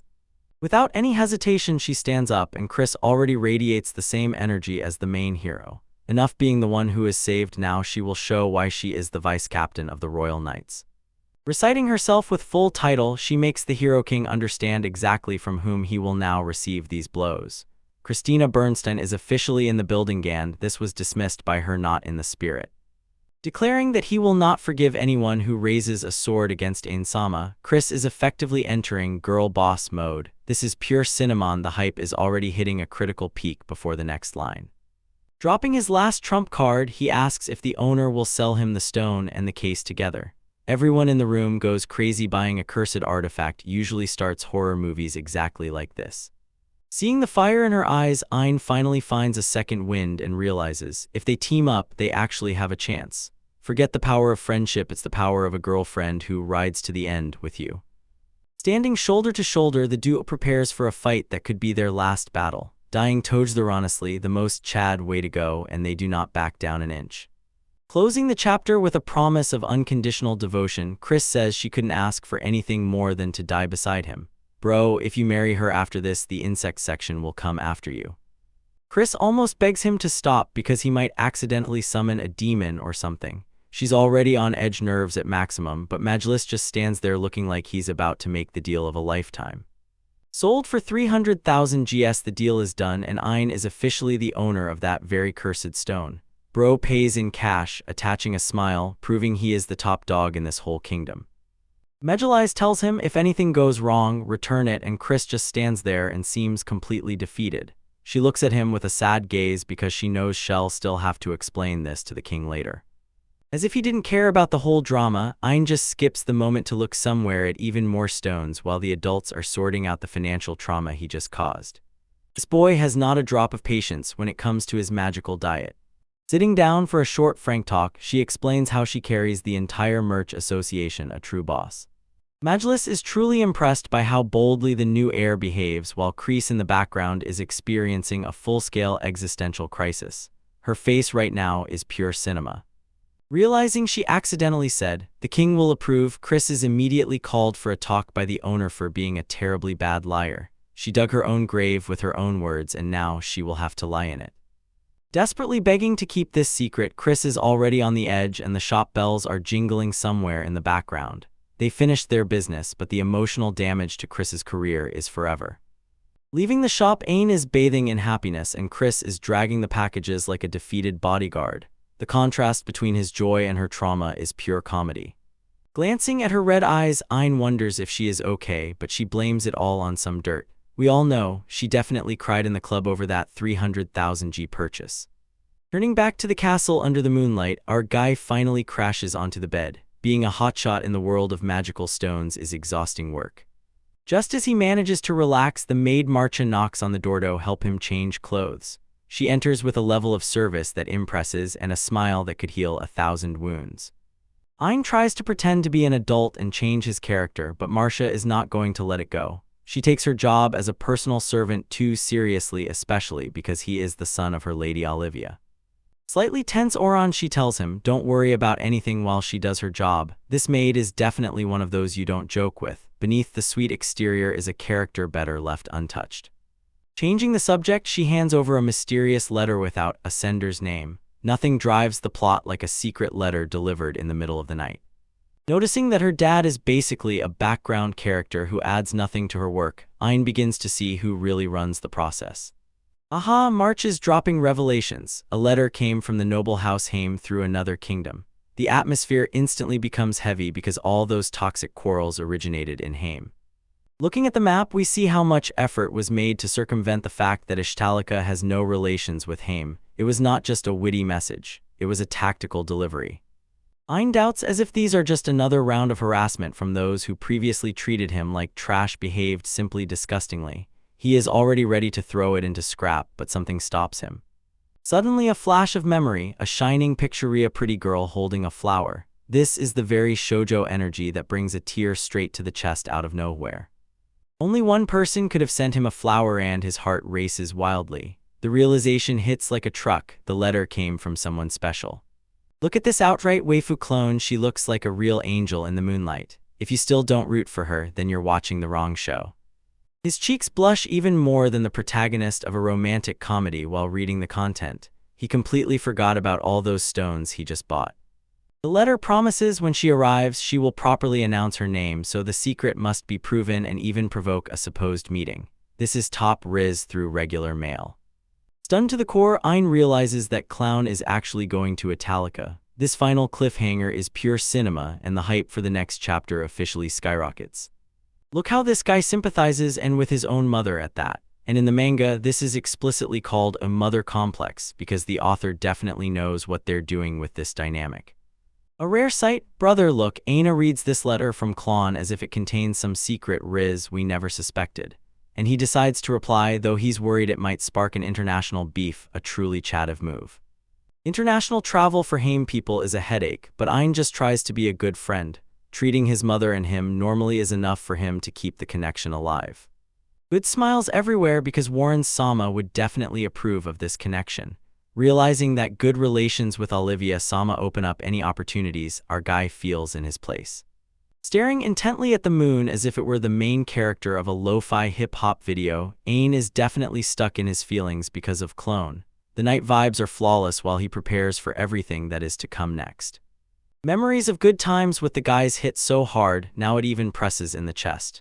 And the hope to meet again is the main mood for everyone who had to leave behind a thick waifu. A glancing to time skip forward. Suddenly autumn is in the air, a chilly breeze reaches all the way to the kingdom. You know what that means, the official training season begins for our little king. Throws up in the yard while the top mamiga from the upper tier and the chavga from the balcony rush like loud hype. Ein here literally dodges and maneuvers as if playing Elden Ring. This divine waifu tells our MC that his death was mid and pathetic, so she allows him to pull on a rare, guaranteed lucky gacha machine. Imagine, you die and the first thing you see is a direct loot box for your next life. Gacha addiction is real even in the world of the dead.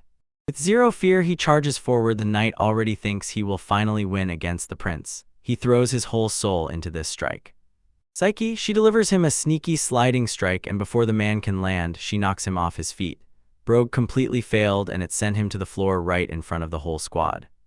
Having said this, standing over the fallen knight, sword pointed straight at his throat, Ein takes the simplest victory of his life. The crowd goes wild. Our guy is officially a real threat.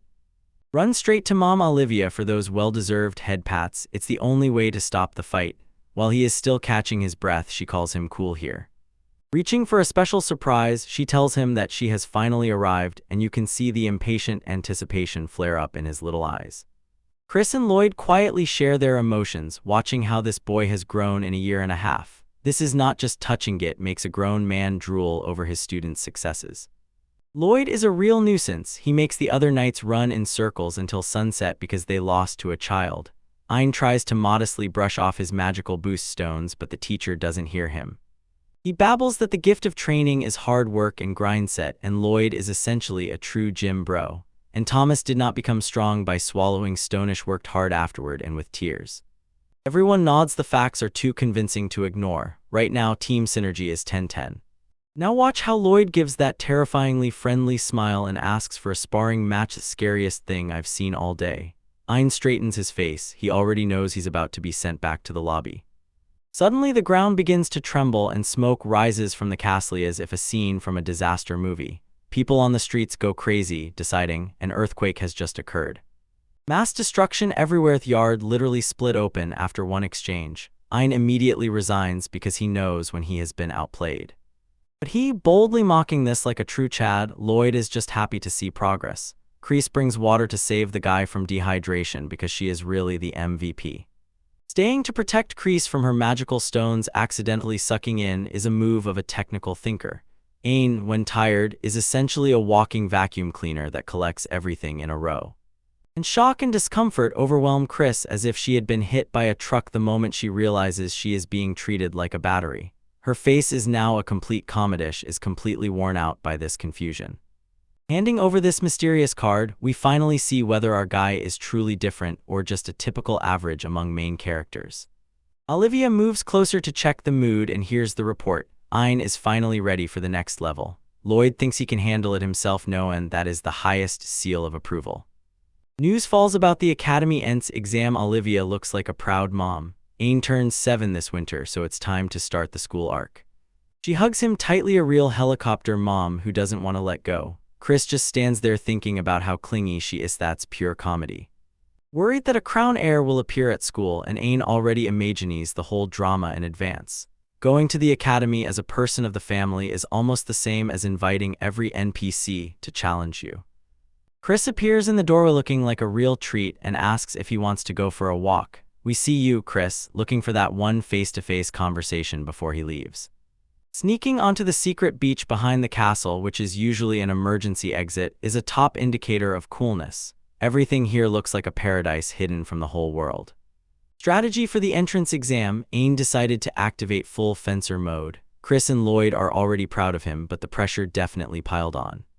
Asking the forbidden whether Lloyd can overcome his own father, Logos, is a bold move. Even the crab on the sand leaned down to catch the gossip about this family feud. Faced with bluntness, Chris needs a second to process the question. No one asks like that about Kingdom's strongest power scaling, but bro. Lowering his sword to the ground, Chris decides to show him live what true speed looks like. It commands not to lose sight of it, and honestly, I'm afraid for him. This is a status card. Ein Roundheart is officially brought onto the field, rocking skills like Toxin to Composition X at a crazy acceleration, and has a training gift that sounds absolutely broken. A long, crystal-clear freeze frame of the sword's fall gives all the tension needed. Ein clenched and crashed into the fight, frozen, gripping the blade with his gaze as if his life depended on it. Blink and you won't catch it. The sword cuts into the sand and Chris literally disappears as if dissolved into thin air. Our guy remains standing and looks like some confused NPC in front of him. Appearing behind him and acting like a true boss, Chris lets him know she was there the whole time. In Ein's eyes, pure shock, and it's worth thousands of dollars. She explains that Logos is a true monster of strength, but she bets everything on speed. The point is, the whole family is ahead and Ein still has a lot to catch up on. He suddenly realizes to reach his goal, he must outrun both of these monsters, and that's a hard realization. Leveling up to become stronger than the first king has become much harder. Gusts of wind lift the sand on the beach and drive a classic atmospheric mood. Chris is trying to calm down before the big test. Ribbons tear in the wind and Chris turns around, becoming a full-fledged main heroine right before our eyes. This is pure cinema, hair physics working at the limit. In a panic trying to pull her hair, Chris realizes she probably overdid it with the tricks. Ein just stands there, blushing because now he officially has a crush on the sensei. The road to the capital on a giant steam train, the ultimate steampunk flavor. Departure officially begins and the excitement is real. Crowds of people fill the academic quarter as soon as they arrive. Like a giant festival, all either geniuses or researchers or guards. Modest as always, he's not even sure if these numbers are good at all, and Mom just smiles. She knows her son is literally a cheat code. Undercover in full armor, Chris looks like a real boss as she leads Ein through this chaos. Our guy even gaped seeing so many people in one place for the first time. Royal Kingsland Academy reveal. This place looks like it costs more than the Entangdom taxes. It is huge, luxurious, and this is where the real story begins. Giving him the final pep talk before he heads into the test hall alone, Ein peeks from around the corner as if about to enter the boss room. Shot out of the hall like a straight projectile, summer kid just failed the exam, and in the most painful way. This is not school, this is war.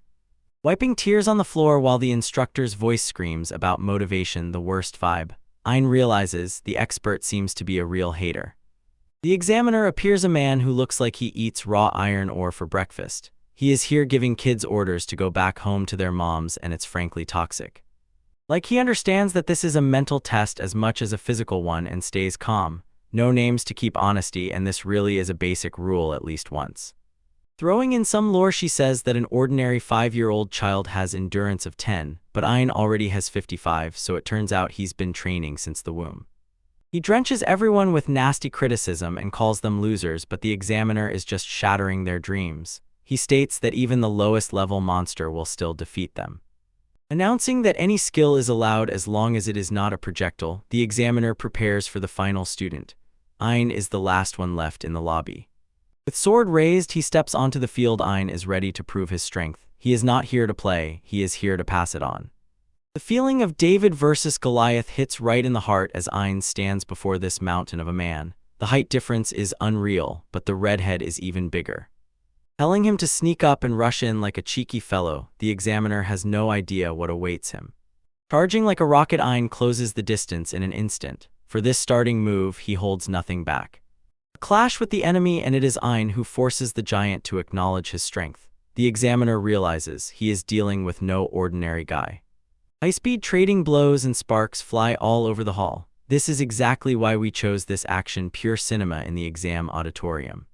Now we see only cuts and sparks, how they rush at a speed equal to Mach. The examiner is already starting to sweat. Breaking down his training mastery gift, essentially, he can neither feel pain nor get tired, so he becomes a perpetual motion machine that only gains strength.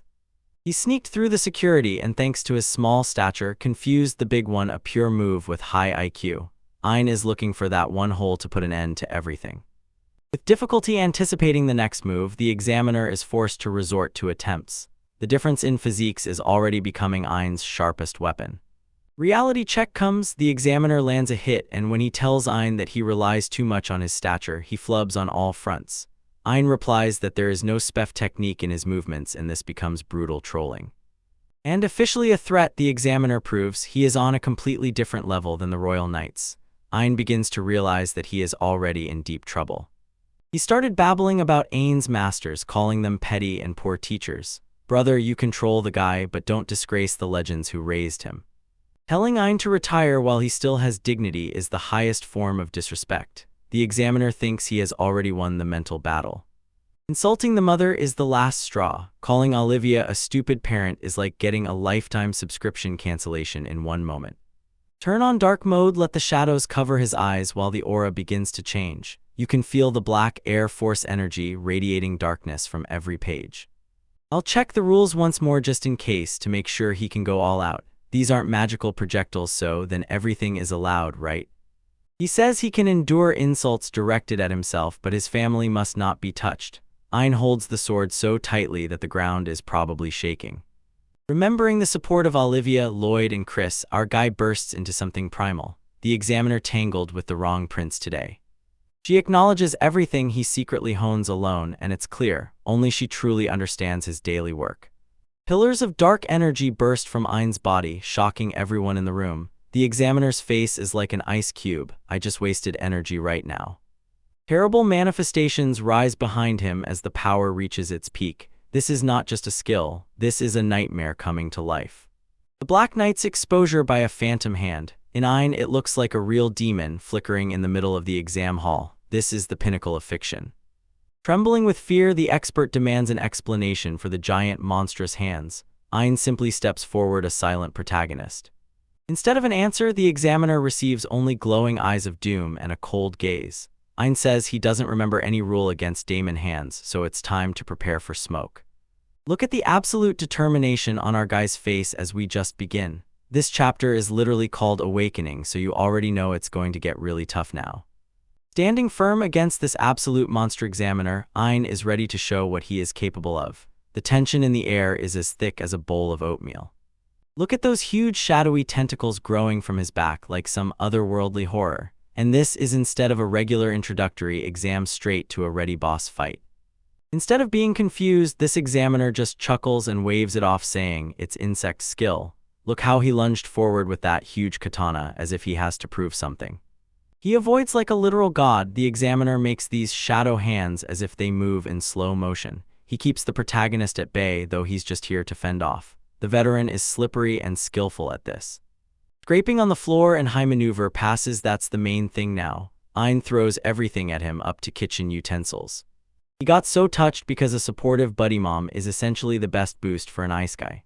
Stones and debris fly in all directions while the examiner demonstrates his raw physical power. This is no longer just a test, it's a demolition derby where they clash heads. Breathing as if he just ran a marathon, and Ein realizes his current result clearly doesn't cut it. He stands there too relaxed, in my opinion, and the examiner hasn't even broken a sweat. But he, pouring his magical power directly into the skill, decides it's time to stop holding back. The atmosphere literally sparks from his despair. When the hands become even more angular and threatening, a big man's smile involuntarily blooms. Probably he thinks he finally found someone whose appearance is worth his time. Absolute carnage covers as the floor tears into literal confetti. It's clear the examiner really has to strain now the speed has picked up. The clash of steel and dark blows of hands tear apart a whirlwind of destruction. Even the construction crew would cry. Recognizing that the kid acts fast, the examiner is finally forced to raise the stakes and go all out. He bursts upward so high that Ein can be mistaken for a cloud. Preparing for a vertical strike, he looks like he can split a mountain. Only a smirk is on his face now. Sparks fly as their weapons collide, a continuous storm of power. This is no longer just a fight, here character and will have met. Pushing with all the strength he can muster, Ein uses those extra hands to press the examiner's sword. Look at the shock on this big guy's face when he realizes he was defeated by strength. You ask if the examiner can use both hands, and this is the highest display of flex. Our guy there is really trying to humiliate the veteran. Stones explode under the pressure of their ruthless struggle. Gritting his teeth, the examiner is actually burning. He is literally being taken down by a child. Swings and counters fall so fast that I barely manage to follow the fight. In panic, the veteran screams out of helplessness and tries again to take control of the situation. After a quick errand for Grandma, Ein suggested a walk together, and her face went from 0 to 100 in an instant. Blocks a heavy blow like an absolute beast. Ein holds his position against the veteran's pressure. In the corner, the giant's face shows pure shock. The rumble and strained groan both are already pushing to the absolute limit. You can almost hear the earth screaming through the pain, begging for mercy. With one last colossal strike, a shockwave sweeps across the entire arena. The dust from the explosion is enough to hide a whole army. Standing amid the aftermath, Ein looks as if he is about to collapse from magical exhaustion. Those shadowy hands finally retreat after real work. The examiner is finally thrown straight into the wall like a human dummy. He, brother, literally tore up the arena to pass the test. Acknowledging that his opponent is strong shows that Ein has a true warrior's heart, but he is too polite for someone who just smashed a wall with someone's body. Surveying the remains, the expert realizes there is nowhere further to go. The testing ground has turned into a disaster zone. The scale of destruction is simply unreal for a 7-year-old child. Bowing and apologizing as if you just broke a window, this is the height of comedy. Brother, you just pushed a high-ranking adventurer through a brick wall and you're worried about noon class. He thinks he failed because he lost self-control. That's the classic move of the main character. He's nervous there, and the examiner just looks at him with admiration. We move on to the final fight, and the dust finally settles, leaving a clean cinematic climax. He doesn't understand why the servant doesn't do the heavy work. He asks why his mom picks the tea herself, but she has the same impeccable eye. To poke him on the head with a blank passing by is the highest sign of respect. And in the end, this moment is even a bit warm after all that slaughter. The test rolled through because he got angry for the sake of others for Ained. This is a pure W, officially becoming a fan. The expert awards the guy a grand victory. Smiling as if he just found a new opponent, the veteran tells him not to worry about arrogance. They even exchanged a few insults, but it's all good. One's own stays with the gang. Watching the giant walk away, Ained finally breaks into a relieved smile. He is officially a student of the academy, guys. Cinematic panoramic shots of the academy show how grand this place is, the perfect backdrop for a future high-stakes drama. He turned back to run to find Chris-san, but he is no longer eager to share good news about the transfer. After the massacre, his innocent, childlike energy immediately switched back on. Bro doesn't even remember how he was dismantled in his past life, but the goddess says, "Don't worry about the lore, just pull the lever and pray for an SSR." He is definitely sweating because his luck in the past life was clearly 0. Doubting himself and feeling like a failure as the eldest son, Ein plunges deeper into the whirlpool of his own thoughts, convincing himself that he is the one making mom work so hard. Encountering a wall of pure fire and rage, Ained realized, now things could be worse for him than during the fight itself. Chris is in a frenzy. He is simply furious that he showed everyone his secret skills. Smiling with anger over a broken promise, Chris looks like he might drop a fireball on him right now, or it could be the feeling of truth, and it clearly isn't happy about the attention he has drawn. Yes, justifying your actions by saying you couldn't stand people talking about her is the peak of a Riz move. He's a natural handsome guy and doesn't even realize it. Blushing redder than a tomato, Chris completely loses his composure and starts stammering. Our guy tears her down on his side with a single sentence. Discussing healers at the academy means immediately showing that here, it turns out, Irregular Tuesday causes injuries to examiners. She tries to behave professionally again, but we all saw that blush before. When you realize that the examiners are true world-class adventurers, Ain's victory sounds even stronger, like a pure flex. He is really assembled differently than an average student. Warn him that the king will find out about this and the pig will sweat with fear. You will escape the bull of the seasoned traveler, but you will not survive the legendary lectures of the grandfather. We switch to a few days later. The royal palace rises high and majestic. The time of reckoning has finally come. Getting a notation from the king himself is an absolute nightmare. The king sits there, the heat is boiling, and our guy on the side watches his mother while he is being grilled. Finally calming down, grandfather decides to let this pass for now. Calm moods return, the garden background soothes and sets the tone for conversation. Realizing that he is already 7 means, it is time for Ain to seriously take up his royal duties. No more playing in the mud and eating magical stones. Pressing closer to the king, it is clear he has planned something grand for the child's future. Calling him her wonderful knight to pull him out of this state, she asks if he will protect her during their little adventure. Sending a child to Port Town Magna for public affairs is a huge step. This is where the real story begins to accelerate. The fact that his mother is proud of him is the only motivation our boy needs to succeed. She looks just as charming as always, supporting her son's first official job. Thinking about the future, Ain looks ahead, focused and serious. He is ready to take the world by storm, step by step, from one port city to another. Seagulls circle over the ocean, immediately setting the mood for a grand adventure. Today we feel only perfect vibes. We sail the sea before us, a majestic ship heading towards its goal. Changes are definitely at the doorstep for our young hero. We end with a shot of a mysterious girl wearing a glowing bracelet, and we are hit with a huge cliffhanger. Who is she, and which promise shines brighter than the sea? Look at this crazy flex. Our guy Ain, villain Chris, and old capo Warren are inspecting the maritime power of the kingdom. Here stand real battleships lined up like in a lobby before a match about to start. Chapter 10 begins with a fleet overview, and Manish Talaka is clearly not joking when it comes to their military presence. Our guy Ain is shaking low-key so much he is simply stunned by how many large ships are docked at the Magna Navy base. Meanwhile, Chris stands fully in girlboss mode, explaining how these ships are the best defense of the state. This port town is one of the 3 largest in the country, and every morning the market usually buzzes with fish and sailors. Instead of buying snacks, they came here to inspect the sea crystals that just arrived from Euro. Look at the size of that crate they are carrying all by themselves. Accepting the quest without any hesitation, he literally lit up like a Christmas tree because he can finally be the Chad he was meant to be. Chris decides it's time to show the princess the goods and starts reaching for her blade as if she is about to unleash a freestyle. Before Ain can even blink, she cuts open the crate, opening it at a crazy speed and right on target. This is real chat energy right now. Bro is still wondering if this was even legal or if she just activated aimbots so fast that he didn't even get a chance to see. Inside, sea crystals are visible. They look like huge chunks of frozen salt. Ain is rummaging here and touching the creature like a true connoisseur. When the boring government work ended, Ain can finally be a kid for 5 minutes. Wanting to grab a souvenir for Olivia's mom, Ain asks for a little more time. It seems Olivia had a complete meltdown because she couldn't go with them today. As it turned out, a letter from Grandpa immediately lifted her mood. Aina only guessed what secret ingredient he had written. Since there was time to kill, Aina decided to visit the pier to watch the waves and catch the mood. A moment and Chris activates that overly protective energy, but Warren intercepts the move with a legendary loot drop and saves the day. Warren explains that he is giving him the Great Earth Ruby, a magical tool made from a dragon's core that protects the wearer. Now that's top-tier gear. With the legendary protective item equipped, Chris finally lets him go, let him explore the pier alone. He rolls up to the tea merchant as if he appeared like a king, and he is greeted by a guy who definitely knows who signs the bills.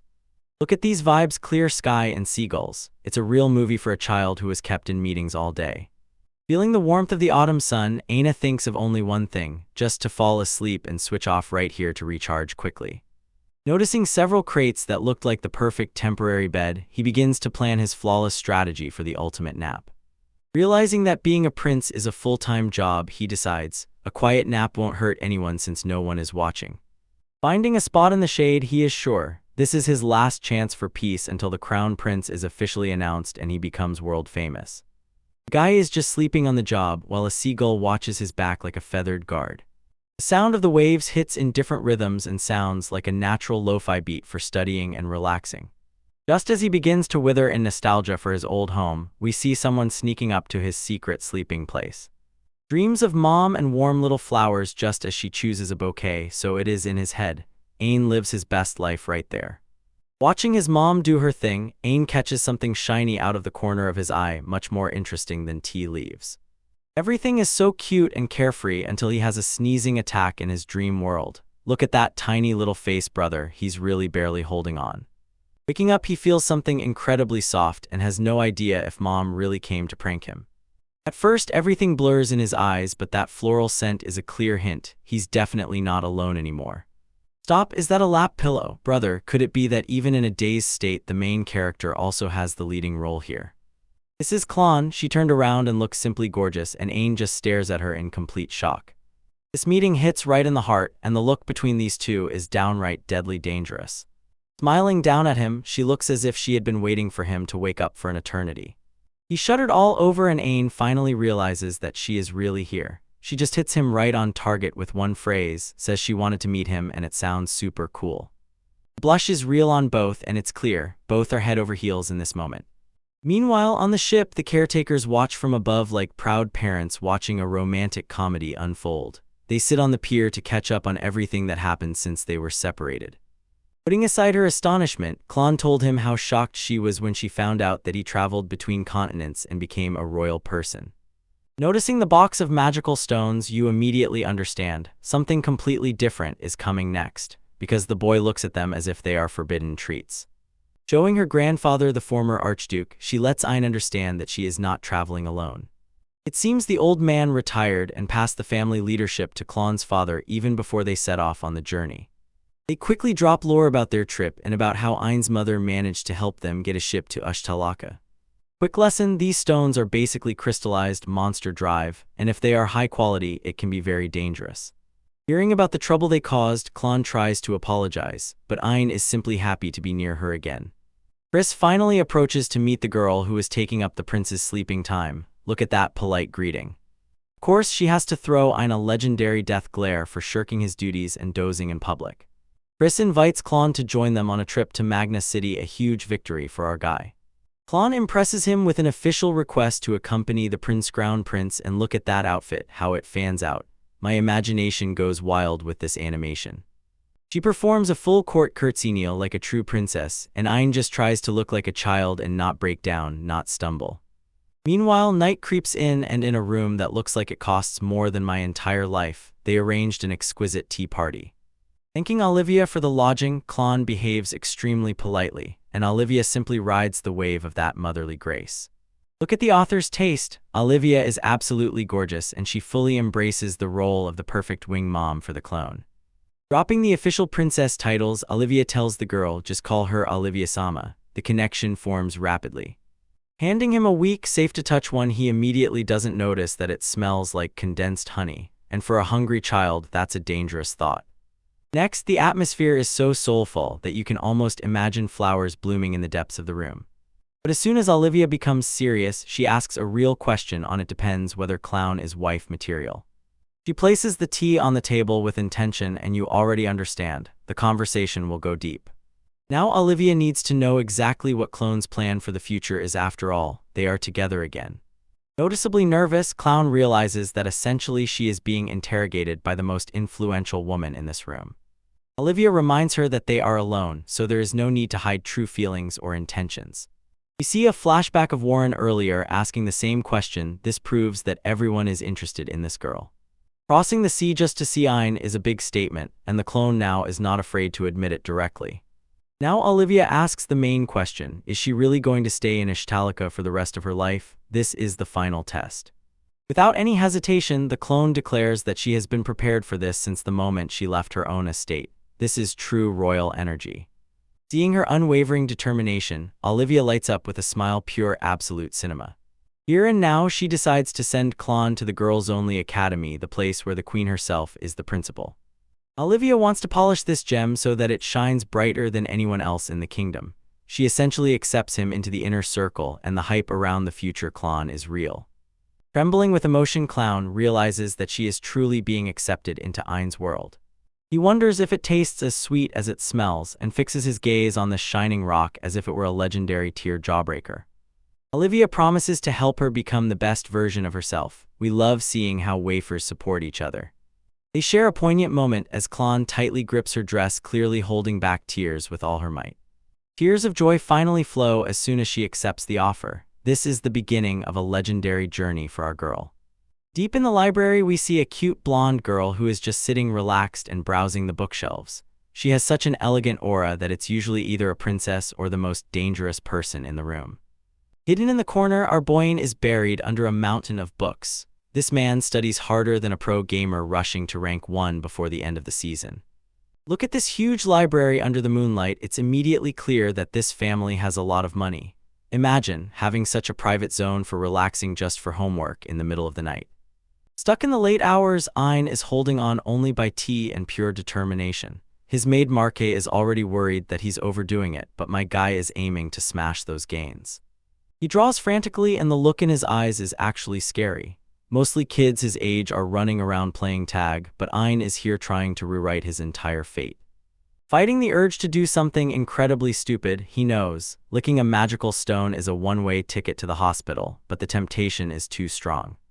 Sneaking up behind him, the clone decided it was the perfect time for a jump scare. The brother almost jumped out of his skin, and honestly, a whisper from a waifu of this kind can scare anyone right in the forehead. Giggling at his reaction, Claude is clearly enjoying himself too much. She teases him for being so focused he didn't even notice a whole person entering the room.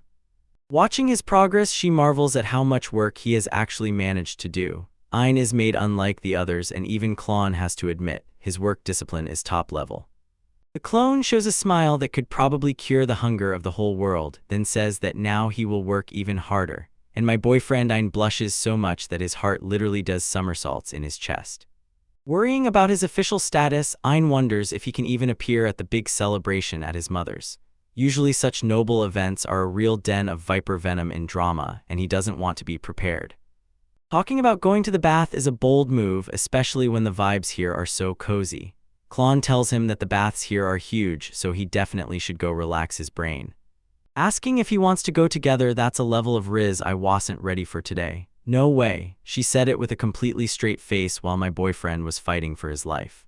Entering the ballroom, we see the party is just exploding. Everyone is dressed to the nines, and the whole room smells of old money and expensive perfumes. Stay away, Ein notices a flash of fabric. His gaze immediately tingles. Someone is preparing a magnificent entrance, and the tension is killing me. The appearance in the dress is pure absolute cinema. The clone looks like a real angel. Ein stands nearby like a total simp, and honestly I can't even judge him for that. This is the only way to start a night in such style. They shower each other with compliments about the drop and appearance. They already look like a real couple, and the rest of the nobility is definitely jealous. Making their way through the crowd, they overhear local nobles chatting about how crazy Eshtalika is, as if these people have never seen how a normal state works in their lives. Traveling by water train and seeing city lights is a real attraction for anyone who came from a boring village. The local landscapes are like a treasure chest that has no end. When the machine clinks and rustles and spits out a golden ball, it usually means your account is blessed with some top-tier rewards. The guy lights up for a moment, thinking he is about to become the most broken player on the server. Iro, about actual liquidity, tries to sneak a taste while no one is looking and is ready to go all out here for the flavor profile. Staring intently at the huge magical stone on the dining table, Clon finally realizes how real the local riches are. They use high-quality mana sources as table decorations, while other countries can barely light a candle. Explaining that common sense no longer works here, Ein tries to calm her down. He is used to luxury, no longer gasps for breath, but for a newcomer it is still like stepping onto another planet. And the talks about the future, about when the big announcement will finally come. It seems that next spring everything will suddenly heat up when they are admitted to the academy. The thought of how to speak truly like a king strikes Ein. It seems necessary to change his soft manner. The clone suggests finding a model like Chad Roll to simply copy her and start radiating the same Black Air Force energy. They noticed some old-looking, ugly noble Sand Arduo had already started discussing them in gossip. They were unsettled that someone from a dirty country like Heim was invited to the ball. They whisper behind backs like a bunch of average kids from middle school. The crowd is already poisoned. You already know someone is about to lose their mind and ruin the mood. I will tell him not to worry. Clown shows her inner girl boss, staying positive. A few haters won't spoil her enjoyment of exquisite food and music. Clown goes for a snack, leaving Ein alone for only 2 seconds. This is a classic setup for troubling. I'm already sweating for my guy. An old man approaches him and Aeneas hears that the king is actually preparing a special gift for him. The old man looks proud, and in these words it is easy to feel how much weight they carry. Looking at the king, we see how he sits on the throne and feels bad because of how Aina was treated in her former home. It is nice to see a monarch who sometimes has a heart. Discussing the announcement time, grandfather realizes, maybe tonight is the perfect moment to drop the bomb. Ein looks a bit nervous, and honestly, I would be nervous too if I had to lock myself in a room full of haters on top of that. Suddenly, the tinkling of broken glass spreads through the hall like moonlight. Something just happened, and from Ein's facial expression, it's clear, these are definitely not good news. He screams inside because it is truly sweet. He sees colors that don't exist in his world, nothing like it, it's pure cinema. Standing above all this commotion, some tall nobleman looks down at the clone as if it were something he stepped on. And this guy really thinks he's the main character, but soon he'll find out he's just a secondary villain. Calling her a country bumpkin in front of everyone is a huge L for him. He's really trying to intimidate the girl just because she's from another country. Reaching out to grab her, this bastard is clearly crossing the line. The clone looks scared, and the crowd just stands and watches it happen like a bunch of NPCs. Intervening as if he's an absolute Chad, grabbing that guy by the hand and instantly canceling everything. The expression on his face screams that he's about to send this guy to the shadow realm just for touching his girl. Mocking Ains for being a guest, the noble stubbornly still doesn't realize he's literally talking to the crown prince. He thinks he can just step over everyone he considers beneath him. Spitting even more venom about the universally hated Heim, and this guy is really digging his own grave. He talks about boundaries that must not be crossed while at the same moment rushing through them. Feeling the pressure of the crowd's whispers, Ains understands. People are still judging his mother. It's the same old story, they're just shaming them because they think they're superior. Remembering the days when neither he nor his mother had a place to call home, Ain's eye darkens. This is no longer just about the party, it's about all the contempt they had to swallow. Pretends everything is under control when his mom notices a strange grimace and immediately asks to buy the stone, like a child who just found their new favorite toy. Blaming himself for not having the strength to make everyone recognize him, Ains reaches his limit. He's tired of being a powerless boy who just stands aside and watches. Grabbing the sleeve with such force it almost tore, he decides, this time will be different. He will use his own strength and fight for his place at the very top. Staring demanding, cold and firm, you meet the enemy and the room instantly changes. You can almost feel magic beginning to seep from him. To tell the nobleman to direct all that hatred at him, not at the clone, that is a legendary move. Ein steps forward to take the blow himself, as a true leader should. And twitching from surprise, the nobleman realizes this kid does not give up. Somewhere in the background, the grandfather chuckles. He knows the showdown is about to begin. He babbles about inheritance and the lower country of Heim, but the nobleman still tries to justify his venomousness. He thinks he is defending the kingdom's pride, but in reality, he is just a clown. With just one look, he silences the man. Ein is not interested in his excuses. The nobleman's face is already turning into a complete meme, losing an argument to a child. Merchant is such a Chad that he just gives it to him for free, as a thank you, not even realizing that he has given the boy a new addiction.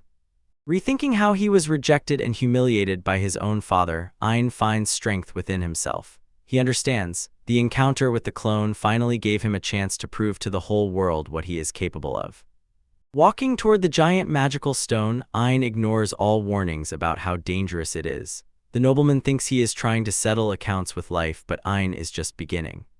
Pressing against the stone and letting his power flow, he raises a giant shockwave of energy. The visual effects are now at maximum. Mana begins swirling around him. When the blue stone starts to glow completely, the crowd goes crazy. No one has ever seen a magical stone controlled with such raw talent. Declaring that he will not yield to the power of monsters, Ein lifts the stone as proof of his lineage. This is the platinum status of the first king, and he wears it like a badge of honor. Challenging the entire room, it's like measuring strength for laughs if everyone still thinks the pride of Ishtalika is weak. He stands in the center of the ballroom as if he owns it, and honestly, he does.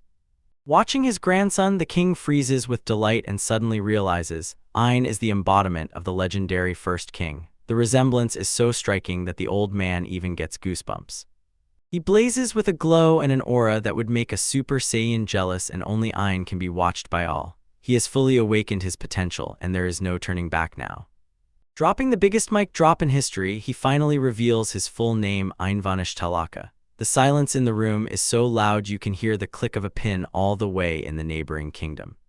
Promising everyone that he is their new crown prince, Ayn lets out a roar, pure power, without any doubts. This is the moment the whole plot was leading to. Swearing to become the king who will rule the country just like the first one did, Ayn looks like a real machine. If this isn't a certified Chad moment, I don't know what could be. These are the breaths of the crown prince, and your excellency waves roll through the crowd until reality finally sinks in. The nobleman who just babbled nonsense looks like he's about to have a heart attack right there. Grabbing Klon by the hand and asking the room to accept her presence, this is pure top-tier Riz move. He uses his new status to immediately protect his girl, and it's really beautiful to see. Realizing he just spilled everything he was thinking, he blushes a little from embarrassment. It's cute to see that even after such a legendary act, he remains a child at heart. Falling into deep silence, the entire ballroom waits for the next move. The tension is so thick you could cut it with a sword. They set off on their walk. Ayn still clutches his new treasure, but the stone is already starting to look a little different. Everyone, from the first to the last, bows in unison. Every person in the room acknowledges their new marks. The sound of Bibo is the rumble of thousands of egos crushed together. The fact that even the king and the prime minister bow shows how much respect Ayn earned tonight. Even a little girl with animal ears pays homage to the new boss. Looking to the future, Ayn officially accepts his role as heir to the throne of Ishtalika. This is the beginning of a new era, and I can't wait to see how he prepares in the next arc. In the royal library, a picture unfolds. The boy Aim is studying diligently because being a prince is not just about eating magical stones and loafing around. Look at this cute kitty researcher. She is diligently digging into her work, raising a magnifying glass, probably trying to figure out why Ayn's belly doesn't explode from all these treasures. Fireworks explode over the city as all its people gather to witness the birth of a new legend. And seeing that the yellow magic stone has completely lost its color, Bro literally sucked the battery out of the stone just by licking it. Waving to the crowd with the same main character energy, Ayn officially steps into her role as Crown Prince of Ishtalika. Listening to the Chan's chatter about what a true Chad he is for defending the lady from across the sea, he feeds on pure fuel for the ego. Glancing at the king, it is clear. The old man is struggling because his grandson is practically a walking W. Sipping tea surrounded by elite beauties, Ayn lives the dream after a successful public debut. Dropping heavy Loreth, King admits he is making a concession and granting leniency in some rules because the boy has already been sufficiently burned by his previous worthless family. Seeing a real glitch in the Matrix, Warren realizes Ayn's speech was a word-for-word copy of what the first king said a century ago. Understanding that Ayn somehow knew a speech that was never even recorded, the king begins to doubt. Maybe this boy really is a reincarnated god. Planning for the future, Reth conversation shifts to Claude, who is preparing to enter a prestigious women's academy in the spring. Presenting 3 different paths for her education, the options range from a paper cricket to a royal-level influencer. Curious if she has that same dogged passion, the king leans in closer to hear which path the young lady chose to take. Cut to the next day, Ayn is again on the training ground, swinging a wooden sword as if his life depended on it. With full confidence, she voices her intentions. Claude is not going to settle for just one boring career path. Choosing the highest path, she decides she wants to become an influential lady, capable of protecting the king, the absolute peak of devotion. She laughs so hard that her head shakes, and the king instantly understands. She has actually chosen everything mentioned, because why settle for less when you can have it all? Seeing how the next generation looks so broken, everyone in this room knows the future of the kingdom is in reliable hands. Watching them walk away, the king looks like a proud grandfather. He just saw his grandchildren win the championship. We switch the broadcast to the cherry blossom season. The mood is simply perfect, and finally the ceremony takes place at the entrance to the academy. Checking the luggage and making sure everything is as it should be in this shot, Olivia looks like a true top-level mom. Stepping outside in their new school uniforms, Ayn and Klon look sharp and ready to start their high school romantic comedy. Trying to be the most meticulous helicopter parental figure, Olivia immediately gets pushed back. She is not allowed to follow them all the way to the school gates. Escorting the prince is serious work, so this is a reminder to everyone. If Olivia Shope appears in public, there will be total chaos. She is too famous. Saying goodbye, Ayn prepares to leave the nest and face the horrors of socializing with other nobles. With a warm, motherly smile, Olivia sees him off and sends a blessing enough to make someone grow stature forever. When I get to the Academy District, the scale of this place just blows me away. It looks like something taken from an entire set of a fantasy game. Making their way through giant crowds, one thing is clear: every noble in the country has sent their children here to grab some of this royal riz. But feeling a wild surge of power flowing through his veins, he ignores the guard's warning because he is about to show everyone what he is really capable of. Feeling the pressure of the crowd, Ayn realizes surviving this road might be harder than fighting a high-level monster. Doubting all the hype, our guy can't even imagine peace in a place with so many people. Smooth shots of the campus show true cinematic architecture, and this proves that the tuition must be simply astronomical. Judging by the layout, this place is not just a school, it is a fortress for the elite of the elite. Noticing fountains and bell tower clocks, you just feel a lot of drama will unfold near these places. Approaching the final boss at the gate, the duo finally reaches the entrance where the real journey begins. Passing the relay torch, Chris explains that her escort duties are over and the new guard takes the shift. Calling the newcomer to an open confrontation, a mysterious figure steps onto the stage with the heavy feeling of the main rival. He suddenly dashed forward at a speed that should be illegal for a 5-year-old child and unleashed a wing strike carrying the weight of a freight train. Emphasizing the details, the new character in a uniform that screams status and his tragic story with high stats. Meeting the prince with respectful kneel, the newcomer clearly shows who is the boss in this relationship. Introducing himself as Dil Galatia, he reveals that he is the son of Lloyd and Marchie, a truly loud name.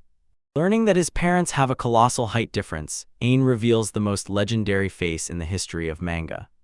Look at this absolute Chad Dil Glacier. He steps onto the stage as if he just came down from a high-class fashion show with bodyguards standing behind him. He already radiates the energy of the main character, even before opening his mouth.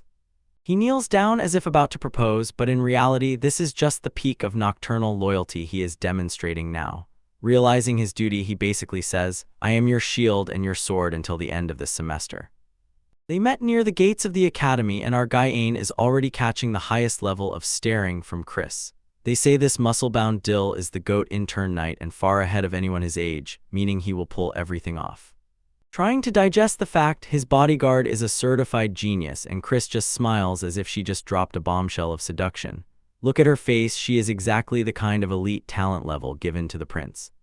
Wait, literally a second, bro just found out that Lloyd and Marchie are actually married, and his mind is doing somersaults right now. Imagine being the last to find out that the couple you work with is a real power couple, because that's just a brutal lack of situational awareness. Collision with the target blurs the movements, and the air seems to scream from the impact.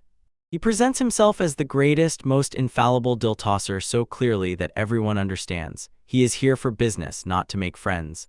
This guy has zero calm, and he will probably become the most concise, stiff roommate in the entire history of this academy.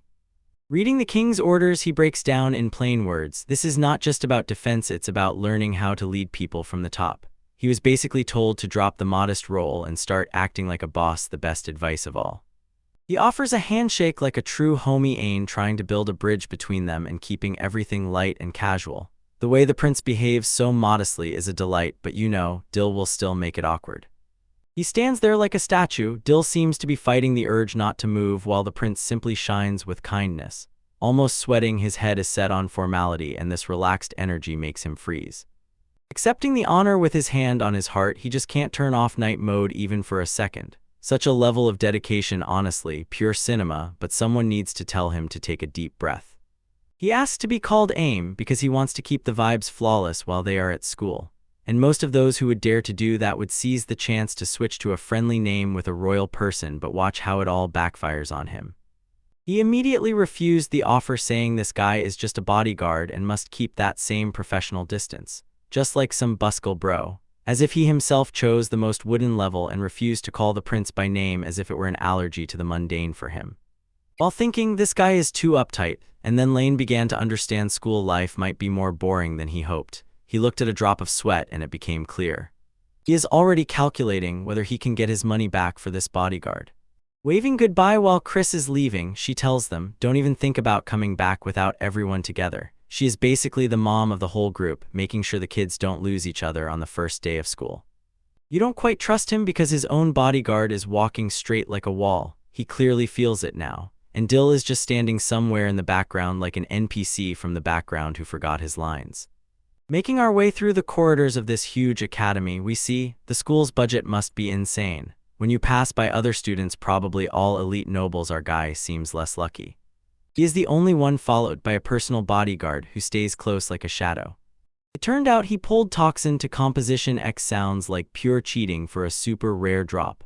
The goddess tries to hype it up, saying it can kill bacteria and poison, but our guy looks at her as if she gave him a pair of socks for Christmas. Yeah, he raised a huge cloud of dust as if he had just thrown a grenade. Ein is beaming. This time he was not pushed back. Entering the first classroom, you immediately see, even the doors look like they belong to a boss arena. Dill shows that this is a class for upper echelon students, so the competition will be tough. I look at these doors in surprise. They are huge, just a head taller than any other in this building. Only students with the best grades are allowed into this hall, so it is basically a VIP lounge for big brains. They explain the philosophy of Royal Kingsland Academy. Only ability matters regardless of your social status. It's a true meritocracy, and that's the whole charm, until you realize you really have to maintain your place with studying. Gathering courage before the academic scolding, Ein tries to get his thoughts in order before stepping into the lion's den. Dill says he will come back later, and this is the first time he really lets the prince breathe out. You look for the door handle but realize there isn't one. This school lives in the future where magic and technology go hand in hand. Suddenly the floor lights up and the real magical acceleration is about to be shown. The doors quietly slid aside by themselves as if he just entered a futuristic mall in the middle of a fantasy world. They really installed high-tech automatic doors in our room just to show off how much mana they waste. Entering the room, you see not a classroom for math and history, but something more like a coliseum. Tiered seating and the whole atmosphere presses down as if everyone here is already a future world leader. We scan the room with a glance. There is a whole colorful group, a sleepy guy and a few more cotton people who look like they are about to go into battle. It's a small class, so there's nowhere to hide if the teacher calls your name and asks you to answer. You see that if he doesn't get along with these few people, his social life is basically over, and yet he is happy that everyone came. But social anxiety definitely makes itself known. Looking down at his broken wooden sword, he realizes maybe he overdid it a bit. Meeting with the cool homeroom teacher Ruck, who looks like he hasn't slept for 3 years and is holding on only by anger and magical engineering. He enters with the same signature cool teacher energy, the kind that probably makes him the calmest person in the whole building. Adjusting his glasses on his nose, he explains, he wasn't supposed to be their teacher at all. The previous one, he says, already left, something like that. He asks them to forget all the details. He is interested in only one thing, and this uncertainty is just killing us. He dropped a truth bomb, ordered them to just leave the result, and immediately dispersed the class. He really stayed for 30 seconds, told them to be successful, and disappeared like a legend. And closing his mouth immediately after the shortest speech in the history of education, he simply radiates mood, and I think we all would like our teachers to be just as straightforward. You look around and only pure stupor remains. The lesson lasted about as long as a YouTube ad. Everyone sits, not understanding whether they learned anything at all or if it's better just to go to the cafeteria. Again, for a minute, attending lessons is not mandatory at all. The main thing is to pass the midterm tests. This school is almost paradise for everyone who hates sitting at a desk all day. A wolf boy named Roland approaches us, so cute, like the kindest, silly, good-natured guy in the whole world. He says he passed the magical engineering test to get here and is already trying to get to know our guy. He says he passed the fencing exam, and Roland immediately bursts out, starts wagging his tail vigorously with joy. Seeing such a cute demi-human is a total plus for the audience, and he will definitely become a crowd favorite. Understanding that Ein is the same legendary wanted boy whose name is already spreading through the academy like wildfire, Roland's eyes simply shine with admiration. He is standing next to a living legend. Rumors are heard that the examiner beat a high-level traveler and literally destroyed the test arena. It's madness. and Ain stands there and only asks, "Stop talking," because the attention just makes him want to disappear. He tries to pass it off as a misunderstanding, saying the examiner just managed to squeeze the maximum out of him in the heat of the moment. But Roland doesn't believe a bit and thinks that Ain is the most incredible person he has ever met. Interrupts that bromance moment. Dill walks back into the room, looks like he's about to arrest someone any second now. Everything changes instantly. The son of the chief marshal has entered the chat. He stands still in the heat after the total bam moment, and the guard in the background is now completely doubting reality. Watch as the students flinch while Dill walks by. His reputation clearly precedes him here. He heads straight to Ain, and Roland is probably wondering if he'll get grilled for chatting with the prince. Robert offers to show the prince the academy, but he forgot that the first year is basically just free time for studying, and Roland's face in the corner is pure comedy. He finally realizes he accidentally got into high-level politics. Extends his hand to lead him while the other students in the background literally tremble with fear. Dill has such an aura that it screams, "Don't touch me or my ward, or else it will be powerful and not nice." Formally meets Roland just as the wolf boy realizes he has been talking to the real crown prince all this time. Ain is a total Chad, trying to keep everything friendly despite his bodyguard being a complete vibe killer. Makes a sharp move to quickly escape and claims he needs to finish some paperwork because he's clearly too scared to stay. You can see him trembling as he retreats. The pressure from Dill is simply unbearable. Considering the fact that he was just chilling with royalty Roland, now Prince Roland is having a midlife crisis at 15. He is completely stunned that the prince is so down-to-earth while his bodyguard looks like the final boss. When you walk around the grounds, you see, this academy is almost a city within a city. The architecture here is top-notch, and it becomes clear why everyone is so eager to get in. Looking up at the library, I saw that it is literally a vertical labyrinth of books, and it seems to contain all the forbidden wisdom in the world. This is exactly the place where you can disappear for a week and no one will find you. Finishing the tour with Ain, impressed that the school is as large as the royal castle itself. He asked Dill if he would stay by his side the whole time or if he has his own life to live. Confirms the prince's safety is his highest priority, but he will minimize the time spent outside training for himself. Dill is so wooden that Ain literally grimaces as if dealing with a robot. I notice a few girls walking on the lawn, and it looks exactly like a scene from a slice of life anime. A great moment. The guy has a chance to break the ice and get some personal information. Asks the most important question of all time: what taste in women does this legendary knight have? Ain here is doing God's work trying to find out if Dill is also a man of taste. Look at the armor. He literally cut through heavy iron armor with a piece of wood. This is top-level Chad, just mind-blowing. Watching how Dill suddenly becomes gloomy is funny. He clearly did not expect to be interrogated about his love life. Ain will not back down, will close the distance at any cost, even if it means bringing up the most awkward topics. He admits that he likes a lady who is actually stronger than him, and this is a very low approach for the knight.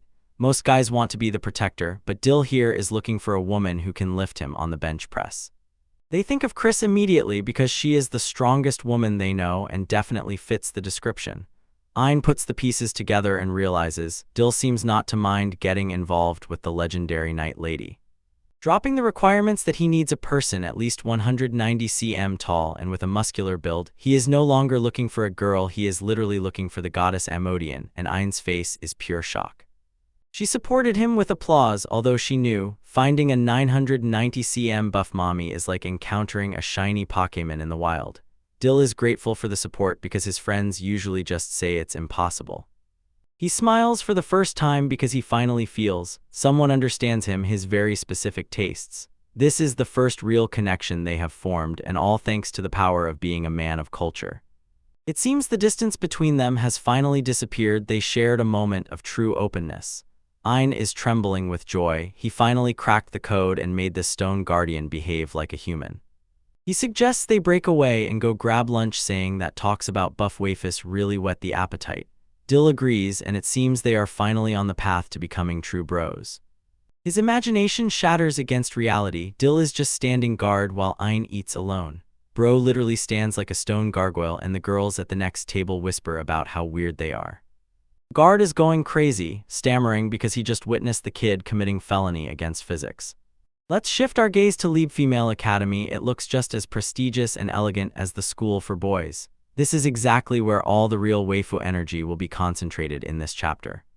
They show a close-up of a smiling girl as if she has the purest and most innocent soul in the world. She will definitely become a big figure and her design is already top level. Other girls squeeze Hirach, trying to pull her attention to themselves, immediately introducing her to their brothers and cousins. She is clearly the most popular girl in school and everyone wants to grab a piece of that very top riz. She maintained a modest posture despite everyone almost kissing her for her beauty and connection to the Prime Minister. She insists she is an ordinary commoner, but the girls do not believe Hirsch looks like royalty. Cutting iron with wood is already the ultimate flex, and Ein just stands there looking puzzled as if he hasn't seen the server crash. She thought to herself that she hoped everyone could understand each other without ruining the perfect public image. She plays social games at the highest level, and it is clear she has something more than just a pretty face. A polite smile is a sketchy squeal and a joyful scream of another girl because she is so charismatic. She is a natural leader, and in a week she will be running this school. Having left her estate, she says she will not stay long at this academy, so she must use every second. She has a mission and will not let anything divert her from her goals. She swears to give her all right now and walks toward the light like a true heroine. The determination in her eyes is real. We will definitely soon see her cross paths with Ein. Switching to the outskirts of the capital at night where everything is about to become much darker and more serious. The night station under the full moon looks especially eerie and something is definitely wrong. Finding only a bucket in an empty cell is never a good sign in a high-security prison. Someone escaped and the guards are soon facing a very bad night. Anxiety overwhelms at the very moment it dawns. They have a prisoner from the prison in their hands and the captain is already losing control. Sweat is visible on his face because failing a high-profile prisoner means a one-way ticket. He will be fired. They explain that the doors were supposed to be impenetrable and could only be opened with a special magical tool, but they were already wide open. The knights were baffled. No one saw anything suspicious, so they caught the real master. He ordered his men to contact the castle and get a list of everyone who recently stood guard there. It is necessary to find out whether it was an inside conspiracy or the prisoner was such a beast. Show the stolen poster of the criminal hunter named Fried the Sloth, a scoundrel who is actually a rare vampire doomed for humans. This killer has stabbed many people for money and now he is free again. They look at the city while the wind raged because they know they must catch this monster as soon as possible. A vampire on the loose is a nightmare for any city and the stakes have just risen. Watching the dark figure sitting atop the tower and surrounded by bats, he looked like a true creature of the night, swinging his cloak and waving it, gazing down at his next prey with the same menacing energy. A snarling smile with those sharp fangs about to make the next move, and honestly it looks like he's going to be a big problem. This guy will definitely mess up DVS and I can't wait to see him clash with our guy. Again in action together with our guy Ein, who now lives it up at the Royal Academy while trying to unravel the mystery of some cursed rock. Tasting the vibes, it is clear, he finally calmed down, settled into the school routine and started studying with new classmates. Paving the way through the picturesque campus, our main hero is already literally a star celebrity. After saying goodbye to his buddy for the day, Ein starts chatting with the guard Dill about the freshest school gossip. Checking the statistics once again and seeing those colossal jumps in power, our guy is officially ready, but in the best way. It seems the teacher had a complete failure at the last moment in the first lesson. She is drenched in pure shock. Ein finds out that the man was a complete fraud and had no right to teach anyone anything. Peeking into the tea, it turned out, this guy Wolf Magnus was a real royal headache. He loved humiliating commoners by subjecting them to discrimination. Hearing that he was sent to take care of the welfare of the knights instead of teaching children, you realize, this is a real big plus for the school. And a third thing, based on the main dream of any cultural protagonist, our guy Ein just wants to be pampered by his beautiful mom Olivia. Considering Dill's strong sense of justice, our guy understands, a real Chad is genuinely watching out for him. Proclaiming that the nobility has no right to trample others with their status, Ein proves, his main character is simply off the charts. Gazing admiringly at Ein, Dill already clearly understands, his boss is made differently. Asking Dill to drop the formalities and speak plainly immediately has the opposite effect, because this man is too loyal, even to his own detriment.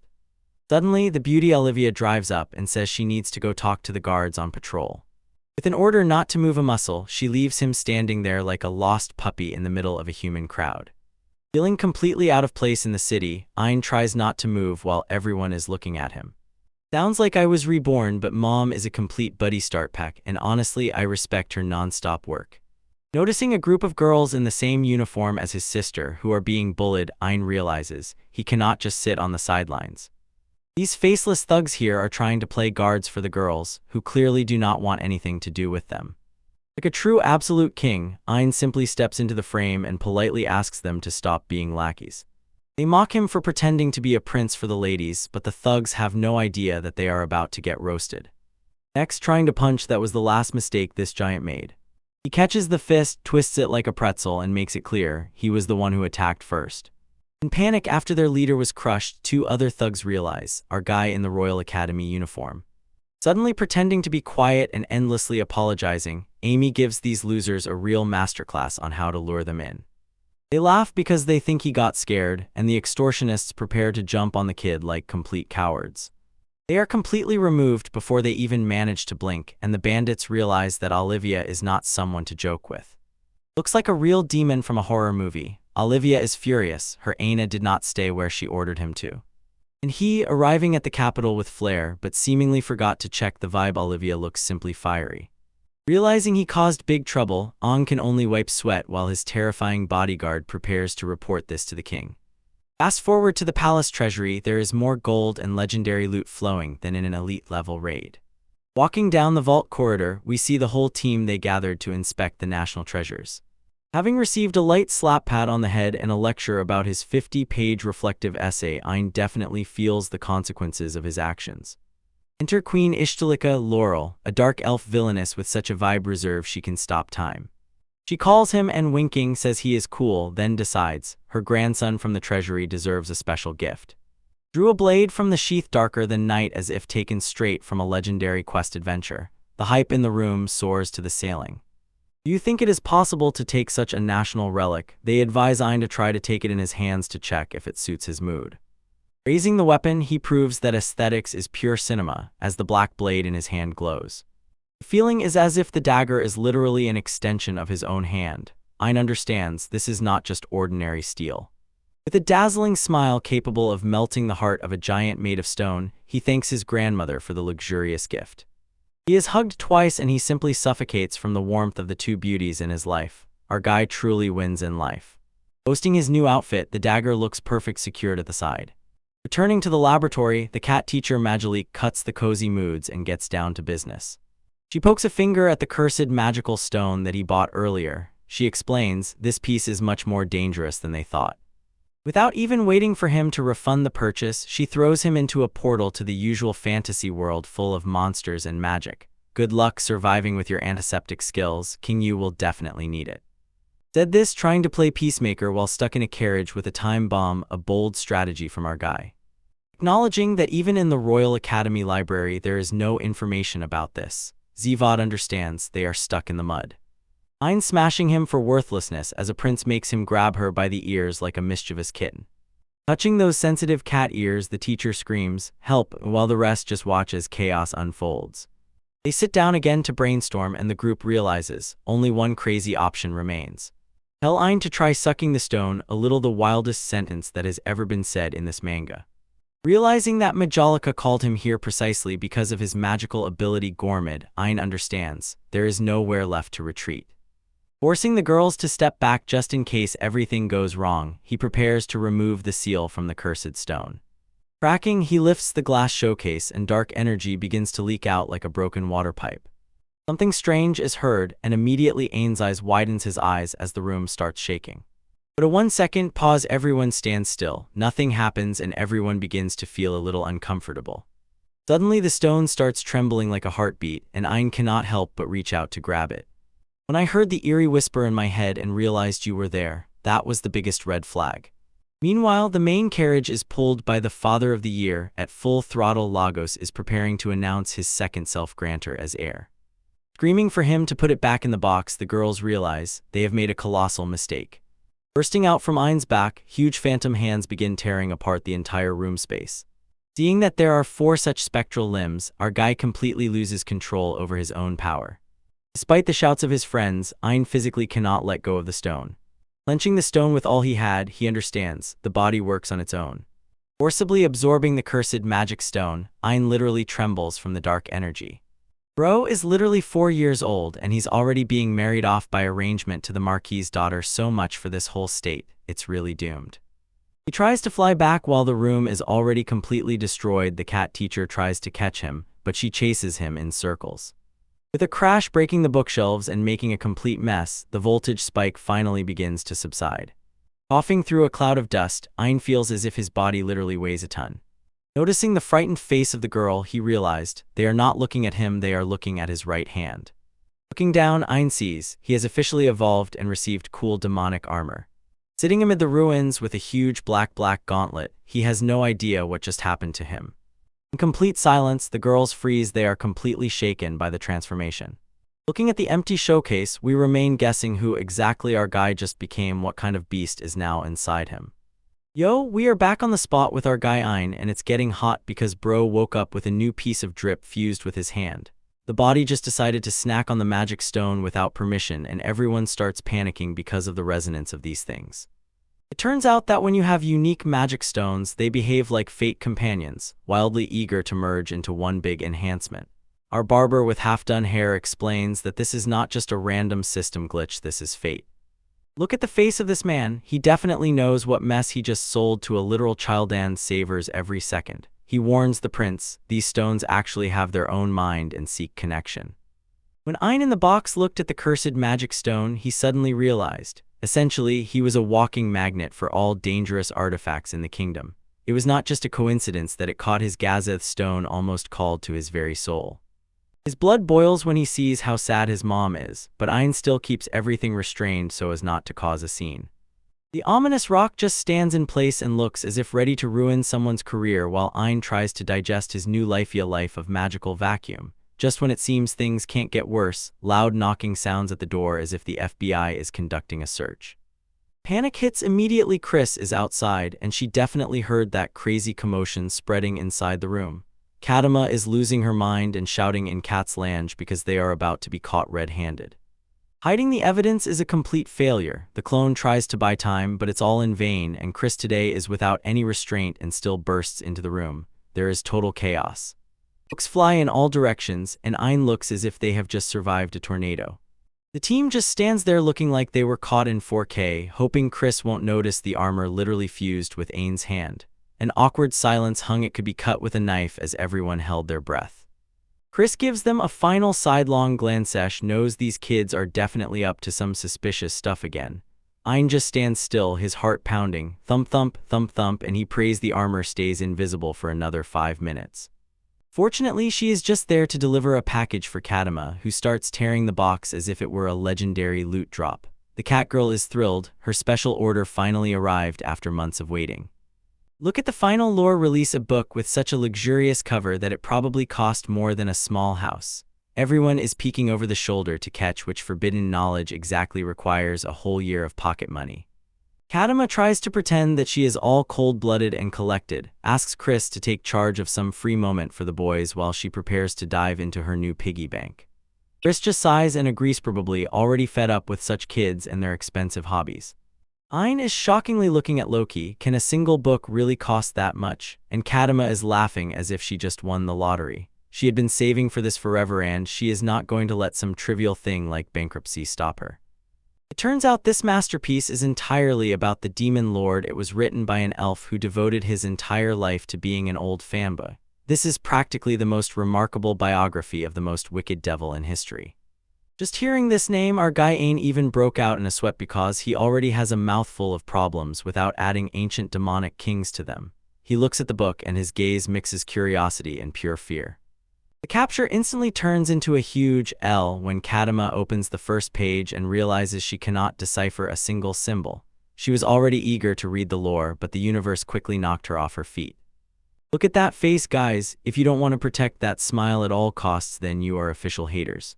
Bro completely blew it. Everything is written in ancient Elvish, so for her it's basically a very expensive, useless thing. The disappointment is immense and her day is officially ruined.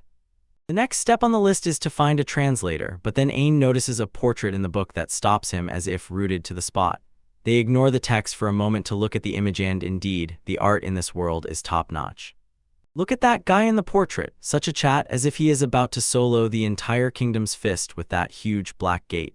He literally radiates the energy of the main hero standing there with long hair and a cloak like the final boss. Recognizing the face suspiciously resembling Dullahan, the group plunges into a spiral of guesses.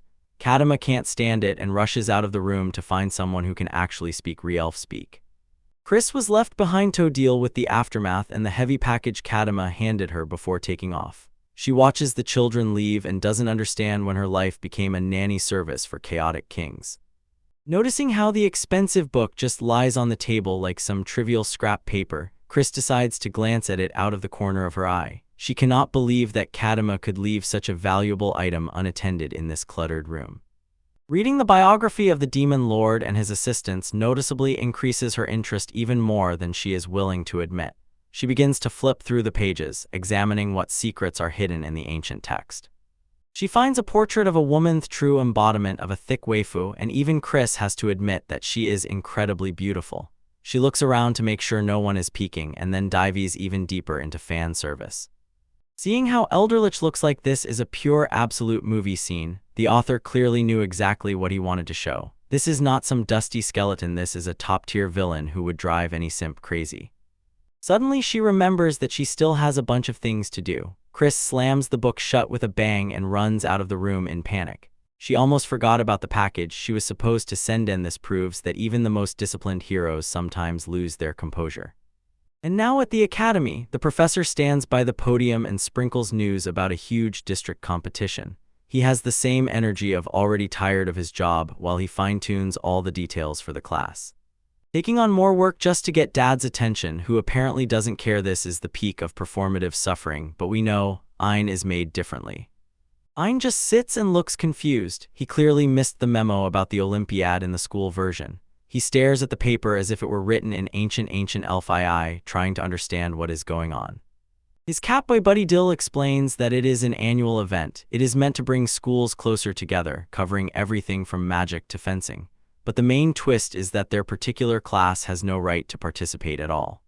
But it seems the gap between the top classes and everyone else is so colossal that it doesn't even look like a fair duel. It turns out, they hint that Ein and his friends are too mediocre to perform on the big stage, pure harsh trolling. Accepting the L for now, Ein decides to head to the training grounds to blow off steam and grab those achievements.